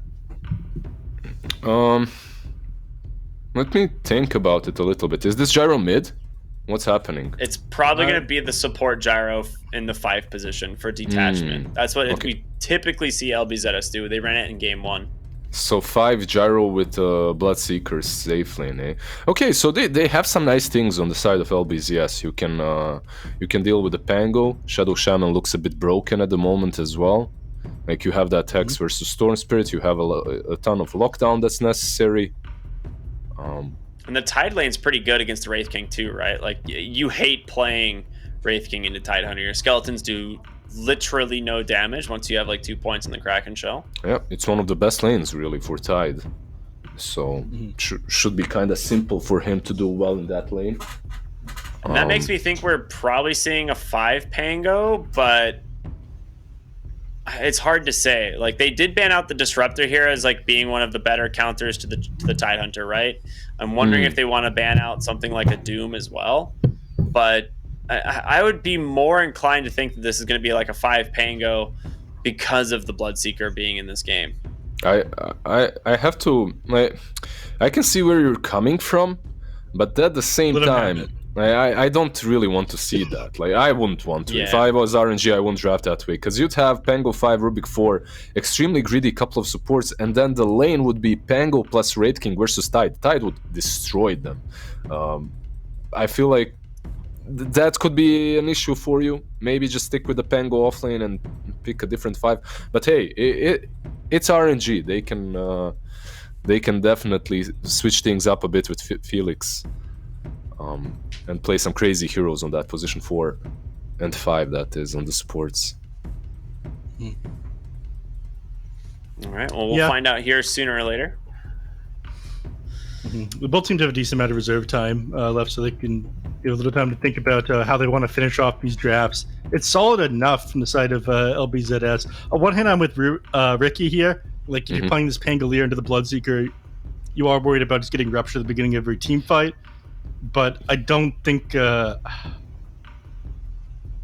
position 5 Pango is what you want to run this game. We've seen people play against Bloodseeker and do just fine on the Pangolier, playing it in the position 3. So it's not unplayable. His game is going to be hard, so we have to see.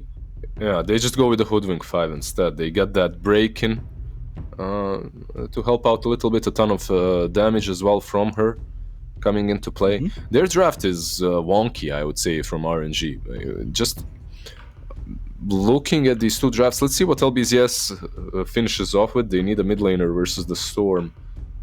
Can you go Ember here? Yeah, you can. You can get any spirit that's left in the pool, right? Like Void or Ember. Is there something that completely crushes him? Maybe a Puck? Is that an option? Gets you some more catch versus the Pango versus the Storm. I think Puck would be amazing here. You're right. Yeah, Puck is very good. I haven't seen a lot of Puck though, like since the patch. Yeah, I haven't seen any Void Spirit actually. Now that you mentioned that hero, why is that? Not sure really. I've seen I think 1 or 2 Void Spirits overall. It seemed all right, nothing spectacular. Just. But Puck, however, let me check, because you go through these patch notes like a billion times, and then you go again just to check. Okay, he has been reworked a bit. That's a good pick. Oh, TA. Templar Assassin pick tip here. So BP is going to be carrying this game instead of Font, basically. This is going to be more of a utility Bloodseeker. It wouldn't be too much of a surprise to see like an Aghanim Scepter on him. So Pango's game going to be even more difficult with access to 2 ruptures if he wants to go down that route. But it's very rarely your position 1 actually being a position 1 when you have a Templar in the mid lane. I like your hat, man. Look at that cap. It's got a little whale on it. Yeah. Siding with the Tide Hunter now because of it. Yeah, I like it. Thank you. But I like you, and I'm curious what you like in the draft. You like here. me? Oh. Yeah. Here. A heart for you, man. Thanks, bud. That's my caster. Listen, come on. I'm coming for them all. No, I like the TA. I like what you guys said. Puck would have been great, but then you kind of rely solely on the Bloodseeker position 1 core, right? And we've seen many teams fail with that. We've seen God King not do very well with that as well multiple times. Yeah, they need to create enough space for TA, and I really think LBZS have a decent draft. They can take this game. I still think that RNG is a stronger team, though, even after today's 2 games that you guys witnessed. All right. Neff, what do you think? I think LBZS, they managed to pull a game off that was off of Somnus' game just being unplayable. We saw the power that his anger brought him in the previous game, and I think that'll happen again in this game. All right. RNG. So both of y'all leaning for RNG. I'm gonna support Nomad and the boys on LBZS here and say I think they're gonna do the unthinkable. Take down RNG here in game number 3, and so I will leave y'all to it. Neff and Lizard, have some fun with this one. See you in a bit. Thank you. Thank you. Well, it sounds like Ricky only wanted to join the cast when Black was here. I'm going to sow the seeds of dissent right now, Lizard, and tell you that Ricky just doesn't like you. No, it's fine. We spend way too much time together. I understand. I mean, he needs to take a break. It's okay. I wasn't aware of this one. Oh, Chalice got out of the start of this one. The kill ends up going to Font. That's a rough way to start the game. Perfect, really. Perfect way to start the game when you're playing versus a complete counter. You give him a first blood as well. I mean, the shackles are rough. A lot of the time you want to go for the Ether Shock level 1, but I feel like it's not really that lane losing going shackles level 1 now that it provides you the heal when you're trading with people. Yeah, it depends if you have a way to secure the range creep or not. If you don't, then Aftershock is like really important and needed. But if you have ways of, you can do it with Anchor Smash, right? So yeah, you're fine on that lane. You should be fine at least. So, how do you feel about this top lane matchup, by the way? We did talk about the fact that Wraith King, one of the worst heroes that you can play against is this Tide Hunter here. And doesn't end up going Ring of Protection at the start. Do you think that's fine? It's saving up for this Helm of Iron Will, despite having very little armor to work with? Yeah, I think it's fine. We're talking that it's going to be really difficult for him, and it might, but it doesn't have to be a disaster, right? Like, you're still a Wraith King. You'll find your farm, and I think that it's doable. You can abandon the lane a little bit earlier than normal. You can deal with the Tide Menace. Fair enough. I mean, worst case scenario, when you go back, Ribba could move up to the top lane and start like soaking up XP inside the lane and finding some farm for himself. If he has to. Yeah, it's really the hoodwink, right? Like, the hero is super hard to push into as well on top lane, so if a Wraith King leaves the lane, it's very unlikely that the tier 1 will fall super fast, as they don't really have any ways of catching the hoodwink as well. Oh my god, Somnus is getting a beatdown over in the mid lane. PP ended up landing like a dozen side blades attacks off onto him. I actually, yeah, he might even die here at some point if he continues like this. Oh my! He just can't get close to the wave right now. He has to wait for his bottle, and even then, we're not close. We're only like 30 seconds away from the water rune spawning too. Yeah, keep in mind though that he still has a very decent amount of CS on Somnus. Like, yeah. He did take a lot of damage, that's true, but he is also 10-3 versus 7-2, so he's doing really well as Storm here. Which is to be expected at this point, I guess. I was worried for him for a moment there, though. It looked like he might have actually gone down for a second, but I know. Well, the only point of hit points that matters is the last one, right, Lizard? Exactly. When he got him. Actually, super hard disagree, by the way. Like, HP pool and mana pool is such a valuable resource, just having it, because it just changes the way you play the game. If you don't have mana, if you don't have HP, suddenly you have to be under the tower. A PP is actually now the one taking a lot of damage. Yeah, a couple auto attacks actually. Yeah, she's got a Fairy Fire, so I think she'll survive this one, but she's forced to pop it. Yeah. And no water rune. You'll have that minute 3 bounty rune if you want to go for it, right? Like in your own jungle. Yeah.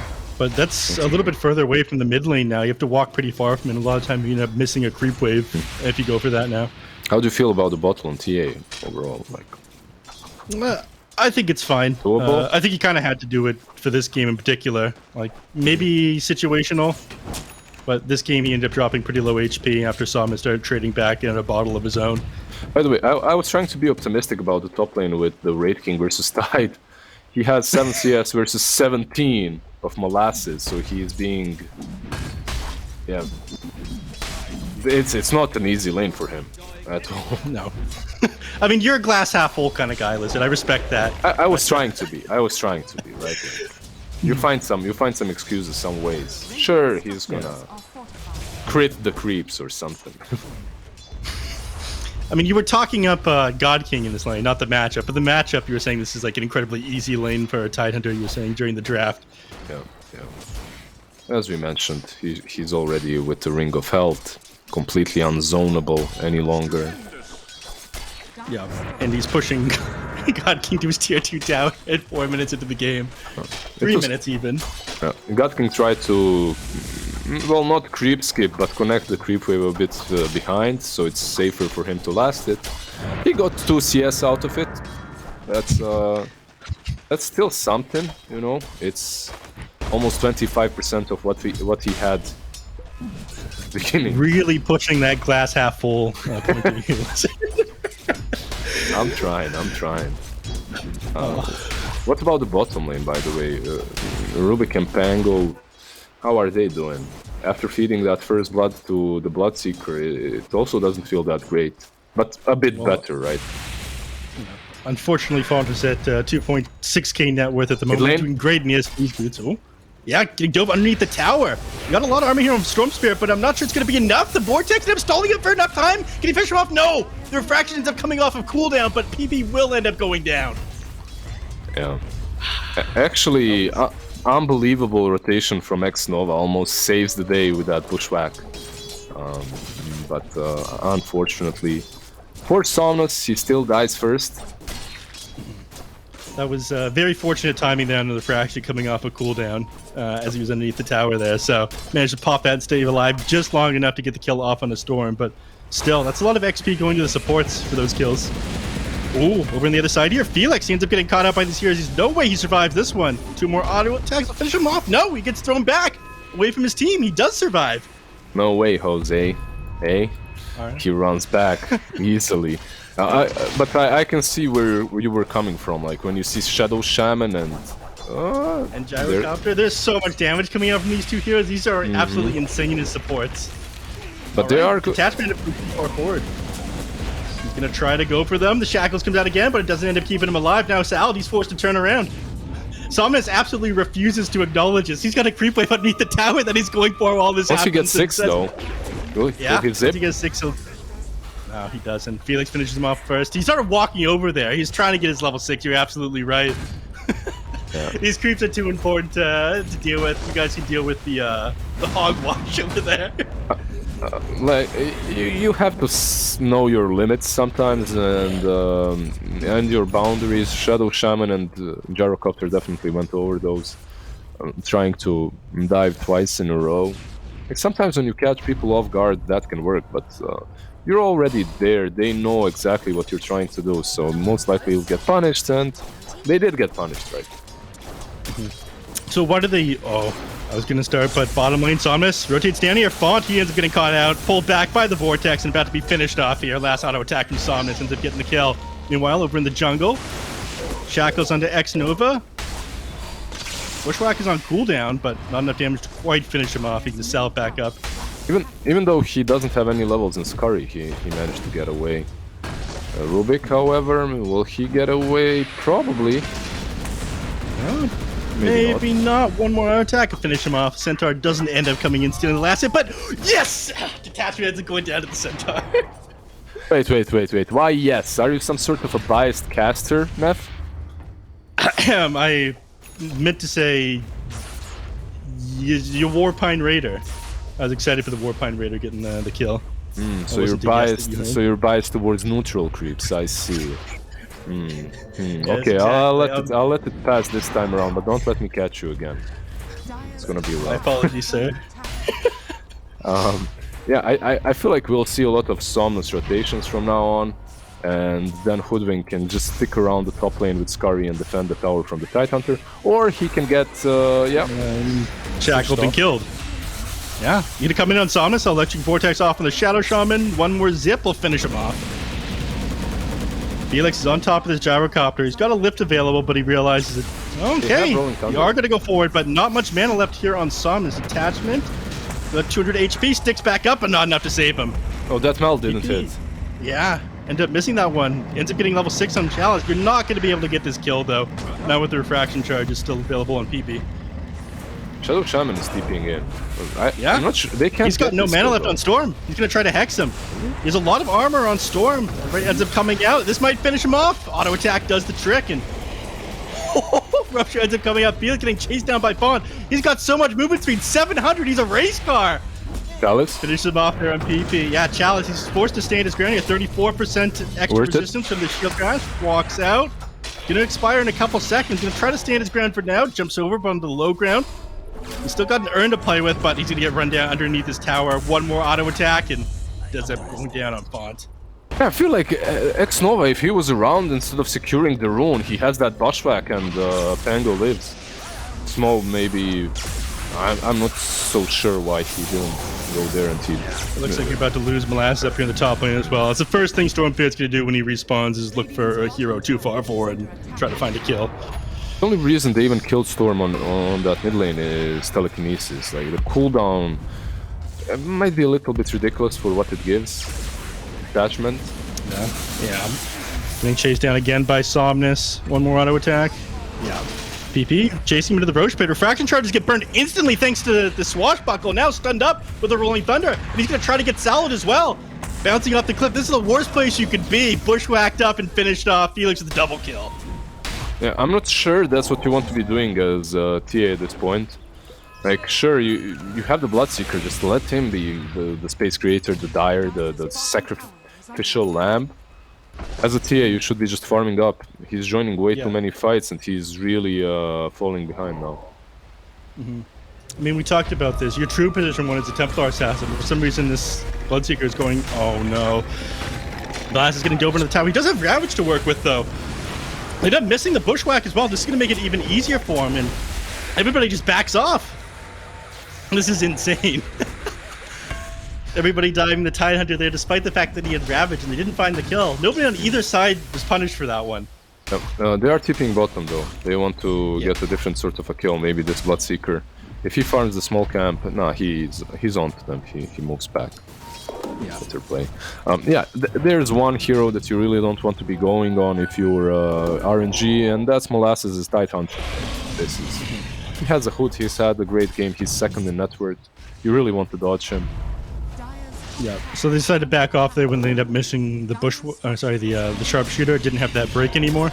Yeah. Fonte, he's being scouted out. Felix is there, smoked up. Yeah. He's caught. Lip comes out. He's pretty low HP as well. Bushwhack ends up coming out and finished off by the sharpshooter. Not even necessary to bring in the Storm over there. It's a problem, right? When you're a position 1 and your mid laner is farming the triangle, it's kind of hard to find yourself, your real position in the game. Like, where should you be? Maybe not being in his own jungle, but up top, helping the push, would have been a bit more precise. But, you know, there isn't a lot of space on the map right now, so sometimes you feed. Yeah, do you think there's a disconnect between who's actually the position 1? Well, let's not call it a disconnect. Maybe. Okay. Maybe I'm not sure how to even call it. The players probably aren't that used to the switch up of the roles. At least that's how it looked like in the first 8 to 10 minutes. Yeah, I mean that makes sense. We do have Font standing in for Kagome today. Yeah, exactly. One, so sometimes you have to like switch up the program completely. Yeah, you still have Ravage available up here, and Molasses, he might just pop it. Chalice, it's very bold of him to continue with that Rupture, but the damage resistance that he got from the Shield Crash ended up being enough. There's the Ravage, it ends up coming out off into 2 heroes. Wraith King Has ulti. Toggles the armlet, yeah. So he managed to get out of this one. He's far enough away that getting on top of him is going to be a little bit tricky. And Sana's looking to turn this one around. Goes on the Bloodseeker. He'll be finished off. Just a little bit more damage. They finish him off. There's Meanwhile, break. held up here. Yeah, the break onto the Tidehunter. 2 more hits. Finish off there by the Fade Bolt on the Rubik. Really nicely done by RNG, and also LBZS using that Ravage and then putting really all their efforts into taking down of Wraith King that has his ulti. Well, you see that he's level 10. He 100% has a skill point, right? So, yeah. Again, some small imprecisions in the way that they're moving around, but it's hard to make any other decision as everyone else is too healthy or too slippery to catch. So Wraith King was up front. You want to kill him, you get punished for it. Yeah. The only hero that's that easy to go on is like the Rubik, and he's going to be so far back a lot of the time. I mean, he's already got Aether Lens and Keen Optic here at 13 minutes into the game. This is just very annoying to play against. Yeah, I guess killing off the Storm Spirit when he jumps in would be perfect for them, especially because Pango TP'd base, right? So they had limited ways of stopping the shackles. PP is going to get gone on here. Pulled back by the Electric Vortex and finished off. Meanwhile, inside the jungle, Nova getting gone on by the missile, but that doesn't end up connecting. Right, they don't end up following through with that one. Attachment as well. Yeah, he's just going to TP out, and they have no way to interrupt this one, but not quite enough damage to finish him off. Yeah, killing him is a way of interrupting the TP. Didn't work though. Well said. I'm definitely wrong about that one. It's the ultimate way. Sometimes not though. Sometimes you kill them and they still TP base and they're dead corpses at the fountain. I don't understand that one. Yeah. I guess it's the same pick or something like that. Yeah. It happens more often than it should, I feel. And it's not even like a dot that finishes you off either. It's like an auto attack that finishes you off when you're inside the fountain. Yeah, it's weird. It's a weird one. The TP finishes off at the same time that the hit strikes, and then the TP tick is one tick faster than the death blow, I guess. Yeah, it's what makes this game fun. You can always experience something new even after playing it for 15 years. Just new features everywhere. That one isn't features, so new. Exactly. Yeah. Rolling Thunder. And Fade Bullets are finishing off detachment there. What are they trying to do here, though? Roche attempt, they don't have that zone. Because of true. Oh, right, yeah, Shadow Shaman. Yeah. The good old piercing Shadow Shaman awards. What camp are you in on this one, Lizard? You think this is okay? Oh, that's not okay. The Ravage comes out! And Rubik's gonna go down as well. He ended up going way too far forward. Find several heals, but the Templar Assassin's dead. The wards are finishing off Roshan. Chalice trying to stand his ground, but doesn't have Rolling Thunder available. Samus jumping the backline, gets on top of the Shadow Shaman. Exactly the target he needs inside the pit. Roshan is finished off. Spawn picks up the Aegis, now trying to chase down X-Nova, but stun comes out. This might just finish him off. If he can get the kill off him, he can heal. And he does, and now he's going to be able to run away. They end up losing several heroes from both sides. Yeah, the TA probably isn't happy about this, as she doesn't get that rush. And by the way, it's exactly like you asked. Which one of these is going to be the true position one? At this point, it looks like it will be the Bloodseeker, as he's the one with the Maelstrom going into BKB. Meanwhile, TA went for a very fast dagger, like Blightstone dagger. And this means it doesn't mean that you're going to be active. You can still farm with it, but you know, it doesn't feel as great as it does right now. Yeah. That's one of the reasons why they took the Roshan a little bit slowly as well there. No Desolator. Makes it a lot harder, even when they have the wards to work with. I'd like to know how much damage overall to that Roshan the wards did. A lot. Like percentage-wise of his HP. It probably felt like 70% of his health. Yeah, probably, because they even fought afterwards, so it was only the wards hitting it. Yeah. But Somnus now has a BKB. And with that BKB, it's going to be way easier for him to take some fights. Very early BKB, by the way. So he went for this Null Talisman build, like 3 Nullies into a BKB. The jury is still split on this one. Is it good? Is it bad? For this, so we can always get the Shadow Shaman on the backside? Well, he gets him anyways. That who dies? Chalice? Yeah. We're gonna see a lot of that. He's getting closer to Lincoln's though. Only 400, 500 gold away. Yeah. Well, with Font being the true position one, we don't see Aghanim Scepter coming anytime soon for the Bloodseeker. Instead, he's going for the BKB, then the Basher after that. Which makes sense this game, I guess. Stay on top of heroes, disable the Storm Spirit, stop him from being able to zip around with his BKB. But I wanted to get back to that one as we're in the middle of talking it before we jump to a couple of heroes. Oh, never mind. We're not going to be able to get to that, back to that one because I think a fight's about to break out here in the mid lane. We've got Ravage, we've got Blink Dagger on the Tidehunter, and they're smoking up into them. Be able to catch them in just a second. Wraith King would be a tricky hero to get on. In fact, he managed to dodge them here. Yep. They figure it'll be Wraith King inside their own jungle, but he's already walking away, so they had a feeling that they were looking for a kill here, and Wraith King was absolutely correct and managed to dodge. Yeah, and he was close enough to his teammates. You could probably kill him twice, so good for him that he managed to dodge, moved away. No one was showing on the map as well, so when that's happening, you kind of know what's up, even this early on, 19 minutes in. Yeah, but this smoke from RNG is definitely a different one. Something that you don't really see very often, as they didn't even use it to deward their own jungle or get anything huge out of it. But I guess they're just trying to dodge fights while the Aegis is on, right? That's it. We still got another minute and 30 seconds of that one. Bringing down the targets twice is kind of difficult.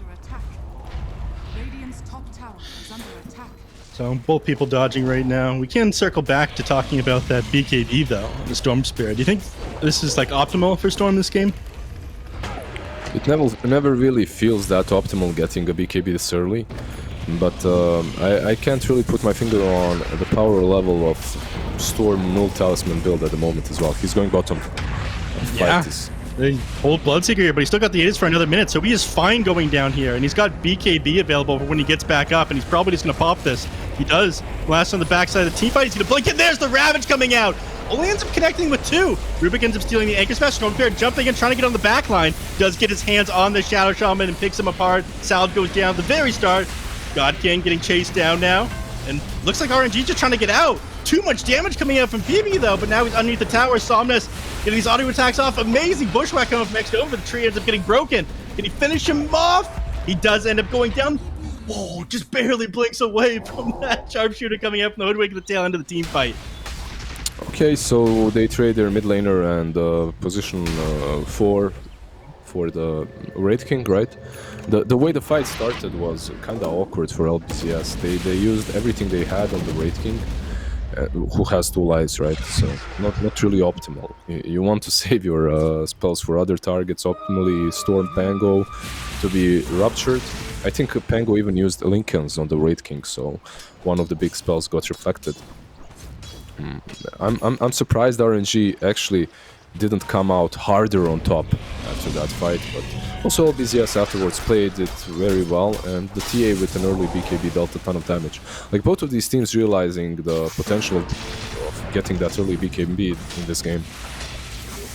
Yeah, there's some very spammable disables on both sides, so being able to deal with the amount of control that both teams have, I think is something that they value here.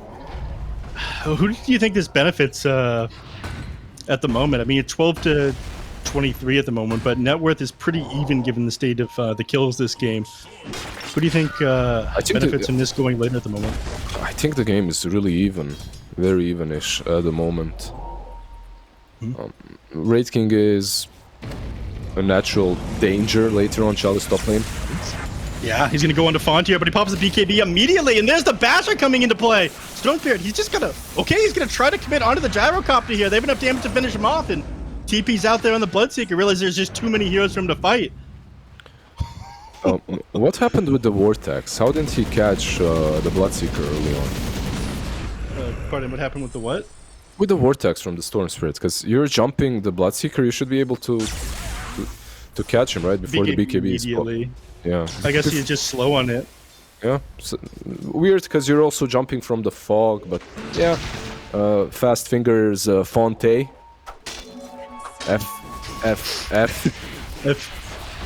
F's in chat. Yeah.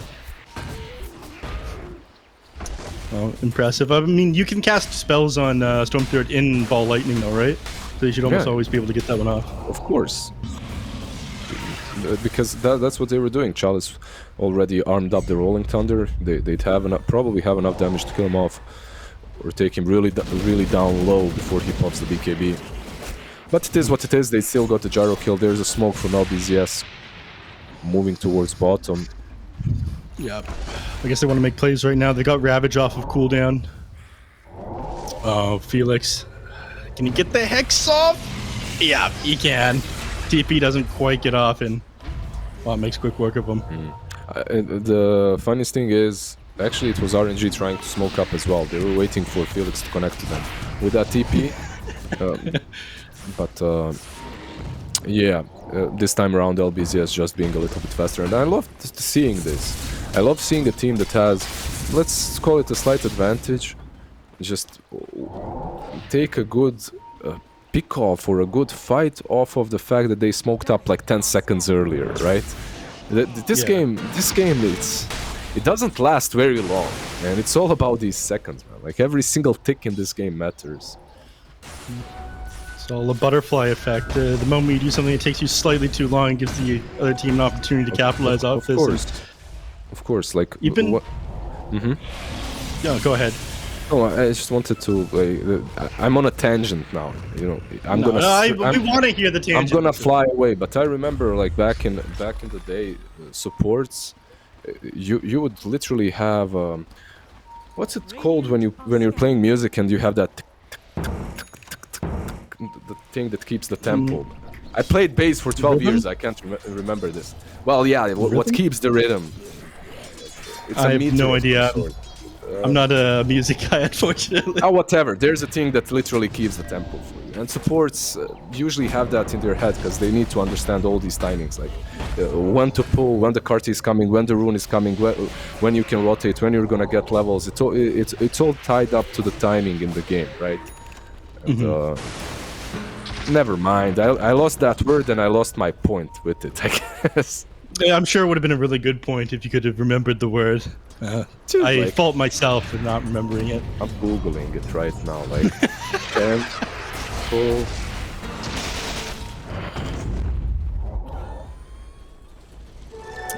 You can talk. Yeah, you might not get a chance to make your point here. They're all smoked up and they're looking to jump these heroes. Cell just jumps right over the high ground in front of every hero. Ravage ends up coming up, and the Stormpick gets a BKB off first. So they already killed the Shadow Shaman. They grabbed Detachment on the back line as well. While Fawn keeps himself busy, Sharpshooter ends up finishing him off. And the smoke, it absolutely falls apart. Now they're forced to run away. BKB already expended on the Templar Assassin. There's the Ravage coming out now. Holds people up, but it's not going to save PB. That smoke yank, an absolute disaster. Didn't work out. They were off rhythm with that smoke. That's what it was, rhythm. Didn't work. Molasses is gonna get finished off here as well.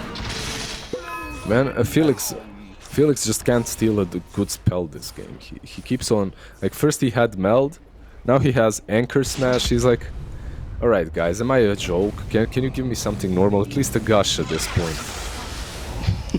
He gets guts when he earns it. And he doesn't get caught out in the bottom lane while he's trying to TP in the smoke with his team, right?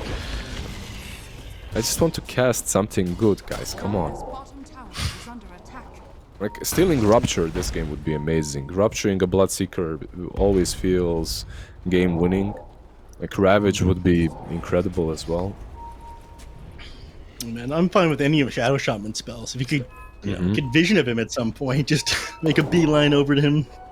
Yeah, I agree completely. That's probably what he's even going for, as it's also the easiest, right? Oh, Salad almost catches him. Yeah. Salad's playing super far back this game, though. But even with him playing this far back, it doesn't really matter. I mean, the guy's like 1-9 right now. Stormfear going for the first item BKB and has been hunting him at the beginning of every team fight, as he should. Yeah, of course. He's your main target. And RNG completely itemized against him and against the Bloodseeker as well. Like this Lincolns, early Lincolns on the Pango, then Hoodwink also going for the Lotus Orb, BKB on Storm that came out really early. They're just making sure that the control will not be there for LBZS. And if there's no control, really, they can't take the fights. Yeah. Somnus doing a great job as King. Kennen 2-12 against the Shadow Shaman. It's not easy. Not easy at all, yeah. I do like the confidence from Salad, though. I mean, jumping onto that high ground. The enemy's there. Yeah, he's getting the Aeon Disc, so might be a little bit harder to kill off in one zip from this moment onwards. He's got it this game, though. I mean, it's the only way he deals with the BKBs. He, tries to outlast it for a couple of seconds, and Aeon Disc will help with that, right? Yeah. It's difficult if he's the one getting caught, though. No matter what. I feel like even the Aeon Disc, maybe a BKB would be a little bit better, because if you get jumped on, you're most certainly dead. But if you're the one doing the hunting, then it can kind of go both ways. Yeah, so you'd like to see, I don't know, like Blink Dagger, BKB on Shadow Shaman. I mean, that's the build. Yeah. It's not bad. Yeah. It's expensive is the only issue. Takes a while to get there. Detachment? Over in the... Yeah, Detachment looks like he's going to get finished off here. They're setting up on the mid lane as well, and they get the jump off of the Tide Hunter here. Ravage, he couldn't quite get off. There it is. Ends up connecting with several heroes to try to get on the Rubik, but he's got Refraction up, and he steals Ravage himself. There's the spell you were waiting for, Lizard. Wait, he ends up going down. He gets back up. Templar Stats already wasted a lot of time and tries to commit here on the Storm Pit. Oh my god, the damage from this TA. Gets the crits off on the Storm, but walks away in the end.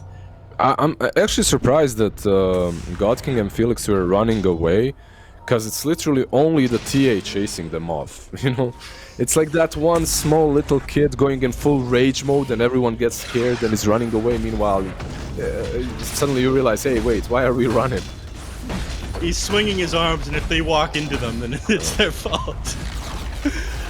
That was me when I was little. Just believe, and then you get your ass kicked. I find that hard to believe right now, though. Yeah, that's me compensating, like. Yeah, you ended up getting ripped in the end. Yeah. It got me here. It's the pain.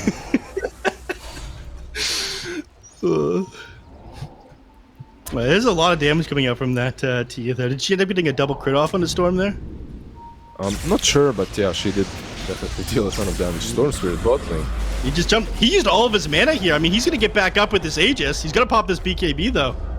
Actually, no. It looks like they're all just going to walk away. Templar Assassin tries to stand their ground, but yeah. Lotus Orb makes this pretty scary. I couldn't really see the Aegis timer, but I think, it was like 10 seconds. Somnus, you're a madman. It was longer than that. It was like a minute and 10 seconds. It still got like a minute and 40. Are you sure? Yeah, because you can tell when it's 3 minutes until Roge is back up is when it expires. That's true. I'm cheating, though. That's how I remember. Yeah. No, it's fine. It's fine. It's 5 + 3 + 3, though, right? Yeah. And 5 + 3 + 3. And the rush was about to respawn in 5 minutes. Right now, it's another 4 minutes and 16 seconds. Yeah, my brain is off. For me, I looked at Rush being respawning in 5 minutes, and I thought, okay, so Aegis was running out in a few seconds. Other timer. Yeah.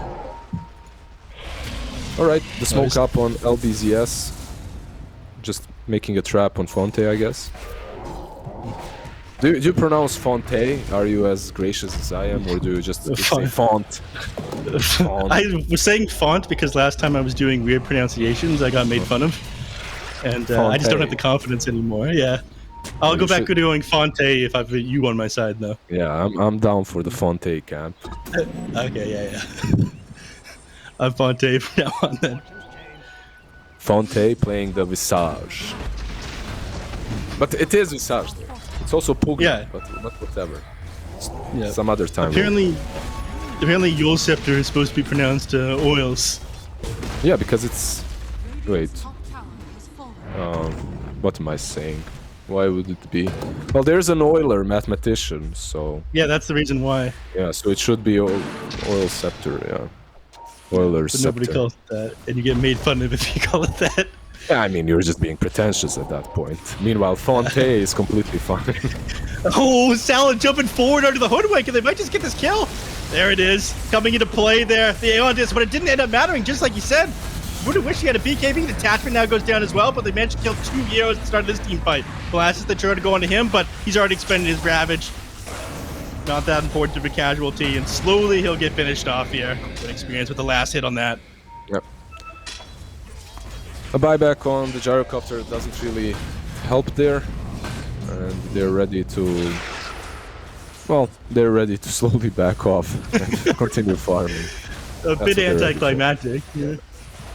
Yeah, it's anticlimactic, but it's also disciplined, right? They could force this, but probably better to just wait for that next rush. Once you get it, the game should be completely in your hands. The problem with making a move such as pushing high ground in that situation is, if you lose that fight, there's a chance Rush respawns, right? Like, yeah, a minute and a half, and then the game is pretty much thrown. Yeah. But it's difficult for RNG to throw the game from where they're sitting right now. How does LBZS come back into this at this point?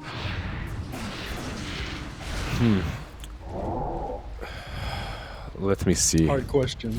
Yeah, let me see. I mean, they can still take a fight, really.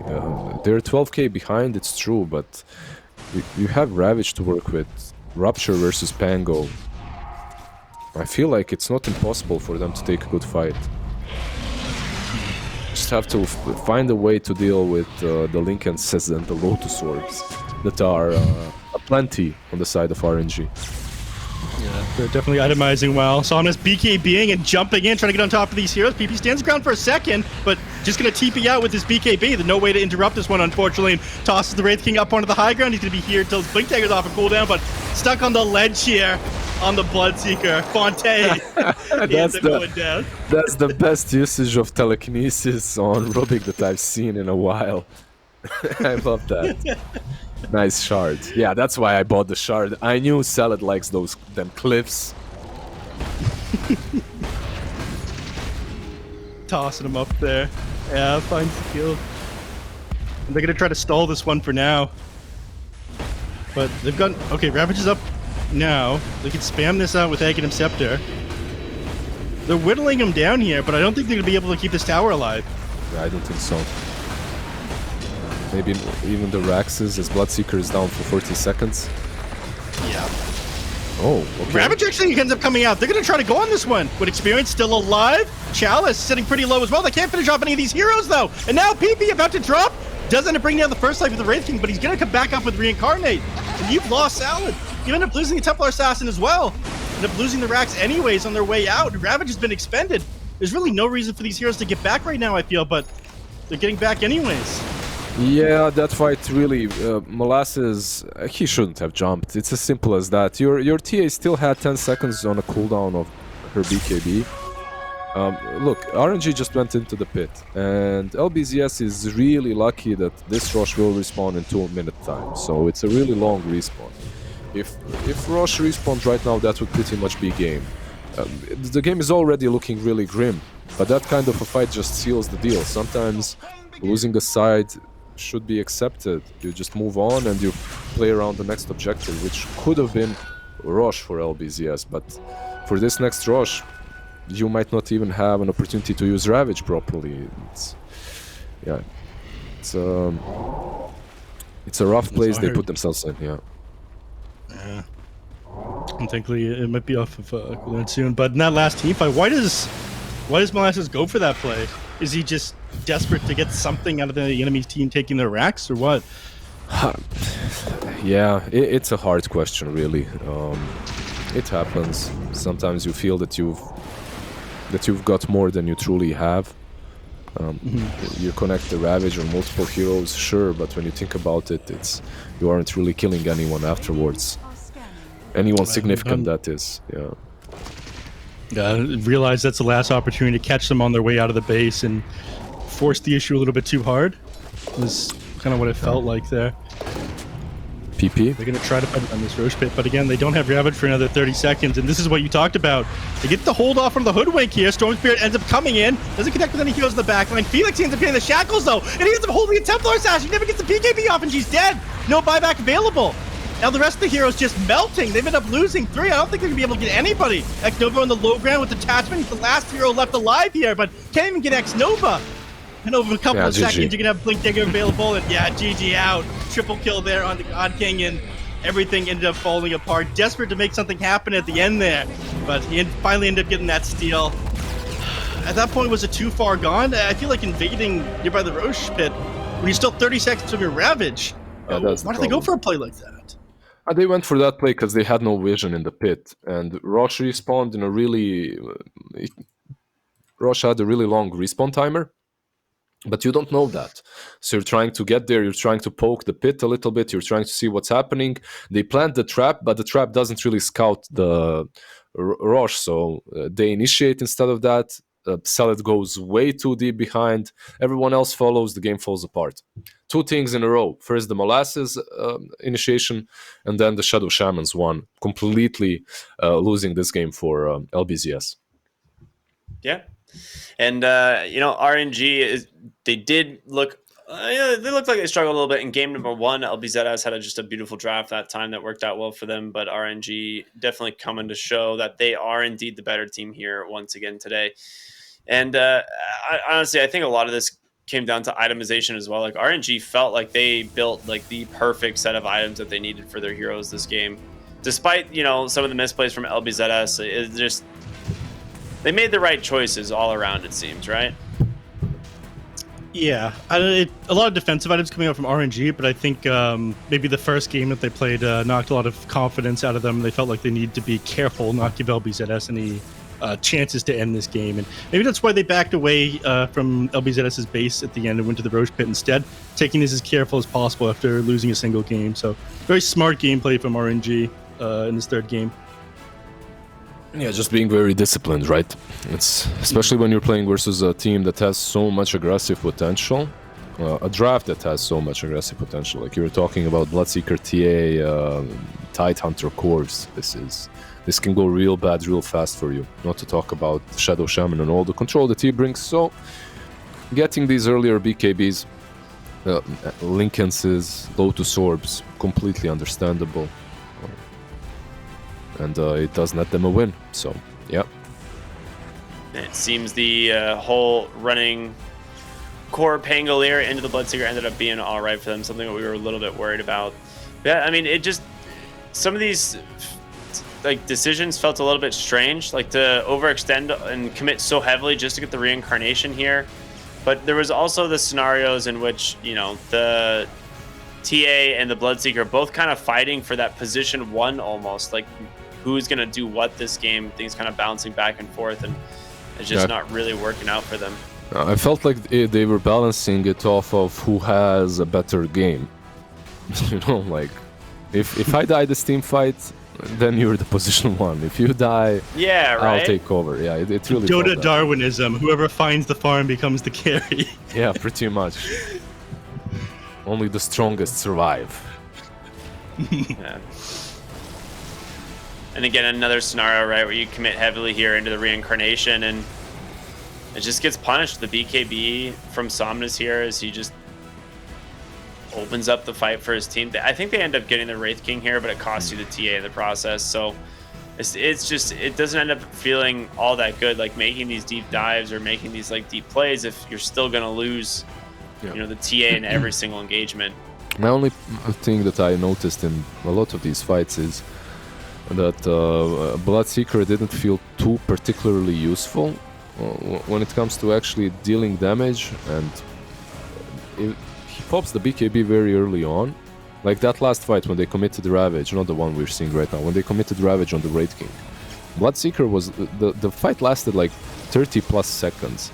Bloodseeker, besides Rupture, that was reflected by Lincoln's, hit the target maybe 3 times.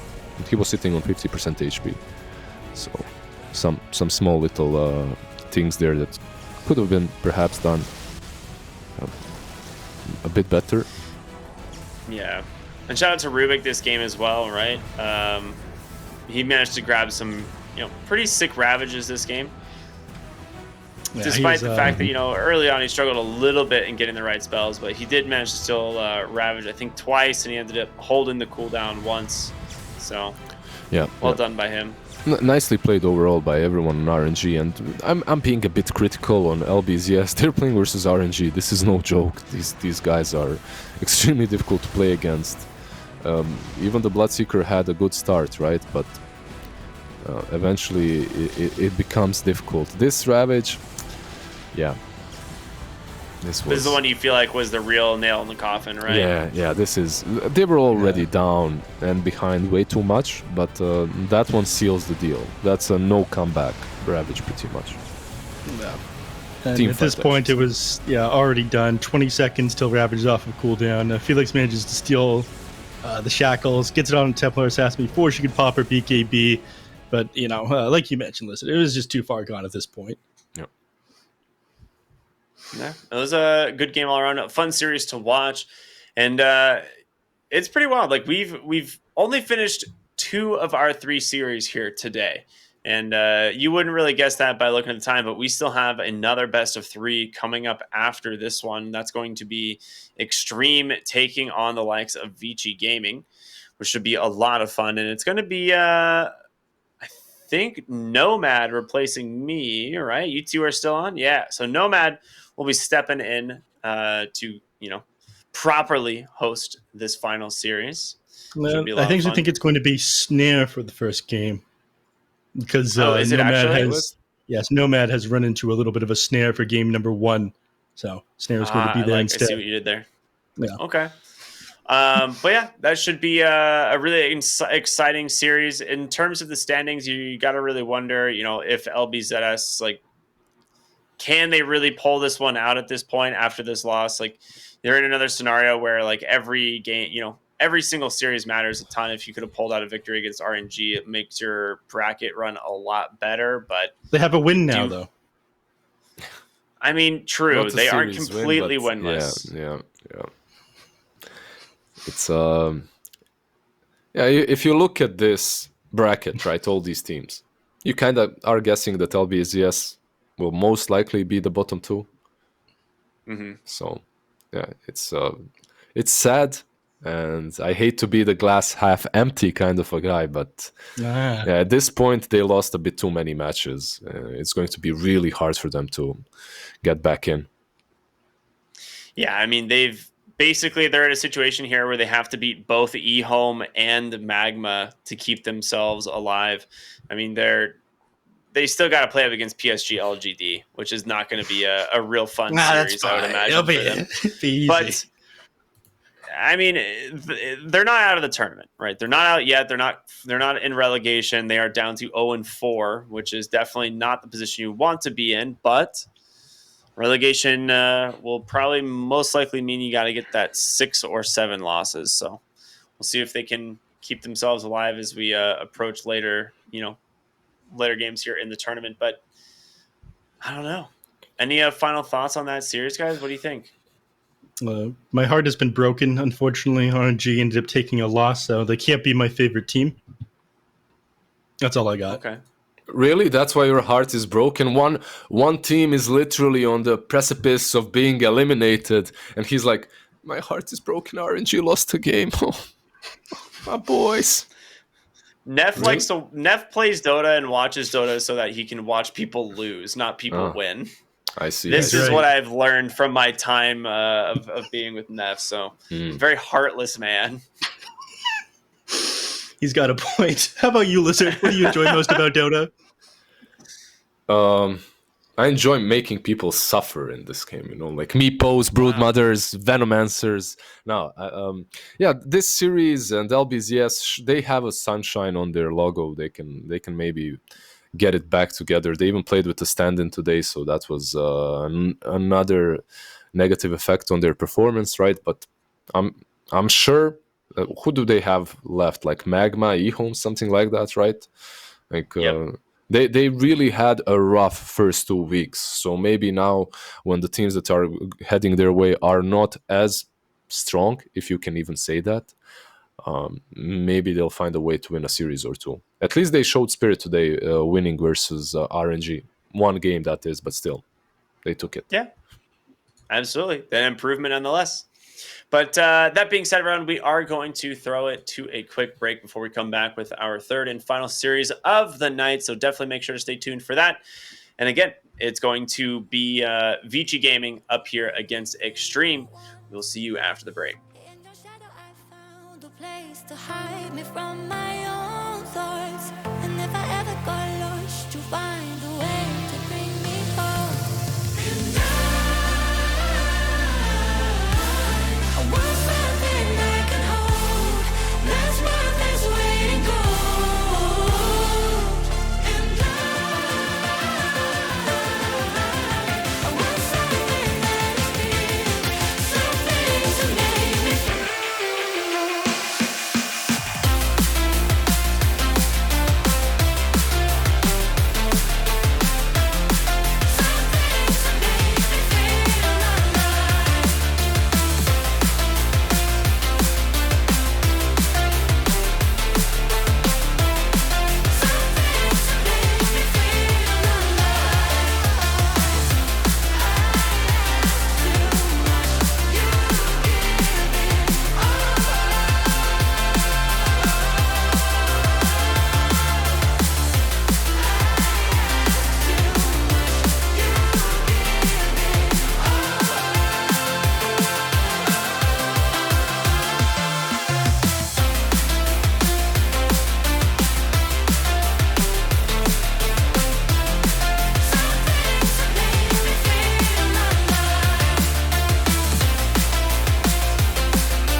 let you in deeper than I let anyone else before. Fell in love with my broken pieces, took them all and made them yours. Didn't know what my heartbeat needed, skipping out, no I can't keep score. When I lose my breath, boy, you got me breathing. Oh, every little thing you do, every time you hold me, take me higher, higher. Every little thing you do, every time you hold me, take me higher, higher. Oh.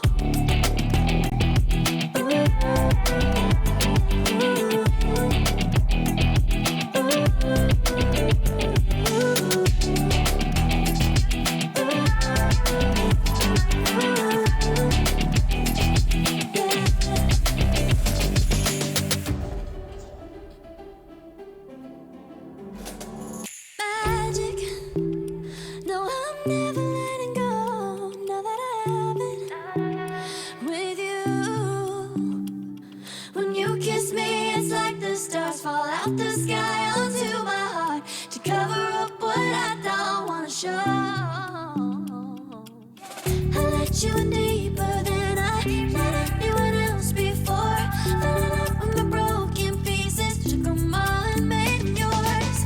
Didn't know what my heartbeat needed, skipping out, no I can't keep score. When I lose my breath, boy, you got me breathing. Oh, every little thing you do, every time you hold me, take me higher, higher. Every little thing you do, every time you hold me, take me higher, higher. Oh, you take me higher, you take me higher, baby, you take me higher, you take me higher, baby, you take me higher, you take me higher, baby, you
in the dark keeps on calling.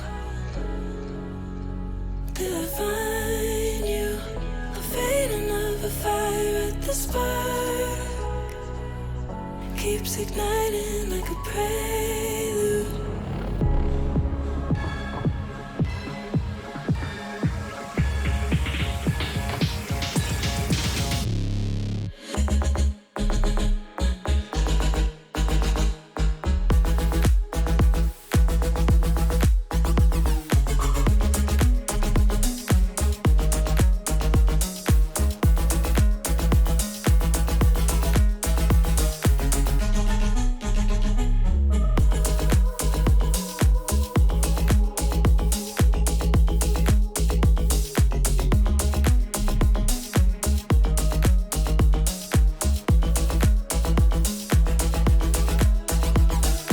In my peripheral vision, you whisper goodnight and tell me where to find you when the silence is heavy, when we're losing our mind. Filling up an iris in the dark keeps on calling. Till I find you, the fading of a fire at the spark keeps igniting like a prelude.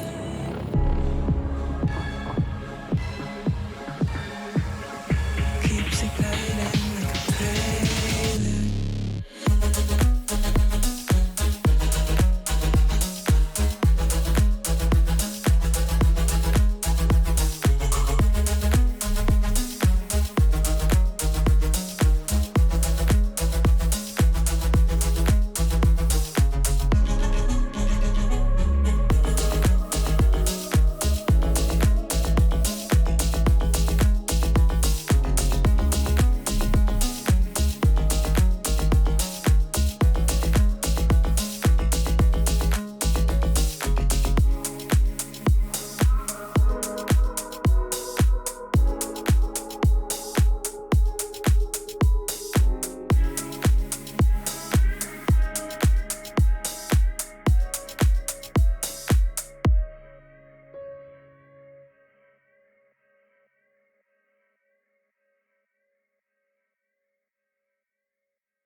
Clouds are stirring up the sky. I was always in denial of what I saw right in front of me.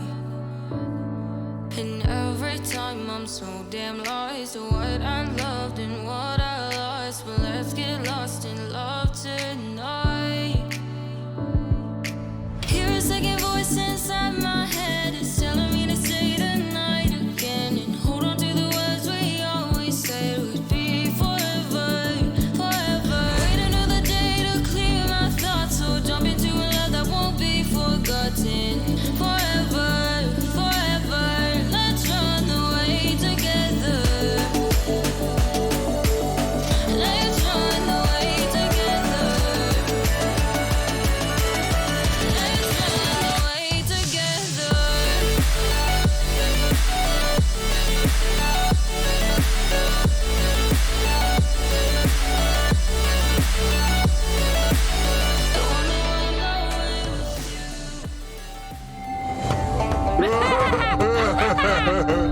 So, who wants to play a game? Yoink!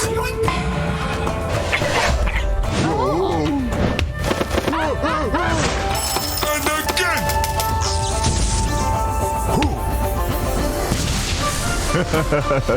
I always get what I want. In the bag.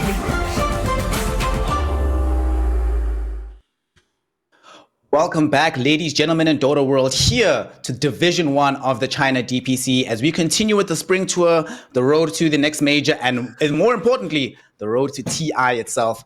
We are here for the final series of the day, and regrettably, we have to just mention that this is going to be the final series for about a week, as the DPC here in China will be taking a small break to make sure that everyone is as healthy as possible to participate in the games. Of course, we have come through quite a ringer of a day. Shenzhen took on YBB Gaming in Division 2, took a 2-1 victory. RNG replicated a similar feat in Division 1, but now we are in for the big one. Vici Gaming versus Extreme Gaming, which has a lot of ramifications on not just the fates of these two teams, but the overall standings in the DPC overall.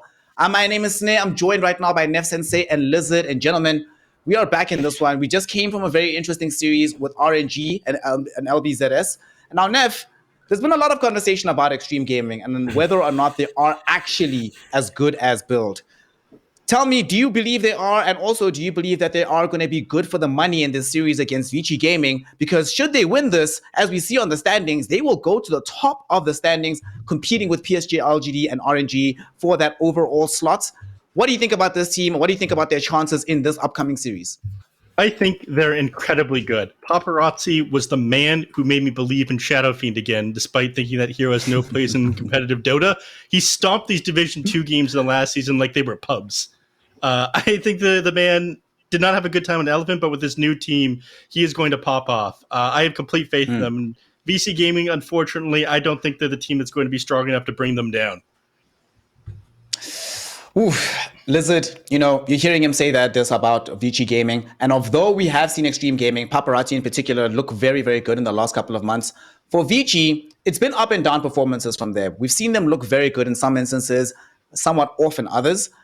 Firstly, we are not certain which version of Vici we are getting today. But overall, how do you feel about Vici Gaming? And do you think they have what it takes to at least take a game off of Extreme here? Oh, for sure. This is a tier 1 team coming from the Chinese region. They can take the game. They can take a series off of anyone. Right? They took a game off of PSG LGD. If you can do that, you can win against anyone. And for me, this is proving grounds for Extreme Gaming.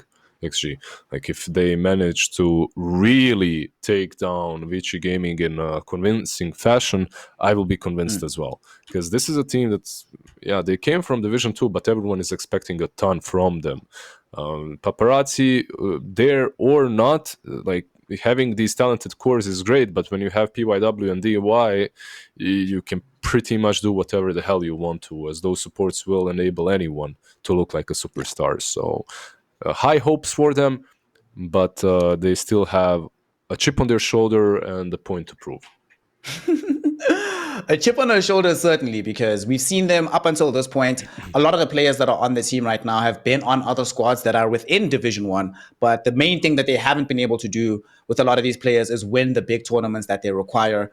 I am a bit concerned, though, Nef, about the fact that Extreme Gaming, although they've come into it with this top billing, they've come into this game with everybody having high expectations, they haven't looked as strong as they should have so far in the opening matches of their DPC. Sure, they've won both of their series, but I'm pretty sure we're all expecting blowouts instead of the somewhat contested games that we actually ended up seeing.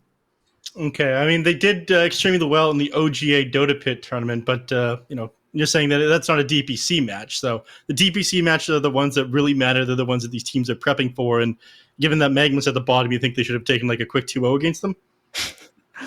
I think the game against, or just in general, the way that I sort of feel about this DPC and about like teams like Extreme Gaming is we see this happen in China, regrettably, over the last few years. When we had more tier 3 tournaments, is whenever these teams come to DPC, they're much more serious than they are outside of it. Mm-hmm. Understandable reasons, there are much greater stakes involved in the DPC, but they sort of use these extra tournaments as ground for experimentation, ground for scrims. I think BCOP said something like it's a paid scrim, effectively. So I think the way that they have been looking so far, they should have been able to not just take a 2-0, but a clean 2-0 over them. Even the games that they had up against LBZS, it was good wins, but it didn't feel like the uber dominant win that you would expect out of the squad.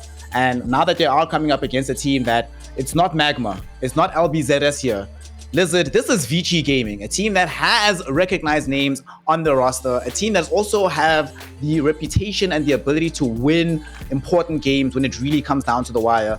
Unfortunately, it is the case that this is a team in rebuild, but I feel like if they can win this particular game, it might be a situation where they're beyond the rebuild phase and now into the phase of trying to reestablish themselves as a top team. You mean Vici Gaming are, right? Yeah. After the rebuild. Yeah, sure. Like if look, the thing is, you're fighting for the top 3 if you're extreme gaming here. You're fighting to prove that you belong in that top 3. Meanwhile, Vici Gaming, if they win here, they kind of are trying to prove that they belong in the middle, or maybe that 4th spot, maybe 3rd, just maybe. So you can't really blame it only on the rebuild. Like what we've seen from Vici Gaming and what we've seen from Extreme Gaming so far makes me a bit more confident in Extreme Gaming. Then again, we haven't seen as much from them versus tier 1 teams as we've seen versus Vici Gaming, right?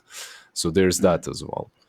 But yeah, I think I'm favoring Extreme a little bit more. And can you talk about the rebuild phase when Extreme Gaming as well? Like it's not like they're some super old squad as well, right? Like they're kind of fresh too. I mean, the only real competitive experience that they have as a squad together is Division 2 of the DPC and then the OGA Dota Pit tournament. Not that much of a proving ground, especially when, like we were talking about earlier, these external tournaments outside of DPC, Chinese teams don't always take as seriously as the DPC games themselves. But Neff, speaking of that sort of, he's bringing up a good point that Extreme Gaming is not that old of a squad themselves. And not only are they not that old of a squad, they've also very recently introduced Lu, somebody that they cribbed from Division 2 Dota in the DPC. What have you thought of his performances so far? And, you know, there's a lot of conversation about, is he the talisman, the standard bearer of what Chinese carries should look like in the future? Do you feel that way as well? Or do you think he still has a lot of work to go before he reaches those really big heights? Okay, you made this one easy for me because we were talking about this one during the break. So I'm cheating a little bit for answering this question, but I feel like there was a lot of expectations for him. He ended up doing very well on YBB, even though he was like a brand new player. Bring him into Division 1 in the Chinese region, though, that is like the toughest place for you to be. So you bring in a new person who's kind of like a superstar, but a lot can go wrong. And I imagine the pressure gets to players like this. We talk a lot about how, you know, in supports in particular, they get inside their own head and they try to do a little bit too much. Then their game kind of falls apart because they're too busy trying to impress their teammates. And I think Lu could fall for that trap here. You know, rising through the ranks, becoming like a 9K MMR player, getting introduced to YBB, and then being put on a squad with like Paparazzi and Old 11 and whatnot in Extreme Gaming. Expectations are kind of higher than what reality is going to be for this player here. And he's got great heroes like Phantom Assassin and whatnot, but he hasn't had enough time to develop like a diverse hero pool that can work around how dynamic some of these older players can be. Diverse hero pool certainly do make a difference. And it's not just that diverse hero pool, it's that experience that comes into the fold as well when things are at this very high level. What does help, though, is fortunately, on the side of Vici Gaming, I'm not sure if Irving or Yang is the one that's playing today. Irving. But is Irving playing today? Yeah, he is. Oof, that brings up a controversial topic here, Lizard. The game against PSG that you were mentioning that Vici took a game it was off Yang, right? It was Yang. Yeah, it was when they played RNG with Irving, they didn't look that hot. So what you feel? Yeah, I feel that first I want to talk about Lu a little bit, just while we're still on topic. Me just say that sometimes it's good, like sometimes getting these players that are just fresh and completely out of the competitive scene is even better than getting some veteran. Specifically, I would say when you have so much experience between your 4 and 5, when they're just dominating the scene for many years in the tier 1, that is tier 1 division. I think you can easily fit. It's not even, I feel that it's even better to get someone fresh and out of the MMR stacks, like out of the MMR leaderboards, right? Top tier, top 10 or something, because it's very easy to shape him. It's very easy to mold him in the correct way. No, really. Like I've heard a lot of players talk exactly like this. I heard Notail talk exactly like this before he announced the roster a long time ago. He's like, yeah, we're getting this player and we're going to shape him. Like he clicks fast enough. The rest is on us to actually show how it's done. So I think getting MMR players like that is really solid. When it comes back to just a second, sorry, I need to rejoin the lobby. But when it comes to the what was the question?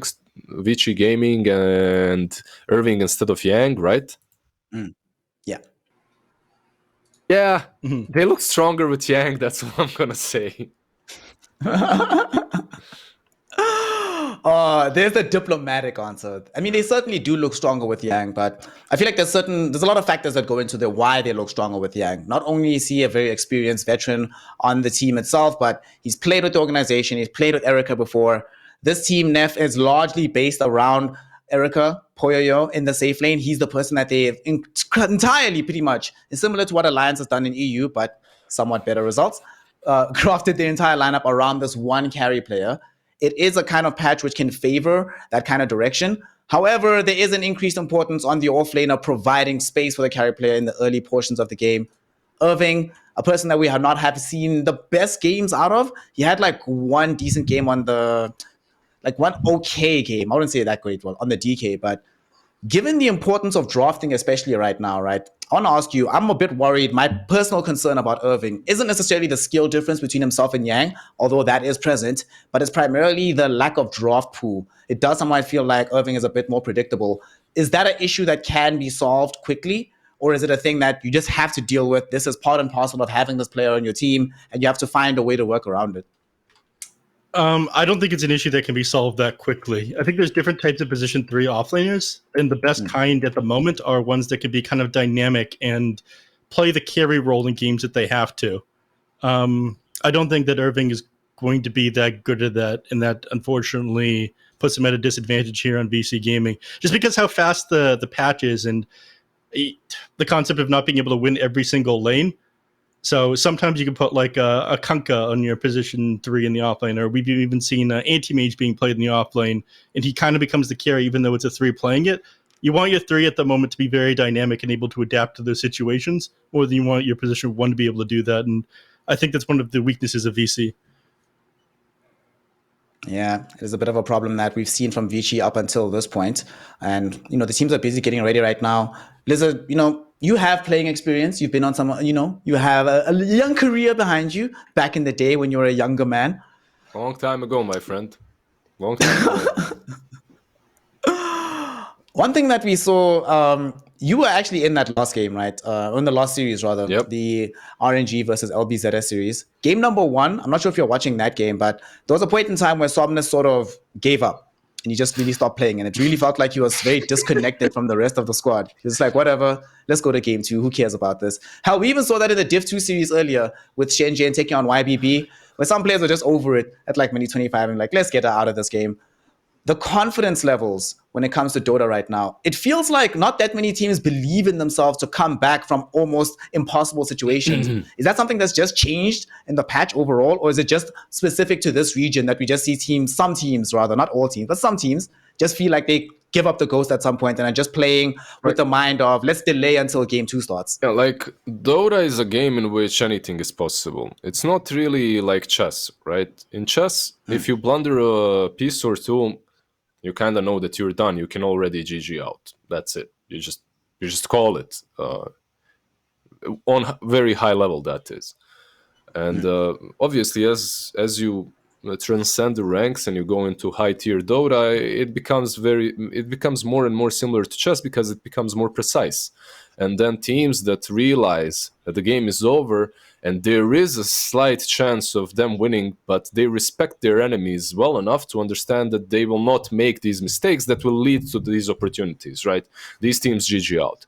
There's obviously always teams that will play until the end and just hope that someone makes a mistake, they'll see what they can do, but sometimes the understanding of the game is just way too high. You understand, okay, we have this hard carry, it's not going to be the ultimate win condition. We're already losing. Their carry is out of control. A few items ahead. There is absolutely no way that we come back into it. And when a couple of these things converge, that's when you call GG. Or when you're pissed, you woke up mad and your teammates trolled you, didn't make you the right coffee. That also happens. Everything's ruined because your teammates didn't make you the correct coffee when you got up in the morning. I didn't realize you were such a diva, Lizard. I mean, coffee is everything, man. Like, what do you mean? do you understand the pain when you tell them espresso and they bring you like this amount of coffee? Oh my gosh. And you're like, what is this? Why am I even here? Just get me out. Get me out. I'm trying to drop to a new team. The problems of playing with Americans, man. Like, Our Americans, unfortunately, sorry, Neff, but y'all don't understand the coffee meta, even though Lizard has flamed me for my coffee meta in the past before. Yeah, did I? Yeah, because I was telling you I was drinking like just like granules for coffee. Yeah, I like did. I just had like instant coffee, and you were like, "What is this? Yeah, What the hell is this?" It's kind of embarrassing. You shouldn't have shared that, really. Oh, now I've shared it to the whole world. Imagine, ain't this this is a bad idea. I want to ask you all gentlemen something as well. Given that this game is a big one in terms of the standings potential that might come down the line, we have a situation where Vici Gaming, although they have suffered the 2 losses thus far, and of course Extreme Gaming have suffered none at this point in time, the magic number seems to be, at least in the regions that promote 4 teams into the major contention, the magic number seems to be 3. More than 3 losses is just impossible. It can't happen. So that does put a lot more pressure here, Neff, onto Vici Gaming, because they know that if they lose this game and you still have to play teams like Team Aster, like still eHome down the line, this might be their final chance if they want to get themselves into that major slot. How much of that plays into their minds as we see the draft starting off right here, and how much of that is going to be impacting their decisions in the game itself? I think it just comes down to, well, I was talking about this a little bit in the previous series. I think normally it would make a difference of how much you're preparing for a series, but in the DPC, where you only end up playing like a single match in a week, everyone has the same amount of time to prepare. It's not like you put extra time against one team versus another. I mean, some teams might do that if they're incredibly lazy, but these people who aren't inside the North American region, like these people all with orgs, they play Dota full time, they're going to put proper prep time into their matches regardless of how important they are and where their standings are at the moment. So I think it doesn't make that much of a difference. Regardless of what happens, each team's going to take every single match very seriously. Well, we're going to see how seriously they take it as we are into the draft just here. Some normal mainstays of the China, well, just DPC in general right now. Grimstroke already emerging. We have the DK on the other side for XG. Very early Templar Assassin pick, though, for the side of XG here, Lizard. Most likely this is the Lu hero, but somewhat atypical because this was very normal last season, but this season it seems like the TA picks have shifted a little bit later into the draft. What do you make of this coming out so early for them? Yeah, it got countered a couple of times in a couple of series that we watched, and then the priority got shifted a bit. I think it's okay. Extreme Gaming opened up with Dragonite, and Vici Gaming instantly answered with Doom and snatching that Grimstroke away from the combo, right? Like, they took it away from the DK combo. We'll see. Like you said, most likely it will be the safe lane TA. That's something that Vici Gaming as well is predicting, as they're banning out mid laners most of the time. TA with Meld actually can be problematic for Doom. He doesn't really have a lot of armor, and then TA damages you even harder. So, he's actually got a lot now. I think he starts at like 4.8 and he gets extra from Devour now. Did it get buffed? Yeah, it got, but it's not on the ability. It's not actually on the ability, the fact that it gives you armor, but it does. Yeah. It's like underneath the ability. You get like but you can see it, you do get the armor. Okay, back, I actually remember that you do get the armor, but what about the normal stats? Like his base armor is 4.8. I remember because I was looking at it in the previous game, so he's got like decent. Oh, that's actually not that bad at all. I take everything back. Please continue. You got, your old Expert lizard. Neff. We were talking about this earlier. You got all. I literally played Doom like 2 days ago. So interesting that I didn't know. You were this. just thinking back to the the glory days where you were playing Doom and you had 0 armor. Yeah. It took me back. Yeah. Back to the bad old days. And we see, speaking of the old days, well, new things have changed nowadays. We have the Shadow Shaman coming in for XG, not only pushing potential for the game itself, some Roche potential early. This Abaddon. Man, this seems like a lot of sustain, actually. Abaddon, Dragon Knight, TA. Can they punch through all of this, Neff? I mean, they have the Viper already picked up on the side of Vici Gaming, which I certainly like for the break potential, as well as some way to tick down the refraction charges. But doesn't it? I feel like they could use another Inkswell carrier or someone else who gets forward here just to make their game a little bit easier to play. They feel a bit static right now on the side of Vici so far. I think the best hero in this situation that'll like help start plays for your team would probably be a Spirit hero. Ember Spirit would probably be the best one, but he's already banned out. So maybe Void, but I haven't been seeing as much of this one. So I'm okay. They end up going for the clockwork. They just get Go one ahead. of the best heroes versus Shadow Shaman. Pretty strong versus Abaddon, and overall they're securing their lanes because this Doom can also be mid lane. Like you can put the Doom on mid and then lane Viper plus Clock versus TA completely annihilate her. This lane Abba plus TA really shouldn't have any fun against the Viper. And then you can last pick a carry on Vichy Gaming. You can even go for a semi-carry sort of another hero such as Viper. Razor banned out already, but you catch my drift because Vichy Gaming have done this in the past, and I believe it was the game versus PSG LGD in which they did really well. They had a similar draft. They did lose it in the end, but it was PSG LGD. No one else would make a comeback like them. So just stomp the There's lanes. nothing. That's it. I mean, they actually had two of the heroes of the five involved already, right? In the Viper and the Clockwork, so they could sort of replicate that form. Changes a lot as well. One thing I love about the Clockwork being involved is he just creates so much space for you that it sort of frustrates the enemy team's attempts to jump in. And all of these heroes that jump in here does feel like they want to be able to go in once. No one wants to play. You don't play angles when you're playing DKTA. You go in, you win the fight, you get out. So I really like that Clockwork pickup. Speaking of DK though, what happened, gentlemen? Remember at the very beginning of Div 1 DPC, we were seeing these DK Skywrath Mage combos? That seems to have completely fallen off. Did everybody just forget about the hero, or is there just more priority on the other fours? I hate Skywrath Mage.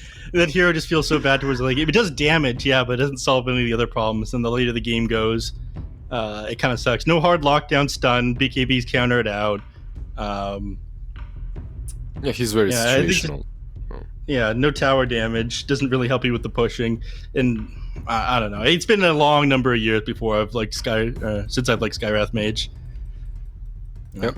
Sad but true, really. Like the hero hasn't been there are some teams that try to play it in the last couple of years, like Save most notably. I think he played it on 4, but it's not in the best spot. Okay, they go with the Storm, so this will be DK offlane, TA safe lane, and Storm mid. Okay. And the puck banned out. You don't really want to play Doom into the Storm mid as well, so maybe you just put the Doom offlane Viper mid. Not sure really. It's a rough one for Richie Gaming.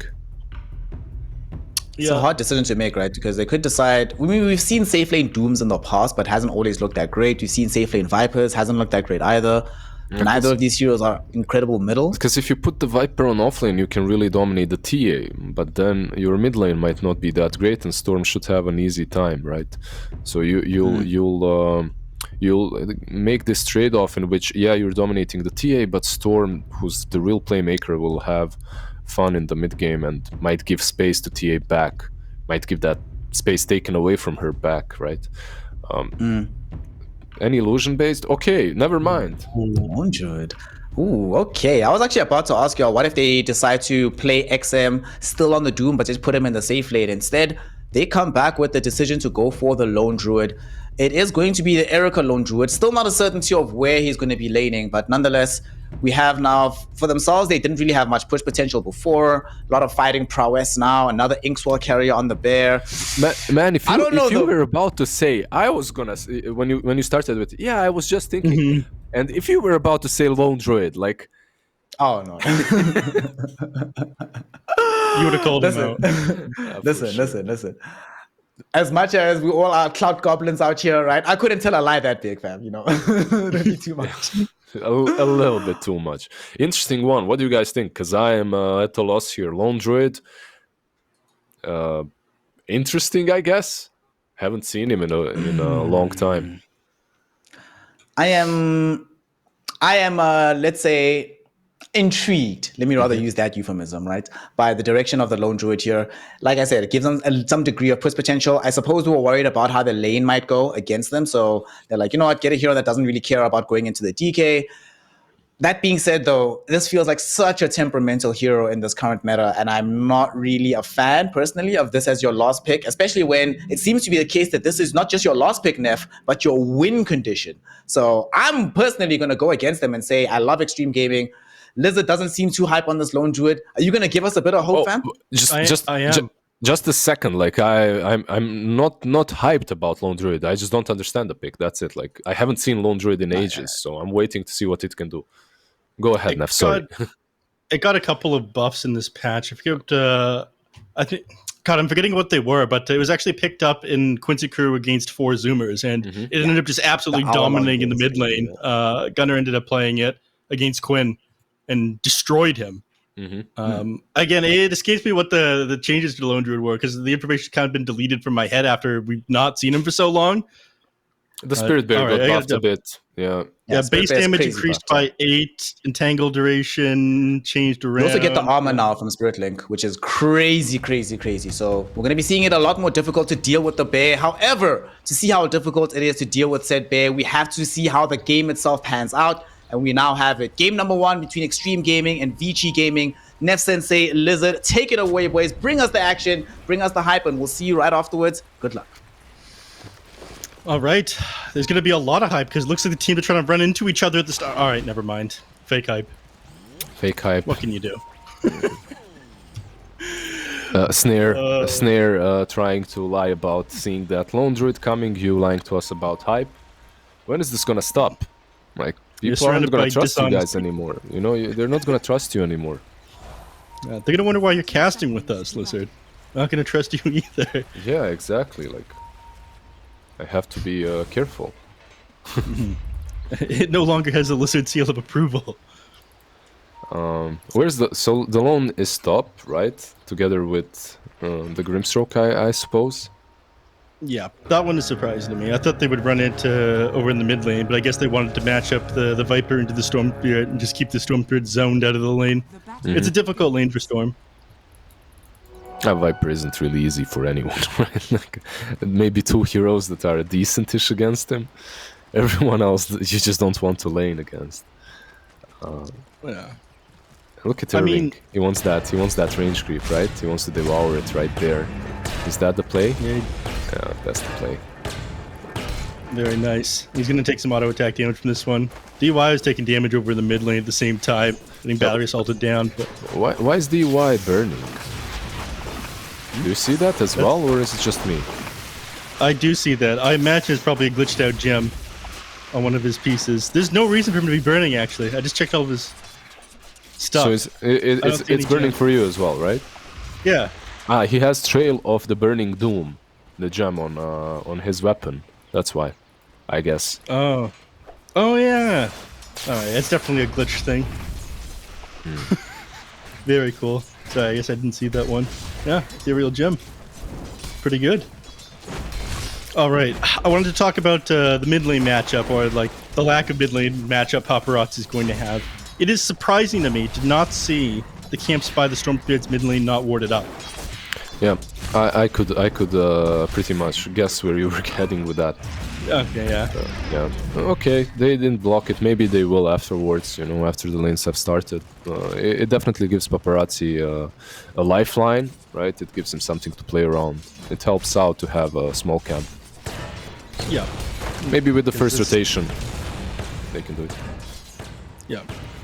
DY is taking a decent bit of harass down the bottom lane, but he's going to juke around Jama in the trees here. I mean, with only 1 point in battery assault, the damage isn't overwhelming. You know, this burning gem makes me feel like he's low on HP or something. Yeah, it almost looks like he's limping. It's got like a different effect. Right? Because he's burning and he's kind of moving weird. I don't know. I feel like, yeah, this guy's about to die. You're actually going to go into Irving here. Man's confident despite being on fire. Yeah, he's been just dominating them. I'm not sure what's happening. He just popped himself. With the Photic Shield, yeah? Yeah. Unfortunate. I'm not sure, like, one single Abaddon shouldn't be able to zone out 2 big boys such as Doom and Clock, but he's doing exactly that so far. Yeah. Doom's gonna get like no HP from the very beginning at this one. I'm surprised. I guess you just really do need level 3 here on the Clockwork to be able to run him down. Irving is actually incredibly low. They're not gonna be able to chase him down underneath the tower now with the extra movement speed he's got from Scorched Earth, though. They are trying, though. Abaddon is going very deep. One more Photic Shield. It doesn't end up popping onto Irving, though. The creep blocked him though? Alright, never mind. He gets away. 3 stacks So- of the curse onto him. Yeah. Forced a ton of regen. By the way, do you understand, Nev, that we are blessed by PYW Shadow Shaman? I did not know. Why are we blessed by this one? That's PYW, right? It's just a nickname tag. Yeah. I'm not making a mistake, yeah. Because you'll see. I don't have to. Like, I'm confident enough to say you'll see. I don't have to explain it. It's one of the best, if not the best, Shadow Shaman player out there. I'm a big fan of Shadow Shaman, just because of the fact you can play so... I mean, it's like a high damage support that can do so many different things, so I absolutely love playing him. I'm going to be watching for tips and tricks this game. Paparazzi on the mid lane. Maybe even we'll try something here. Okay. Alright, doesn't want to sit inside that nether toxin, unfortunately, so... As blessed as we are, this Viper is so annoying to play against. Yeah, you can be very talented, but Viper will not care. Paparazzi actually dropping incredibly low. And meanwhile, And, meanwhile, Shadow Shaman was taking the runes, so the Viper and the Grimstroke will be a little bit mad about that, at least. Right, it's still impressive that he managed to snake both of those despite getting zoned back into the tower, so his failed rotation isn't 100% failed. He still managed to make some use out of coming into the mid lane here. Yeah, for sure. He has those boots as well, so rotating for him isn't as punishing as for some other heroes. Look back down here in the bottom lane. Irving, despite having more armor on Doom in current year, he's still getting zoned out by Lou. I think Meld level 1 is just way too good, man. It is. It definitely makes any hero struggle, no matter what your starting armor is, so... Irving as well, it wasn't only about the Meld armor though, right? Like the Abaddon was the one doing the majority of the work. He's the one that zoned them out.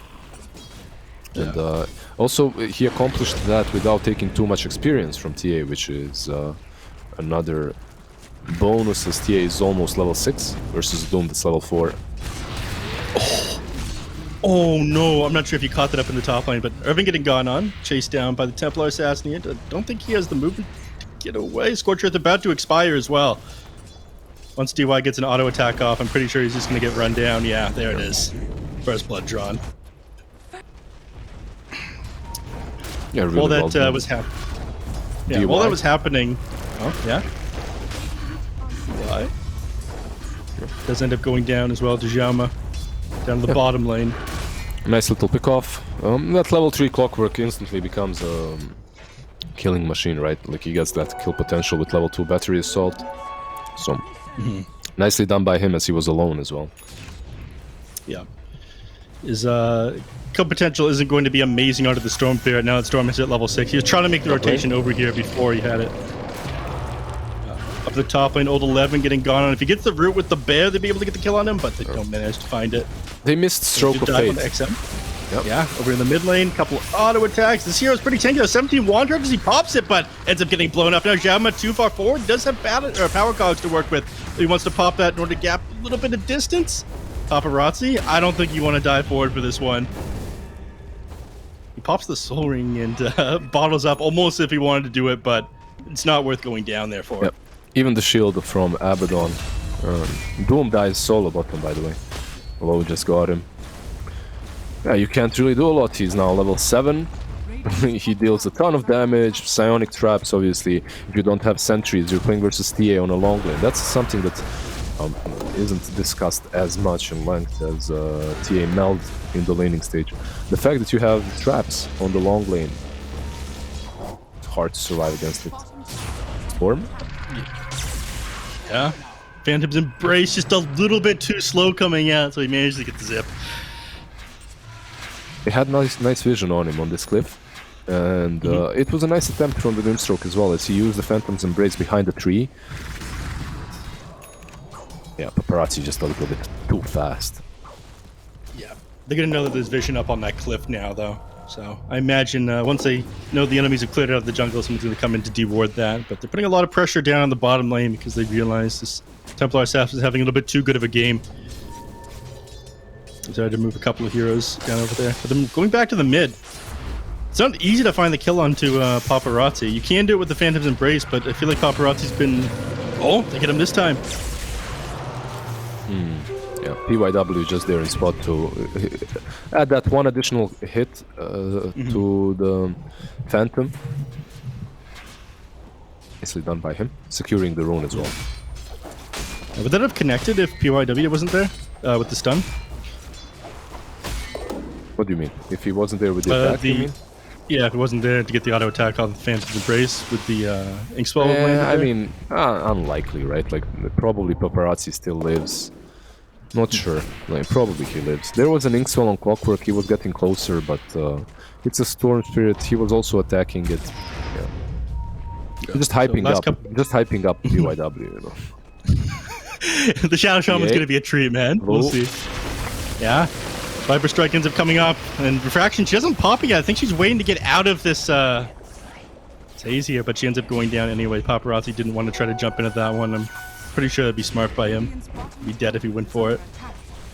So they slow down the TA's game. They have a sentry on them? Is that Dire Sentry? It's not, it's Radiant, right? If he just melded there, he'd be probably fine, as they had no detection.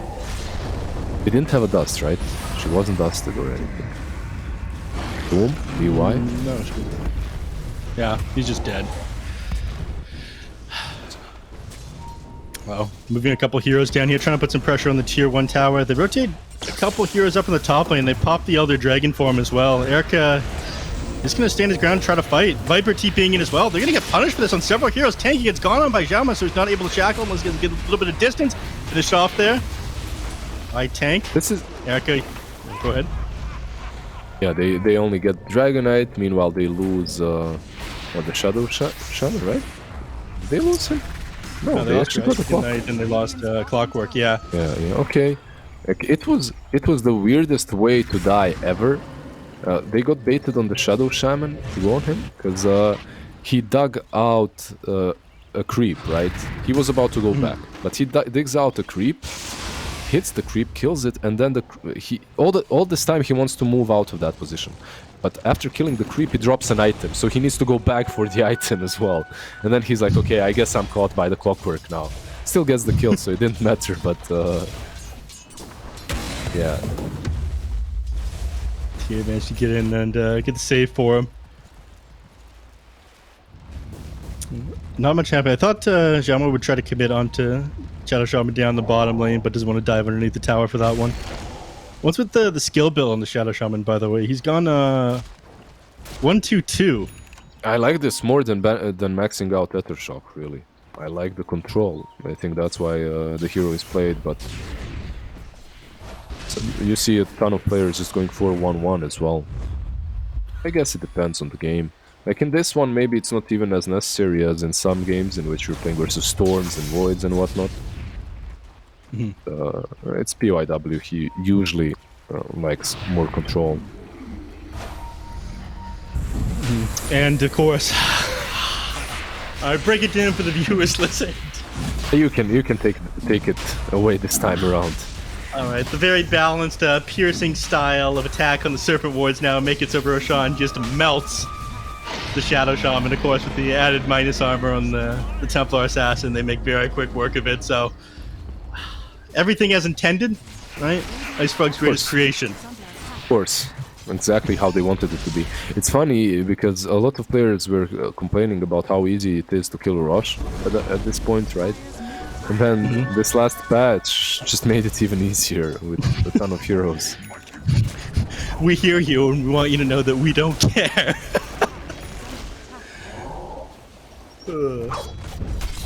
Mine is completed on the Doom. I mean, this one, it feels like a given. Any game that you see Doom picked up, it just builds a minus. Better than gold is more gold.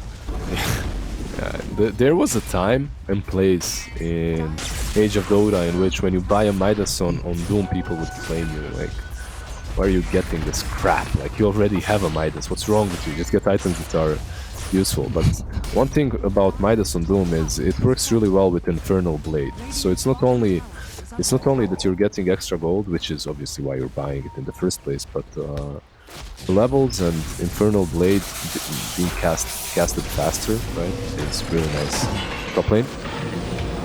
Oh yeah, fight ends up breaking out. They go into Storm Spirit here. They don't hold him in place though. Nothing to bind him to, so managed to get away from this one and zips away now. I mean, he's never in any real danger. He's still got the Aegis, but would still suck to have that one expended there.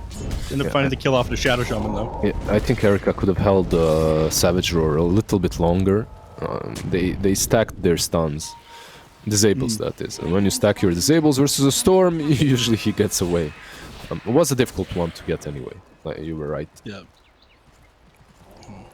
It is difficult to find the kills off in this Storm this game. He's actually working on first item BKB, so we see this twice in a row now.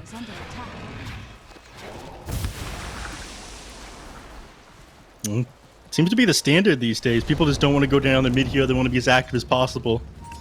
We used to see Orchids come out first, but do you think the change to the Orchid with the intelligence and whatnot just discourages Storm Spirit from going for it? Bottom lane? Doom? Alright, never mind. Pig mode and Scorched Earth, he's gonna walk away. Mid lane, Clockwork. Yeah, goes on to Clockwork here, enough damage to finish him off. He gets the cogs off first, and Storm Spirit actually ends up going down. He hookshots out to his teammates. The damage over time isn't going to be enough to bring him down. Paparazzi's not going to be happy about that one, but he does have enough restraint not to go forward onto these heroes. Yeah, that was also Dragon Form used, so it's all 5 heroes on the mid lane. They also have Serpent Wards. This should mean a tier 1 tower for them, at least. Yeah, and I know the Clockwork's low HP is forced to walk back to base, and Viper is pretty low mana right now, so at the very least. They expend the Aegis, but they manage to get the mid-tier 1, and it is a very important objective. Yep. Not really like the best way to spend the Aegis, but you know, it happens. Maybe some smokes can happen once they get the next Dragon Form, and then they go for the next objective as well. Meanwhile, you can just leave the TA to farm up and get some pickoffs on the Storm and Shadow Shaman. Who do you think this benefits, by the way? You know, these downtimes inside the game. I'm not sure about the power levels of Lone Druid and how strong he will be, right? That's a question mark for me.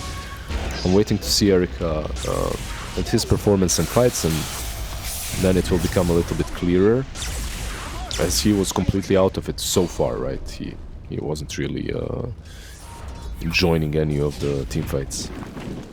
Yeah. Irving thankfully managed to survive that gank. He would have died with his Midas off a cooldown as well, so it would have been a real tragedy. Up at the top line, we see them. Yeah. Gonna smoke off onto this TA. I can't believe how they missed her. There's no way. Oh my god, that was like... That was so close. It was literally on the edge of fog that Shauma moved. This is a tragedy. The hookshot didn't even end up connecting either, so I didn't find either of these heroes. Sometimes you're just not lucky. That rotation was perfect. That smoke was good from them, but... Yeah, they find DY. Is he going to have to point into his ultimate here to survive a little bit longer? He is. And it looks like he's going to be able to walk away from this one. Hookshot's still on cooldown for 30 seconds. Yeah, he needs to be careful on the Abaddon because of the break, right? Like you were playing into that on the Viper, so you can easily die. He actually didn't have the point in it there. He went down to like 100 HP. And then he skilled it, but even then it wouldn't have activated. Damn. Yeah? Ooh. Managed to get away there. Still, they're melting these heroes. Last couple of team fights. Dropped him real low, real fast. Can they get something from it? Because they did use the Dragon Form, so it looks like... Well, the Shadow Shaman is here, so maybe you can drop the wards on the tier 1 tower and... or wait for the Doom again. Doom is available. I mean, finding either of these heroes with it, I'd say just go for it. Hook shot! There it is, it ends up connecting. He's going to want to drop Doom on one of these people, but Tank managed to get the disable off, and I think he's butchering the initiation here from BG. Yeah, holding him in place. Clockwork, he's not moving. The Doom ended up coming to the Dragon Knight, who is incredibly tanky, but it looks like they have enough movement speed to keep up with these heroes. DY trying to come in, get the save off with the Aphotic Shield, but it isn't enough, and he might be in a little bit of trouble now himself. Does have a lot of movement speed with the Trank Boots and the Windlace, though. So he walks away. Yeah, it didn't work in the end. They pretty much used the form, Dragon Form, and the Serpent Wards and didn't get anything off of that. It's not really what you want to be doing at the moment for Extreme Gaming. But I believe everyone is just waiting for the next BKBs. Right? They're coming shortly on blue and on Storm Spirit, and then you can pick a fight. Until that happens, I think you're satisfied with just dodging every single engagement. Yeah, looks like it. Tanky's going to struggle to find good positioning in these team fights until he gets a Blink Dagger. Oh, he's kind of forced to go for the Force Staff this game, right? Who exactly? Tank. Yeah, he bought it like long time ago, right? Like that's the first item that he went for. It's completely understandable. Mm-hmm. I'm not sure. Did he? Right? Yeah, exactly. On the bottom lane, when they were fighting, did he force the clockwork inside of his own cogs, or did he move him somehow, glitch him out with Mass Serpent wards? It looked like he glitched him in, right? That's how it seemed to me, at least. So. Yeah. Didn't catch the 100% the Force Staff usage, anyways. There, I didn't see. We get him with the Serpent wards. The BKB has been completed on TA and on the Storm Spirit, so they start on. Yeah. Shalma goes a little bit too far forward and gets stunned up, immediately hexed as well. The shackles come out afterwards. They finally kill onto him. Storm Spirit trying to jump the back line. Hasn't popped his BKB yet. He was holding it for as long as he could. Leashed up though, so he's not going to be able to zip away. Over to Lu, who's trying to put damage into this Doom, but man, has a lot of armor. The bear does end up going down once. Does have it off a cooldown though, so he can summon another one if he wants. He's waiting until he was far back enough, he wouldn't die immediately before summoning a new bear though. Yeah. He's got that shard on the Lone Druid, but it doesn't really help as all the BKBs are there for extreme gaming. Also really nice engagement from them, and really nice from Paparazzi to just... He goes on clock, catches him, and then just ignores him, goes hunting next targets, as he knows his team is strong enough to take him down. Yeah, and I guess he doesn't want the enemies to be able to enter the team fight, and figures, all right, you've got this guy, I'm going to butcher any sort of initiation, right? Exactly. So the BKBs are online. They're going to be playing a little bit faster now, but there's 20 seconds where they're still on cooldown. They're going to chill. So in a moment, I think they'll be making another play onto a VC. But do you think it's a sign that they don't really want to go late game against the Lone Druid? I wouldn't overthink it. I feel that they're alright late game too. It's just that they wanted to take a fight off of fresh BKBs. It was a perfect timing for them. Now the game just continues, right? You are playing versus a Doom though, so later on, double Doom with Soulbind, that can be completely game winning. Storm Spirit's game is going to be really hard. He's not going for a Lincoln's either. He's got a Kaya queued up, so... Kaya Sanj. Do you think he needs a BKB eventually this game? Or is he going to try to play around it? I guess the BKB is solid. You can always argue that the BKB is good, right? No matter what. Just waiting to see what VG Gaming now decide to do. As this is the second rush that they've given away. The Lone Druid's bear seems kind of lackluster in these fights. Armor is there, but it's just not enough. He still melts. Yeah. Do you need like Assault Cross completed on this bear before it's going to be able to do that much? Yeah, that's what I was thinking as well. But he's going for the Basher first. He wants more damage. More, just pure damage in fights. Some control from the Bashes. Yep. I mean, that's one way to deal with the BKB targets. Like Clockwork has BKB piercing disabled with Hookshot. Dragonite? Yeah. Pretty far from his team, but ends up flaring in the opposite direction, so Clockwork doesn't have vision on him. He was about to move into them, but decides better. Just stands back, waits under the tower.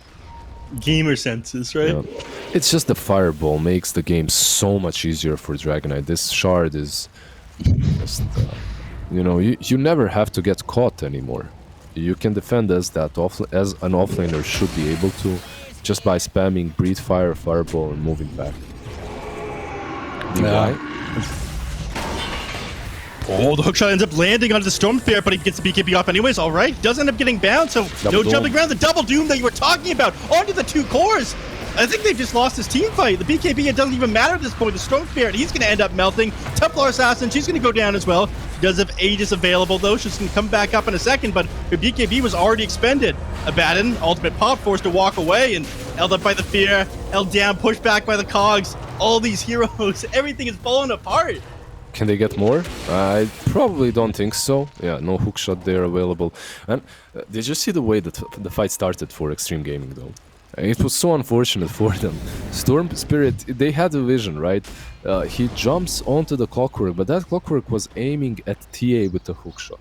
So the moment he gets out of the ball and stands on the ground, he gets pre-hookshotted, right? So he's unable to do anything about it. After that, they're, you know, your fight just started off wrong. It's not something that you expect. Then you put yourself in a bad position, double doom, it all falls apart. Yeah, that BKB piercing leash as well ended up coming on to him. His ally just close enough for that one to latch, and latches to the worst hero possible as well. Allowing that double doom to happen. It's just like unfortunate situation to unfortunate situation for the Storm Spirit. Very rough beginning to that one. I don't see how they win a team fight any other way on VC other than that like exact situation happening, double doom onto the TA and the Storm. Yeah, that and that only happens because the hook shot. That helps a ton, but now they understand that okay, they just use their double doom. Let's go and fight. There's a smoke coming from Team Gaming, but there's no TA. She's just elsewhere. BKB is completed on the Dragon Knight, by the way, so he's got BKB Blink, Egg Shard. They do see the Grimstroke, but they want a bigger target. They're trying to get on top of this bear. Not sure they're going to find him. Irving pops his own BKB, and 11 blinks out. Looks like everyone's just going to disengage, so they don't end up finding anything off of this one. Even felt like Doom was... Not sure if Doom was there to break the smoke, or if they were setting up... if someone comes to defend, if they were setting up some sort of a kill. But in any case, it worked out really well for Richie Gaming dodging that smoke. Yeah, but Doom's still on cooldown for a little bit. They definitely didn't want to fight into them there. The BKB is partially completed on the Dragon Knight. Consolation prize is this tier 1 tower in the bottom lane, but I feel like this is fine for VC Gaming. Things were starting to be skew in favor of Extreme, but bad team fight into not being able to connect with the enemies on that Doom cooldown has made things a little bit easier for VC. And they're setting up down here. They can fight now. They have double Doom again. But the vision is just so good from all these things on Extreme Gaming, from the wards, from the traps. Remember that Irving still doesn't have a BKB, so it's kind of hard for him to go immediately. Yep. 5 seconds till that one's off a cooldown, and it feels like they know on Extreme, like, okay, the BKB's coming off cooldown, you guys, time for us to back off.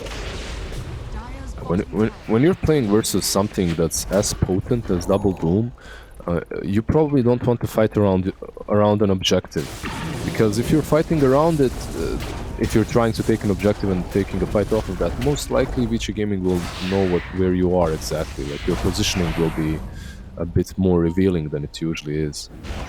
Yeah, hard for them to get into that one. It's an excellent point. And I feel like, yeah, they did decent at like keeping control of the Roche Pit area, but when the wards started to go down, they realized it was time to back up. Yep. Some big items. For an objective. What items do you see? Some big ones, like a BKB on Viper is completed, Shivas is almost done on Irving, so he won't be dying. It's actually done, just flying out. So he won't be dying to a TA in 2 hits. AC, yeah, pretty much done, 100 gold. Pretty good. I mean, he's not going to have it for a fight if they take here, but it's like you mentioned, they want to dodge. They do end up finding the Dragon Knight, though, and they get the Doom up before he pops his BKB, and they're just going to leave him here. Try to pop the Fortify, but Dragon Knight, he ends up melting. Will they try high ground with this? There's no DK. I think both teams are going to try to. I mean, this Templar Assassin will make quick work of this one thanks to the Desolator, but she's attacking from the low ground. Heroes now. Yeah, TPing back here. DY looks like they're going to lose him for this one. Ain't no way he survives this. Yeah, they're gonna lose the bear though. It's a pretty big one. They killed the bear on the bottom lane. That's Lone Druid without his bear for 80 seconds now. Oh wow. Yeah, that's an because remember he re-summoned before they went high ground down bottom. That's even bigger than losing this position 5 Abaddon, which will be up in like 20 seconds. Yeah, so now they need to play kind of careful for the next. So I mean, they don't have Doom available for another 80 seconds. They don't have Bear for 60. I feel like this is a time for Extreme Gaming to make some moves, even missing the Abaddon. Why aren't they making moves on Extreme, despite those being down? They might. You see, they're converging. This might be a smoke play. Does anyone have a smoke? Abaddon probably TPing in with it, yeah. So they're about to do it. One thing though is, I'm not sure if they know that there is no bear 100%, but they can guess seeing Lone Druid farming with his ranged form. Yeah. They definitely have the bear somewhere right now if it was available. Another 20 seconds without it. They're playing scared, and, you know, by all rates, they should be. Yeah, just chilling behind that tower. They could get another 6 Soulbind into Storm and TA with that Doom. That would be the dream for them. Yeah. 20 seconds, so that one's available, though. I will admit, it was kind of sick just popping the Manta style to deal with the Shadow Shaman wards. Yeah, right? Like, got rid of them so easily.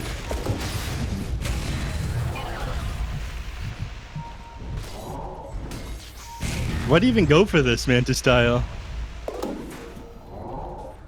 You mean why do you even go for it? Yeah, why do you go for the Manta style this game on Viper?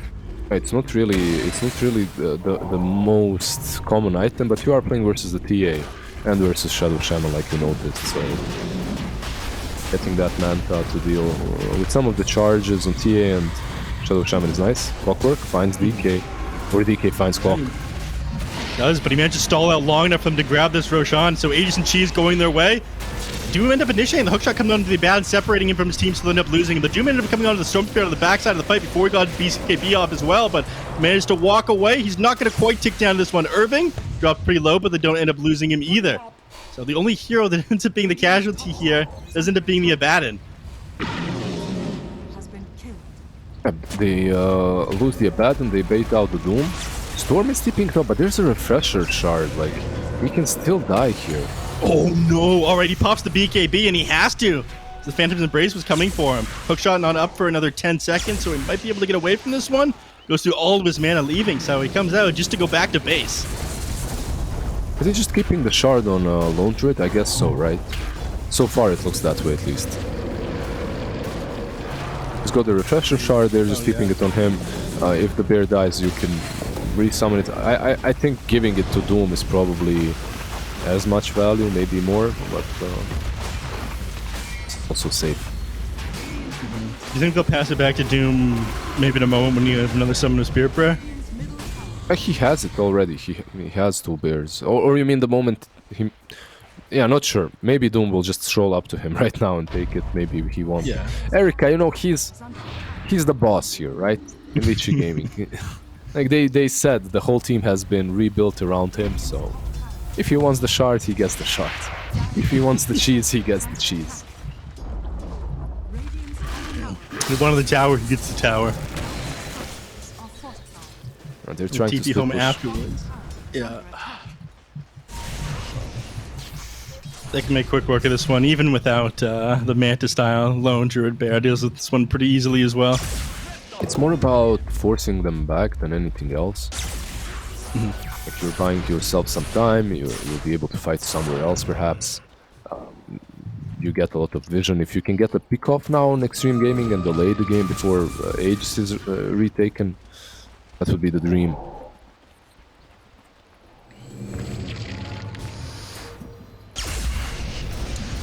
Let's see if they're able to find the... Oh yeah, he's playing super far back and he does end up finding the kill off of the Grimstroke there. Incredibly dangerous position for him to be playing in, but he makes it work. That's it, right? Like, He knows exactly what he needs to be doing. This isn't your normal Dota. This is your classic rat Dota. Like, stand back, kill off some supports that you can catch, and try to delay the game as much as possible. We've got another 2 minutes and 14 seconds they need to delay for this Aegis at least. They finish Aghanim Scepter on the Dragon Knight, so he'll have the Black Dragon form. It did end up getting nerfed a couple patches ago, but it's still pretty sick. You become a big Black Dragon, it's the best thing ever. Yeah, top lane, DY. Trying to stall things out, but he's gonna get caught out. Irving's having some fun with it. Did you play Aghanim's Labyrinth, any? Oh, yeah. So, did you ever see the Undying strat? There's like infinite amount of decay strat, right, on Undying. Basically, there's a couple of talents that you can get. And then you get that dragon form thing, the potion. Mm-hmm. Your dragon becomes so big, it's game losing. Like your teammates can't move across the map because they're always right clicking you. Like, the dragon takes the dragon actually takes the full screen, like literally the whole screen. I think I may have done it without the dragon potion. It didn't take up the entire screen. Oh, the Doom ends up coming onto him. They finally catch him while he's trying to play this rat Dota. Yeah, and the creep wave is actually very near middle lane. Lou is trying to deal with that. The Storm doesn't have buyback either. He bought out before he went down. Yeah, also Doom has that refresher shard, remember, so... Yeah, oh my god, the tower just melting. They're forced to fortify, but I don't even think they were committed that hard. By the time the fortify ends, the creep wave will be here. And they'll just be able to melt through this thing. They TP the bear back into base. Oh, they're going to return in a moment after it heals back up to full. The tower goes down. They have 40 seconds with the Stone Bear. The Viper doesn't end up going down, but he has the Aegis. Hook shot to the back line. Lou ends up getting gone on. There's the shackles coming out in the clockwork, so he just dies. And now, everybody forced to back up. He ended up popping a refresher shard there finally. Doom thinking about going in.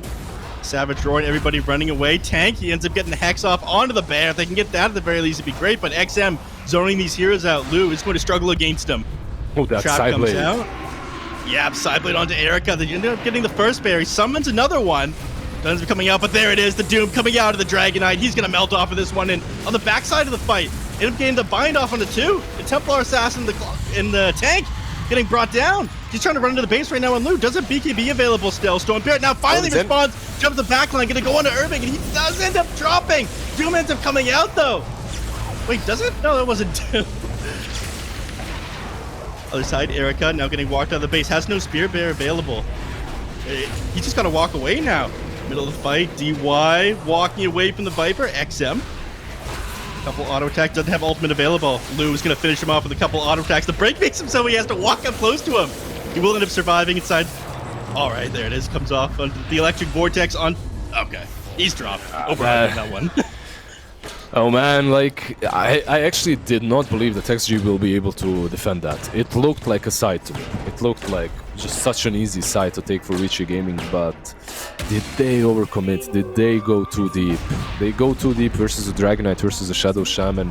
They get so hard punished by it, like the shackles, catching heroes underneath the tier 3s, tier 4s even.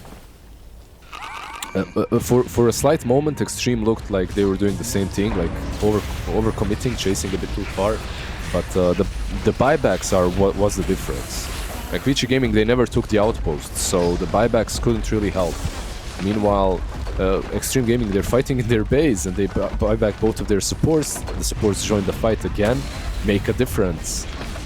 Now, is this mega creeps even? I mean, they've got no bear for another 17 seconds. Maybe they just got so two little sides. to work with. Yeah. So it felt like VC, they panicked when they were trying to do this initiation onto them. And like the Doom came off and off with targets. They don't really finish off onto the important heroes. Oh, it just felt so unnecessary for me, at least. Maybe they saw something I didn't, but it felt like just stay behind the TA and the bear and hit the building. That's it. You get the fear, Storm Fear, he gets gone on, stunned, locked, and does get the BKB off, gets a zip. He's going to be able to get away from this one. Erica's committed super far forward right now as well. They end up losing the Doom. Doom's still on cooldown for another 5 seconds. Never managed to get off the BKB there. Now Erica's bear, it ends up going down. He's without this for 90 seconds.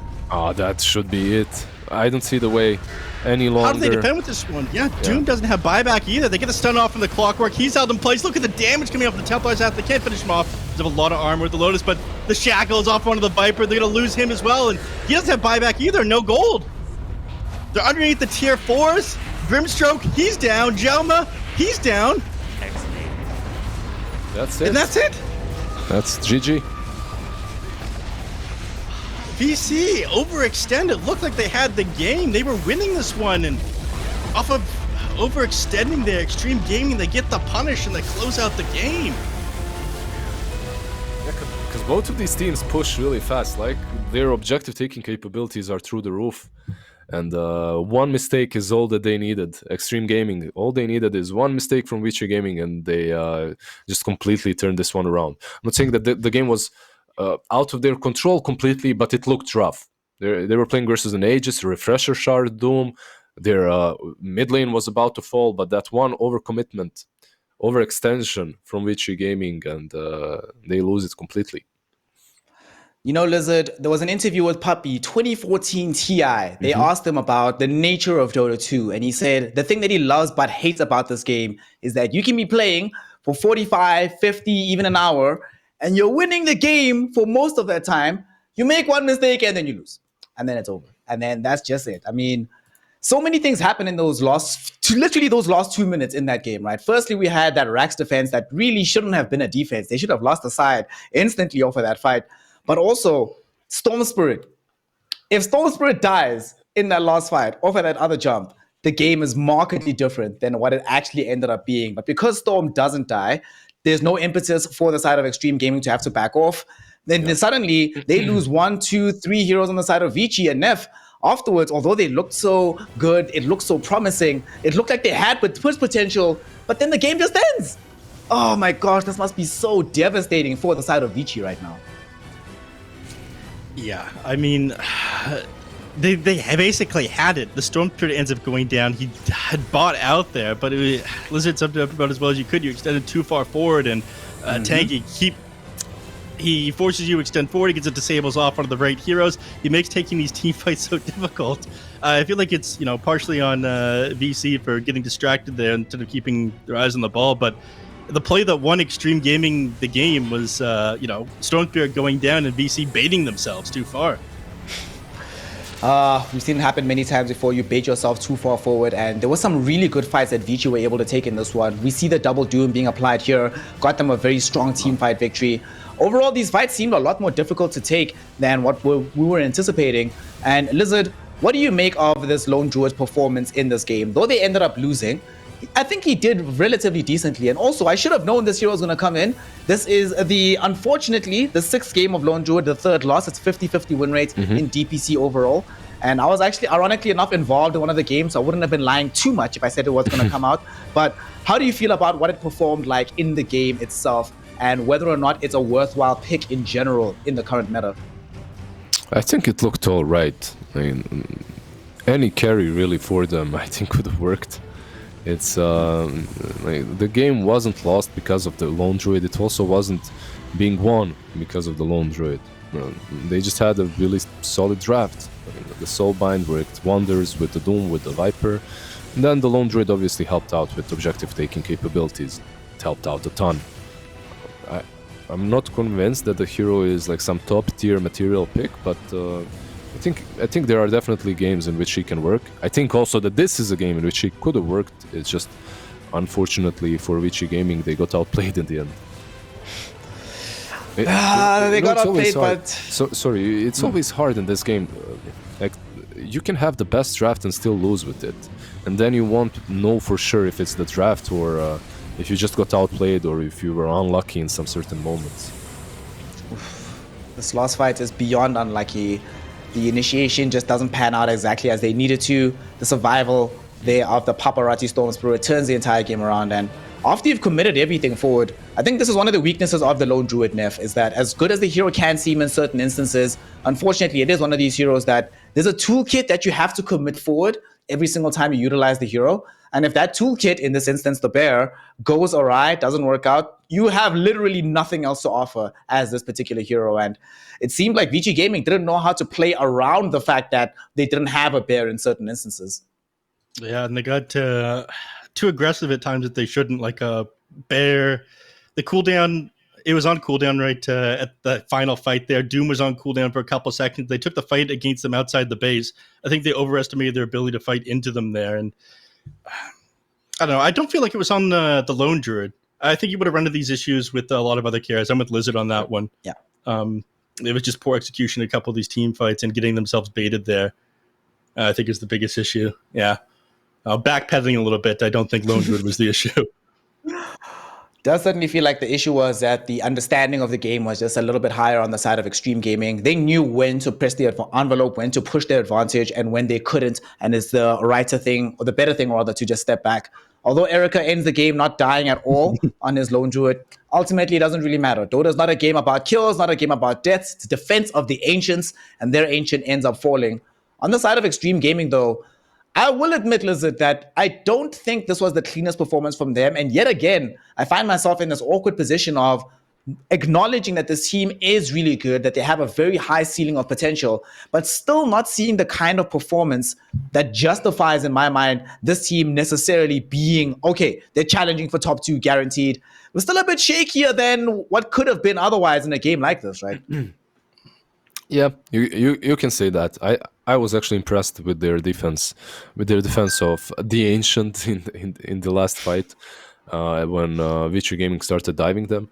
I also feel that some unfortunate circumstances happened to Extreme Gaming in that fight when both Storm and TA get doomed. Everything up to that point was really in their control. That fight changed the state of the game completely and put the ball in control of Vici Gaming. They pretty much dictated what's going to happen from that moment onwards. They went onto the high ground, and the first time a mistake happens, Extreme Gaming take it away from them. So I'd say they're doing pretty well. Lizard was mentioning here, I think that's a good point to bring up, right? The fact that one fight, and this is the thing that happens often in Dota, one engagement changes everything, and afterwards the entire game is not playable in the same fashion as it was beforehand. The one question I want to ask you again, though, before we wrap this particular segment up, do you think, Lizard, that VG Gaming, with a little bit more clarity of execution, should we be staring down the barrel of a VG win rather than an Extreme Gaming win? Assuming that the first, let's say, 25 minutes go exactly as we saw, and just the push up a high ground is a bit more succinct, a bit cleaner from their side, is this a victory that they should have had in the bag? Arguable. I think they should have had at least a side on the mid lane, and then the game goes onwards from there, right? It was... At that point, if you check the win graph, I think it was probably like 80% in their favor, but it wasn't one of those 99% graphs, right? It was still anyone's game, but they had the advantage. I'll give that much. They 100% had the advantage. But there was no way they could actually beat PYW on the Shadow Shaman. On the Shadow Shaman said it himself. Did you like it? Did you like the performance of the Shadow Shaman? Absolutely. Of course I liked it. Actually, on that note, I want to ask you guys, right? I have this thing about the putting in work award. The person on the team who not necessarily posted up the highest numbers, not the MVP necessarily, but the guy who the victory was impossible without. Nev Sensei, although we all love the PYW Shadow Shaman, does he get the putting in work award for this game as well? 100%. PYW Shadow Shaman. I'm going to go over this replay later and take notes and understand how to play the hero better than I did before. Well, this was right. Thank you, analyst, and thank you, PYW. Lizard, you agree? You're going to give him the putting in work award? You see the reason why they were able to walk away with the victory? I'll give him the MVP award, not putting in the work award. It's PYW Shadow Shaman, man. Oh, ye of little faith, you haven't seen him enough. PYW Shadow Shaman with an excellent performance here for Extreme Gaming. He is able to put the team ahead. Bit of an iffy time throughout the game, but nonetheless, Extreme Gaming are good for the money. And they are now staring down the barrel of going up into that 3-0 category at the very top of the bracket, looking like they're going to be competing for a spot at the major. Erstwhile, Vici Gaming, it's looking a bit dicey right now. They almost had it. They were close enough to put themselves into contention, just didn't have the quality necessarily to finish this one off. We'll see whether or not they can make that happen once we get into game 2, and we hope that we have a more competitive series. It's been an insane day of Dota. Let's hope the madness does continue with Game 2 of the side of VG Gaming taking on Extreme Gaming. It's been myself, Snare, with Nef Sensei and Lizard here for Game 1. We'll be back for Game number 2, so don't go anywhere. We'll be out for a short break, and when we return, we continue with the series. See you just now.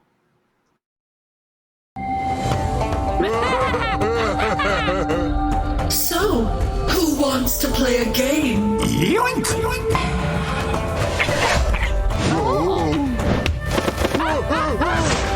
And again!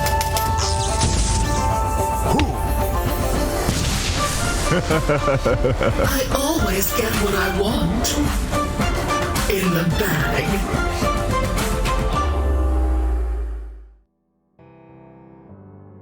Feelings. It's like I can't walk on the ceiling.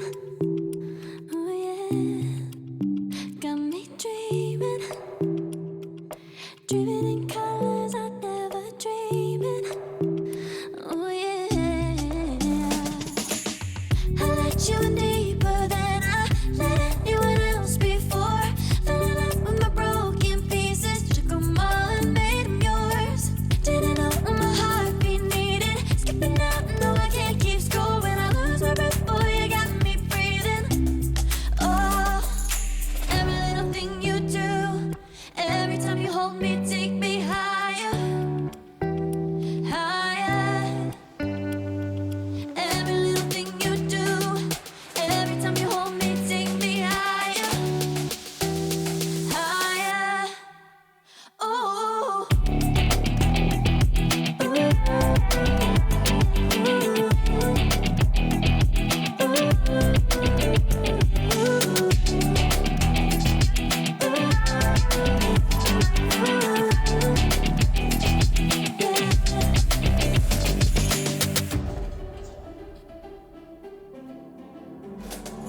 Magic.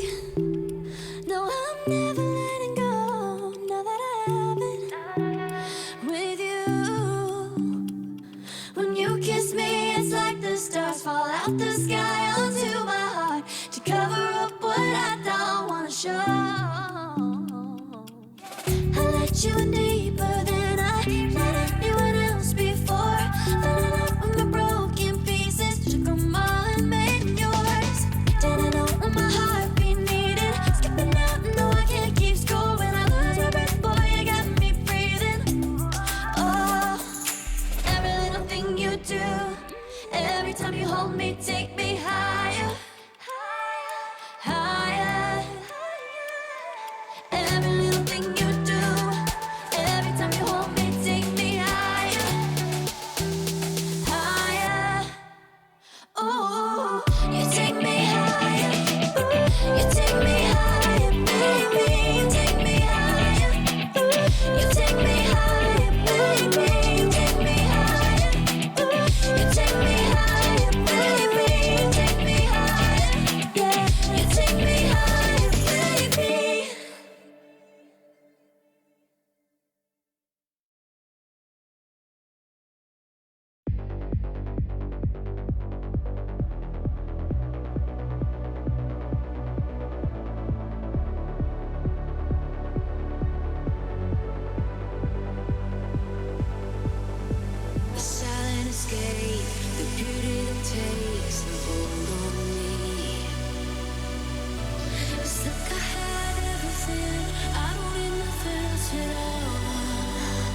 wants to play a game. Yoink!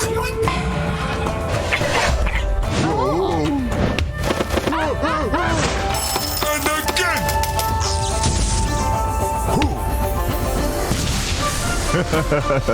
I always get what I want. In the bag.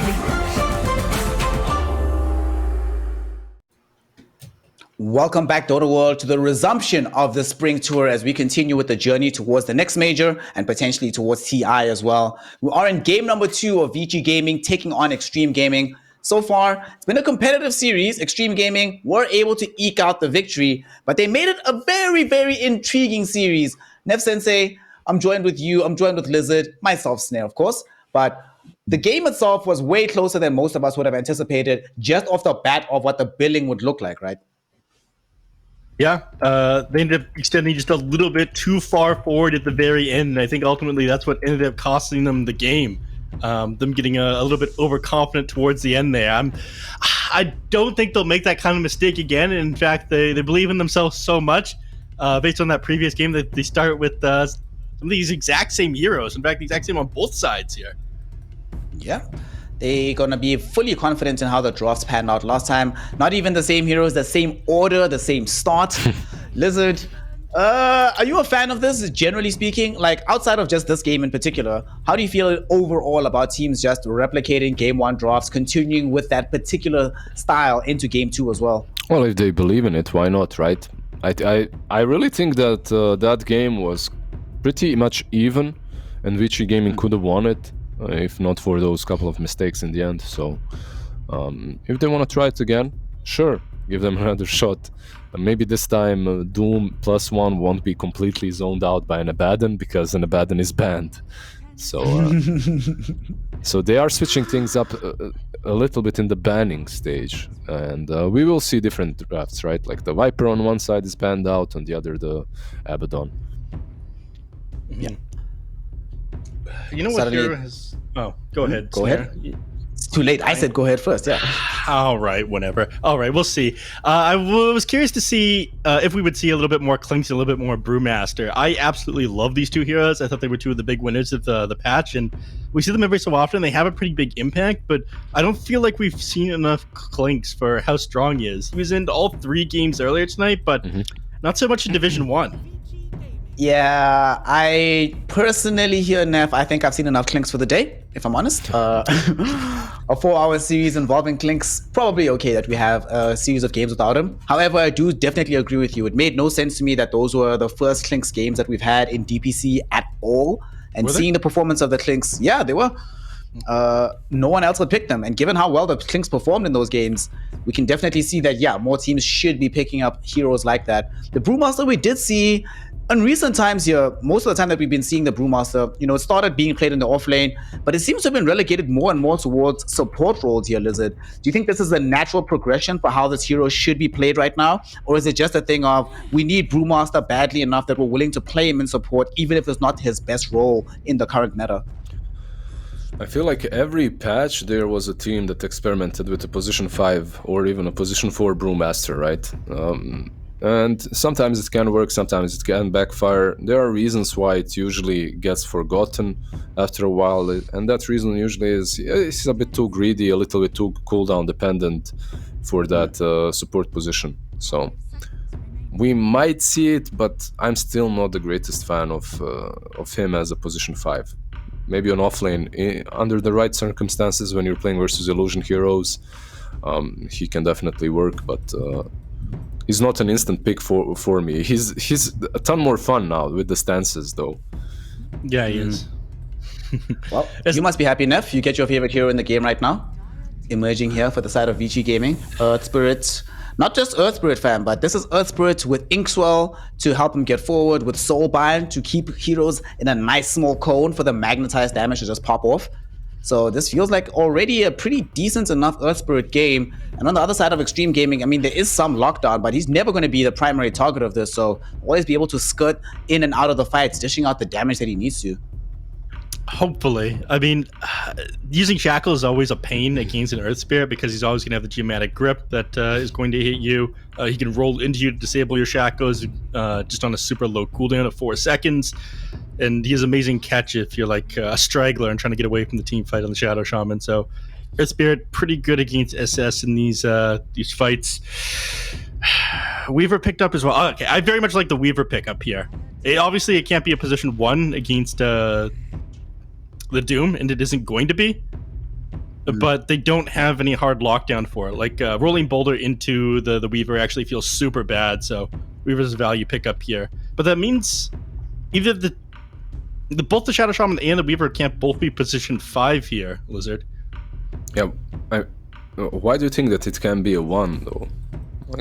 It can't be a 1 against the Doom, I feel. It just awful as a position 1 against Doom. Really? I think so, yeah. Yeah. I guess, yeah. Lincoln's is kind of popular now, so you aren't going to get... I want you to call me out if I'm wrong, Lizard. I'm here to learn. This is essentially a free coaching session. I'm not calling you out at all. I'm thinking as well. Like I really like the Weaver and TA. I don't mind the position 1 Weaver when you have a TA mid, but if TA is even mid, right?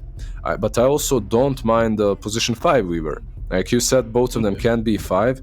Yeah, I agree with that, and I think Weaver does way more in a 5. Like they both can be placed there, but Weaver is a stronger laner on the safe lane. He gets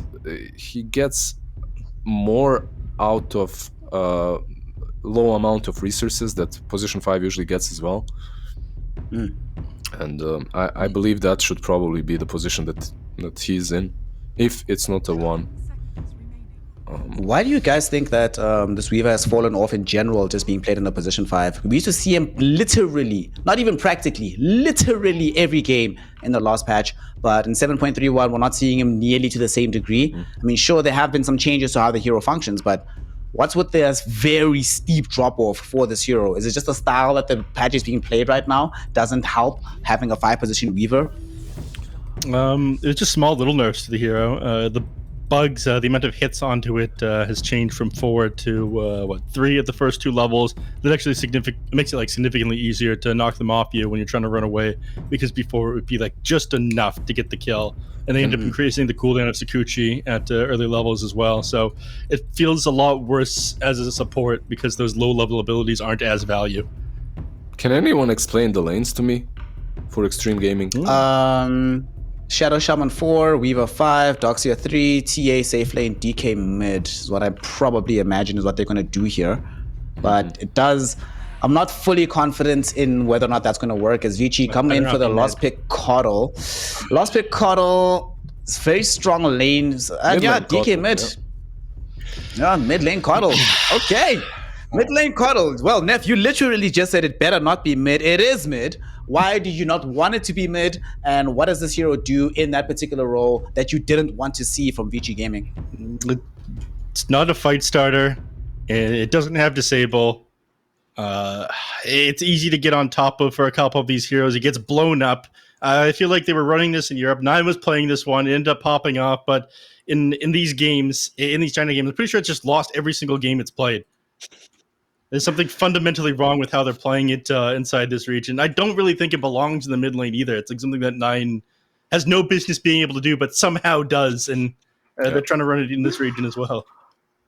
Do you agree with this, Lizard? Do you think that this hero has no business being in the mid lane? I can't say that. Like, if you go through my Dota buff, like 2011, you'll see a lot of Kotal mids even back then. So I feel that there is a spot, but he doesn't feel the playmaking slot, right, that you get from Storm Spirit, from Void Spirit, from Ember, from anyone like that. And he also doesn't fit that strong, bulky frontliner like a Dragonite or a Viper or something like that from mid lane. So it's definitely a different game that you get from a Kotal mid. And the question is, not only is the Kotal player capable of making those plays, but also is the team capable of playing without that playmaker or a tanky mid laner, right? Yeah, we'll see. It's a lot of fun no matter what, no matter how you look at it. Whether we like it or not, it's going to be a lot of fun. It will be, interestingly enough, this is going to be the second time that Extreme Gaming find themselves competing against a mid-coddle. The last time they found themselves in these exact same circumstances, they did end up actually in that exact situation, winning the game pretty handedly. It was a stomp against the side of Team Magma. Whether or not that happens again will remain to be seen. But before we get into the game, gentlemen, some predictions. Make it quick. Nev Sensei, who's winning, Extreme or Vici? Extreme. Extreme. All right, Lizard, who you got for me? I'll go with Extreme as well. So brave.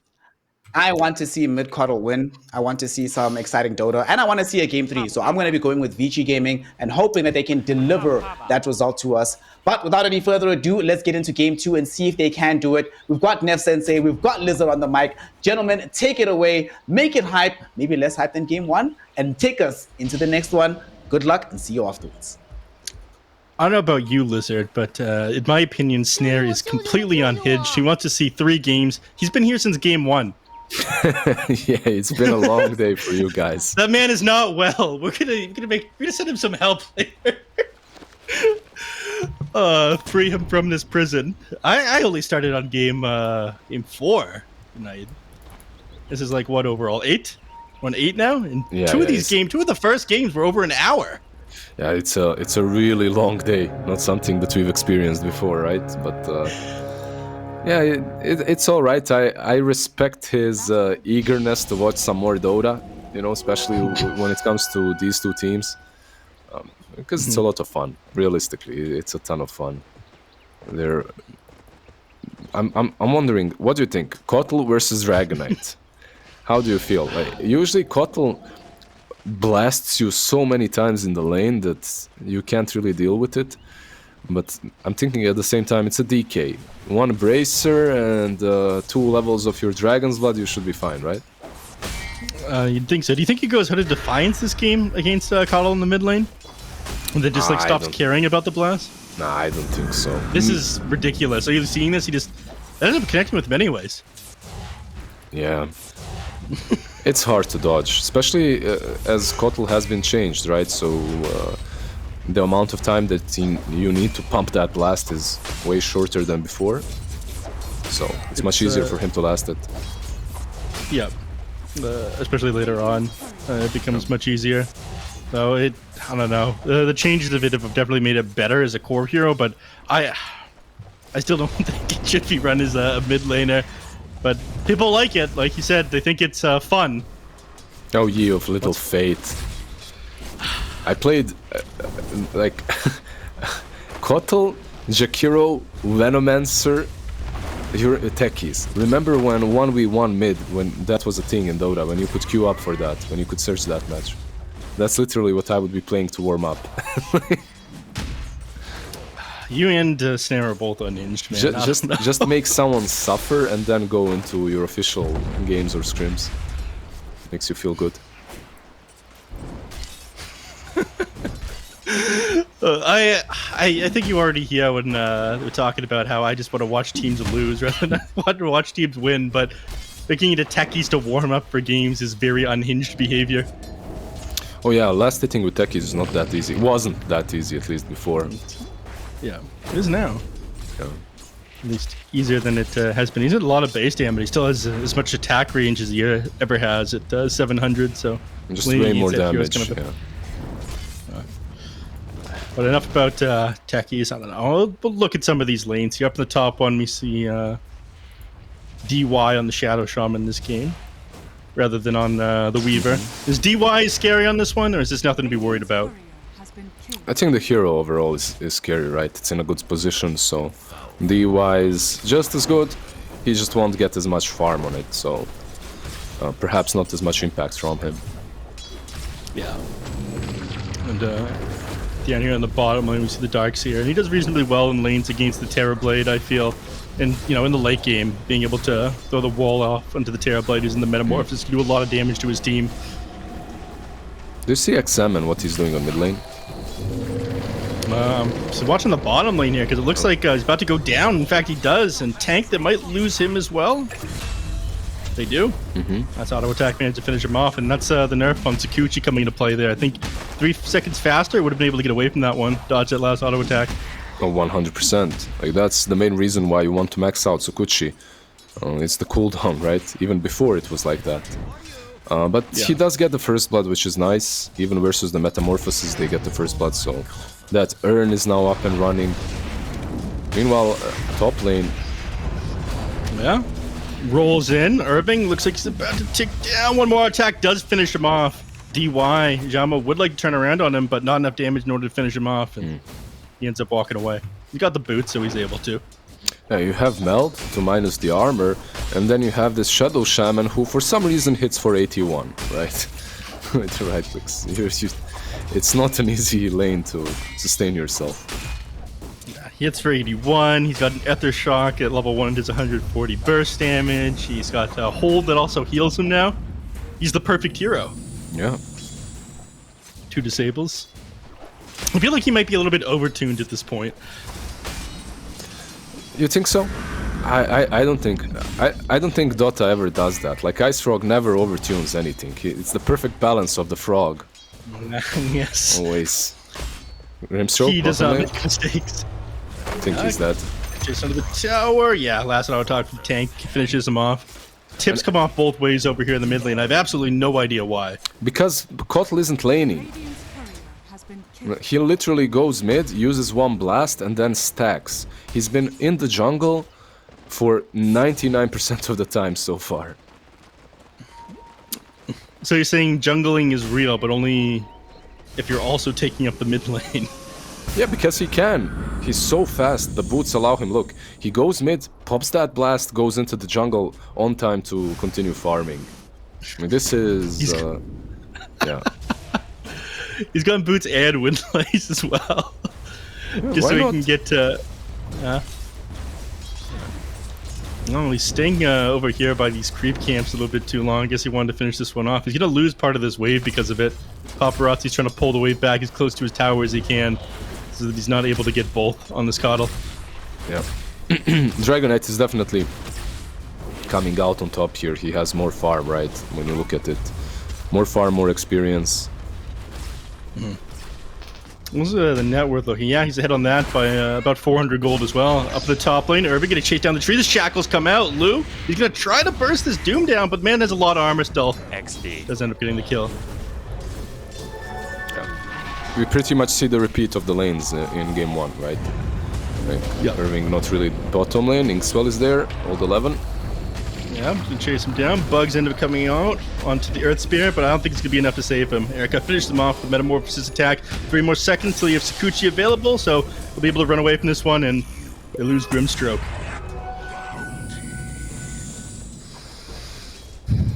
All these heroes walking away. A lot of fighting down here in the bottom lane. Yeah, nice little trade there on the bottom for Vici Gaming, but one thing is, TA, she's free now on top lane, right? A couple of levels above Doom is the same thing that happened in the last game. They make sure that Lu is 1 or 2 levels above the Doom, and then you can leave him. He can even get solo kills. So yeah, you're free to roam. You mentioned this in the previous game. One of the on the bottom one, we end up losing Erica again. Yeah. I mean, you just can't survive against all this. The lockdown they have, along with the magic damage on the TB, is just too much. That's it, really. It all comes down to the fact that TA can self-sustain herself on that top lane. Yep, and exactly what the point I was trying to get to before. The traps coming out onto the Doom make it so he's getting zoned out. But meanwhile, down to the bottom lane, the wall comes out. They hold off of the Grimstroke, the Earth Spirit. He just needs to piece it out. Tank finishes him off. More urn charges going his way. It's going to make it even easier to find more kills off of this one. Yeah. It's these 2 supports, really. Like, they... PYW and DY. It's such a pleasure to watch them. Such a pleasure. It's so much work. They just outperform almost any single duo of supports in the region. In the world, perhaps? Or is that too far? No, it's not too far at all, yeah. I agree. Dynamic duo. And Jama doesn't feel confident even on a hero as tanky as Earth Spirit. They're going to try to chase down Erica inside the trees again. He does have Sunder to work with here, but he's hexed up. They get the shackles off of him. They do. Rolls into him, so he does get the Sunder off after they interrupt that one. Now they're turning things around. Going to the Shadow Shaman DY. The blast ends up finishing him off. Hold 11 trying to TP out. Still 4 seconds until the Earth Spirit has his roll, so gets away. Tank, he TPs out as well. They end up losing one for that dive. Yeah, one positive thing for them is I was gonna say Kotl is down bottom and now he can't defend mid, but he's so fast. He's already back here. The tower will be defended. It almost feels like he's got... Yeah. It almost felt like he had teleport, but he TP'd bottom, not mid. He TP'd bottom, he has 400 movement speed, he just goes back. He's there in a second. The Keeper of the Light was always like that though, right? It's more than... He's got more than 400 right now. I think it's bugged at the moment. That could actually be the case, because it looked faster. Yeah, I think he was going to like 450 or something like that. It's not counting his boots of travel on him. Lose tank again in the bottom lane. It says 350 for me right now. I don't know if it does for you. Yeah, Total. same. It says same. Yeah, that's not right. Yeah.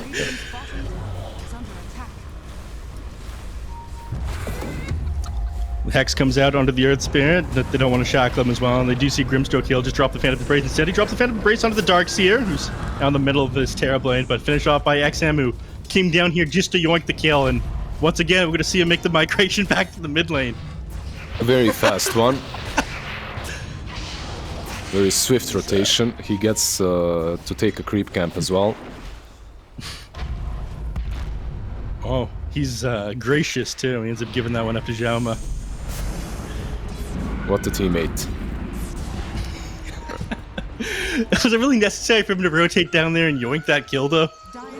Sure, like you want to be engaged in every single fight because you're a Kotl mid. You want to prove yourself, you know? You know who's getting flamed if this game doesn't work out well for them, so... You want to rack up those skills as much as possible. Of course, I don't know about you guys, but my scoreboard looked great at the end. Yeah, it tries to roll onto Paparazzi, but Rolling Bowler doesn't end up connecting. It's difficult before he gets to that level 10 talent now. It's got a lot of distance, but they've nerfed it a couple of times. You also have a nice ward, deep ward behind the tier 1 mid, so the Dragonite kind of can see problems coming his way. Yeah. Levi is level 6. Will this be the first wards dropped bottom, or maybe even save them for mid? Yeah, no one is defending this. Yeah, and they've got the catapult with them as well. So, Restraint, name of the game. End up going for Trank Boots on the Shadow Shaman as well. Do you like that? I feel like this hero has a lot of mana problems. I actually solved it by getting a Tumblr's toy and this Darkseer having mana boots though. Yeah, it depends on your team, right? Like if your team has it, it's fine. Paparazzi? Yeah. This Dragonite a little bit too far forward. He's gonna have this dot on him as well. The Urn and the Magnetize ticking him down, but DY is here. Wants to be able to help, but ends up getting the Magnetize thrown to him as well. Hex comes out. Nice vacuum. Yeah, pulls him back so he's not able to get that ink spell off onto him. Top lane Weaver is doomed. By the spell or just in general? Well, only by the spell it looks like. He will be fine. Yeah? Yeah. Very nice. They end up saving him there, so... It was a bit of Irving as well. He used the Doom before he had Scorched Earth off cooldown. So he couldn't really close the distance. Look at this juicy stack in the ancient area for Lu. Very big. That's nice. Unfortunately, they give you a lot less gold than they used to. I remember back in the day, Black Dragons worth like 200 gold. Now they give you less with each time the camp stacks as well. Ancient stacking just isn't what it used to be. It's still pretty nice though. I'm fine. Down with the 1%. I'm fine with that. Bring back more to the common folk. The common folk who work hard to stack the camps. Exactly. To the plebs. The plebs demand justice. It is nice that you can play like a 50-minute game and have items when you're playing supports though. I suppose it wasn't good when you just had nothing and died to core heroes just because they felt like it, like game. Well, it made it easier for players that were bad to play 5. You know? That's something. Like you could be a captain forever, because all you needed were brown boots anyway. Nowadays you actually need to do stuff in the game, you know. Time to retire. So that's what did it for so many people. That's what did it for me. Don't be so hard on yourself, my friend. No, I'm just realist. That's so. I thought you were glass half full. Sure. It depends on the moment, I guess. Fair enough. You think it's real VG? Think that they're going to be able to connect with this smoke? I mean, going on a paparazzi when he's so close to this mid tower, yeah, they think better of it. They decide they want to look for something a little bit further away from a TP point. Old 11. Yeah, they find him. Rolling boulder off the mark. But they do end up connecting this down with him, so it looks like they're going to be able to bring him down before he gets off a wall. Yeah, they do. Now the rest of this team just has to exit DY, gets the TP out, tank. Oh, he ends up off the mark! With that rolling boulder. So Ritzbeard ends up getting away. Or sorry, Weaver ends up getting away. They do get the darks here, but will they know that Roshan will fall now? That's the question. There's no Serpent Wards, but there's level 3 Swarm, there's Desolator as well. You just have to tank the bug.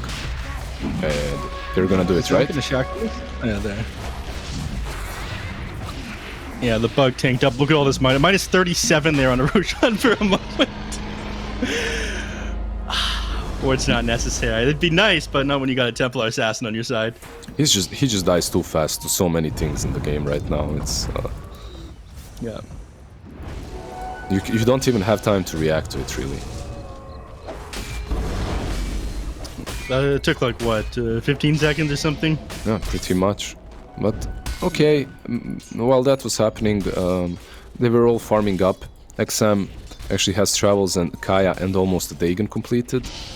What did Doom buy after the Travels? He also went for... Okay, this is an interesting build from Irving, really.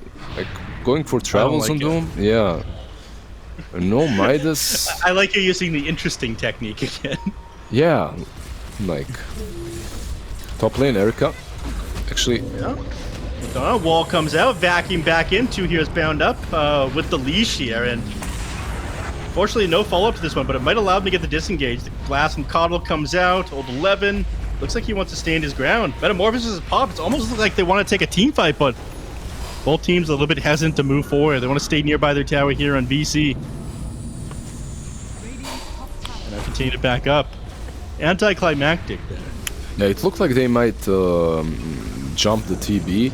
That's why he used meta. But then they back out. They say, fine, we used some spells, but we did force a meta out of you, and that's a win. We can fight afterwards.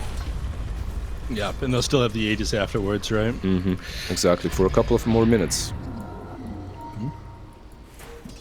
With Metamorphosis on cooldown, it'd be easier for Extreme to take a couple of fights. I want to go back to this Doom build again, man. I know it's probably not nice. You want to avoid going back to the Doom build? I actually do. All right. No, talk about something more pleasant then. Okay, All right. I Back understand. to Irving then. But... I understand the Doom build, but why carry the Acorn shot, the Siege shot? Like, it's damage, man. And this spell does a lot of damage if it gets several bounces off on the heroes. it's 100 mana. It's like so expensive for a Doom at this point. He does have Tumblers too, I guess. That's something. Yeah, but he doesn't have the mana pool to use multiple spells at the moment. He soul rings up like he wants to go forward. Doesn't end up connecting the roll, and the Hex comes out. The Shackles afterwards. Doom, he's going to have to Siege shot him. Yeah. Oh, ends up nuke there. The deck coming out from the Keeper of the Light. That's the damage. And the Acorn shot came out as well. Yeah. I didn't believe. The stun comes out with the Dragon Tail to Irving. He only managed to get one Acorn shot off before he dies. And they can try to continue this chase, but catching this Keeper of the Light is a tall order. Yeah, right. Like the amount of movement speed. This is one of those heroes. Maybe a Force Staff is needed, but that's it. Like you need no more mobility, no more utility. If you're dying, it's on you. Or you're playing versus some hard counters that can jump you no matter what. Yeah. I mean, we saw a Earth Spirit up against a Pugna earlier tonight and just kept on getting on top of the Pugna in these team fights. Same sort of deal as the Keeper of the Light has, but it's easier for Coddle to play further back than it is Pugna. Not so much range with your spells. They want to go bottom. Lu ends up dodging that one out. Still doesn't have the BKB completed, so he's not that confident once heroes start rotating onto him. Does have Aegis for 1 more minute, but like you said, if you die once, they can take you down again if you don't have that BKB. So backing out a little bit, but still sticking around in the Radiant jungle. They really want this tier 2 on the bottom lane, while the Aegis is there at least. Yeah, is getting us to just for control of the enemy team's jungle and outpost that important right now? And they're spending a lot of time on this. Yeah, pretty much opens up this area of the map more for you, especially with the outpost taken. Suddenly you can force some more difficult fights, buy back, rejoin the fight with your supports perhaps. Also, your Dragonite is on top lane, so you're pretty much optimizing the map. Darkseer was farming, Dragonite was farming, meanwhile it's only the TA pressuring, so pretty nicely done by Extreme Gaming so far. Yeah. It is outpost going to go their way pre-20 minutes as well. Not that it matters at the 10-minute mark anymore. Yeah. It's been changed around ages ago. It's every minute it gives you a little bit of XP. They have a blink on Darkseer, and they're smoked up, so even though Aegis is gone, they are pretty much ready to fight. Yeah, BKB done on the TA. BKB TA, BKB Dragonite. Yeah. Blinks forward, goes on the Doom instead of the Earth Spirit. Vacuum ends up coming out with the wall. He ends up holding the Doom. He's not going to be able to get this one off. The Earth Spirit, he's going to be able to get out of this one, but you lost your big hero. Now all he can do is run away. Coddle TPing out, Earth Spirit catching him is pretty tricky. Maybe. You'll blink up and he manages to get him. They do. One more auto attack will finish him off, but Old 11 ends up getting the kill with that Ion Shell. That nice surge helping out. He deserves the kill, right? They wouldn't catch him without it. So. Yeah. Fair enough. They got that. They got that because they initiated wall, smoked up. They tricked them a little bit. Probably Vici Gaming was thinking about smoking up on their own as Aegis is respawning, as Aegis has been retaken, but it's actually XG that goes first. Nice little gimmick there. I mean, it makes sense that they would do something like that. They just hit a power spike. It doesn't matter if they lose an Aegis once they have these BKBs completed and they feel a lot more confident. Surprised that Jiaoma would come over here. Yeah, just perhaps trying to delay it a little bit, but that's not really possible against the Serpent Wards. They're waiting for the BKBs, right? They need the BKB on Doom. And they're close. To be completed now on the Doom. It's flying out to him right now. At the very least, I think that rotation in from the Earth Spirit made Extreme think they might try to take a team fight, and Shadow Shaman dropped the wards because of it.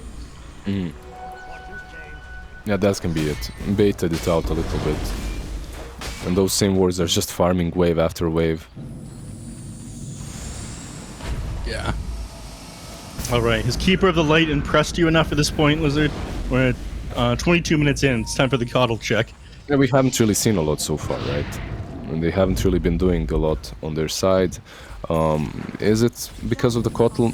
Partly, like he isn't able to play make as much as some other heroes. But I think it comes down to the BKBs that are needed on Doom, on TB as well. Actually, TB going for Skadi instead. Irving. Blinks in, gets the set off onto the Earth Spears. Their follow-up. TA does have Blink Dagger, but... Nice little E-Blade. There you go. Now it's justified. The mid lane Coddle. Lu angrily slamming the keyboard. He can't initiate. The Ghost Scepter makes him invincible. And he's actually going for a Nullifier on the Templar Assassin. His next item. Fair enough. Yep. It's not a bad item on TA overall. We'll see if he sticks to it or decides to build something else, but overall not that bad, especially versus the E-Blade, versus the Inkswell. some things that they've got on the side of Vici Gaming. 11 completed Lotus Orb after that last tower. I mean, he's decent against the Coddle. You know, this man E-Blades and Daggins himself. He's gonna be at like almost no HP. He's gonna kill himself if that happens. Yeah. Probably will never happen though, as these so-called pro players, you know, they can spot a Lotus Orb. Oh, Roll ends up connecting onto Tank and Daggin to finish him off alongside Irving. They're gonna keep trying to find more. They go into DY. Hex ends up coming out. Is the stun coming out on the DK? There it is. He ends up dropping Ward the Shadowtron before he goes down.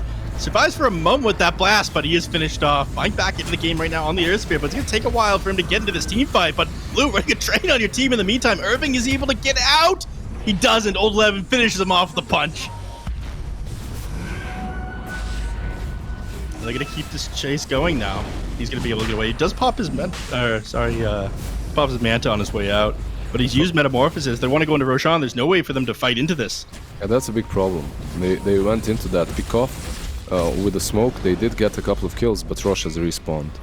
And now you have to fight that Rosh without Meta, without Doom. It's much easier to play for Extreme Gaming when they don't have these big cooldowns. Yeah.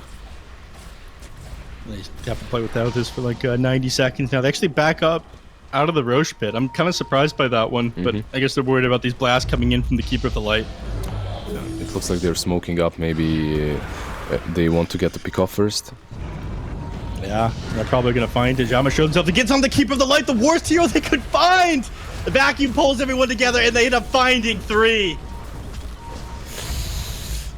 Perfect, pretty much, from them. Do they even go into the pit, or do they just push at this point? I think you just push, right? If they know that the Keeper of the Light doesn't have buyback, he's 100 gold short at the moment. Yeah, they're just going to walk up here. Fortify will buy them a little bit of time, but they're without this Keeper of the Light for another 30 seconds here. There's very little that's going to stop them from taking this Rax. TA will make quick work of this one. Look at this tower melt. And they can't do anything. They have to stand here and watch. So easy Rax, and after this one, they can just back off and go over to the Roche pit. Being able to find that, oh man, right into the Coddle there. Yeah, that was a textbook play.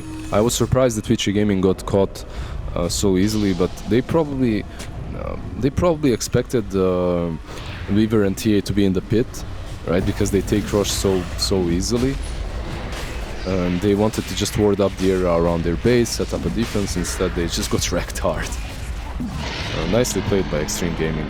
Very nicely done. Another smoke. They're really good at pulling out some smokes. Perhaps this one was a bit more expected than the smoke they had before when Aegis got reclaimed. But still, they catch you off guard really well. Yeah, now there's really... I feel like they fulfilled all their need, or all their win conditions here. Maelstrom, for some reason, queued up on the Dragon Knight, but that's not necessary as BKB and Aghanim Scepter. Does it matter at this point? No, it doesn't. It feels like very little. The Nullify was like the last thing they needed. It's done on the Templar Assassin, so she can just focus down the Keeper of the Light in these fights that are care in the world. Maybe they go for some... Maybe some double Doom, and they're back in it, like in the last game, because Terrorblade hurts. He has that Skadi, Manta. It's true. But this is just so good at sieging. The Black Dragon form, the mass Serpent wards here. Illusions will clear it out. But I don't think it's going to keep this tier 3 alive, and at that point it's going to be easy. Jaume trying to find an angle to enter this team fight in. I mean, if you could get the Shadow Shaman at the very least, it would make things a little bit easier. Yeah, Paparazzi just flying across trees. Yeah, they end up jumping the backline. Do end up catching out the Dark Slayer. Doom, he ends up dropping the Doom onto himself, and now he's forced to walk back. They don't get the double Doom either. And they do manage to catch the Keeper of the Light as well. A couple more auto attacks to finish him off, but he heals up thanks to the blast there. And I don't think the damage over time is going to be enough to finish him. They do lose the Earth Spirit, though, and they don't manage to catch a single hero. Yeah. You have to go on the yeah, they just... Yeah, that's it. They needed to go on the Darks here. They really... That's the first target you need to eliminate. If you don't eliminate him, you aren't winning the team fight. It was a nice attempt. Didn't work. Extreme Gaming, the only team tonight to take a quick 2-0. It's more than just a quick 2-0 NF. It's another win against a mid-quarter. It's another dominant performance from them. And it's the first game I genuinely feel that they've showed their pure quality, where it's not just we're going to be winning the game, we're going to be competitive in the game, but we're going to dumpster you. We're going to show you just how far ahead of you we are. And, you know, Lizard, you were speaking about this earlier on in the game, about the support duo of PYW, now named as Tank, as well as DY. And the two of them just, not only do they work really well together, but how they're able to enable the rest of the team is just spectacular in a game like this. I mean, in the off lane, the Dogs here, it felt like he had a free game. But when you look back, you just see DY and PY there all the time to ensure that he has the best game possible. They're just a very strong tandem. They understand the game extremely well. They rarely make big mistakes in the laning stage, which allows them to make some rotations. I feel that also these two games, the Doom enables them to do that, right? Doom doesn't have the best lane. He's also not that strong versus a TA if he's under-leveled. And then DY can just, leave the lane, go somewhere else, which is what he has done in this match. But it's to be expected, really, from them. You'll see. What they identify which lane needs the most help, and they go there as soon as possible. They're really good at that. They are the best in the world at that, because I think, honestly, you were like Nef Sensei, you were asking about whether or not it's too much, if it's hyperbolic to consider them the best support duo in the world. I don't think they're the best team in the world, but certainly the best support duo. And in this game, we've got a massive showcase of that. But overall, we also got a really good showcase of Extreme Gaming playing very well as a team. Game one, there were certain instances where I was a little bit skeptical about their team prowess. All those problems disappeared in game two here, because every initiation, up to and including being able to find perfect jumps, perfect vacuums, it all just came out perfectly for them here, Nev Sensei. It didn't feel like Vici had a chance pretty much from the get-go. No, I mean, I blame the mid-coddle most of all. I feel like this hero just able to jump the backline and do enough in these team fights a lot of other mids can. You give up a lot to try to make this happen, and Lizard said it's fun, yeah, but maybe I'll leave this one to 9. He seems like he's the only one who's able to pull it off, and teams are just kind of lacking that frontline initiator or here with Catcher, somebody who's going to be a late game carry if you fall back on this coddle. Extreme Gaming, they played against it very well, so thinking he could pull up a sneaky win with this one is probably a little bit cocky. I mean, there were like 2 instances in this game where I saw this coddle even be remotely effective from the mid lane. There was that one play where he got that really funny save off with the E-Blade, and it's like, oh, cool, this is nice. And then that's really not the impact that you want from your mid laner. If you're name one other hero that can do that. Yeah. Like he got a lot of farm, but I'm not sure. It wasn't even the hardest game for him. Like Kotl hates playing against Storm Spirits, Embers, Voids, all these heroes that get on top of him easily. Like he didn't truly have that against him, but they were just way too slow to get all their items and get a footing in the game. I believe that was the problem. The Travel's Doom into a very late BKB is most likely what hurt them the most. Like they needed that blink BKB faster to be enabled to utilize the Soulbind properly. They never got there. Because they never got there, Lizard, they find themselves losing out here, and Vici Gaming now are 1-3, 6th place right now in the Division 1 of DPC action here in the spring tour of the China side of the DPC. Fortunately for the side of Extreme Gaming, this gives them the 3-0 that they need to climb to the top of the leaderboard, challenging against RNG and PSG LGD for the slots into the upcoming major. Of course, there still is a lot of Dota to go in the rest of the tour, but Extreme Gaming, honestly, Game 1, I was still a bit skeptical about their performance, but Game 2, they certainly seemed ascendant here, Nef Sensei, and they finally found themselves actually playing the dominant style of Dota that you need to be playing to establish yourself as that top tier team. What do you make of their performance in Game 2, and do you think it would be good enough to contend against the other teams that they're in contention with, the PSG LGDs, the RNGs, potentially the Team Asters, but they haven't played enough games just yet? What did you make of this performance? I thought it was great. I think that they fixed up a couple of the issues that they had previously. I mean, Old 11, a couple of the times he was playing the off lane, it made them play a little bit slower than they otherwise should have. But these issues were fixed this game, and it's probably owed a lot to the support duo that we saw that game. They ended up making his game as easy as possible. But Old 11 looking a lot better today than he did previously. And absolutely, I think they can contend against PSG LGD.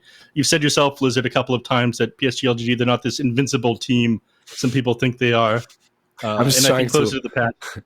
Yeah, I'm just trying to keep things interesting here. People aren't gonna watch us anymore. Like, okay, PSG LGD is there, they're winning. Win everything, whatever. Yeah. But yeah, I don't think they're the invincible team. And Extreme showed today with the strength that they have, they're very capable of beating anybody. Yeah, definitely a very strong performance from them. And Lizard, with this kind of, for me, it wasn't just the performance that they put on, right? But they had this, you can always sense when teams have a confidence in the strategy and draft that they put forward, right? Not just on their individual skill. And for me, this did seem like one of the most confident drafts that I've seen from Extreme Gaming so far. To be fair, it is only their third game, but they felt extremely confident with how they played it out. Let's assume that this, instead of playing against Vici Gaming, this is a PSG LGD. Let's assume game 2 goes in PSG LGD's favor and we go into a game 3. Do you have confidence in how they're drafting at this point in time and how they are looking at the game of Dota as a whole? Or do you still think there's still some fixes that need to be made on the edges of Extreme Gaming? Like, first, there isn't enough data, right, when it comes to them in the new patch. And these last 2 games were very similar. They found the solution to the Doom on offlane. They literally solved the game and all their problems with that. They could have, no, for real, they could abandon that Doom very early on to the TA alone, and then everything else kind of falls into place because you're pressuring the lanes earlier. The Doom is struggling on his own. And that comes off of the fact that in both games, the same drafts happened. Very similar drafts. I wonder what even happens versus Vici Gaming if they manage to play something a bit different. PSG LGD is just a completely different beast. So still don't have the power level of Extreme Gaming completely set, but they definitely look like they belong in the top 3. Speaking of power levels, Neff, unfortunately, we do have to bring it up, and we do have to bring it up as a point of discussion here.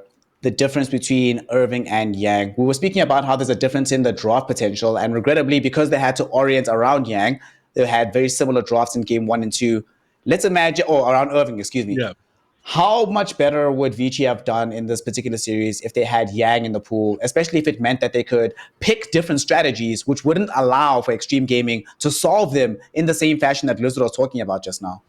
I'm going to take the Lizard answer and say not enough data. One of the things that I mentioned before was the fact that you can be kind of flexible with what you're playing on the position 3 and kind of like play a carry from the offlane, which teams have started to do recently. They're not going to be able to do that with Irving. They did a bit Yang like we ended up seeing. So again, not as much flexibility right now on the new patch. I think it makes things a little bit more difficult, but not enough games to really. Should I be the bad guy? Go ahead. Do it, Lizard.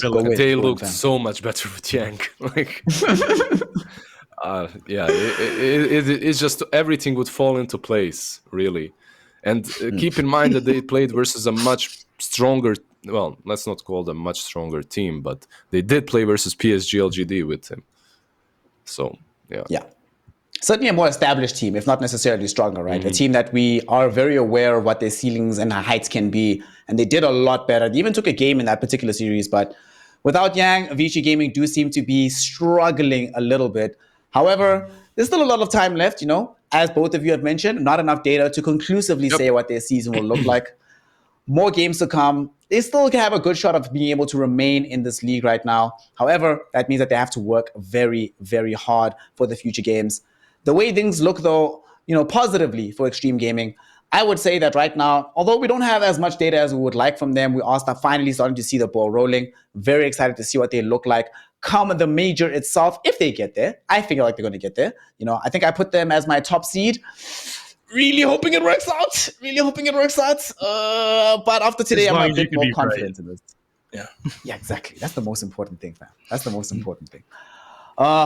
One more thing, gentlemen. We sadly have to discuss another bad thing. Given that we are going to have at least a week of delay here in the DPC in China. Other regions doesn't seem like that's going to be the case, but in China we are going to be having a hard set at least 1 week. So we'll be resuming at earliest 8th of April, might be a little bit later, but make sure that you are following the channel so you are aware of this. How much of an impact does this make towards what the league looks like? We've already discussed before how a single week of preparation can change a lot between teams. The extra week plus then, does that change anything, Neff, in terms of what these teams are going to look like when they return? I can tell you it's going to change my Dota 2 fantasy lineup because I had Magma card placed in against Aster, and it's absolutely ruined everything now. Now I'm not going to be in the top percentile for this one. My week is ruined. That's all I got for that one. Shame. Oh, gosh. It can kick some teams out of their comfort zone, right? Some teams that were doing well can feel like, oh man, we were crushing everyone, and now this week off. But yeah, everyone gets that week off, and everyone will practice. So maybe some teams get to reset. Some teams that desperately need it, like LBZS, perhaps even Vici Gaming, I think it can benefit them, if nothing else. Let's hope it does benefit them, and let's hope by the time they return, they are going to be coming back at us with much more competitive Dota, showing us their quality, showing us the level of Dota that allowed them to stay in Division 1 for teams like LBZS, for teams like Vici Gaming, and showing us, of course, the quality of Dota necessary to qualify here for teams like, of course, like Extreme Gaming or Team Magma. We will, of course, have to see how that all pans out. But for today, we will just be happy with the fact that Shenzhen got the 2-1 over YBB, RNG got the 2-1 over LBZS, and now we just see Vici Gaming losing 2-0 to the side of Extreme Gaming. Sadly, that is going to be ending out the broadcast for today and for the rest of the week, at least. I can't tell you conclusively when we will return, but we will. We'll be back. And of course, this also means that there's a time and preparation for the teams that are at the upper echelon to get even better without the pressure of having to play high level, high intensity, and high stakes Dota here in the DPC. For now, though, before we sign things off, Nef Sensei, the people have been hearing you for the last few hours. Where can they access you in the online space if they want to hear even more from you after today? If you want to contact me, you can do so on Twitter. I'm at Nef Sensei. If you don't know how to spell it, that's a shame. On Discord, you can talk to me about Fantasy Dota at Nef8120. So, look forward to hearing from you guys, and I can tell you about how my Golden Kazi is useless this week. Can I share my OnlyFans? Yes, you have to. You're actually not obligated to do so. I think your contract says you can't do that, actually. God damn it. Okay, next time then. Except for OnlyFans, Lizard, where can the people find you if they want to look at you or hear from you without seeing your beautiful body, Sandy? I'm currently in Sarajevo, Bosnia. You can come and I'll buy you chicken. Or burek. Yeah. If you want to find you online without having to travel all the way to Europe? Just Lizard something everywhere. It's Twitter, Instagram, whatever. Double Z and you'll find me. It's misspelled. So I was 12. Don't hate on me. But now it's easier to find your brand because it's misspelled. Exactly. I was going to say, it's not a misspell. Yeah. It's a future spell. There we go. 12-year-old you could see the future of you in the online space. Even 12-year-old me knew that it was with one Z, right? But it just looked cooler. So what can I say? You look cool, Lizard. Oh. You do look cool, and honestly, it makes sense you're a mid player if you're going for the style points. So we understand. We see where this hustle came from. And of course, make sure that you are following Perfect World Esports on the Twitter as well, PWRD_Dota2. Make sure that you're following this Twitch channel as well. And if you want to follow me, you can follow me on Snaregrodomus on Twitter, Snarecasting on Instagram, and Snarecasting on Twitch. With that, we are going to be closing it out for today and for the next several days. But of course, if you are following us all, you'll be aware of exactly when we go live again. Thank you for joining us for Division 2 Dota, for Division 1 Dota, just for being here for the spring tour of the China DPC. And when we return, we'll be resuming this journey, seeing who goes to the major and seeing potentially who makes their way all the way up to TI. Thanks for joining us. It's been Snare, Nef Sensei, and Lizard. We will see you next time for some more incredible Dota 2 action.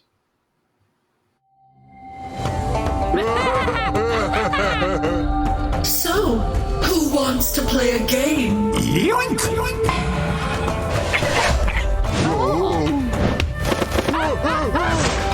And again!